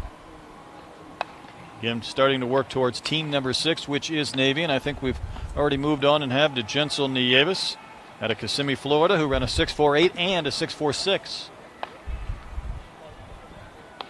Yep, Alabama State commit.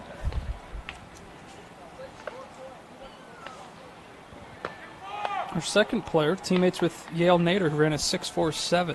So we had between the two of them, we had a 6.46, 6.47, 6.48. Freeborn Christian Academy in Florida. So there's some speed there between the two of them. So that's quite a duo of athletes. Put them at the top and just let them go. Green light all day.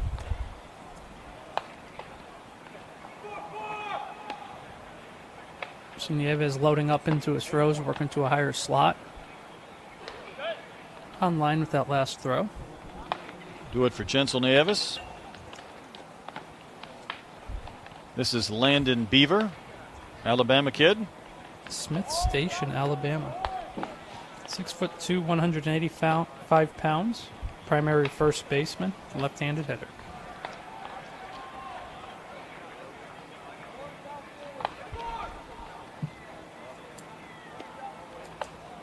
Pretty measured in his approach to the ball. Uses a compact arm action there.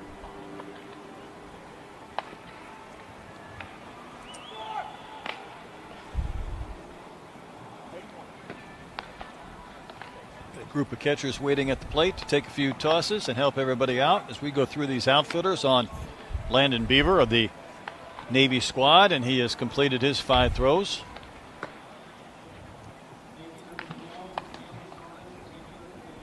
This is Andrew Carter, Rancho Cucamonga, California. Nice big Georgia hop for him as he gets his round underway.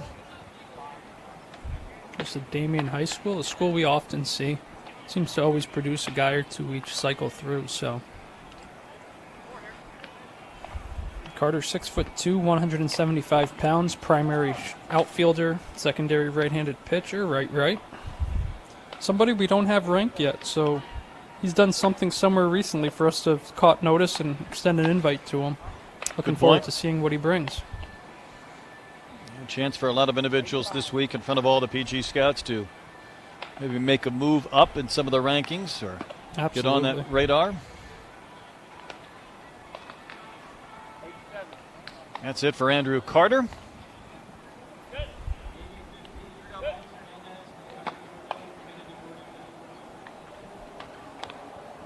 This is Alex Hernandez out of Cumming, Georgia Tech commit. Georgia Tech always does a nice job of cleaning up talent in-state, so you can see Hernandez there listed primary shortstop, but showing a fast little compact arm action through the back. Comes and gets the ball, works through it. Loses his hat there, but that's okay. Still around the bag with his throws.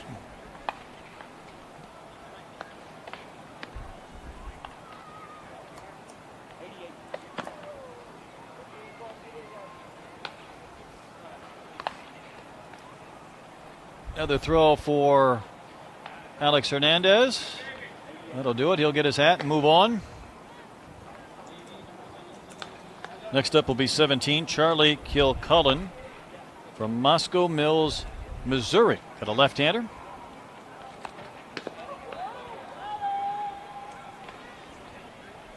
Hernandez there, 91 with his top throw, so arm speed and the eyes don't lie. Kilcullen, uncommitted lefty pitcher from out of Missouri.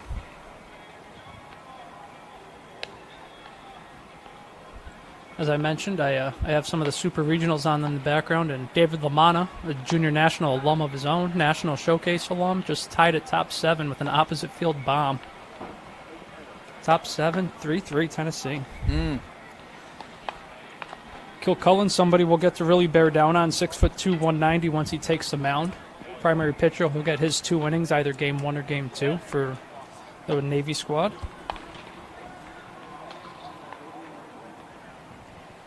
This is Jaden Ovalis from Maryland. Another primary lefty. Strongly built, 5'9", 185, goes to Georgetown Prep.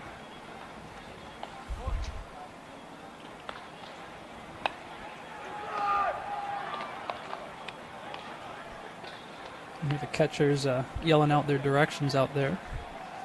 Well, that's somebody we've seen on the mound in the past, this past fall, low 80s.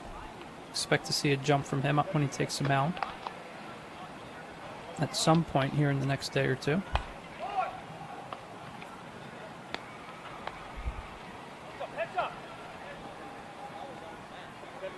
Makes it a heads up, and that's it for Ovalis.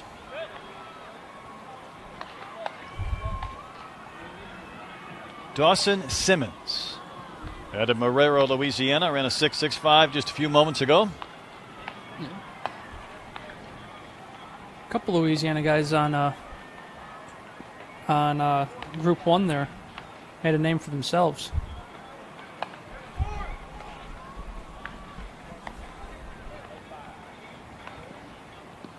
Just got to sneak in that Notre Dame just went back-to-back to take the lead on How top about 7.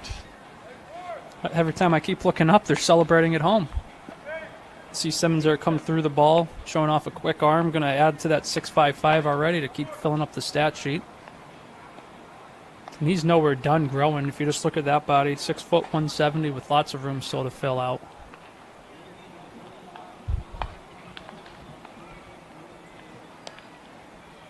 On to the next, to Tate Strickland from Powder Springs, Georgia. Tennessee commit. Speaking of the Vols. Yep. Primary right-handed pitcher and somebody we've already seen up to 92. Ran a 6.67 earlier today. I expect big numbers based off his fall Southeast showcase here where he threw 95 and from the outfield and 92 from the infield. So we'll see what he brings today. Currently ranked 109 in the country. Primary right-hander, so he'll get to show that arm strength on the mound as well at some point here for us. See him really load up and come through the baseball. The catchers went. They scattered on that last throw, but Strickland may have picked up a pretty good number. We'll see. I'm going to try that again. Now, More there it is. accurate toss. That one he stayed on top of well.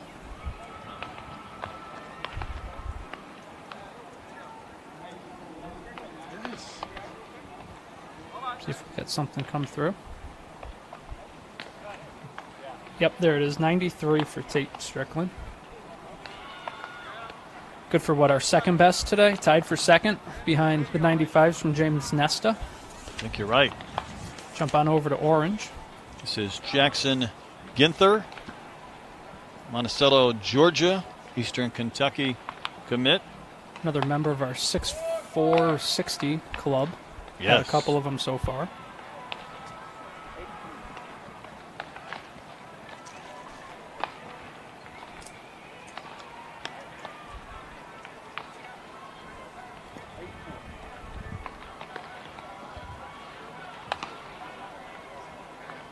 Ginther, a switch hitter, 5'9", 172, so see what his approach is at the plate, if he looks to just kind of use that speed, work all fields from both sides, or see if he's got a little bit of juice in the bat, too.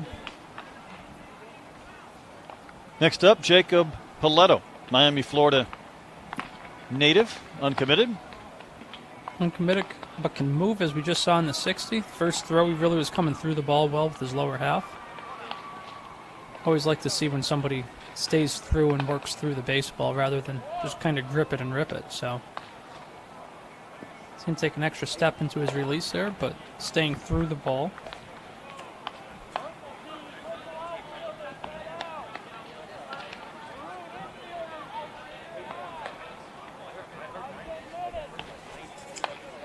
Got a late reading, must be my Wi-Fi, but Tate Strickland bested his own 95 with 96, so he wanted number 1 on the outfield leaderboard so far, and he's got it in this He group. got it. That's it for Paletto. This is Brady Dalton, Soxie, Texas, ran a 6.59 earlier.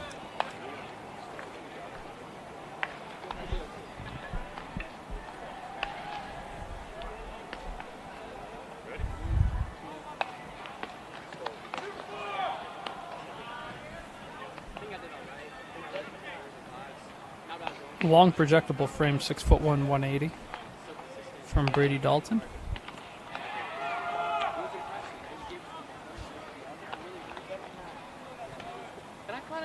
Maybe one more for Dalton. 5 throws again, 2 to third, 3 to the plate. Somebody we've seen at last year's Texas Prospect Showcase. Ran a 6.61 there, so he's definitely improved his 60 time. Already off an impressive 6.61. He's down, I believe, 6.5, 6.4, right around that area. So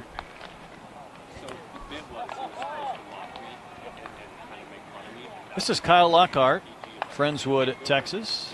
Had a chance to call his brother Lyle's games when he was both a pitcher and an outfielder at Houston and a pitcher at Arkansas, now in the Dodgers organization. He was an experienced perfect gamer throughout his prep career, Lyle. Family friends of the Pettits there in Deer Park. Maybe you heard of them too. Lyle and Kyle, I like it. Kyle, a primary right-handed pitcher. We're in that 6.67 early on. We've seen him up to 86 this year at the 17U PG West MLK. So looking forward to seeing that arm strength on the mound when he takes over the rubber. That's it for Lockhart.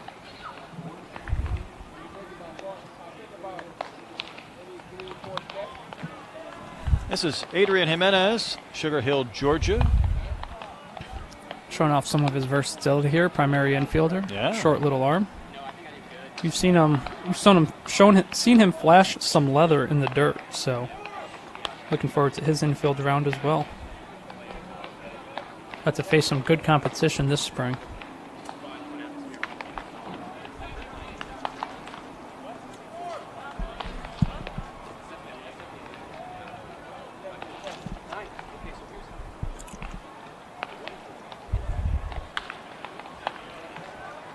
One more, I believe, for Jimenez. Yep, should be. That will do it for Adrian. See him again in a few moments, I would imagine, on the infield, on the diamond. Jeremy Brown, he has been leading the charge for 13 and 14U age group. Better said, these are his athletes a couple of years ago. This is Perfect Game Weekly presented by Ross. Maybe Darren Sutton there in the background. That is, Can hear Sut. You always can hear Sut. yeah, This is mentioning Trey- your name. This is Trey Magetti here.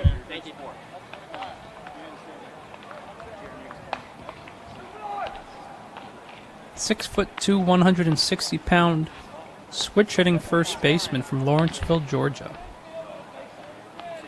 A recent summer main event showcase, as in, I believe that showcase was a week ago maybe, so showed well there, probably earned an invite through it.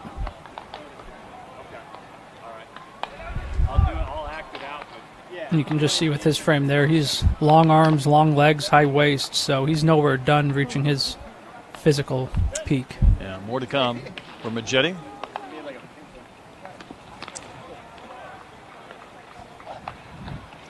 This is Aaron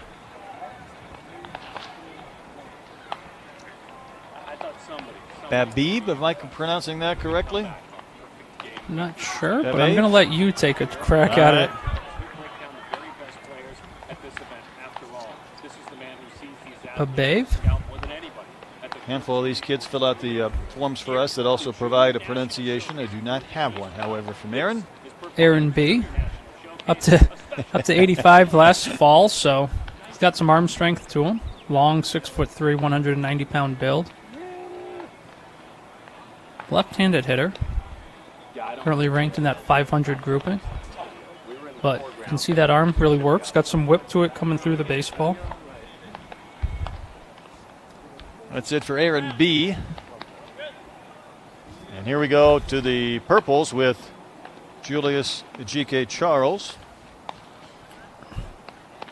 Aaron, I'm going to give it a crack of Babave. Yep, or Aaron B. Babe. Up to 90 with his best throw from right. the outfield.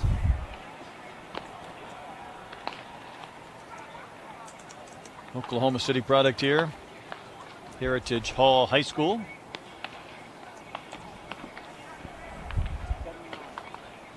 Oh, got to flip my page. Just like the 60, we were rapid firing Yeah, through we these are puppies. Julius, right there.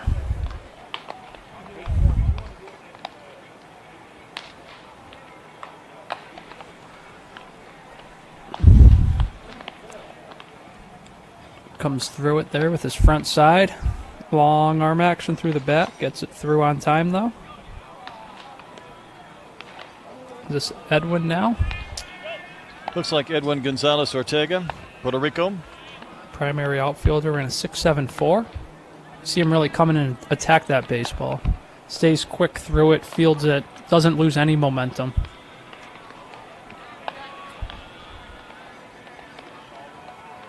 Just keeps his rhythm coming towards the bag. One hopper there onto third base.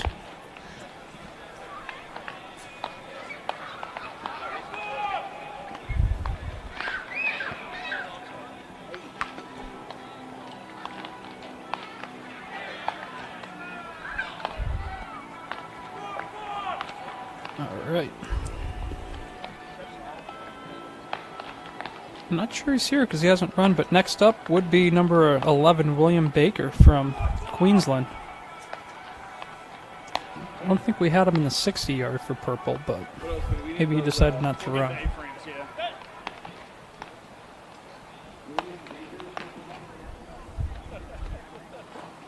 Well, it is. That's Baker, There he is. Australian. Definitely wins the award for longest trip I would say so. to get to East Cobb. Short arm action, strong-looking frame right there. Not somebody I'm sure we've seen much of, but we have contacts all over the world now, the way we continue to grow our PG International, having events all throughout Europe, Australia. And our schedule's just loaded with events coming up, but yeah, this is his second event, it appears, within Perfect Game. Listed 6 foot 185, primary shortstop, second baseman, left-handed stick. I'm going to ask you a question you might not be able to answer, but would he be an individual that would be over here for a couple of months now to go through as many events as possible, or Yep, some type of tournament? I would imagine so. I've traveled there, and from what I remember, our seasons are different too. So he's leaving Australia in the winter now to come out here, which He's school's got to figure it out. school might be done for him. So he might be on a break or something, come over here, get to see some schools. This is Ryan Maggie, West Virginia commit, New York State native. Younger for the grade, so somebody we got to see on the 14U circuit last year. He's impressive on the mound. He can swing it from the left side, played with the Richmond Braves this past summer. That team was very talented with the sticks, and he hit right in the heart of everything for him. So not too much longer after that, after the summer circuit, he committed to West Virginia.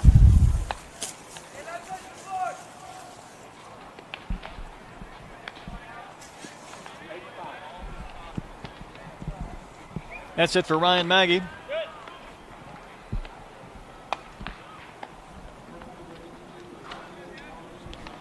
Another lefty. Here's Fabio. Had him to the all-name team. Pretty good 60 earlier today as well. 6.55. Yep. Jump back up to William Baker, our Australian native, a 91 with his best throw. So he brought his arm strength with him. For all the superlatives you could throw to Peralta, everybody says it's the bat, the left-handed stick that really stands out, and at 6'2", 170, it's a swing you can still dream on moving forward too. But he doesn't. You don't need to dream on what he could become with what he already is. Well, that's eloquent. I like it. I might put that in a Hallmark card. I think you should. You should put that down for the Scout Saying of the Year. You see Peralta very, he knows what he's doing. Just every throw there looked exactly the same, came through it, maintained the momentum, and gave a good finish through the release. We're jumping all the way to the bottom here for Sean Green. Another one who gets to sleep in his own bed at night. Woodstock, Georgia native, goes to Blessed Trinity Catholic School. School that has produced some big-time talent as of late. I believe that was C.J. Abrams School. Aha. Who got the call-up, former PG All-American. Yes, he did.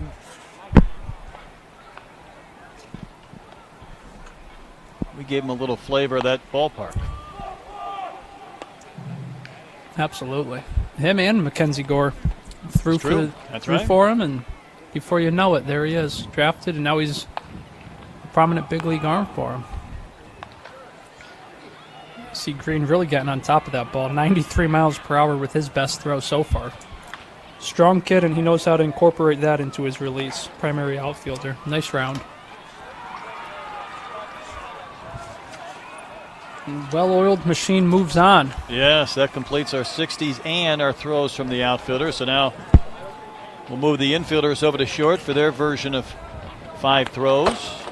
Then we'll move on to the first baseman and catchers before these teams get their BP sessions to conclude day 2. Give a quick little recap for the infield. again, whether you're second base, third base, or shortstop, we're lining you up at shortstop. You're going to get 5 balls hit to you, 1 right at you, 2 to the backhand, 1 up the middle, and a slow roller. Kind of get to see your range, see how you work through the backhand, how the hands play, how you can funnel the baseball. And of course, with the slow roller, we can see your body control and just overall athleticism, how you can make that throw on the run, how you control yourself. You have the arm strength to throw against your body even when your momentum's taking you the other way. Maybe even a little dance move is part of the equation. You got to put a scout grade on that too. Shamar McDuffie he's just staying loose out there.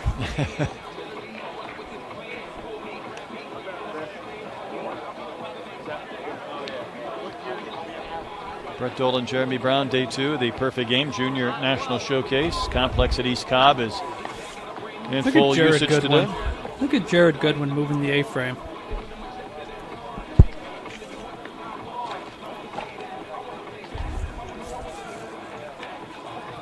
So we had Tate Strickland up to 96, James Nesta with a pair of 95s. Sean Green, 93, and I believe we had another 93, didn't we? Yeah, Blaine Rowland, the Florida That's right. commit. Correct. Lots of velo. Just scrolling through this text, you see a lot of impressive numbers. You see a lot of 90 pluses, a lot of 6.4s, 6.5s, 6.6s.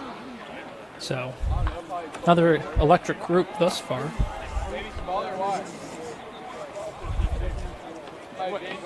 We're about ready to go with our infielders.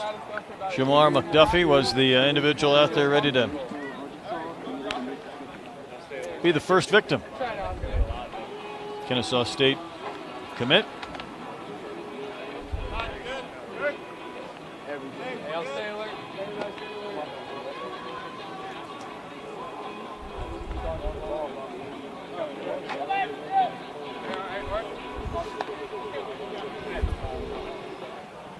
So again, 5 throws. McDuffie trying to register a reading right out of the gates. That looked pretty smooth there. Just the way he comes through that ball. I mean, that was supposed to be a backhand, but he showed the range and was able to just round it. Everything right now, that's fluid, that's smooth. Checks a lot of boxes. The hands play.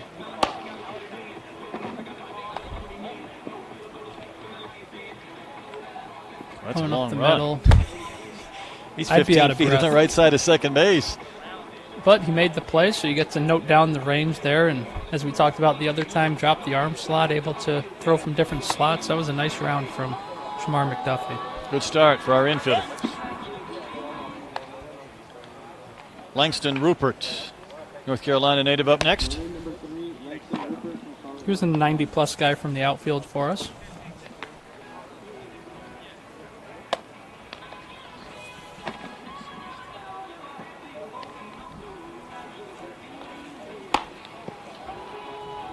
That's correct. 91 from the outfield.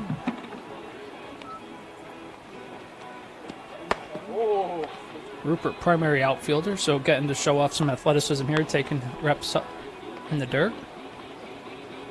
Stay with it. Short arm action makes a throw.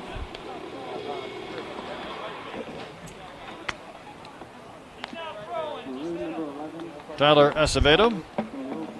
Saw him Shortstop. a couple falls back, and he wasn't a name on the national circuit yet, not committed, not ranked, not really much of anything with the Northeast Pride, and sure enough, you watch him for a game or two, and it's like, who's that? That's pretty different, and now we have him ranked, what do we have him, 230, committed to Ole Miss, so he's Are we definitely not got some throwing tools here? here. No. Must be coming off something, but get to see the action, see how the footwork plays, see the hands. Body control. He bobbled one of those and he didn't throw it, and I thought, well, that might just be because he wanted another, but obviously after a couple, he was... Yeah, the director there, Greg Sabers, must have had a plan in place for that already. So let him get his throws. Yeah, well, there was a heads up on the throw from Conrad Kaysen. He's definitely got some arm strength to him. I know I personally last summer saw him up to 90, 91 on the mound as a 14U player. So definite arm strength.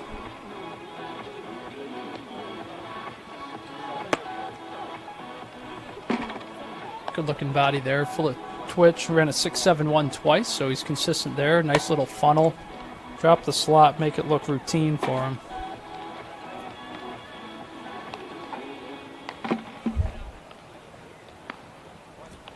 Finished the round for Conrad Kaysen.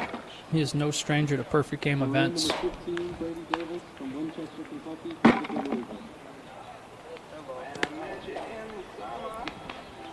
Brady Davison. He's an arm who really took off last fall, I believe. Comes out, made a nice jump, and then started touching 90, uncommitted arm at the time. I think like less than a week he was committed to Is that Louisville. right? His older brother's committed there and is there now, and his older brother's loaded with tools, so arm strength, maybe it's in the genes, but either way, pair of brothers that can really bring it, so. Like that. Brady Davis. Ross Felder from Springdale, Arkansas. I believe this is the first time we're getting to see Ross. No, he ran. He did run, but he did not throw from the outfield. Oh my God. Must have cut one loose there at some point. Just got to show it off. It's a loose and athletic frame here. Springdale, Arkansas, Harbor High School.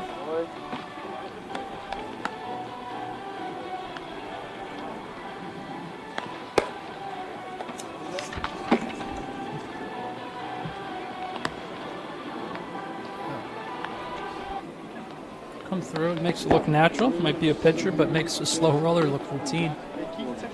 That's Ross Felder. Working through the maroon, the first of our 4 teams here on the infield. We've already gone through the outfielders. And this is Chase Kiek, Jacksonville, Florida. Throws a heavy fastball on the mound. Just before he left, Vinny Servino looked through my program, saw his name, and goes, oh, he's made a nice jump, mid-upper 80s on the mound already. 14U, kind of that low 80s type, but pounded the zone, able to break a couple bats. You see him round that ball up the middle nicely, pick it, make the throw.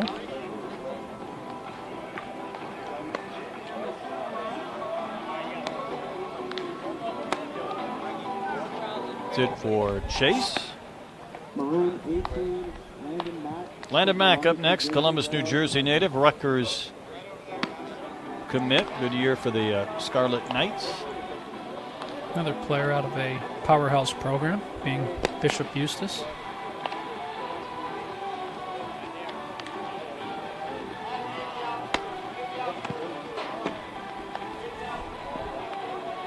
See Mack here going up the middle. That's a play where you get to see the athleticism really take over, how they can round the ball, make that range. Because even though you know that ball's coming, like we saw with one of them where they had to range all the way over, I believe it was Duffy, had to range all the way to the right of the bag, but you get to see it because you're not guaranteed that ball in game. So here, make them move their feet a little bit for us. Tyler Smolinski, Gretna, Nebraska.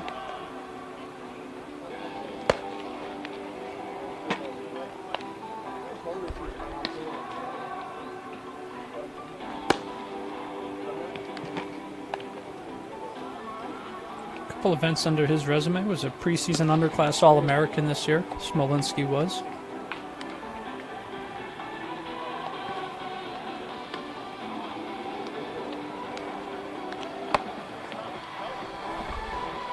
That's it for Tyler. Finishes up his round there. James 25, Tyler Smith from Hollywood, Florida.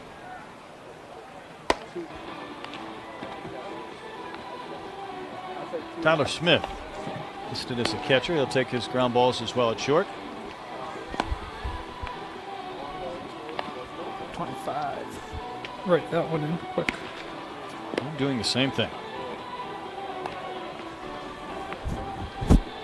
Pull up his profile quick. We'll see if we can get a commitment or a little more info for you. To that, Hollywood, Florida native. Yep, homeschooled, switch hitting catcher. Switch hitting catcher.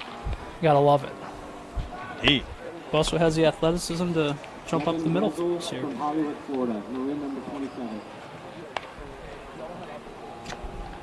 This is Devin Brazel from Hollywood, Florida as well. Another one, So, back to back back. to back.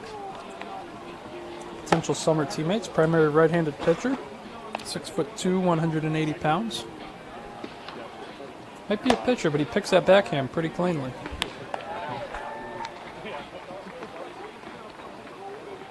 Slip. Able to stay on his feet, not jackknife.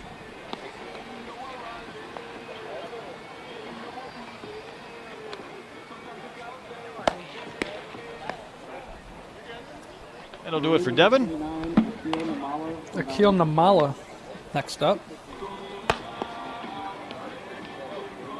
He's mentioning his older brother Arjun at this event last year made this field look small with a couple of big bombs to dead center field off the bricks. But Akil here showing nice actions with the glove. Everything's been balanced, tempoed, measured so far. Cut that one loose. Yeah, we've seen some drop it just to make the play, but you saw him there let it go. But finishes with a nice scoop play on the slow roller. Maroon number 30, Tanner Sauls. Tanner Sauls will wrap up the maroon portion of the infielders. Listed as a third baseman. Of course, all infielders, with the exception of first baseman, take their throws from short. 5 of them.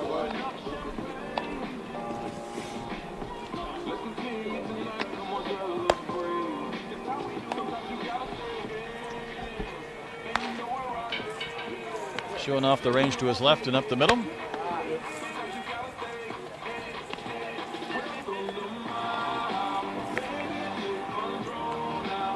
Slow roller. Nice play to get that in and out of his glove in a blink of an eye. Navy number 13, Javin Gauthier from the Wisconsin. Flip the page. Jump halfway down.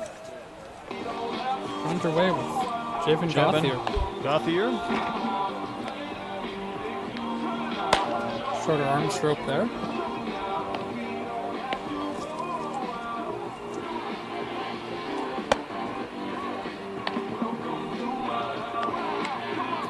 Gauthier already has a couple of showcases under his belt, Midwest Indoor and I believe the class of 2024 All-American Games. See him get rid of that ball, go a little lower with his release point. Primary third baseman. Ranked 306th in the country. Navy number 14, Austin Hannigan from Olive Branch, Mississippi. Austin Hannigan. Next up, representing the Navy, an Olive Branch, Mississippi native. Participating in his first Perfect Game showcase, but doesn't mean he's a stranger to PG events with a slew of tournaments under his name already. Good looking body there, higher waist. 5'11", 170, looks a little longer on the screen. 5 quick plays for Hannigan, and we'll see him again during BP. Navy number 15, Alex Hernandez from Cumming, Georgia, committed to Georgia Tech. This is Alex Hernandez, Cumming, Georgia native. Saw him 91 from the outfield just a minute ago.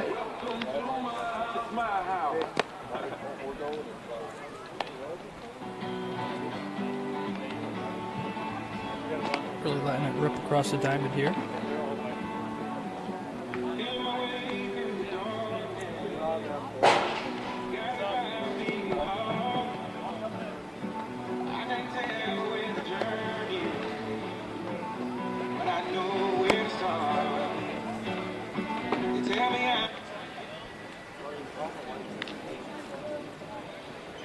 Hernandez will pick up his hat, and then he'll bring on Rodney Pena to Patterson, New Jersey. See Pena stay low at the ball through his fielding actions. Always a good thing to check. Primary right-handed pitcher ranked 142, so he's showing our scouts some good stuff on the mound to earn such a lofty ranking already.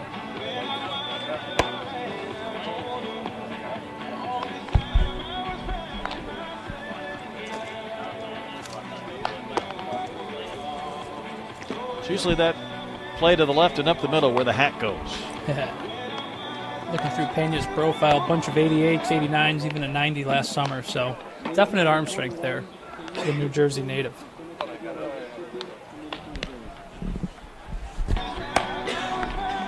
On we go to Samuel Richardson, Mississippi native, Missouri commit. Ran a 6.66 and a 6.62 earlier. Holding up and letting it rip across. Yes, he is.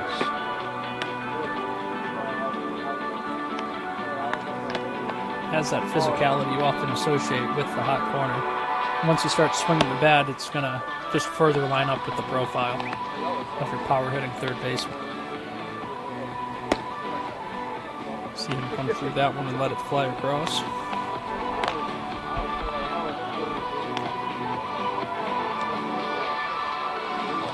.90 there for Richardson across the diamond in his round. So impressive tools continue.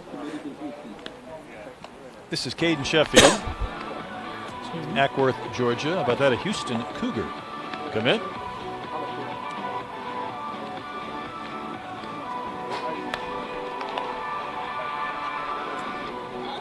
Didn't take his play up the middle to lose his hat, though.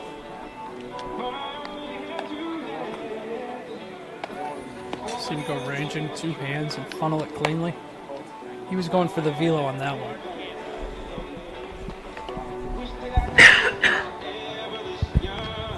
Final throw for Caden Sheffield. The charge play to wrap things up for the fifth and final. Navy 24, Dawson Simmons from Atlanta.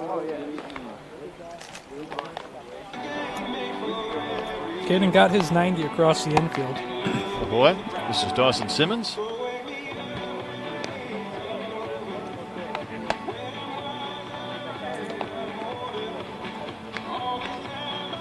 Shorter arm action on the throws here from Simmons across the diamond, working on top of the ball nicely. So as we mentioned, arm strength is just nearly as important as accuracy. You can throw it as hard as you want, but if it's not to your target, you're not going to get many outs. Well said. That'll do it for Dawson Simmons. Navy number 29, Jackson. He'll be easy to identify with those pink sleeves.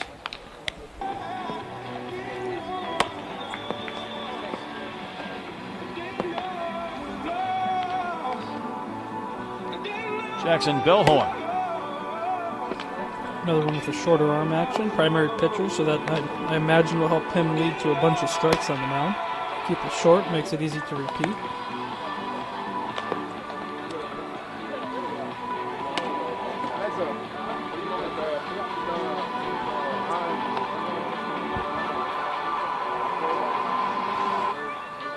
Got to play some infield for Uncle's Mark Bellhorn. Just a little bit. I think so. Not listed as a switch hitter, though. Just like that, we are into the oranges.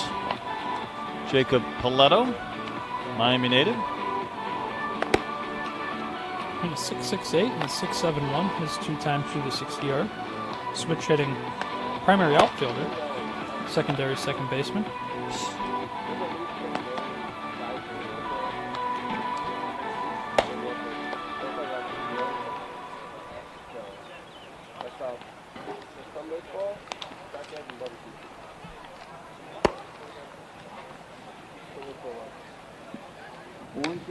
It'll do it for Jacob Paletto. Again, we're in the orange squad. We've gone through the maroons and the navies, the oranges and purples remaining for the infielders. Alejandro Vasquez out of Coral Springs, Florida, Calvary Christian Academy High School. Currently uncommitted, but showing some athleticism in his actions, and that type of frame you have to imagine is only going to get stronger as he fills it out. Listed 6 foot, 165, right-handed hitting shortstop. Playing with some bounce to him, clean hands.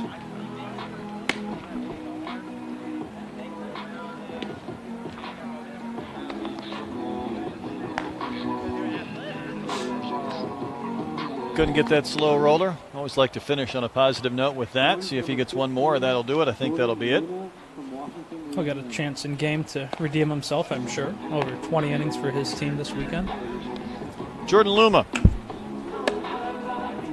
Louisiana.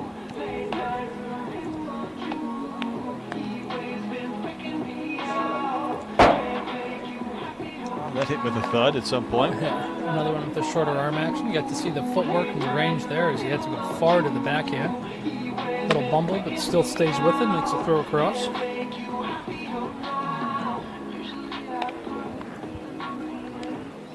Playing with some looseness to him. Gathers well behind that one and lets it rip.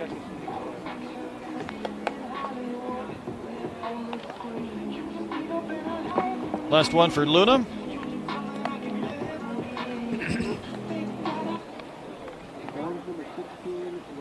Ryan Maxey up next. Woodsboro, Maryland.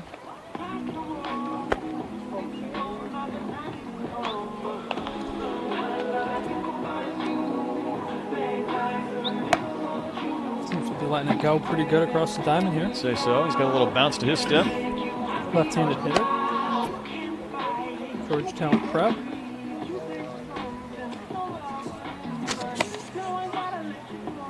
His teammate here, Georgetown, unless we were talking about him earlier as well. Yep. Jaden Novales, 2 Georgetown Prep kids in attendance. Orange number 17, Gatlin Pitts from Fairhope, Alabama. Gatlin Pitts out of Alabama. Number 17 in orange. Stronger looking player here, 5'10", 180, primary shortstop. Fairhope, Alabama, somebody we've seen a good bit already on the circuit. Let's see him pick that backhand and let it go across the diamond with some force.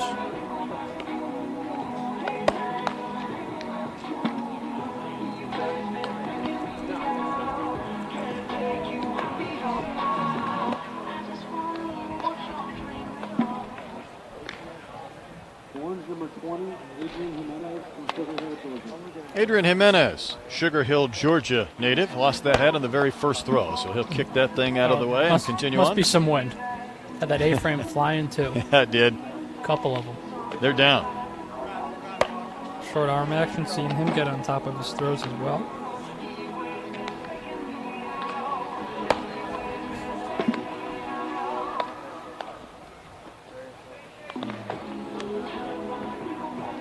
Two-hand clean funnel there. Primary shortstop, second base, third base, middle infield. So basically plays anywhere in the dirt for us. And we'll get to see the versatility as players cycle through the field throughout their 20 innings on the field. Orange number 27, Roberto Barreto, Puerto Rico native. FIU commit.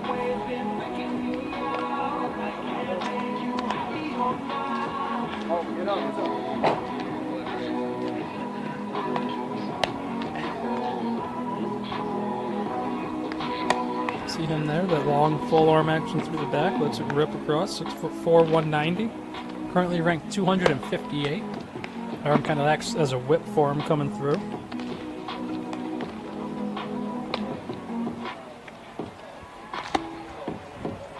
That's it for Roberto Barreto. A few more infielders for the orange team. This is Dane Most out of Broomfield, Colorado in the Denver area. I believe he's our first Colorado native of the event. Somebody we have seen also in the past, currently ranked number 400 in the class. Another good-looking frame. Nowhere close to reaching his ceiling. Fast arm. Fast arm. Primary third baseman here.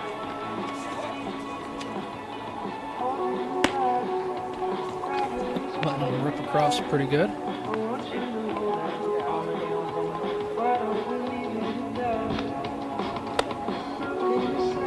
Just play there to finish it off.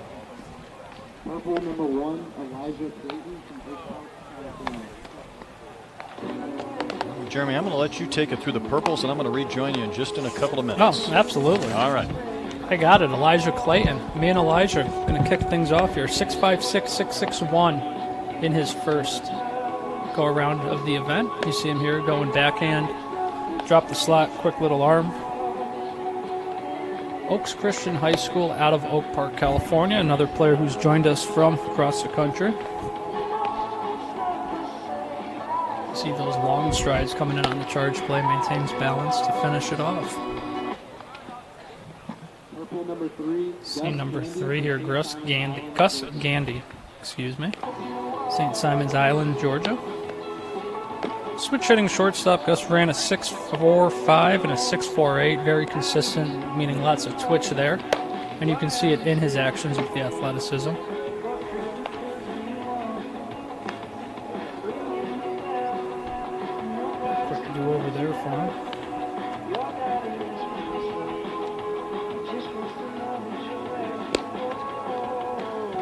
Takes that extra step and gets it across the diamond. Nice play there. You got to love how quickly he can get it in and out of the glove on that slow roller, because a play like that, you're not having much time. With the runner coming down the line, you got to go bang, bang, and that's exactly what he did. Lost a cleat there, so we've had hats, we've had sunglasses. He lost a shoe. Upper Camara, Queensland, Australia. All smiles, though, for Gus.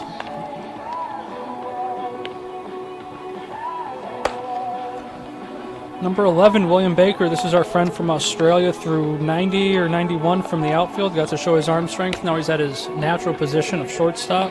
Second baseman, left-handed hitter. See the scoop throw across. Be able to drop his slot, but still stay very short through the backside with his arm action, just like we saw in the outfield. There he goes. Gets to make the pivot. I think we have a hat or an obstacle of some sort there.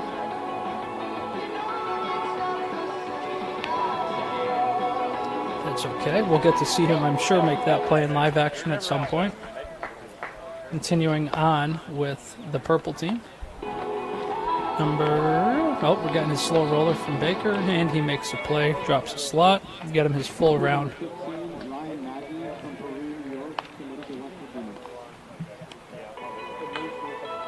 West Virginia. Number 15 here, Cody Fuller, Ryan Maggie. West Virginia, Peru, New York. As we mentioned before, the left-handed stick really stood out last summer with the Richmond Braves. You're going to get to see the arm strength here. Opened his front side a little early on his release, but still has some velocity to it across the diamond. Primary third baseman. Safe to say he has the arm for the position.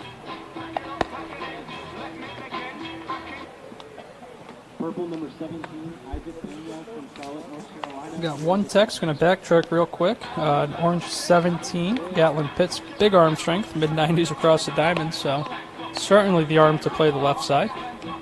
Here's Isaac Pena, ranked 199. We'll see if it's a non-clean transfer or if he is going to throw. Yep, he's throwing. Over the top slot, got it across there. Isaac, somebody we've seen Team Elite early on in his career, I believe is now with South Charlotte Panthers. Good bat, performs, lots of loft to his swing, and somebody I'm sure we'll be talking about come his round of BP. Good looking frame, lots of room to fill still, so get to see the hands and the athleticism there, in and out of the glove on the slow roller. Purple number 20, Cole Rogers from Phoenix, Arizona.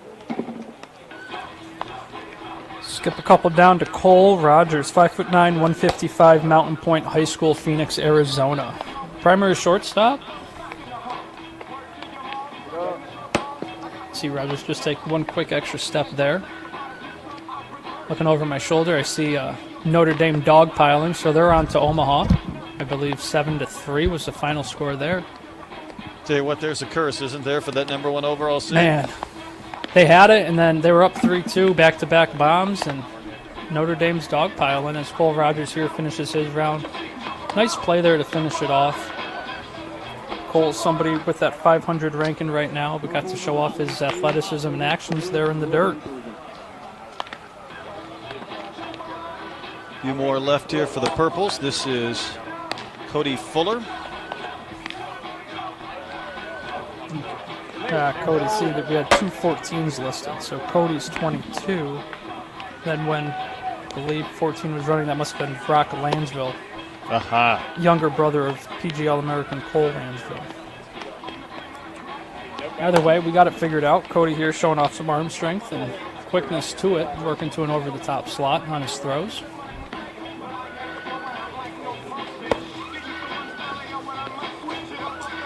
Do it for Cody. Purple number 26, Isaac Ahakovi from Kailua, Hawaii. You want another crack at it? Covey? Sure. I like it. Covey? You could go about 6 different routes with that. When I get to the dugouts tomorrow, I'm going to ask him. Please do. Then when I come back to join you for games in 2 days, I'll relay. Had some good rounds while you were gone, but we also had a first with one of the players losing a shoe. Gus Gandy lost his cleat. That's below average. But he still made the play, so speaks to it. Isaac, we've seen him at the 14U National and stood out with his actions behind the plate, so looking forward to seeing his round. just see how quickly he does get that in and out of his glove there up the middle, which for a catcher, not too shabby. Indeed. How about that job the Notre Dame staff's done? Just Last year amazing. they were so close. This year they're there. I mean, last year they lost the Super Regional at the site of the team that won the national championship. Right. And today they took out the team that many thought would cruise to the national championship. No doubt.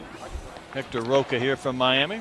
Another primary catcher showing off his athleticism and what he can do in the dirt. Miami commit, Homestead, Florida, ranked 259th. Tell you what, I sat through a game 3 of a Super Regional at the host of the #1 overall team last year, and it is a painful, suspenseful stretch when home team falls behind. You can only imagine. Quick arm here from Roca as he gets on top and let a couple of these rip. You see some of these frames and kids, how they're already built. It's hard to imagine they're only finishing their sophomore year of high school. You know, I think it's a reminder I go through almost on a regular basis as we go through this junior national. Right here. Just play right out here. And these kids are 16, and my goodness, they could beat me up. That's for sure. I got a 16-year-old softball player, so I'm familiar with this 2024 class, but Yep. there's times that you look out there and you swear you're watching grown men. No doubt. So this is Sean Green. Saw him throw 93 from the outfield. I imagine we're going to get some arm strength here across the infield as well. Loads up for that one a little bit and lets it go.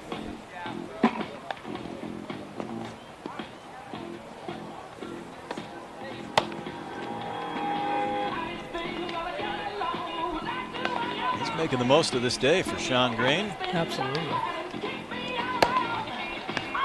And that should do it for infield. All right. Well, at least the shortstops probably got a handful of first basemen we're going to get to see. I will say, though, the bar has been set from that first group of 4 teams with the amount of home runs, impressive arms that we've seen. And so far through drills, these next 4 are kind of, they're holding steady. So it'll be interesting to see what we got in game from all of them. I wonder, Jeremy, if it was 5, 6, 10 years ago where you might see a guy run a really good 60 time but might not have the arm strength, or a guy who had the arm strength might not be fast enough to put up a good time, whatever the case may be. And, you know, it just feels like we're just talking about more guys who put up a great number in the 60, a great number from the outfield to the infield, and take good BPs and start to put together that entire package at an age where, you know, you wouldn't blame anybody if you were still lacking in one skill area or another. Or a couple of them, and these guys True. are coming to us with almost a complete package of tools where, like you said, we have to keep reminding ourselves these kids are still just 16, 17 years old.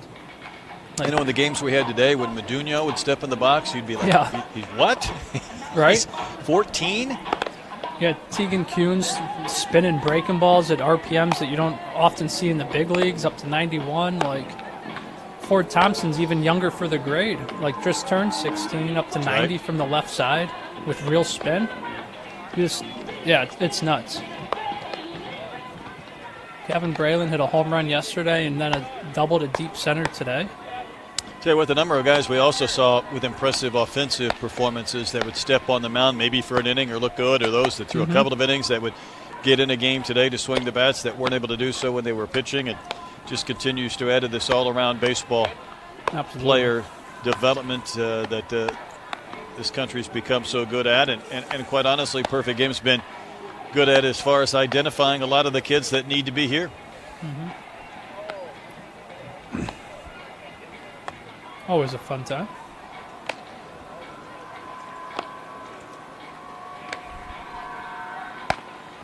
First baseman getting in a couple of throws before they're ready to take their 5. So remind us again on the direction of the throws for the first baseman and the 5 that they get. So I've worked here for 10 years, and I still don't fully know it. I know there'll be 2 throws across to third base. They'll get their velos there. They'll get to do 2 off the bag, get to show the actions of footwork, throw on to second base, and then they'll have their slow roller on their 5th one. So just like That's the kinda what I infielders, they thought. finish with the slow roller. So 2 to third, 2 to home, 2 to second, 1 to another 1 to home, or to third rather. Well done. I like it. But yeah, 10 years full-time, Perfect Game, and I still don't fully know.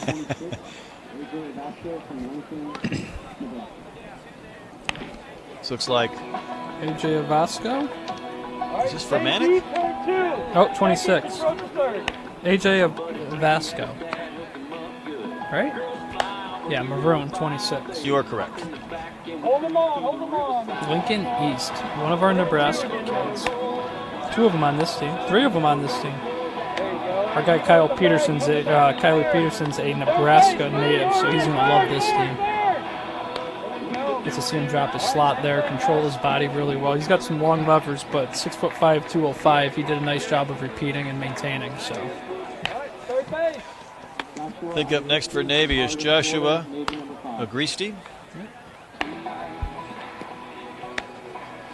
See him move to follow-up territory there, but compact little arm action, stays tight, higher slot rather on his throws. Hold them on, heads up.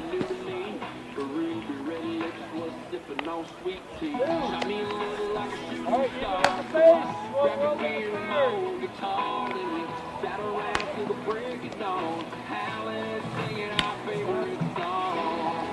Make sure you wait for the slow roller. Don't go in front of the camera. You can go around the camera, though, if you want. This is Landon Beaver. Getting the directions there of Yes. what first basemen need to do. Don't cut in front of the camera. Everything they're doing is being recorded. Gets to go up onto their PG profile within a couple weeks and just adds to the report. So helps the college coaches and scouts not in attendance get a visual aid for seeing what the player can do. Yeah, that's an important element. See Beaver here with some bounce in his step and balanced footwork, making that pivot and turn on the throws.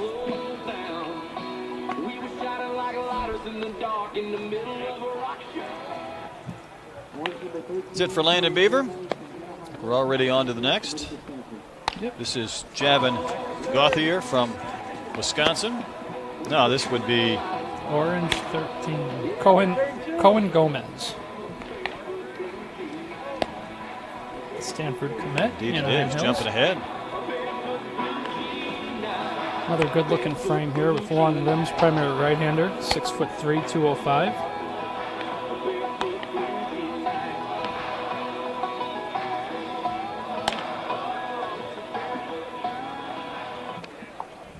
That's it for Cohen. 25, Trey Majetti. Coming on in. Similar kind of arm action to what we saw on his throws from the outfield.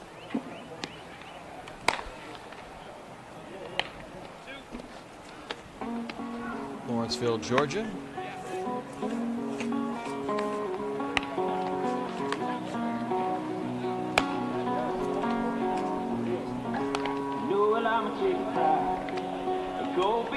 Finishes with that charge and the throw to third for Trey Majetti. Zach Brown band in the background. Yes. They brought out the speakers as I was leaving, so. This is Ethan Rosa. There he is. Bronx From the native. Bronx. P27 down in North Carolina. Seen a handful of kids from the Northeast make the trip down to one of the academies down south. You just see how fast he gets that ball out of his glove. Quick spin, and by the time he even fields it, it's gone. Amazing how fast those 5 throws go when you get a little bounce.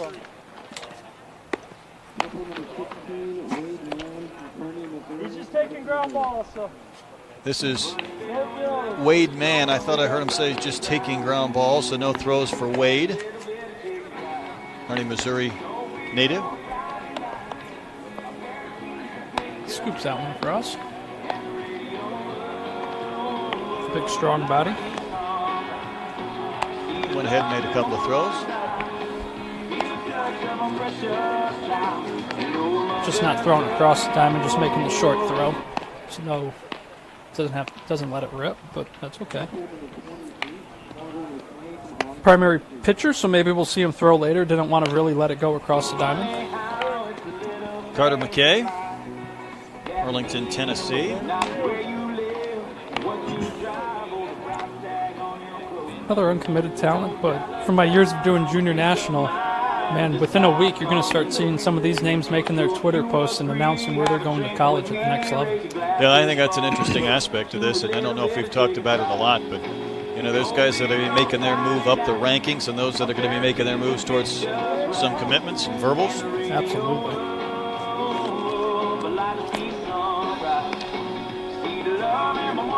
I think that's it. We're on to catchers. How about that?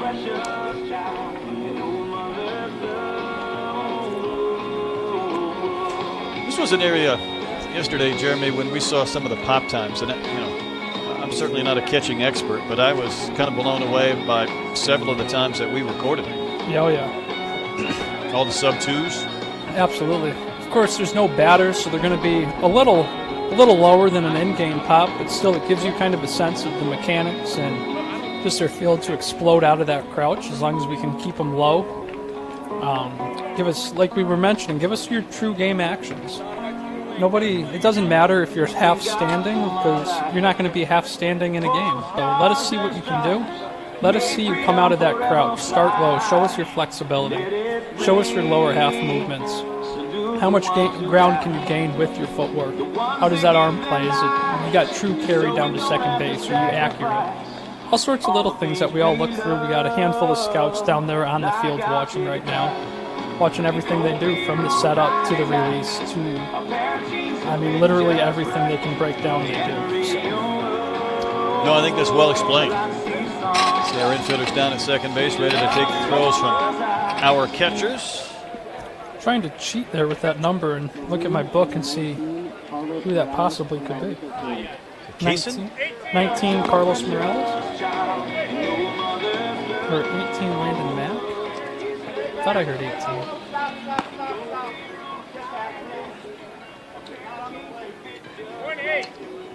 1-8 they just yelled, so that would be Landon Mack. There you go.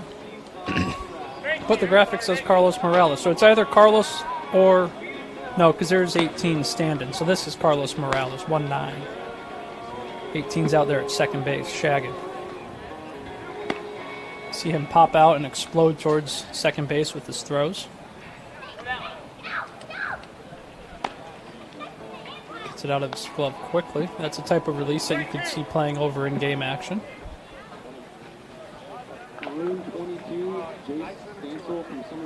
This is Jace Stansel from Summerville, South Carolina. 195 there for Morales on his best throw, pop time. Stansel uncommitted, Summerville, South Carolina.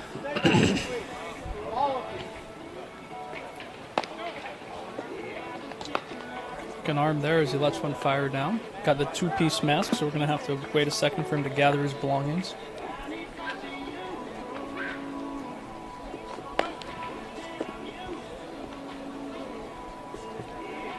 Yeah, it does take a while to put that back in place 5 times. For Gives us a second to breathe, though. Yes, The rate we've been moving. Pops out of that one, delivers a one-hop strike down to second base. Started jumping up.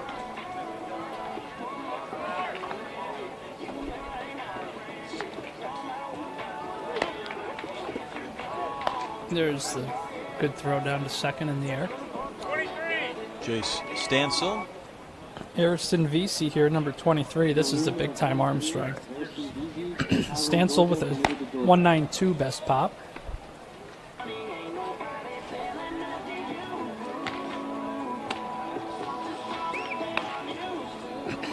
Vesey was a 14-year-old commit to University of Georgia, and even then, the biggest tool he had definitely was that arm strength, and you can see it there with BB's down to second base.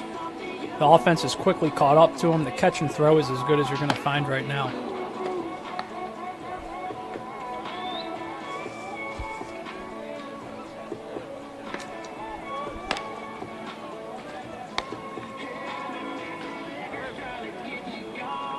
That's it for Ariston.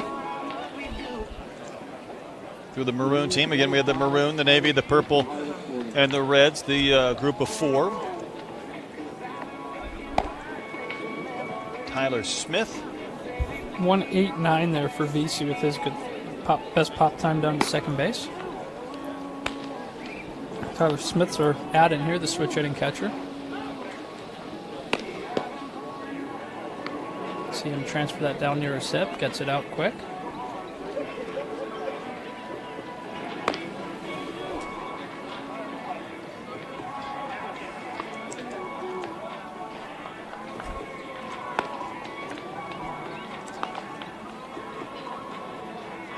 So able to make that throw and keep that mask on and one fell swoop. Yeah. And not a lot of head movement, a lot of jerk in there. Just keeps his head on the target. I can't hear shit, man. Come on. Joshua Agresti. Just got to see him at first base. See how quickly he gets that out.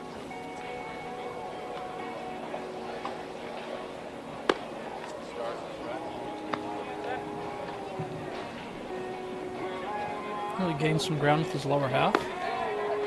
Longer stride.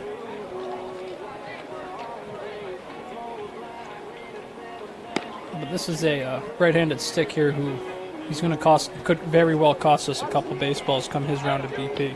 I'll look forward to that. Back at 14U, he was launching him over the monster at JetBlue, so could only imagine he's gotten stronger since then, which isn't a good thing for opposing pitchers. It is not. He gets one more throw. Finish out his round. Maroon 25, Mr. Smith with a 190. Best pop time. Agresti at 206. Xavier Rivera from Puerto Rico.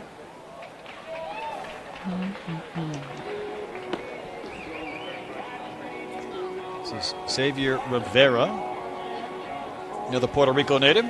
Yep. Another physical bat, too. 13-14U, two-time Select Fest alum as well. Good catch and throw skills here. Continues to refine just his overall game. Was an FIU commit. They had a coaching change, now listed as uncommitted. That's correct, they did.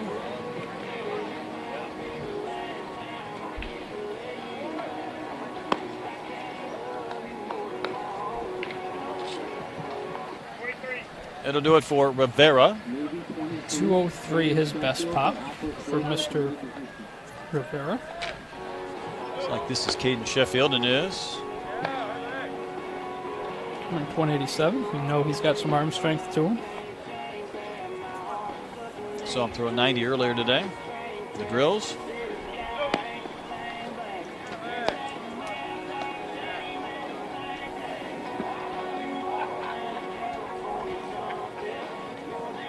See him starting that low stance.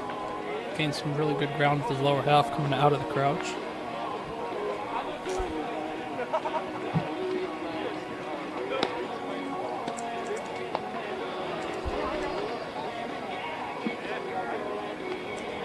One more for Caden Sheffield. With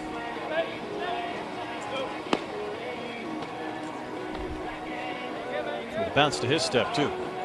Yeah, definitely. Good athlete. You can see why he's already committed to Houston. 197 his best pop. He said maybe 23. Yeah, Caden Sheffield. Yep, 197 his best pop time. This is Johnny Gifford out of Amarillo, Texas.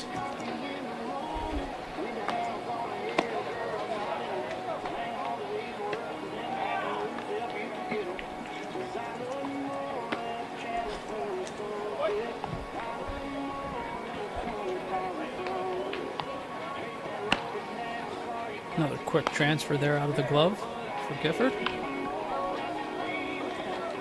6'2", 215, has a few positions listed next to his name. Ranked 462 in the country.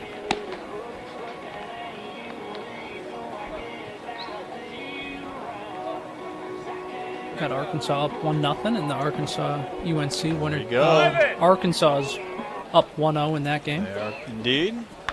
Gifford with a 2 flat with his best pop time. York committed to Wake Forest.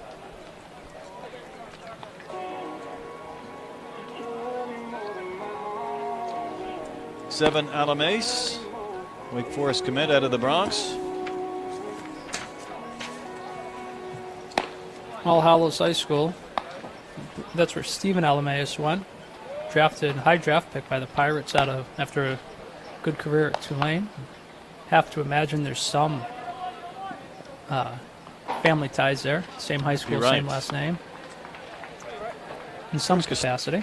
George Costanza wanted to name his son Seven.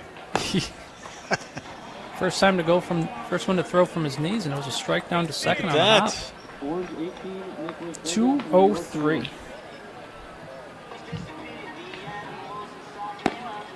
This is Nicholas Vega, another New York native.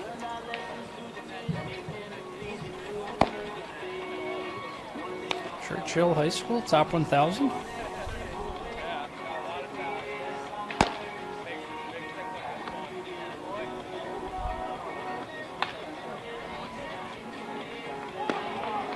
Texas ECU and a weather delay, it says.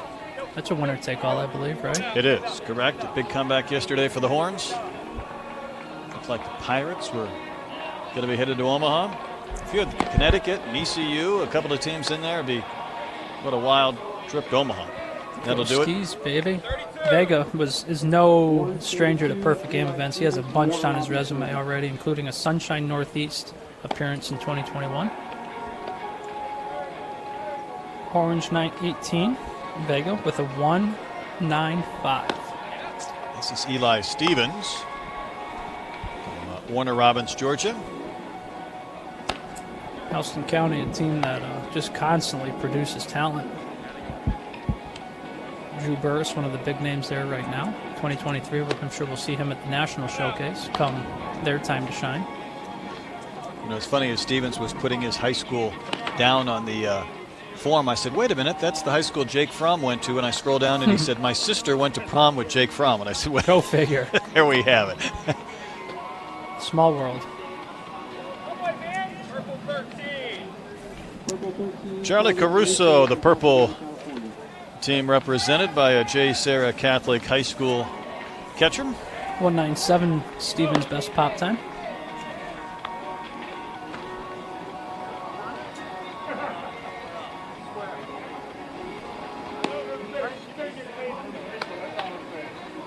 Short arm action here for Caruso. Another, we keep saying it, you see all these good players and they all come from powerhouses. Jay Sarah, no stranger to success out there on the West Coast. I think we were mentioning that when you were gone earlier. You know, you think of Jay Sarah, for me, Royce Lewis, and Yep. this ACL tear for the second time in the same leg in the last year or so, and comes to mind. Purple 19, Zach Porter from Chattanooga, Tennessee. This is Zach Porter, Chattanooga, Tennessee. A 2 flat there for Caruso, making the cross-country trip. A little shorter of a drive here for Zach Porter to come in from Tennessee. Indeed. 6 foot 170, right-handed hitter. You see him start real low and pop straight up out of the crouch. Those are the type of actions you can probably see translating more so to game action.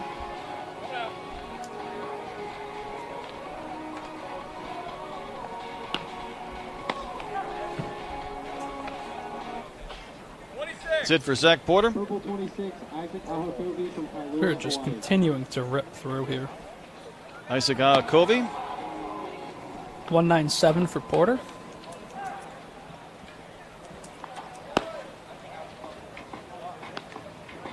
Pulls that one just a bit to the left side of the bag. If he gets that arm cocked quick right by his ear, that tight release, it's going to help shave some seconds and probably throw a couple guys out, as that throw there is right on the money.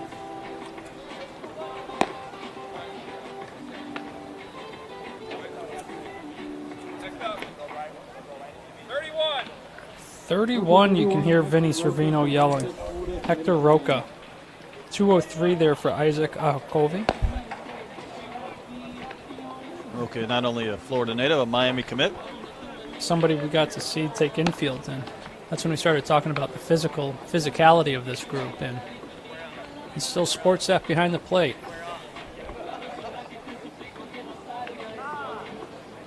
Quick reset. Just see how quickly he pops up and explodes out of the crouch.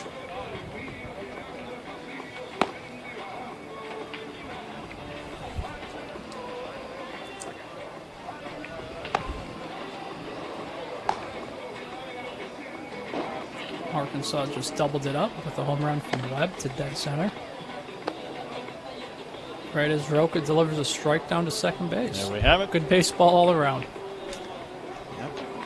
I do believe is going to complete our catchers. So, Jeremy, we've gone through the 60s and blink of an eye. Outfielders, infielders from short, our handful of first basemen, and our catchers recording their pop times before we get to start these batting practice rounds. Yep. Do a quick reset. reset the field, get some more screens where we need them to be, move the scouts around a little bit, and we'll be good to go. Somebody's birthday in the office, and they got a big old pizza, cookie pizza thing, so I'm going to Big enjoy day. a piece of that real quick. How much time do you think we have before we will start up the BP with all the movements? We probably got 5-8 minutes, I bet. They do a pretty Want to quick take a job 2 or here. 3 minute break? You can Yeah. put down some cookie and we'll recalibrate. Perfect, that works. I'm going to go find some right. water, too. Indeed, you do that. We'll step aside just for a couple of minutes. We'll come back with the BP sessions to complete day 2. This is perfectgame.tv.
Hey, Navy catchers, I need all you Navy catchers in here with your gear on for BP.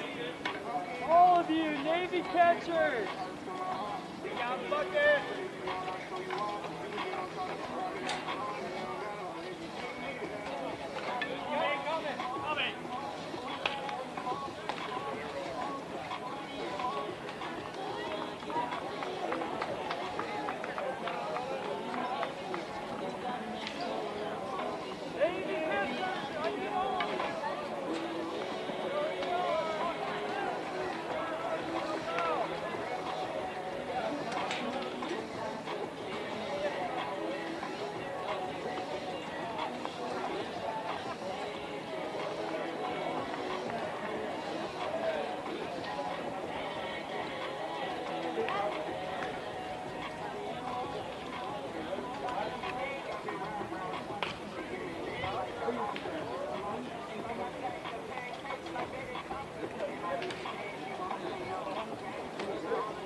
number 1, Slade Caldwell from Jonesboro, Arkansas, committed to Mississippi.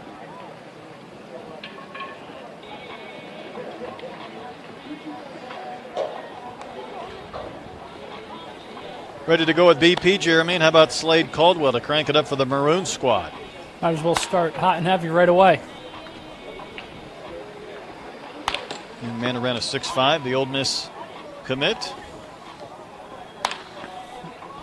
Like we were saying, he's listed 5'8", 165, but there's a lot of strength in his stick, too.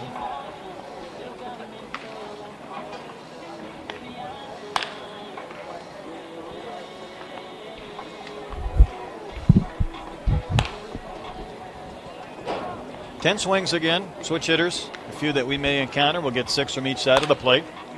Yep. For the switch hitters. And Slade's able to split a gap. We just saw guys like Jackson and drawing a blank. Jeff Lugie in this last group, couple gap shots. Got to let it rip and run, so. Maroon number 2, Shamar McDuffie from Hampton, Georgia, committed to Kennesaw State. Shamar McDuffie. Kennesaw State commit next in for the Maroon squad. Shamar had that really good round of infield. We got to see his athletic actions with some bounce, and I really liked his hands and his actions. And the bat speed here seems to be translating as well. I'm in the auto irons. You want to take it out?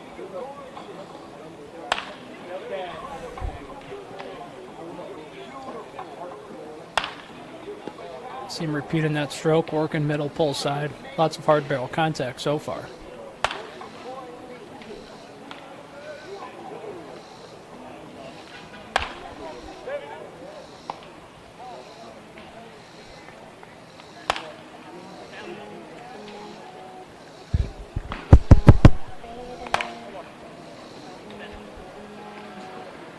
A few more swings for McDuffie.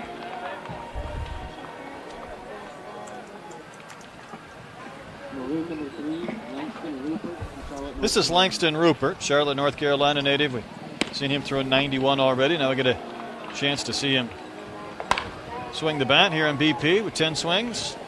Right away, coming out, showing some leverage in his swings. Again, quick hands, just like we saw with McDuffie.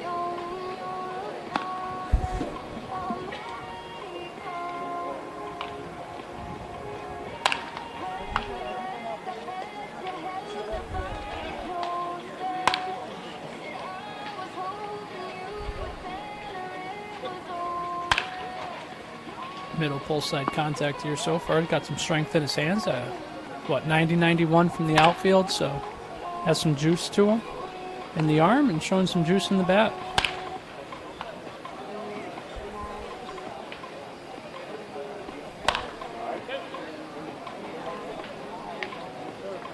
Don't have as many shaggers out there in the outfield to give us an idea when they take off running on where a few of those may land, but the experienced scout that you are can still pick up plenty here on the 10 swings that we get from Langston Rupert. You can almost just see by the amount of time in between pitches. Give him time to travel, let it watch a little bit. Yeah, it's almost like that home run competition where sometimes you aren't allowed to watch the long balls in the contest because the next pitch about ready to roll. But look at that. Text right on cue, number 3 hit a home run, meaning Langston Rupert put one out. That?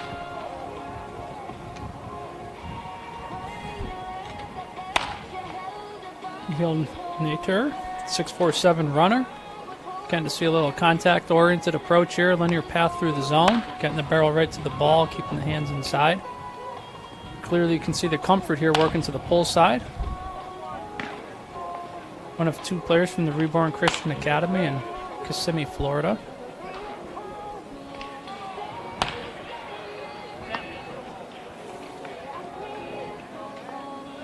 Talked a little bit about this yesterday, Jeremy, but you know, for a guy who might not be a home run hitter, just get up there, do your thing, barrel up some balls.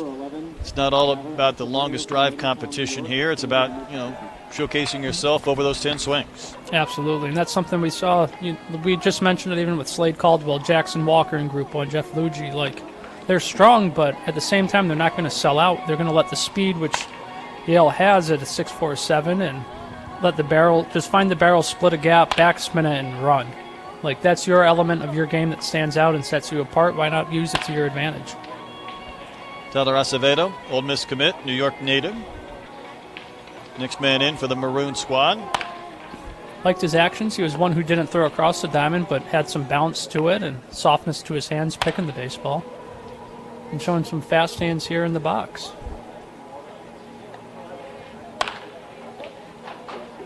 Yeah, yesterday it felt like we had 4 teams worth of kids during like a home run derby. They all kind of migrated to where the ball was here. Yes. They're just kind of sprinkled around, so you don't quite know where they're at, but I think you mentioned earlier, though, I would imagine the 2 groups not hitting might be doing some of the PG Tech stuff now. for sure, yep. And to me, I find that as interesting as anything, although that is all data and information that PG gathers. We aren't privy to that, of course. At least not over the streaming from the Junior National Showcase. That's it for Acevedo. Maroon number 12, Nick Anglem from Omaha, Nebraska. Nick Anglem, one of our Nebraska kids we've seen in the showcase, ready to begin his round.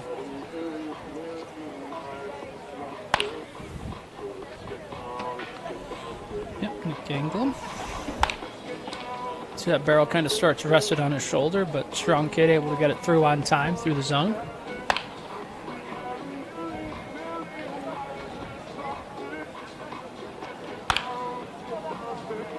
Pretty low effort swing overall to get that barrel through and out front. Like we talked about yesterday with me, when I go through this process of scouting hitters, whether it's this level, the 13U, I always start the same and try to get a description of their base, paint a picture for somebody who's not there, and then kind of start breaking it down mechanically, watch the flight of a couple balls, see where his best strength is, see where the comfort of the 10 swings we get to see is. Can he work to all fields? Is it kind of a pull-heavy approach? Is it a heavy barrel, meaning he can drive the baseball, or contact-oriented, stays within himself? So all sorts of little things, and having multiple scouts always helps. Yeah, a lot of reps from a scout standpoint, and the ability to procure all that information over 10 swings, I imagine becomes almost somewhat routine. Mm-hmm. This is Conrad Kaysen. Of course, some players they're not comfortable taking rounds of BP, but they might show you 1 or 2 things throughout their time in the box, and then you see them in game, and it's like, oh, okay.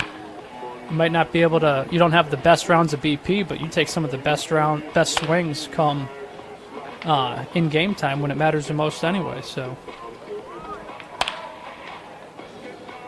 Conrad Kaysen letting the barrel lead a little bit out front I would here. say so.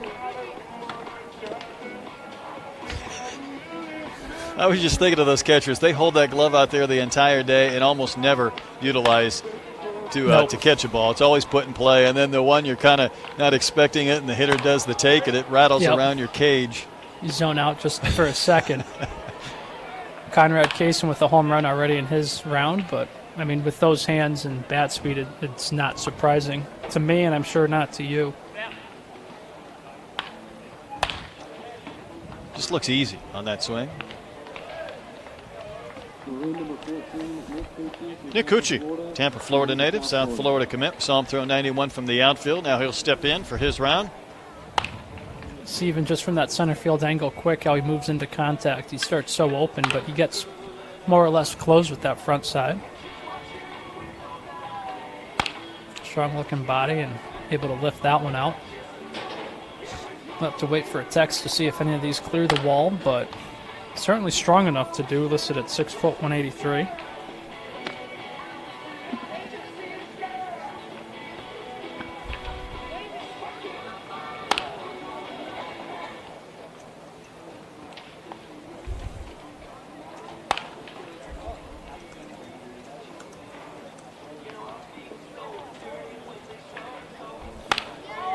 Tell you what, you take BP to Rick Springfield.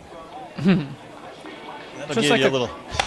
It's a classic baseball song, right? Yes, why not? Brian Adams, Summer of '69. All songs you hear on the Cape. Of course, Put Me in Coach. No doubt about that. A good finish there for Nick Cucci. Maroon This is Brady Davis, George Rogers Clark High School, Winchester, Kentucky, Louisville commit. Yep. Saw the arm strength earlier. Going to see it on the mound. Now we'll see what he can do with the bat. Really short swing on his first tack through the zone.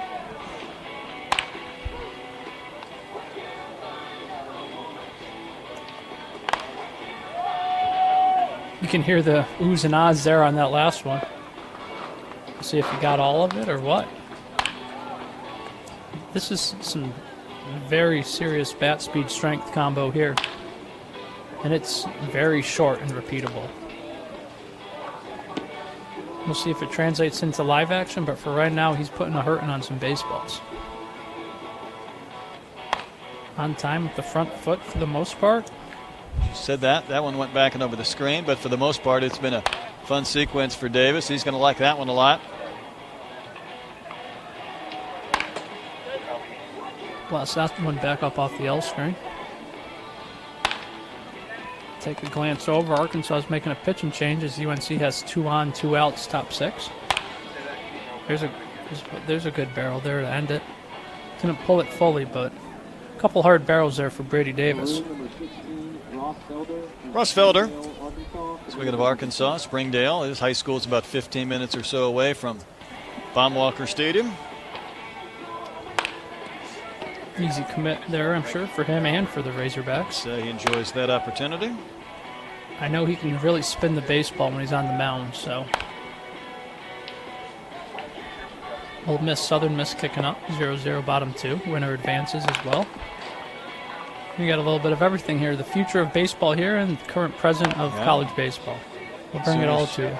Took down Virginia Tech and Blacksburg to win a super on the road to go to Omaha.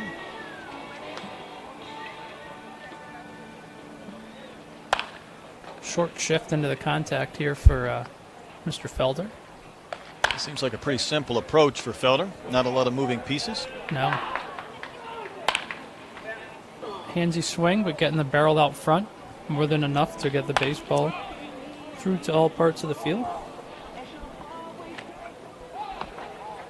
Number 17, Chase Pitt from Jacksonville, Florida. Chase Kiek.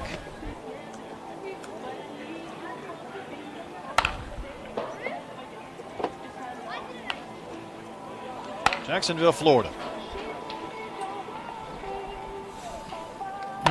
Ranked in that 550 group, but going to show us some good stuff, I bet, this weekend on the mound. Bowles High School, where the Florida ace Hunter Barco went to, another former PG All-American.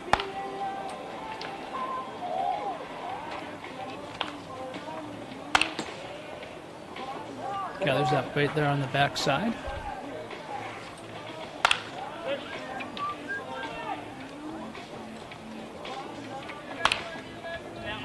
Here to lift that one out to the opposite field gap.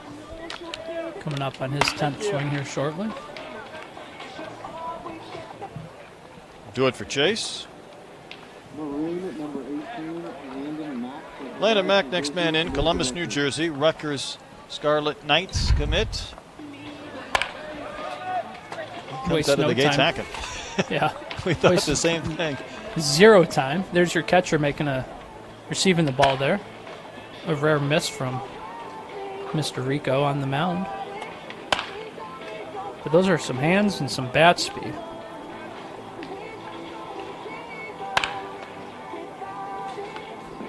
It's not hard, not too hard, because when you see it, you know it. And this is one where you could go ahead and circle his name.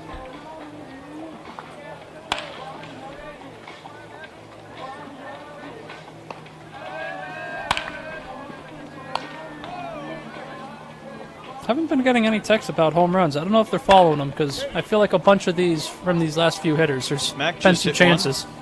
Got one from 18. Mac. Oh, there it is. You read my mind. I was with you. I thought certainly there's going to be a few of those that have left, at least in this round, and there was. Maroon, number 19, Carlos Morales from Marietta, Florida. Carlos Morales from Florida. Catcher. Ready to begin his round of 10.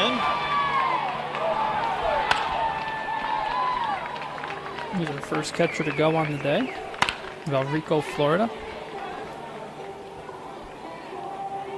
Strong looking frame, currently uncommitted. Simple shift into contact, lets those hands go to work. Creates some leverage, looking to lift the ball and drive the ball. Turns around that one pretty well.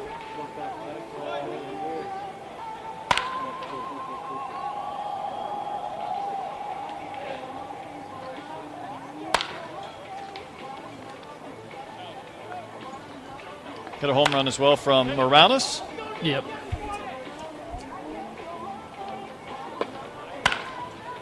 Might be another one.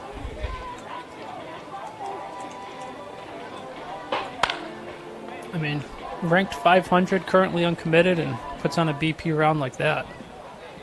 And he did Nice hit start multiple to the home showcase. runs. Nice start to the showcase for Morales. You can sit here and watch off the screen and not be able to really identify where it's going, but you watch it come off the bat and hear the sound, you're like, that's got a chance. And sure enough, yes. Morales hit a pair, and this is Blaine Roland. 93 from the outfield, primary right-handed pitcher. I know our scouts have really liked him on the mound, hence the 58 ranking in the country and Florida Gator commit. Coach Kevin O'Sullivan seems to always get those good young talents in state.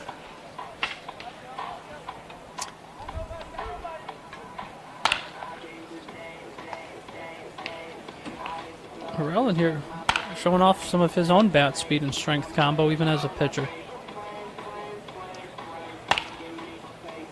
Create some torque on that one to leverage it out bullseye.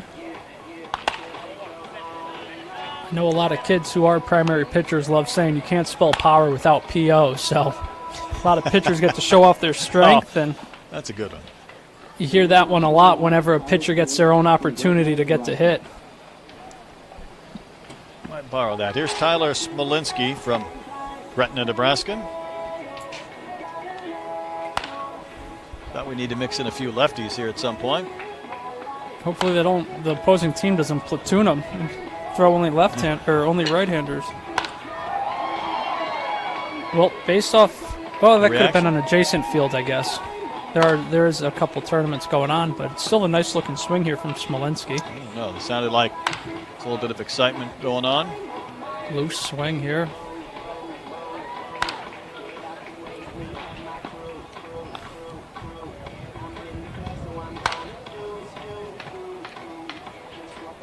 They turn the barrel pretty well here and create some torque through that lower half.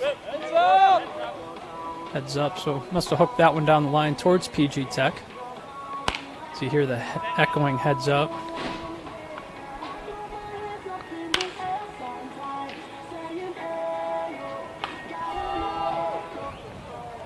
Maroon number 22, Jace Stansel from Somerville, South Carolina. Jace Stansel next up, South Carolina native catcher.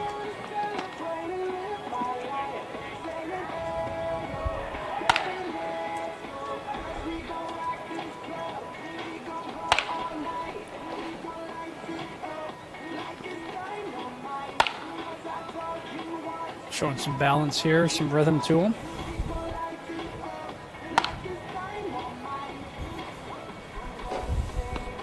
Somerville, South Carolina native, 6 foot 190, right-handed stick.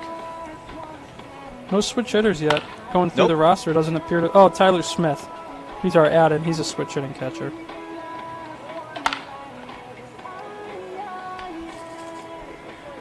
We talked about him earlier, the rarity of switch hitting catchers.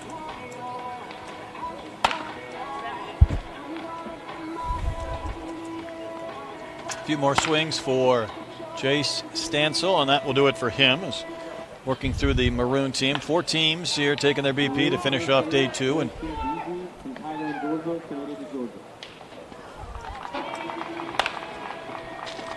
this is Ariston Vesey, Tyrone, Georgia. Had a 1.89 pop time earlier.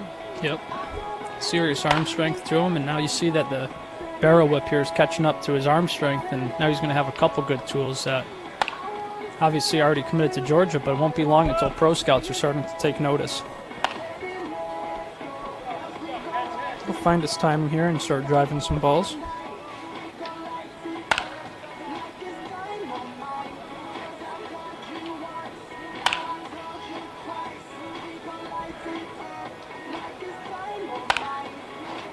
Just getting his front foot down a hair late.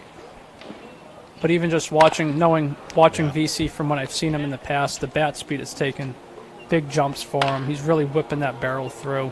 You know, those two previous swings, the second from last, you could see foot down swing, same time, pop up. Last one, foot down just in time, a little bit of Yeah. contact. For sure. And that's something where you see the tools and you know it's there. Now you're going to get to pay attention even more so in game and really lock in on what he brings to the table offensively. This should be Tyler Smith, our switch hitting catcher. It is.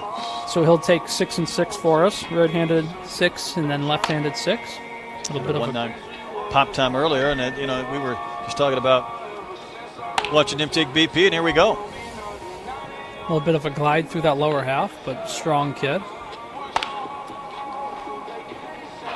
Gets those hands going.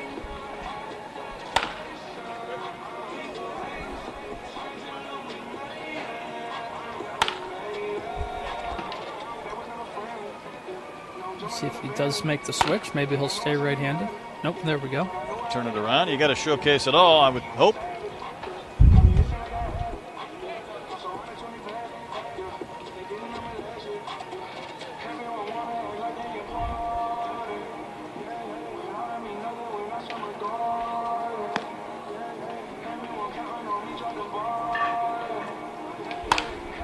A little bit more of a leg lift here as opposed to the glide from the right side. Getting the hands out just a tick better too with some more lift.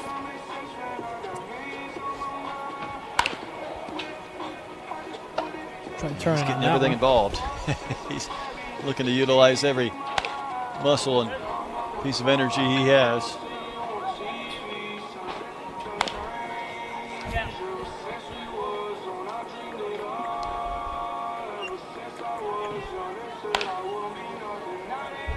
Simple enough of a swing, not a lot of moving parts by any means.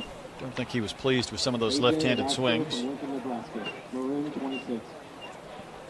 AJ Ivasco, Lincoln, Nebraska, first baseman. Big body here, 6'5", 205.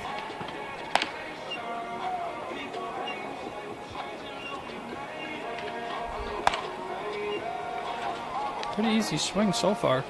Staying relatively short for a 6'5" frame.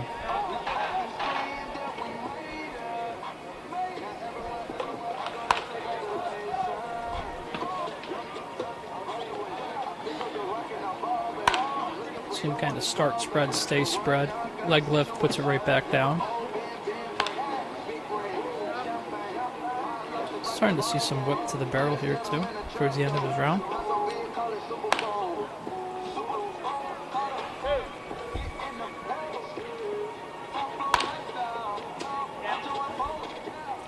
Occupies quite a bit of that batter's box spread out wide. Whips that one last swing out to right center field, it looks. Maroon 27, Devin Grezel from Hollywood, Florida. Devin Grazel. Just about working our way through this maroon roster. I think everybody so far, right? Yeah, I don't think we've skipped one yet. But you're at the showcase, might as well come and showcase what you got.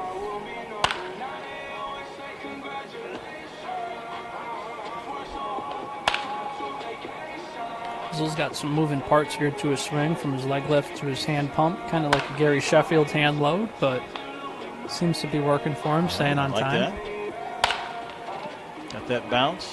Last summer, with the 13 and 14U game, two of Gary's kids, Noah and Christian, you go up and see them. They were both in the festivals, and you go see them. It's like, well, you must be a Sheffield, with especially Noah. He's really got that pronounced Yes. Sheffield handshake, but the bat speed's there just like Dad, and the timing, so why not? I mean, they probably grew up watching his swing, so. One of those boys was in that game in Oklahoma, right? Yeah, that was Christian. Doubled off the wall, I believe. That's right. I was watching that live. And then Noah announced his commitment to FSU live during the 14U game with his whole family right behind him, so that was a cool moment for them. Better believe it. Dad's had some moments of his own, I'm sure, that stand out throughout his career. James Nesta, North Carolina kid. 95 miles per hour from the outfield for Nesta. Primary right-handed pitcher, somebody I know our Carolina's crew has really liked on the mound over the years. Really short swing.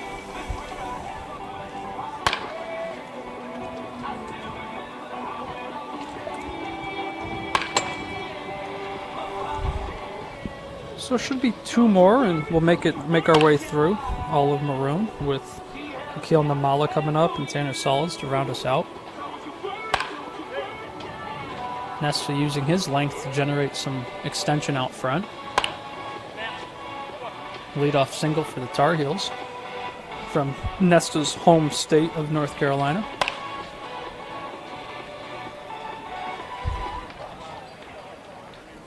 Maroon 29. 15 minutes, it says, countdown till Texas ECU for try to clinch a spot. Here's Namala. Similar swing to his older brother. Always interesting to see how that translates through the family. If it's a similar swing or just completely different, do your own thing. Starts with that really pronounced high hand set, back elbow, but already has the makings of some bat speed and elasticity in his swing. Yeah, he starts those hands almost above that helmet, and then they start to drift down into that slot.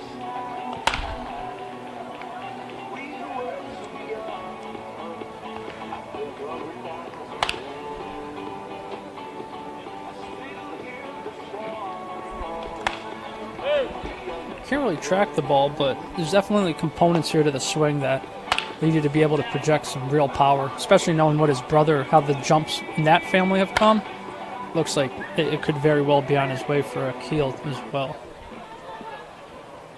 Maroon 30, Tanner Saul from Milton, Florida. This is Tanner Sauls. I think he'll complete our maroon team, the first of 4 we'll see, the Milton, Florida native.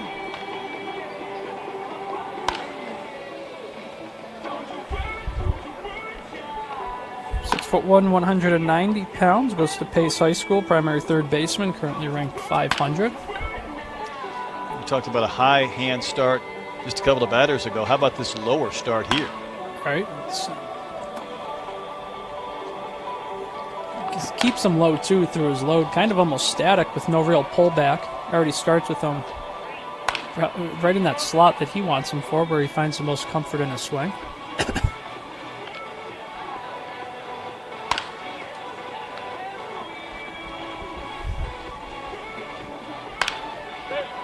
Simple shift, though, through that lower half. Gets the weight from the back to the front.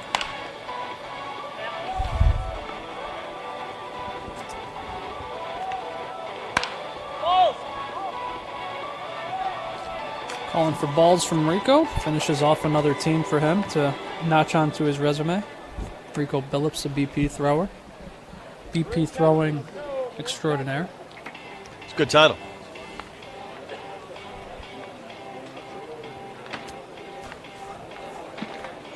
So the maroon team has finished up. This is day 2, the Perfect Game Junior National Showcase. We will have the Navy squad, the orange and the purple teams, all part of our second day. We'll have a handful of games that will kick off tomorrow. Are you with me early tomorrow for the games? I think you got Vinny and you got David tomorrow. All right, got to get Ronsley back in the mix. I got to lose some weight, so I'm going to sit outside and just sweat it up all day. 8 a.m., 11 a.m. Eastern Time, the scheduled start times for our games. Teams 1 and 3, 2 and 4 before, I beg your pardon, 5 and 6 and 7 and 8 will play before we'll bring in another group for their workouts. Yep. Tomorrow afternoon. Then I believe the day after that, in 2 days here, is 4 straight games. 40 innings, baby. Dig in. Clayton Anderson going to start things off. No, I beg your pardon. Yeah, no, that's It is. Clayton Anderson. All right. Nope. Yeah. I'm so confused because we have him listed as right for Clayton Anderson, but that's number... Oh, guess what? I'm on the wrong team. This is purple. Elijah Clayton, that's why. Wouldn't be it Navy? Wouldn't they use No. the next one up? Yep. Nope, this is Julius. Number 2 on purple. Yep, we're just out of order. Okay, you guys threw me for a loop, but our broadcast team, they are on it. So They are indeed. don't ever doubt them. I'm sorry for ever doubting and being confused. But Julius Ajike Charles hitting, big leg lift, gets that barrel through on time, though. Something we've seen a lot of so far. To me, the navies and the purples could all blur looking through a tiny little box. For sure. I'm there with you.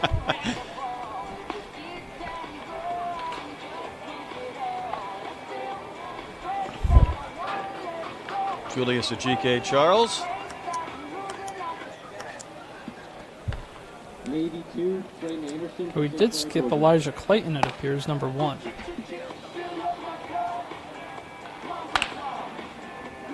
Now we're on Navy. Now we're back. All right. Okay. If we're going to switch somebody ahead a couple teams, they can't have a jersey Way colored too similar. to the team that's due up. Back to the top. Clayton. All right, here we go. This is why it takes a village. We're all contributing in some aspect to be able to properly identify these individuals, to give them their due, their time. And I know we've been looking forward to seeing Anderson and his skill set all day between the velocity of his arm and his 60 time. Yep. Shorter stroke and plenty of bat speed. Just continues to put together.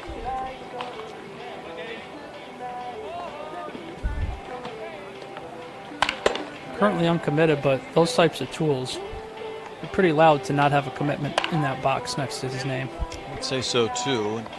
Certainly coming out of Georgia, a hotbed area of tremendous big programs within a very short radius, and that'll do it for Clayton Anderson.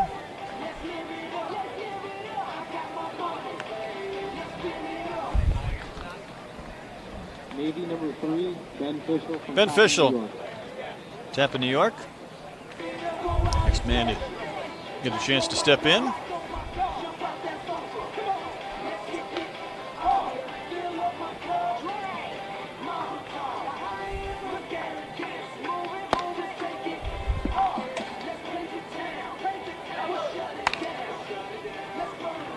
Simple setup here in the box for Fischel.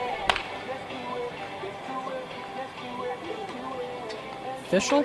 Fischel. Fischel. I'm going Fischel until told 1 out. otherwise. I would 1 say, out. though, that there are Fischel. intriguing names here from this group of 4 teams. Either way, he's got some tools. He can swing the bat. 5'11", 165, 6'7", 8". Kind of getting to see how the hands here work in his swing. Pretty simplistic in his approach and operation in the box. Just getting under the ball a bit here with his finish, but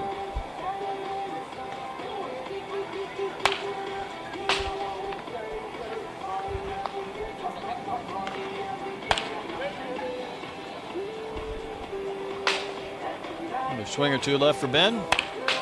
there you go. Like that one. On playing with that one, turned it around a bit. That'll do it for Fischel.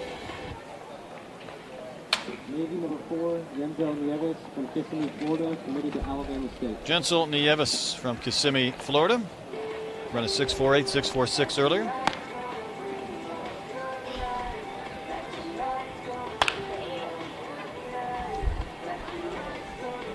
Pulls those hands inside the ball there.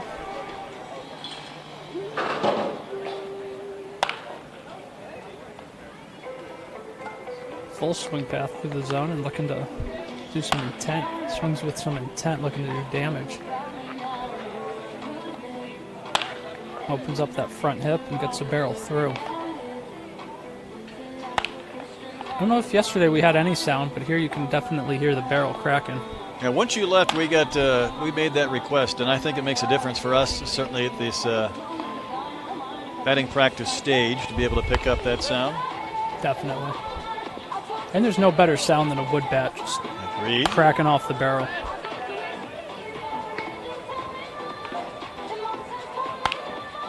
Just one more clue to factor into the equation, analyzing sure. these 10 swings.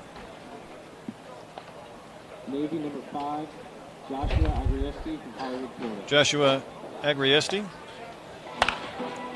Or Agristi. Agristi, yep, this is our guy. Just took a peek over at the game. 2 on for North Carolina with no outs.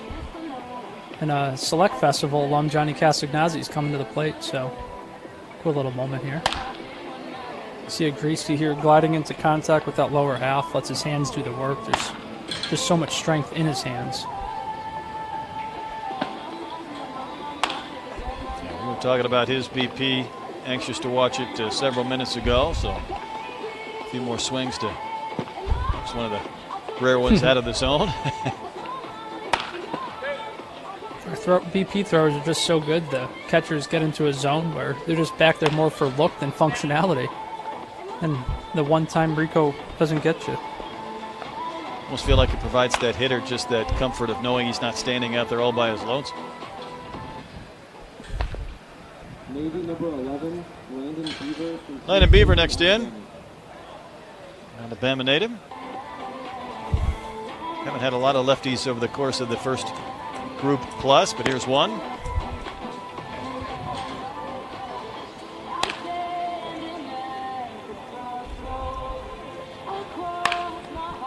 Another simple, not a lot of moving parts here in his swing for Landon Beaver.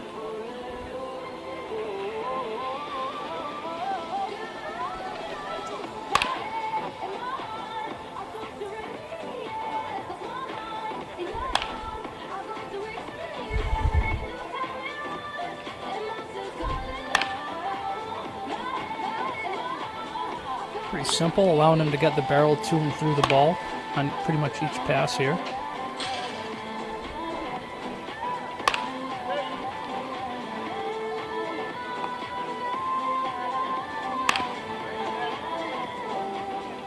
Showing some comfort just pulling the ball.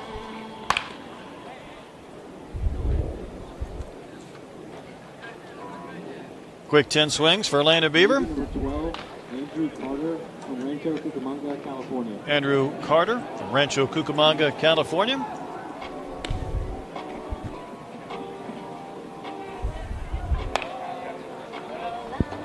Just a little early there onto his front side.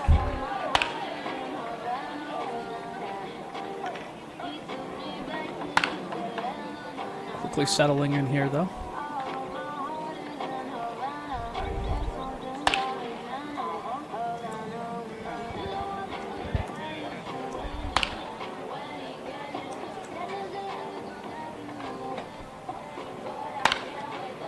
See him really gets the hands loaded back, then has enough quickness to him to get the barrel through.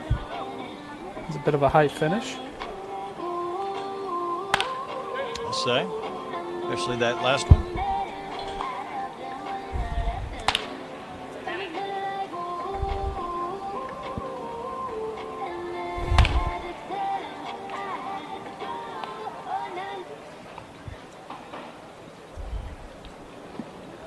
Working our way through the Navy team here in the batting practice sessions.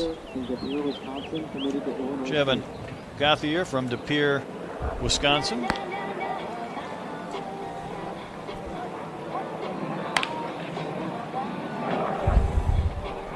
Continues here to grow into his frame. Keeps stretching out. I feel like every time I see video of him, he gets a little taller and taller. And that's, again, the beauty of this age. Sure is. No matter how much you think you know a player, you could see him next week and he's taller, he's stronger, and you have to constantly keep reevaluating.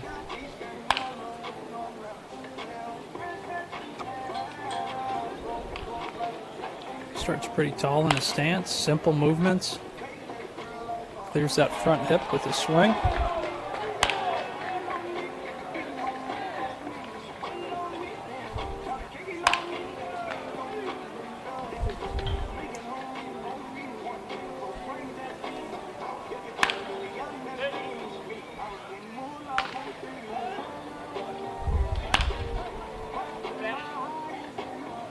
Turns around that one for a liner out into full side, middle of the field.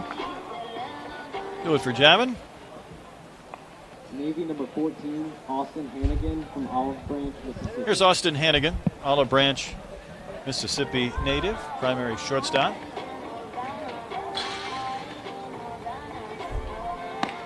Sees another one with those higher hands kind of up behind his head. But no problem getting him out.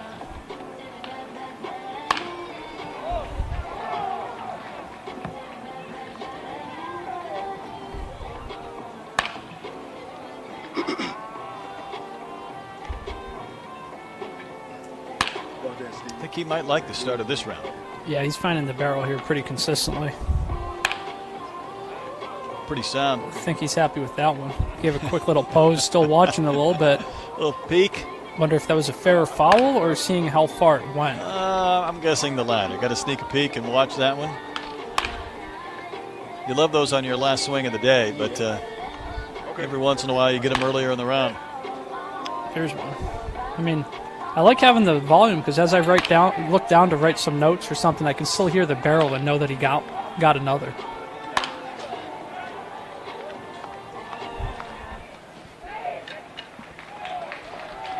Fun round from Austin Hannigan. Alex Hernandez from Cumming, Georgia, committed to Georgia Tech. Yeah, I just got a text from Vinny who's doing notes on the field. He goes, that last kid really good, Hannigan.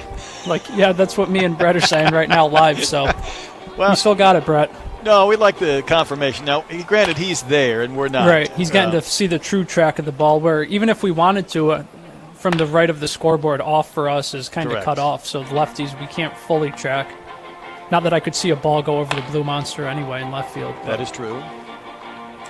Alex Hernandez, next man in, Georgia Tech commit.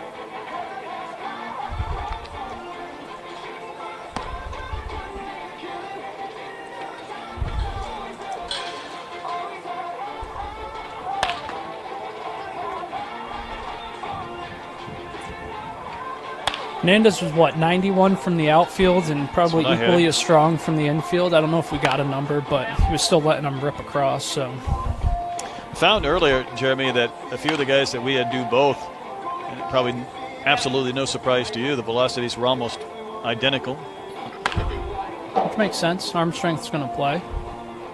You don't know if your mechanics may be a little bit different from the infield as opposed to loading up from the outfield, Right. but nonetheless, very, very comparable. Big difference for sure. You can get a lot more behind your throws, especially if you're just trying to show your Yep. actions in the infield. This is Skip Clavon and go to kill Cullen. Cullen because we saw Bryce already do his workout with the first group. I think he ran a 6.5, 6.55 and threw 92 from the outfield, I think, maybe better. So he was in group 1, so we'll just go right to Charlie here, who's showing us a nice little short stroke. Look up and see Carolina has cut the score in half, still threatening with the runner on second. Look down, I see Bobby Witt hit his 8th home run of the year, a PG All-American, number 1 player of the class. So this is where it's getting fun for me now. I find myself watching a lot more pro baseball because I'm starting to know these guys and have seen these guys from working at Perfect Game and doing all our events throughout the years. So there's almost a personal touch now to everything you get to watch. As Kilcullen finds another barrel there out to his pull side. After Kilcullen's round, I'll tell you a quick story because we're in story mode here late in day 2, but spent about 20 minutes in the Royals locker room with Dayton Moore earlier this week. Bobby Witt walks in, quick hello before visiting with Dayton about his son, who I get to see a lot here at Arkansas. He's out just on second base right there, Robert. That is correct. A definite friend of the program here at Perfect Game. PG All-American, Select Festival. Somebody we as a scouting staff just loved throughout his years as a prep and have continued to follow here as Arkansas uncorks a wild pitch and the score is Indeed. tied. Nothing like a good old wild pitch in college as Jaden Ovalis from Georgetown Prep takes his swings. Our first of 2 Georgetown preps to dig in. Primary lefty, but he's showing some strength there in his swing. And he's repeating. You see that finish is the same every time. Staying through the ball.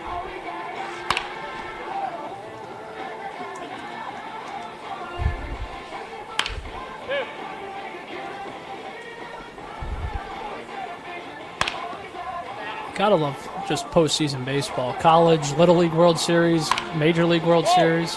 It's nothing quite like it. Finished the round for Jaden.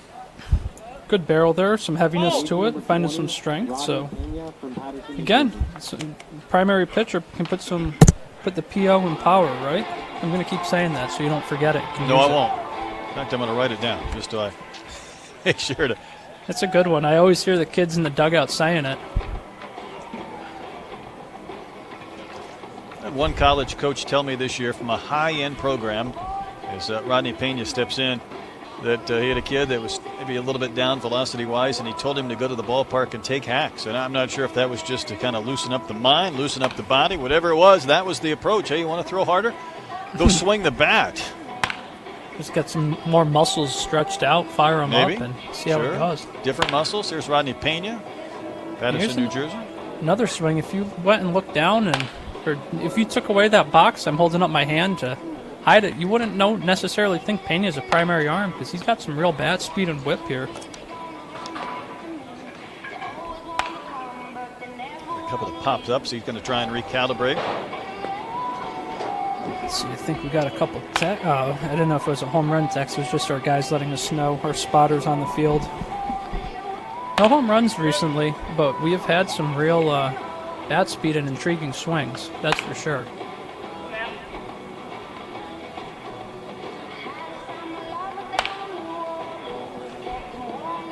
Look, we had more long balls yesterday, but we're not anywhere near through today. No, just coming up on maybe halfway of the second team, so we still got 2.5, but here's a threat to lose a couple. Samuel Richardson. Big numbers all the way around for the Mississippi native between his 60s and his infield velocities. Big coil. He's coming out of that off his backside, looking to split the baseball in half.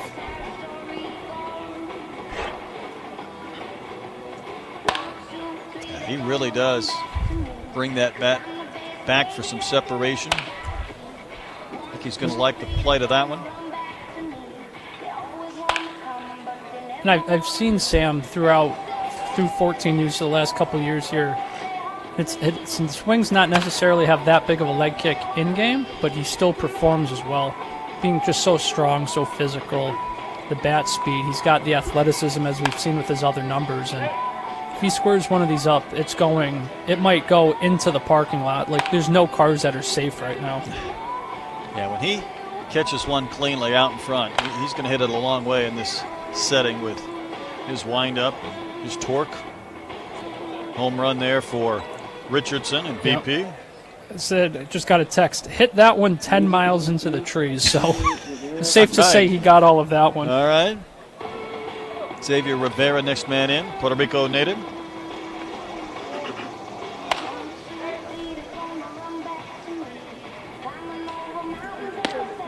So there's our first home run right on cue as we had asked for one, needing one after a little bit. I think we picked the right time to request it, too. Oh, yes. I think it was because of the El King song in the background, too. Might be it. Looks like Xavier's trying to loft a couple out.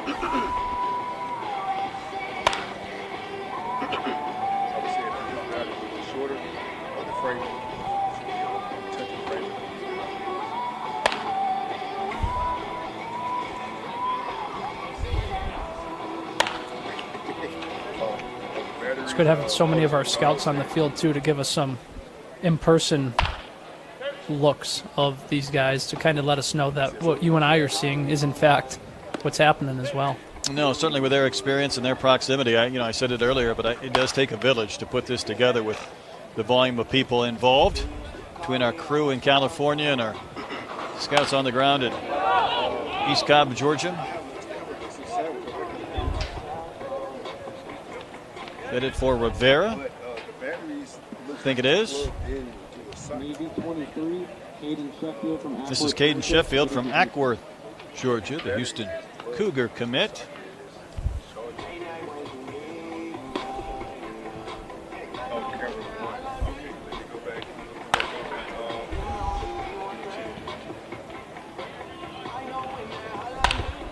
He's come out hacking, too. You gotta love it. 10 swings. Show us what you got.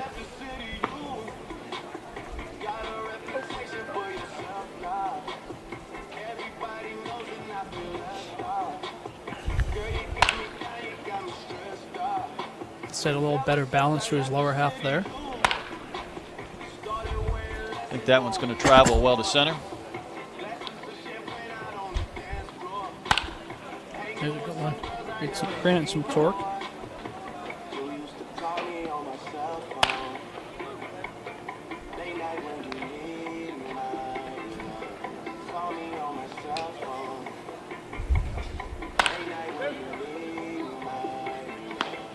Pretty consistent here with his swing and mechanics. Yeah, he's looking to crank. He may have done so there. He's still looking.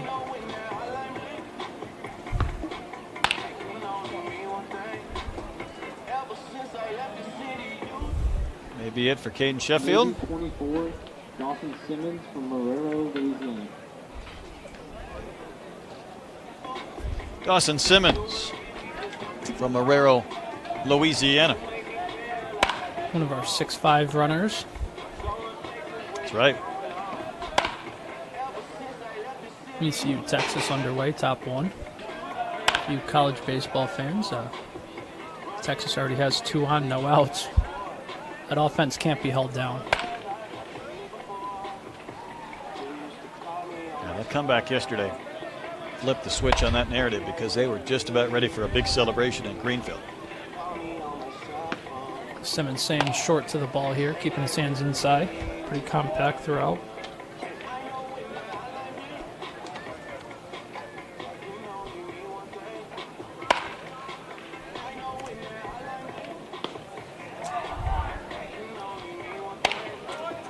He's actually sliding up a little bit in the box. This is Dawson Simmons.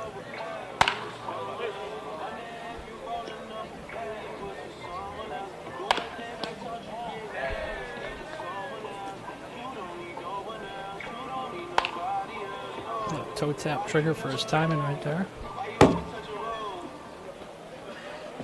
Middle pull That's it for contact. Simmons. 25, Tate Strickland from Powder Springs, Georgia. committed Tate to Strickland, next up, Powder Springs, Georgia, Tennessee commit. They put up some big-time numbers in multiple categories here in the skills.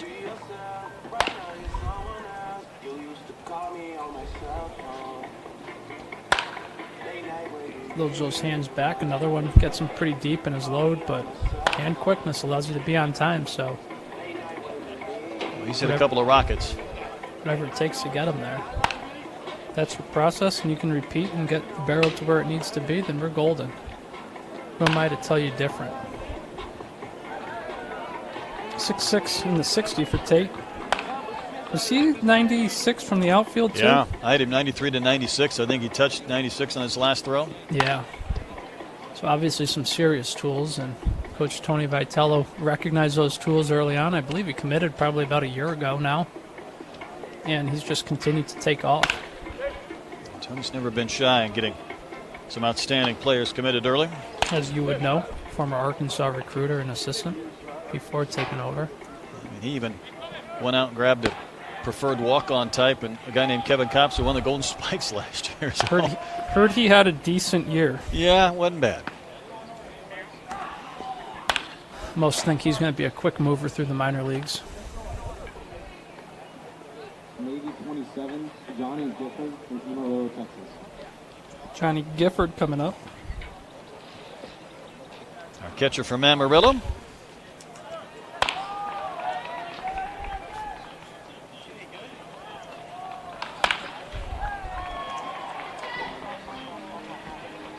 Starts with that weight on his backside and spread. Doesn't really shift through. No leg lift, no toe tap here. Pretty static lower half. Gets the hips going into his swing.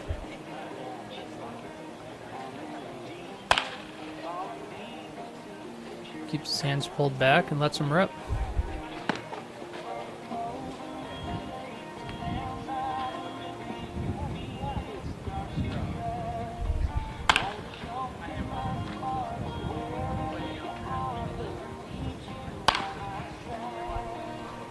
Indeed, you can see that in those side swings with those hands that start right at the top of the helmet. Then you get the separation and the launch.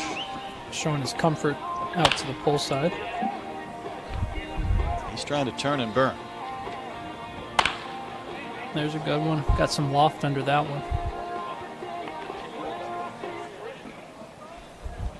Navy 29, Jackson Bellhorn from Joliet, Florida. Jackson Bellhorn. Home run there for, just got a text for Johnny Gifford. Knew the strength was in there and he got to show it towards the end of his round.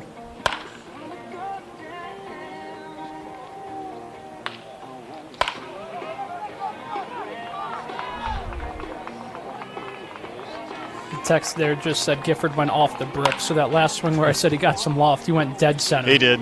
So that was long gone. Bellhorn out of Oviedo, and that is the high school that Mark Bellhorn went to, the member of the 2004 World Series team. Broke the curse. Speaking of breaking curses, Ivan Melendez with a 3-run shot, top one. If you're surprised by that, by a long shot. Speaking of Golden Spikes candidates. Yeah, no, he'll win it. He should win it.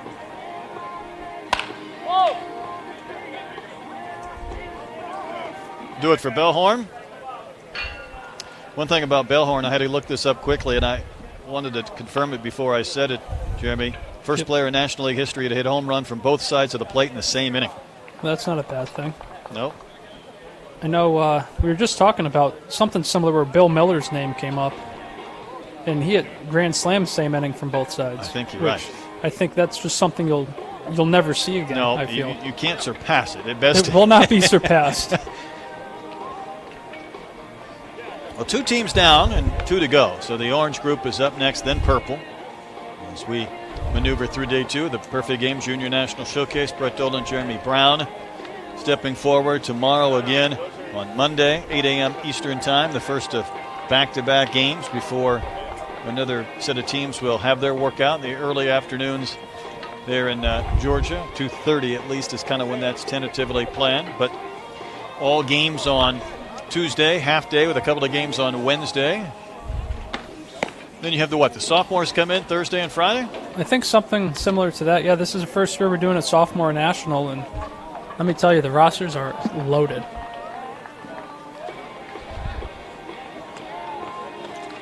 You bringing in the same number or thereabouts sophomores? I think as it's juniors? I think it's a little less. I think All it's right. closer to 100. I thought it would have to be for the course of just the time frame by which Right. it takes place. But Kate Shares, our director of that, did a nice job of getting some really high-end talent. I know there's at least one player from Canada coming down, Will Hines, that we're excited to see in ARM. But he's really got those rosters loaded up with some of the top talent in the class of 2025. We'll see number 1 Sam Cozart there, Mississippi State commit, 6'7", 240 pounds, already up to 92. So he'll be a good one. Jackson Ginther going to begin this orange group round. So throwing a lefty right out of the gates. There's a rare swing and a miss. Two switch hitters back to back for us with him and Polito.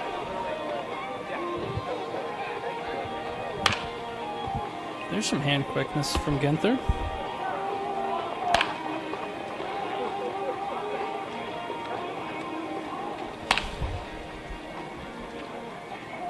And we're clearing the field down in Carolina. Must have some weather.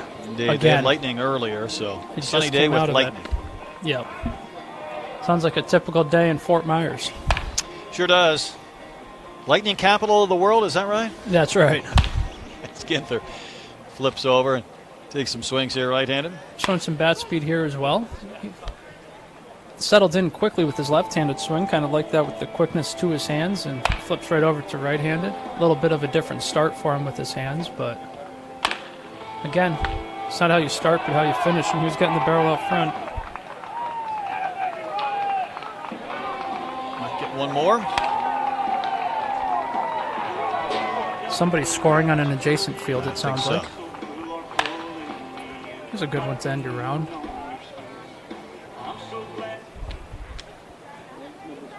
Orange number 2, Jacob Paletto from Miami, Florida. Jacob Paletto, Miami, Florida native, on senior Edward Pace High School.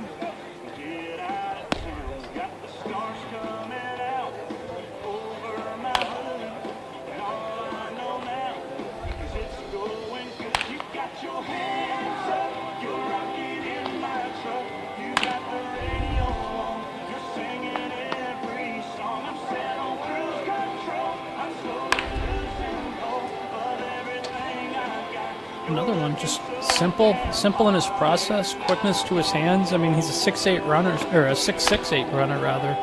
So don't try to do too much. Just get the barrel to the ball and Run. golden. Exactly. Flip over to the right side. Very simple on the left, and might be very similar type swing here from the right side. I mean, it looks awfully identical. Oh yeah, just looking at the setup.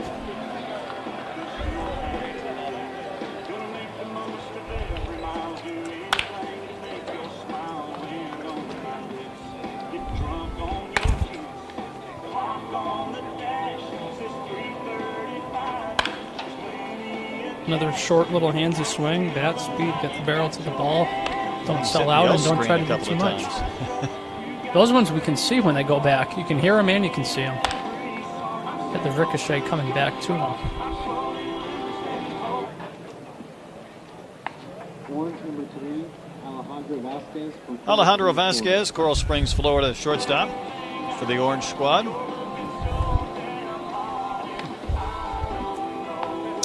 Well, Jeremy, the same lightning that disrupted the game Yep. There it goes. Chapel ECU's Hill. coming off. has found its way to Greenville. Just a quick moving storm right up the coast, or not even the coast, over. I'll tell you what, when you're already out of pitching after the regional rounds and into Game 3 in the Supers, the last thing you want to do is have your pitcher in the game have to go sit for a while. Right. Luckily for Texas, I guess their starter hasn't gone to the mound yet, so hasn't really ramped up fully. Meanwhile, Vasquez here is showing some serious whip to the barrel. I liked his defense. Got clean hands, balance to his actions written down. Just trying to jot as we go, so I have an idea come tomorrow. But there's some real buggy whip to his swing, if you will. Fast.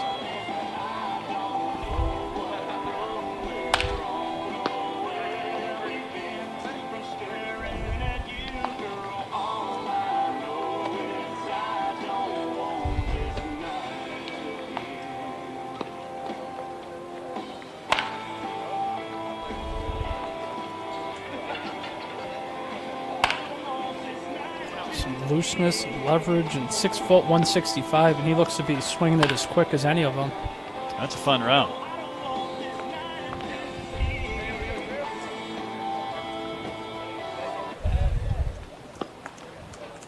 Orange number 11, 7, Alames from Bronx, New York. Submitted 7 to- Alames out of the Bronx, one of our catchers.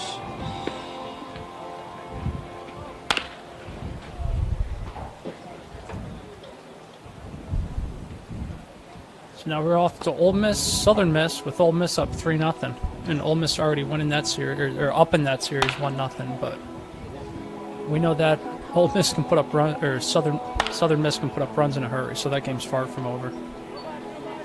Meanwhile, 7 Alameus here, strong kid, and another one, simple with his hands, real direct to the ball, and it's jumping here early. Yeah, he's off to a good start. Bat speed and strength combo going to Wake is always a good thing. They put up home runs in bunches. You don't get the nickname Rake Forest by accident.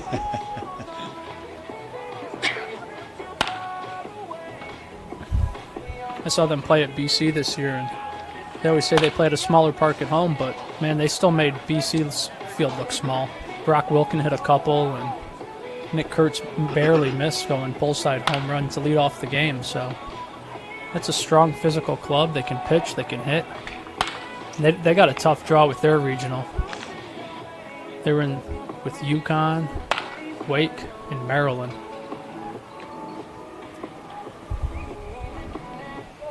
At Maryland, that'll do it for Alames. No, Brady Dalton from Southfield, Texas. Brady Dalton out of Texas ran a 6.59 earlier.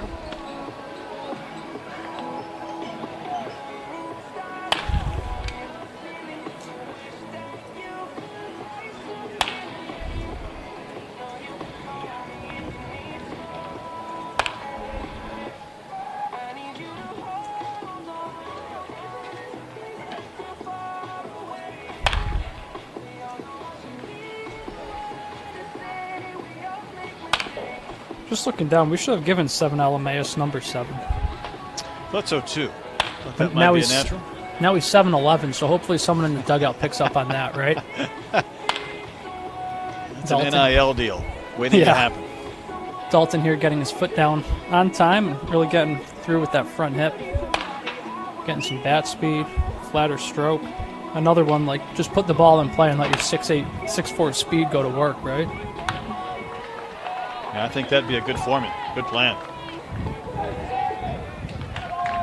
Orange 13, Owen Gomez from Anaheim Hills, California, committed to Stanford. Cohen Gomez.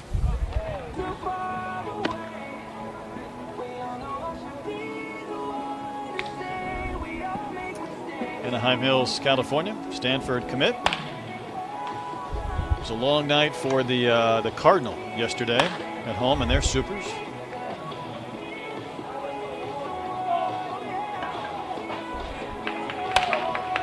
Just saw that score to UConn earlier today, and that was a lot. It was 9-0 out of the gates. UConn was ahead, and Man, Stanford came back, finished 13-12 Huskies.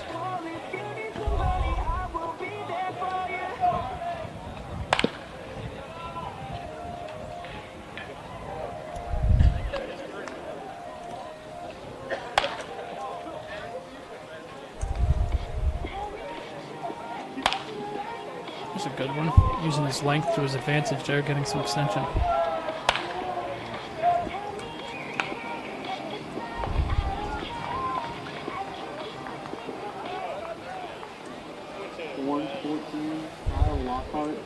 Kyle Lockhart. Here's our guy, switch hitter. Yep. Kyle and Lyle. So his brother, when he was at Houston, I would watch him pitch one night, then play in the outfield the next. Yep. At Arkansas, where he came for last season, he was only a pitcher. Now in the Dodgers system, he's a top 10 round pick by LA. Yeah, Lyle was no stranger to PG events, and David Ronsley will tell you if you bring it up tomorrow when it comes Kyle's game, he'll tell you that he was one of the best defensive first basemen he's ever seen, especially come drill time. But Kyle here, left a primary right-handed pitcher, not swinging it bad from the left side. 6'6" runner. Pretty simple. Of course, Lyle was two-way, so.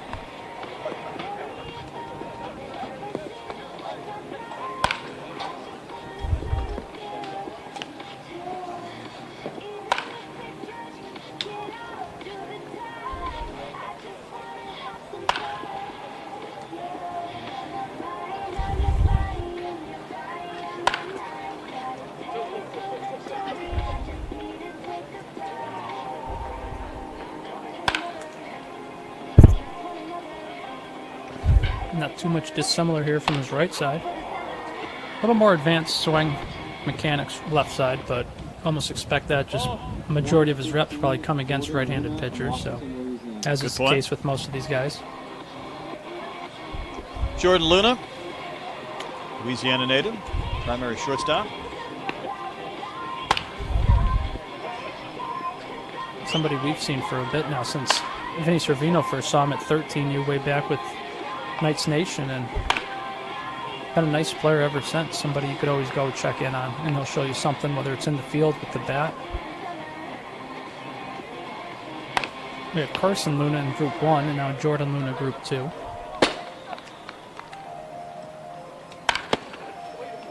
She sends that one back up off the L screen. Really balanced, relaxed approach. Here's some loft on that one.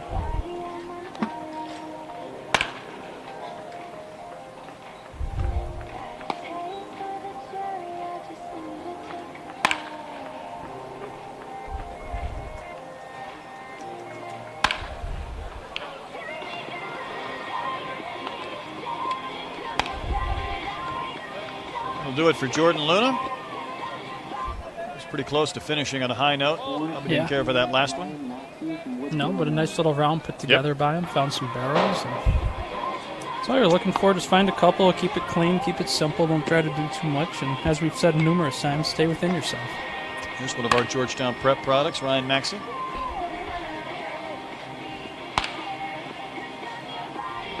Strong kid, looking to incorporate that. 5'9", 180.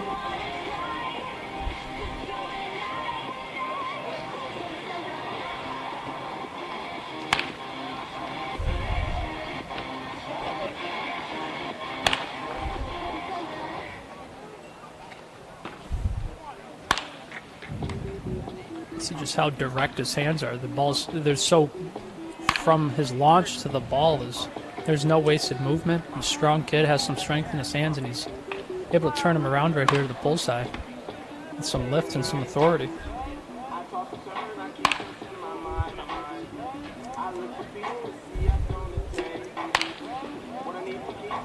I like some of those swings as well from Maxey.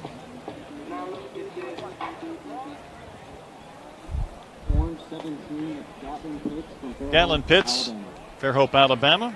Primary shortstop, Bayside Academy. He has big arm strength across the diamond in the infield. I think the text said low mid 90s, so some serious arm strength. And there's some serious bat speed and strength here.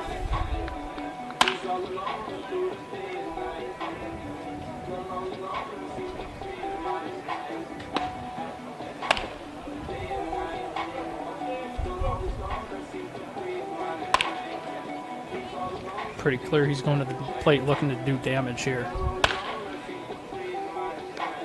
With each and every swing. Based off the sound, now that we have it, we can tell he is finding the barrel on some of these balls. Yes, sir. Some serious force.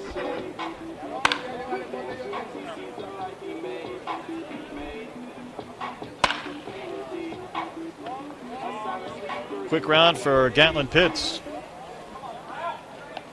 Orange 18, Nicholas Vega from New Here's York, Nicholas New York. Vega, catcher out of New York. Hard to see how spread he is through his lower half.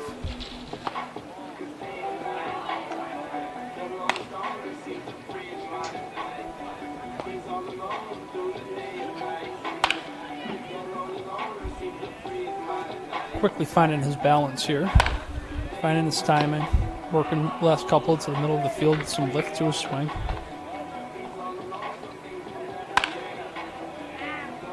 Works the other way on that one. Vega uncommitted, listed 6 foot, 185 catcher. Got to see him during his drills already, ranked as a 550 in the class.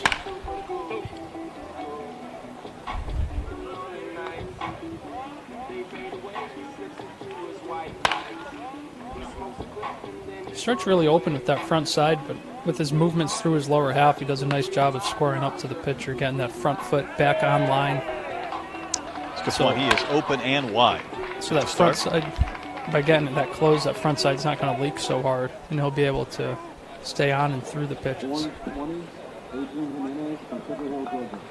Adrian Jimenez Jimenez from Sugar Hill, Georgia. from Sugar Hill, Georgia. Another primary shortstop. See that 13U Select Fest helmet on him, still repping it.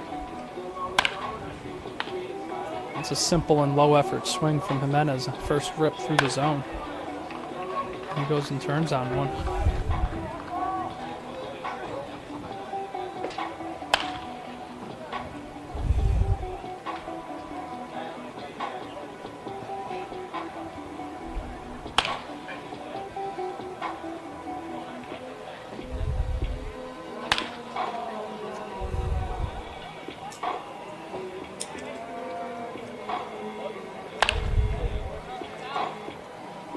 Good swing there from Jimenez.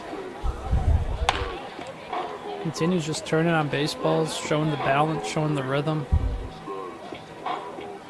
And it kind of shows his comfort, too, within his swing, that he's able to go an entire round of just repeating mechanics.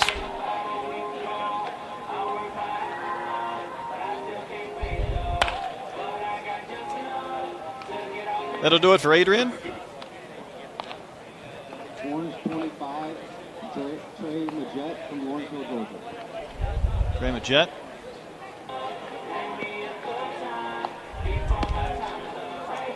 Lawrenceville, Georgia.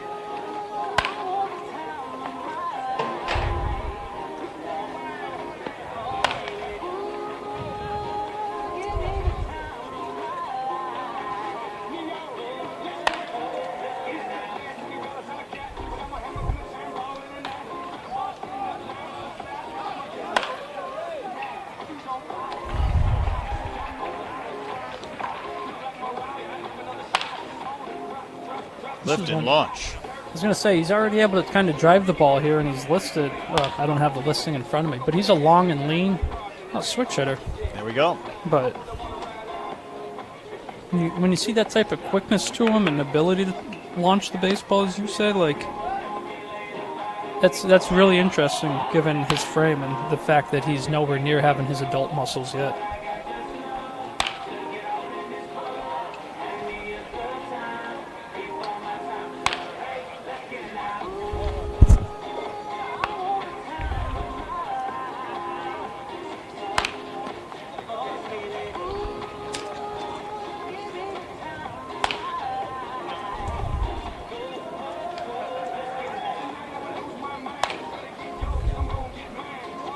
We'll finish it off for Trey. 6 from each side. Orange 26, Aaron Babea from Glenwood, New York. Aaron Babaev. Aaron B. That's Here we right. go. I got to ask him tomorrow, just so we know. Please do. And our catcher from Hawaii. There's another one for you. Yeah, I got both of them. Going right up to it. Maybe we'll do a social media segment of going around and getting all the guys who have tripped us up today and just have them all pronounce their names for us. I think it'd be a great. One way or another, we'll give them their due.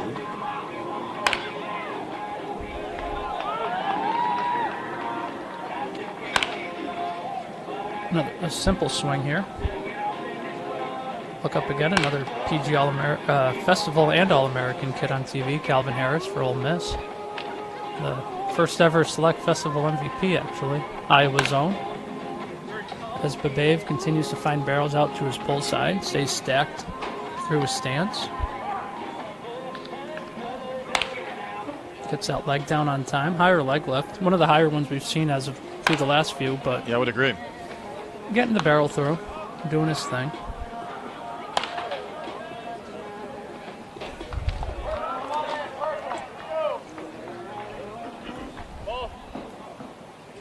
Orange 27, Roberto Barreto, out of the Carlos Beltran Baseball Academy in Puerto Rico.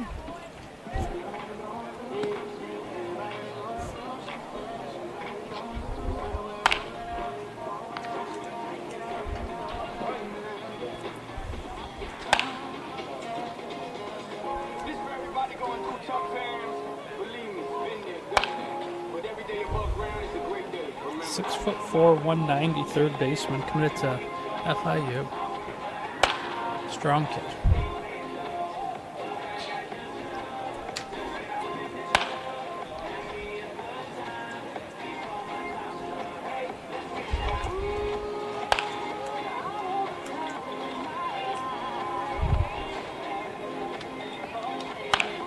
There's a good one. I would say so. Reload some baseballs just when he was hoping to get into a rhythm.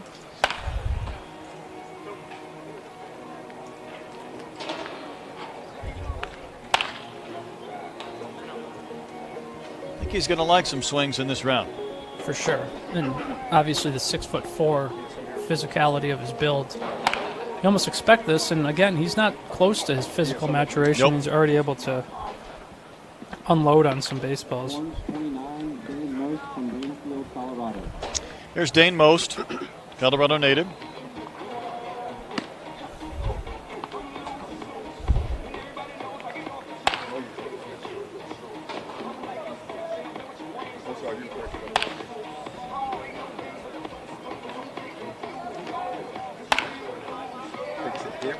Gathers onto that backside, looking to launch up through the baseball.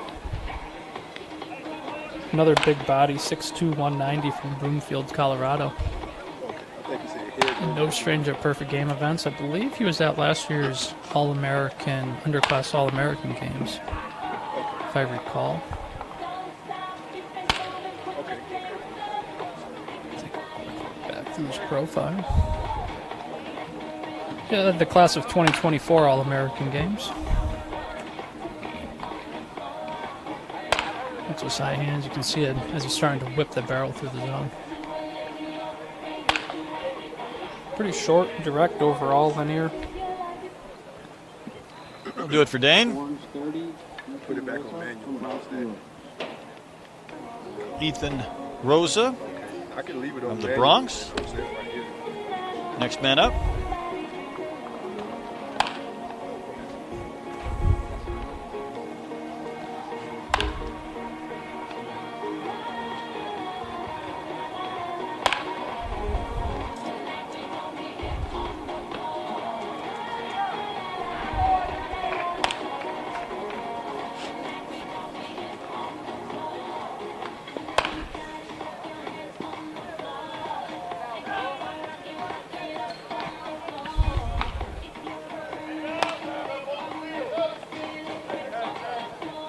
Got a ball flying in from the other fields.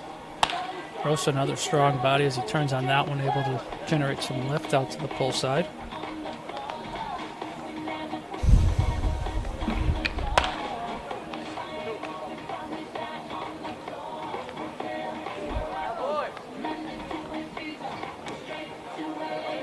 It's a rare spike pitch. Another swing with just not a lot of moving parts.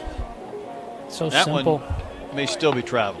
Yep, there's the text home run right on cue. So as it's coming through, I don't even think they waited for it to land. You might be right. Orange 32, Eli Stevens from Warner Robins, Georgia. Eli Stevens, local product, Warren Robins, Georgia. 197 pop time earlier.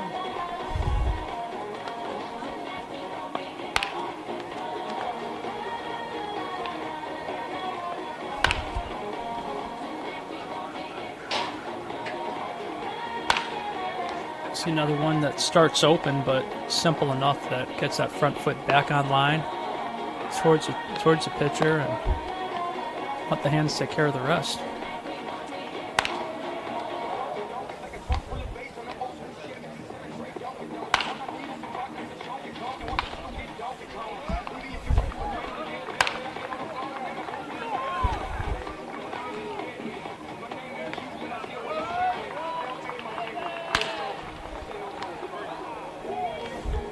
Good hand speed here from Eli Stevens.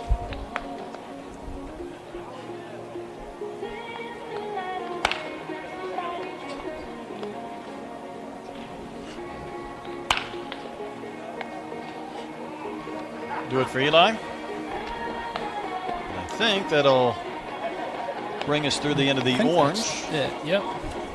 which will On to leave our us final with team. one more squad, the purple team. Sound like a broken record here, but in between I look up, there's Jacob Gonzalez from Ole Miss, another 14U Select Fest alum. I feel like I just got to keep plugging my guys as I see them. Well, tell you what, he's going to make a lot of money Oh in a year yeah. or so. We'll see if he can cash in here. It's now 4-0. They just scored again with 2 outs. Bottom 6. Ole Miss is up. This is Elijah Clayton out of Oak Park, California. Put up a couple of eye-popping times early today. I think he had a 6.56 at one of those. Yep. And we're already down one hitter on this team because they threw us for a loop with Julius G.K. Charles, but That is correct. We figured it out. It took us an On the extra fly. second. We're allowed a little dispensation. Elijah Clayton from Oak Park, California.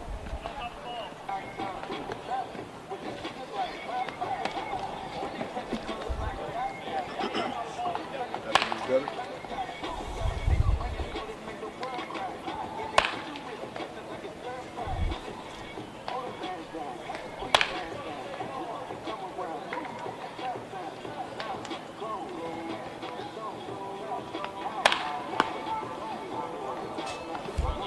He's trying to loosen up on his swings here, showing some real barrel skill, bat to ball. Yeah, there is a definite shoulder turn back and leg turn before everything comes forward.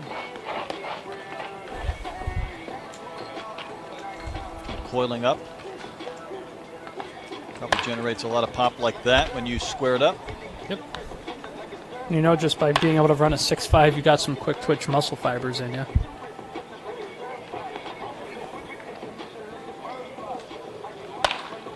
Loads those hands and then kind of comes into a swing all in one piece there.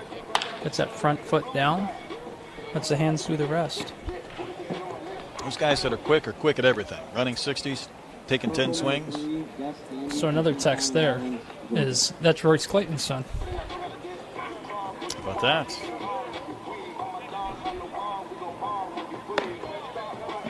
Oaks Gus Christian. Gandy.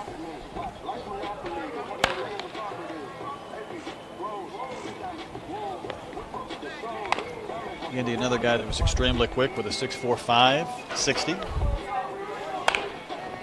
Gus lost his shoe in the infield, so let's make sure we keep 2 on here, Gus. I'm sorry I missed that. I had to make a quick detour. But, that would have been something.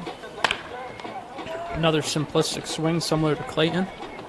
Got a little bit more movement here in his lower half, but it's all on time and the hands are pretty quick.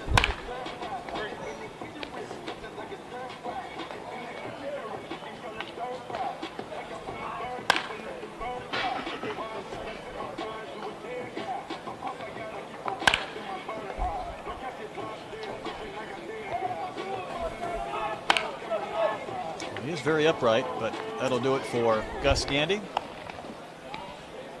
Purple number 4, Edwin Gonzalez Ortega from Abenito, Puerto Rico. Edwin Gonzalez Ortega from Puerto Rico. 6'7" in his 60. Benito, Puerto Rico. Maybe.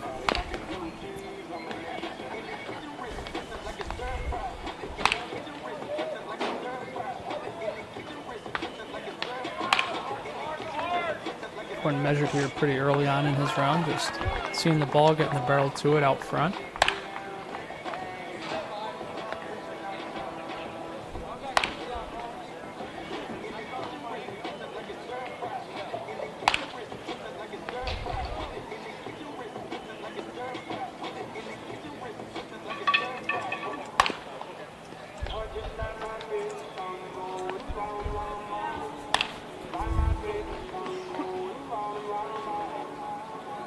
See those hands start high.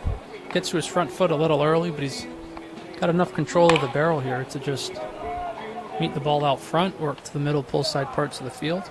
Almost felt like there was almost a 3/4 follow instead of a full follow, but nonetheless stayed with it himself. William Baker from Australia.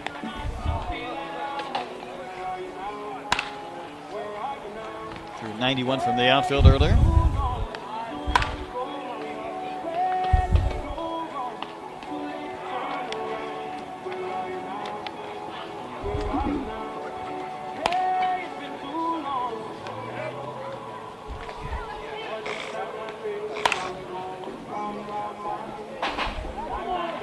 Got some strength in those hands.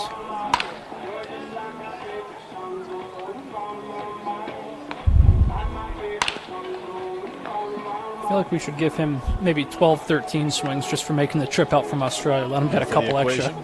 Might not be a bad plan. He's starting to find it here some for him. Got to see the arm strength earlier, as you mentioned, from the outfield and through for cross from the infield, his primary position. These last 3 or 4 swings have been good ones. Starting to Extremely good. uncoil off the backside here. Not the one he wanted to finish on, but a pretty good round. Number 13, Charlie Caruso. JSerra Catholic High School, Cali.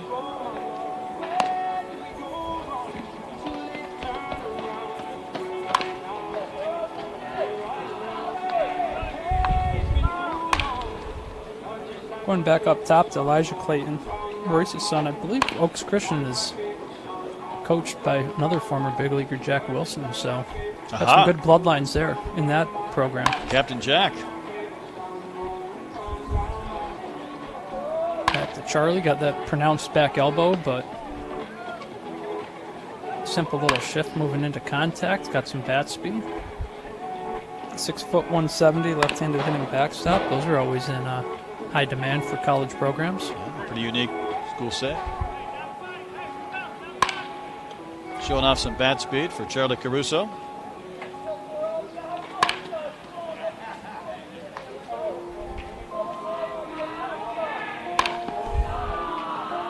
That'll do it for Charlie.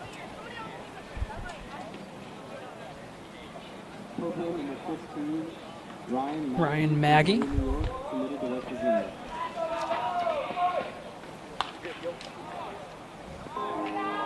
Maggie out of Peru, New York, West Virginia native.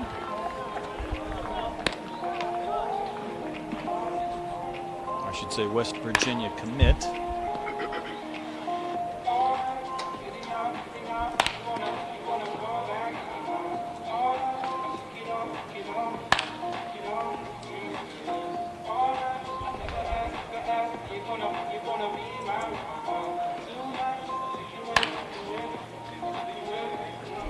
Maggie's starting to hit some line drives around East Cobb. Yeah, this is the bat that we have seen throughout the summer. Barrel meet baseball. Holds those hands back and has some nice rhythm and fluidity coming out to the baseball.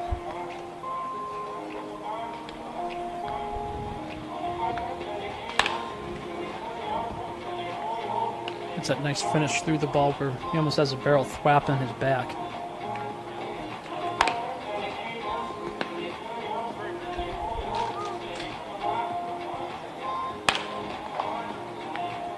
Something we saw with another former PG All-American, Austin Hendrick. He had such a violent finish. So much bat speed, he would hit himself in the back every time. But you ask him, are you ever bruised up? And he goes, no, it's just how I've always swung the bat. Second nature. Maggie's got a little bit of that to his swing. Man from Kearney, Missouri, committed to Missouri. It's going to be Wade Mann from St. Pius High School in Missouri, a Missouri commit.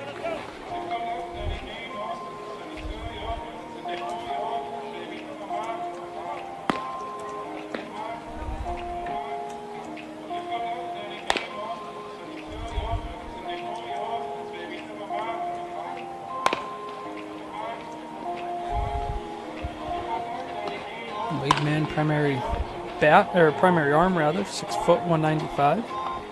As you mentioned, staying in state, commit to Mizzou. He's got some bat speed here and some bad intentions, getting the barrel out front. He's looking to do damage with every swing.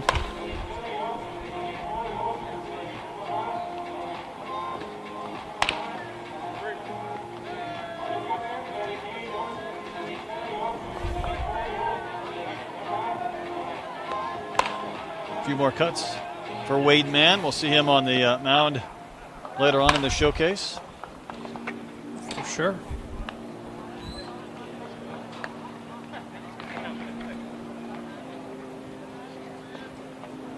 Home run there. Attaboy. Just come through. I feel like we're due for a few more before this day wraps up with the Purple Squad. Isaac Pena from Charlotte, Clemson commit. Ready to begin his round of 10.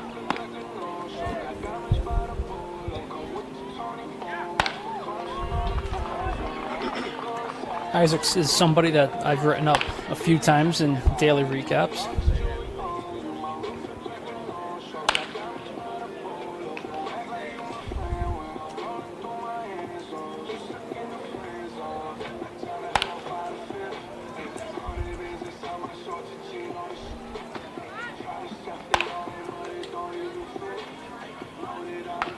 Take a quick breather, recoup, get back to it. Yeah, brief recalibration. Continue to work on that swing for Pena.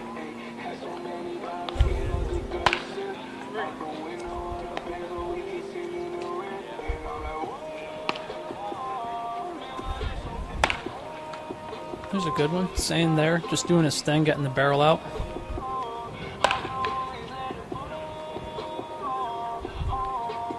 That's a swing we saw all throughout the summer where he gets those hands extended, creates the whip to the barrel.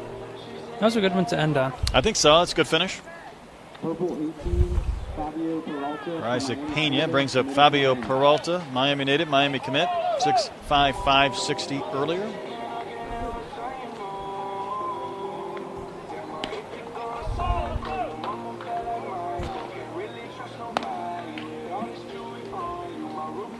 Pretty lofty ranking there next to his name, number 10.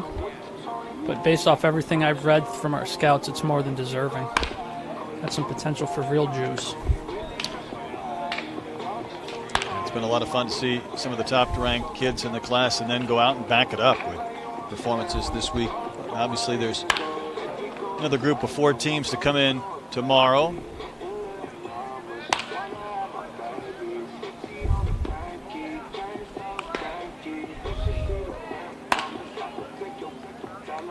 Pretty loose swing right here.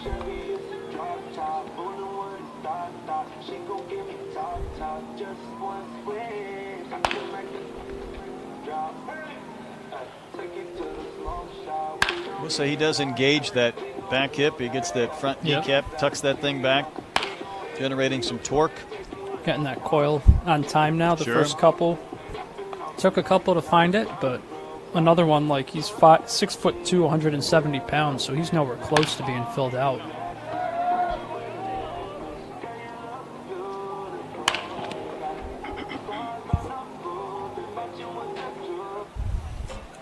That'll do it for Peralta.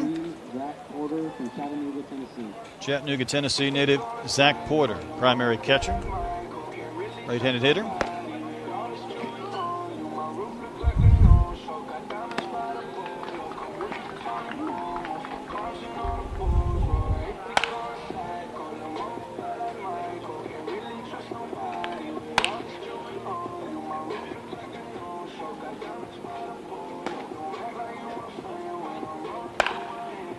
Pulls those hands in right there.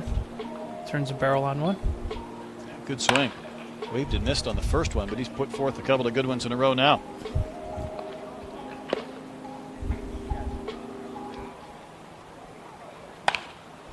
Simple little lower half glide moving into contact, and not a whole lot of moving parts overall in his swing.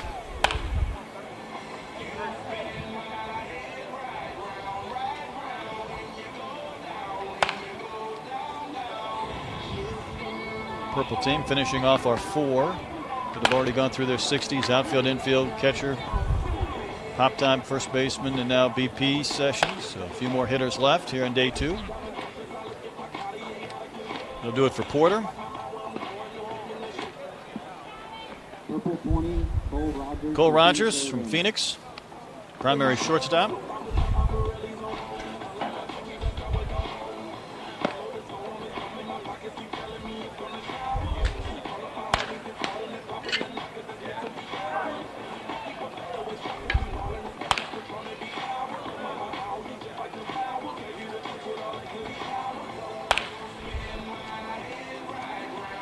Another one here. We're just not trying to do too much with Cole Rogers. See ball, hit ball, get the barrel to it. Seems to be doing it pretty frequently, middle, pull side parts of the field.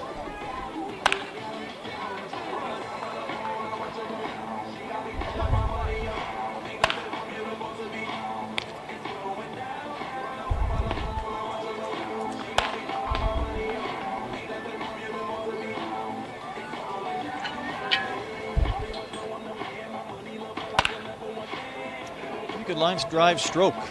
Just such a low effort swing, but he's gotten the barrel to it, and on our split screen to the right you can kind of track the flight of the ball, and it's coming off pretty good for just how easy his swing is. A pretty good finish there, maybe one of his longer ones of the day, the BP session. 22, Cody Fuller from Lilburn, Georgia.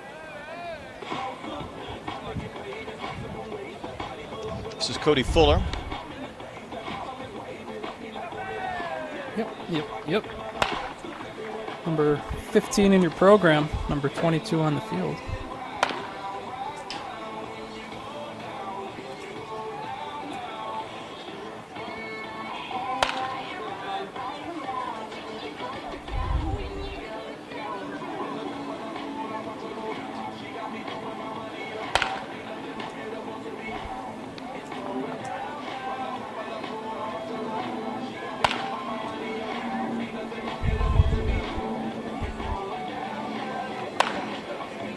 It's a relaxed start, quick coil, and he gets out. His hands are so quick, he's able to break right out of it. For Cody. Lilburn, Georgia native. Home of Matt Olson, among others.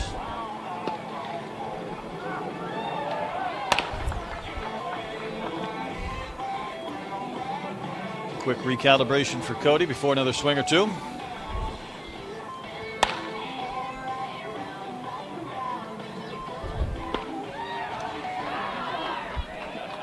Isaac Ahakovi. Isaac Ahakovi from Kailua, Hawaii. Hawaii catcher. This is one of those gentlemen you'll be visiting with tomorrow. For sure.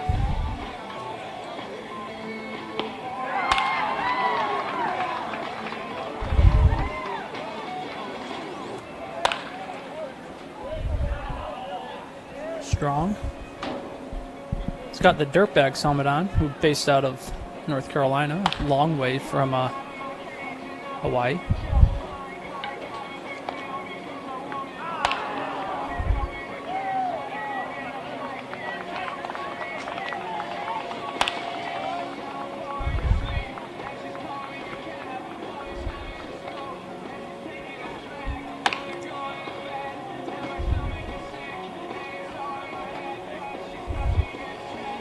See, the barrel starts up behind his head, kind of wrapped, but that physicality really allows him to get it out and through. Gets that foot down. It's a good observation as you just focus in on that hands, not only above the head, but almost behind that helmet, too.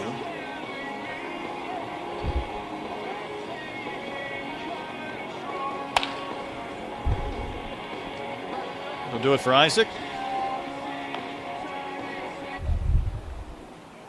Purple 28. Only got a couple more left here. Number 28, Carter McKay. Arlington, Tennessee native. 6'3", 225 pounds.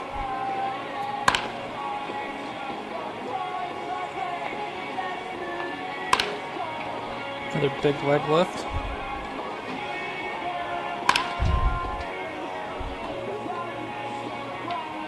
There's some bat speed here, though.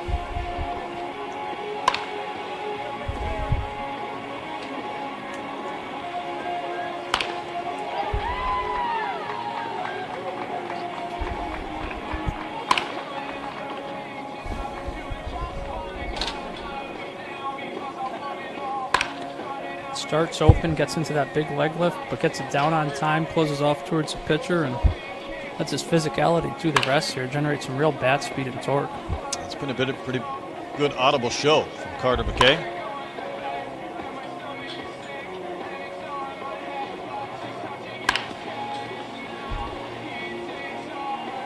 That'll do it for Carter. Purple 31, Hector Roca from Homestead. Hector Roca from Homestead, Florida. Miami commit for the catcher. Coming down to our last couple here. I think we are.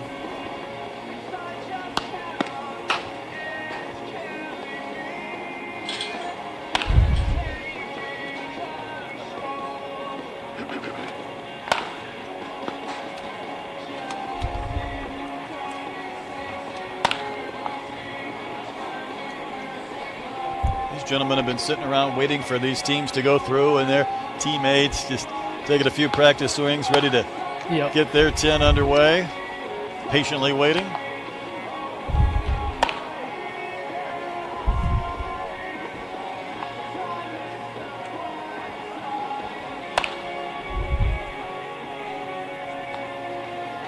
Roca's starting to use some of that length and strength in him. Tell you what, you might not think 10 swings takes a lot out of you, but when you're up there hacking and been for a sitting full around 10, for a bit. Yeah, it'll do it.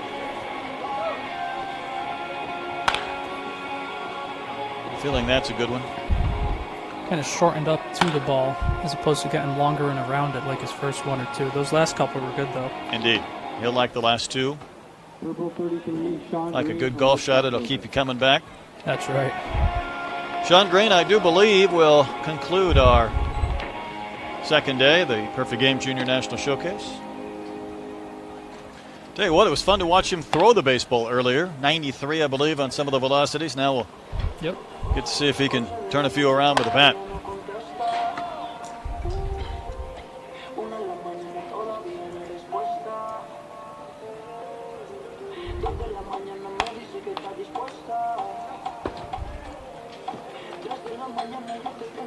Did have a home run as well. That have been Green's home run, or did we have one from? I'm not sure who it was from.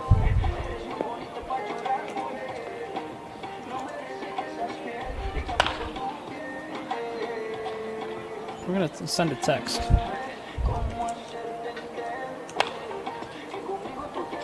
Yeah, I mean, a home run from Green wouldn't surprise me just with how strong he is. We saw the arm strength, as you had mentioned, and see those hands get from a high spot into a good spot, so.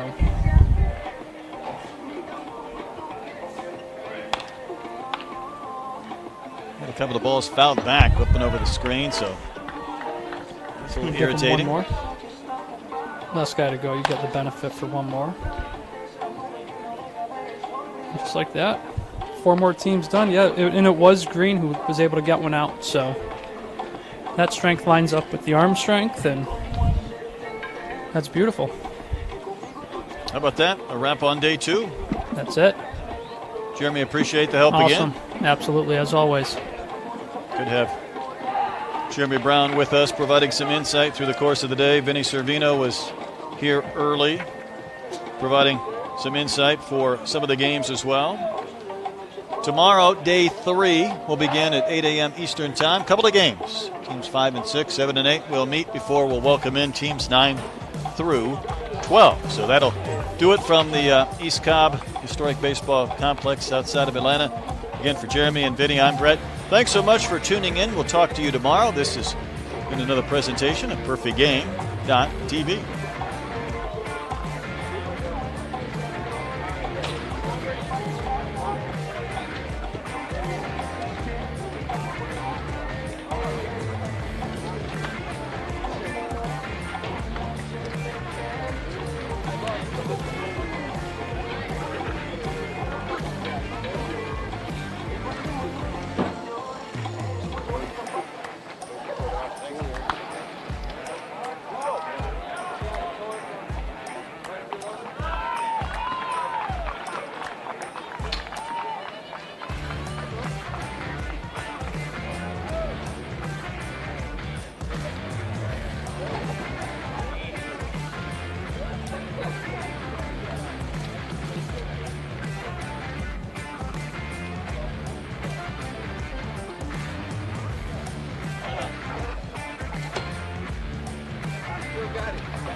Golly, man. I didn't say it.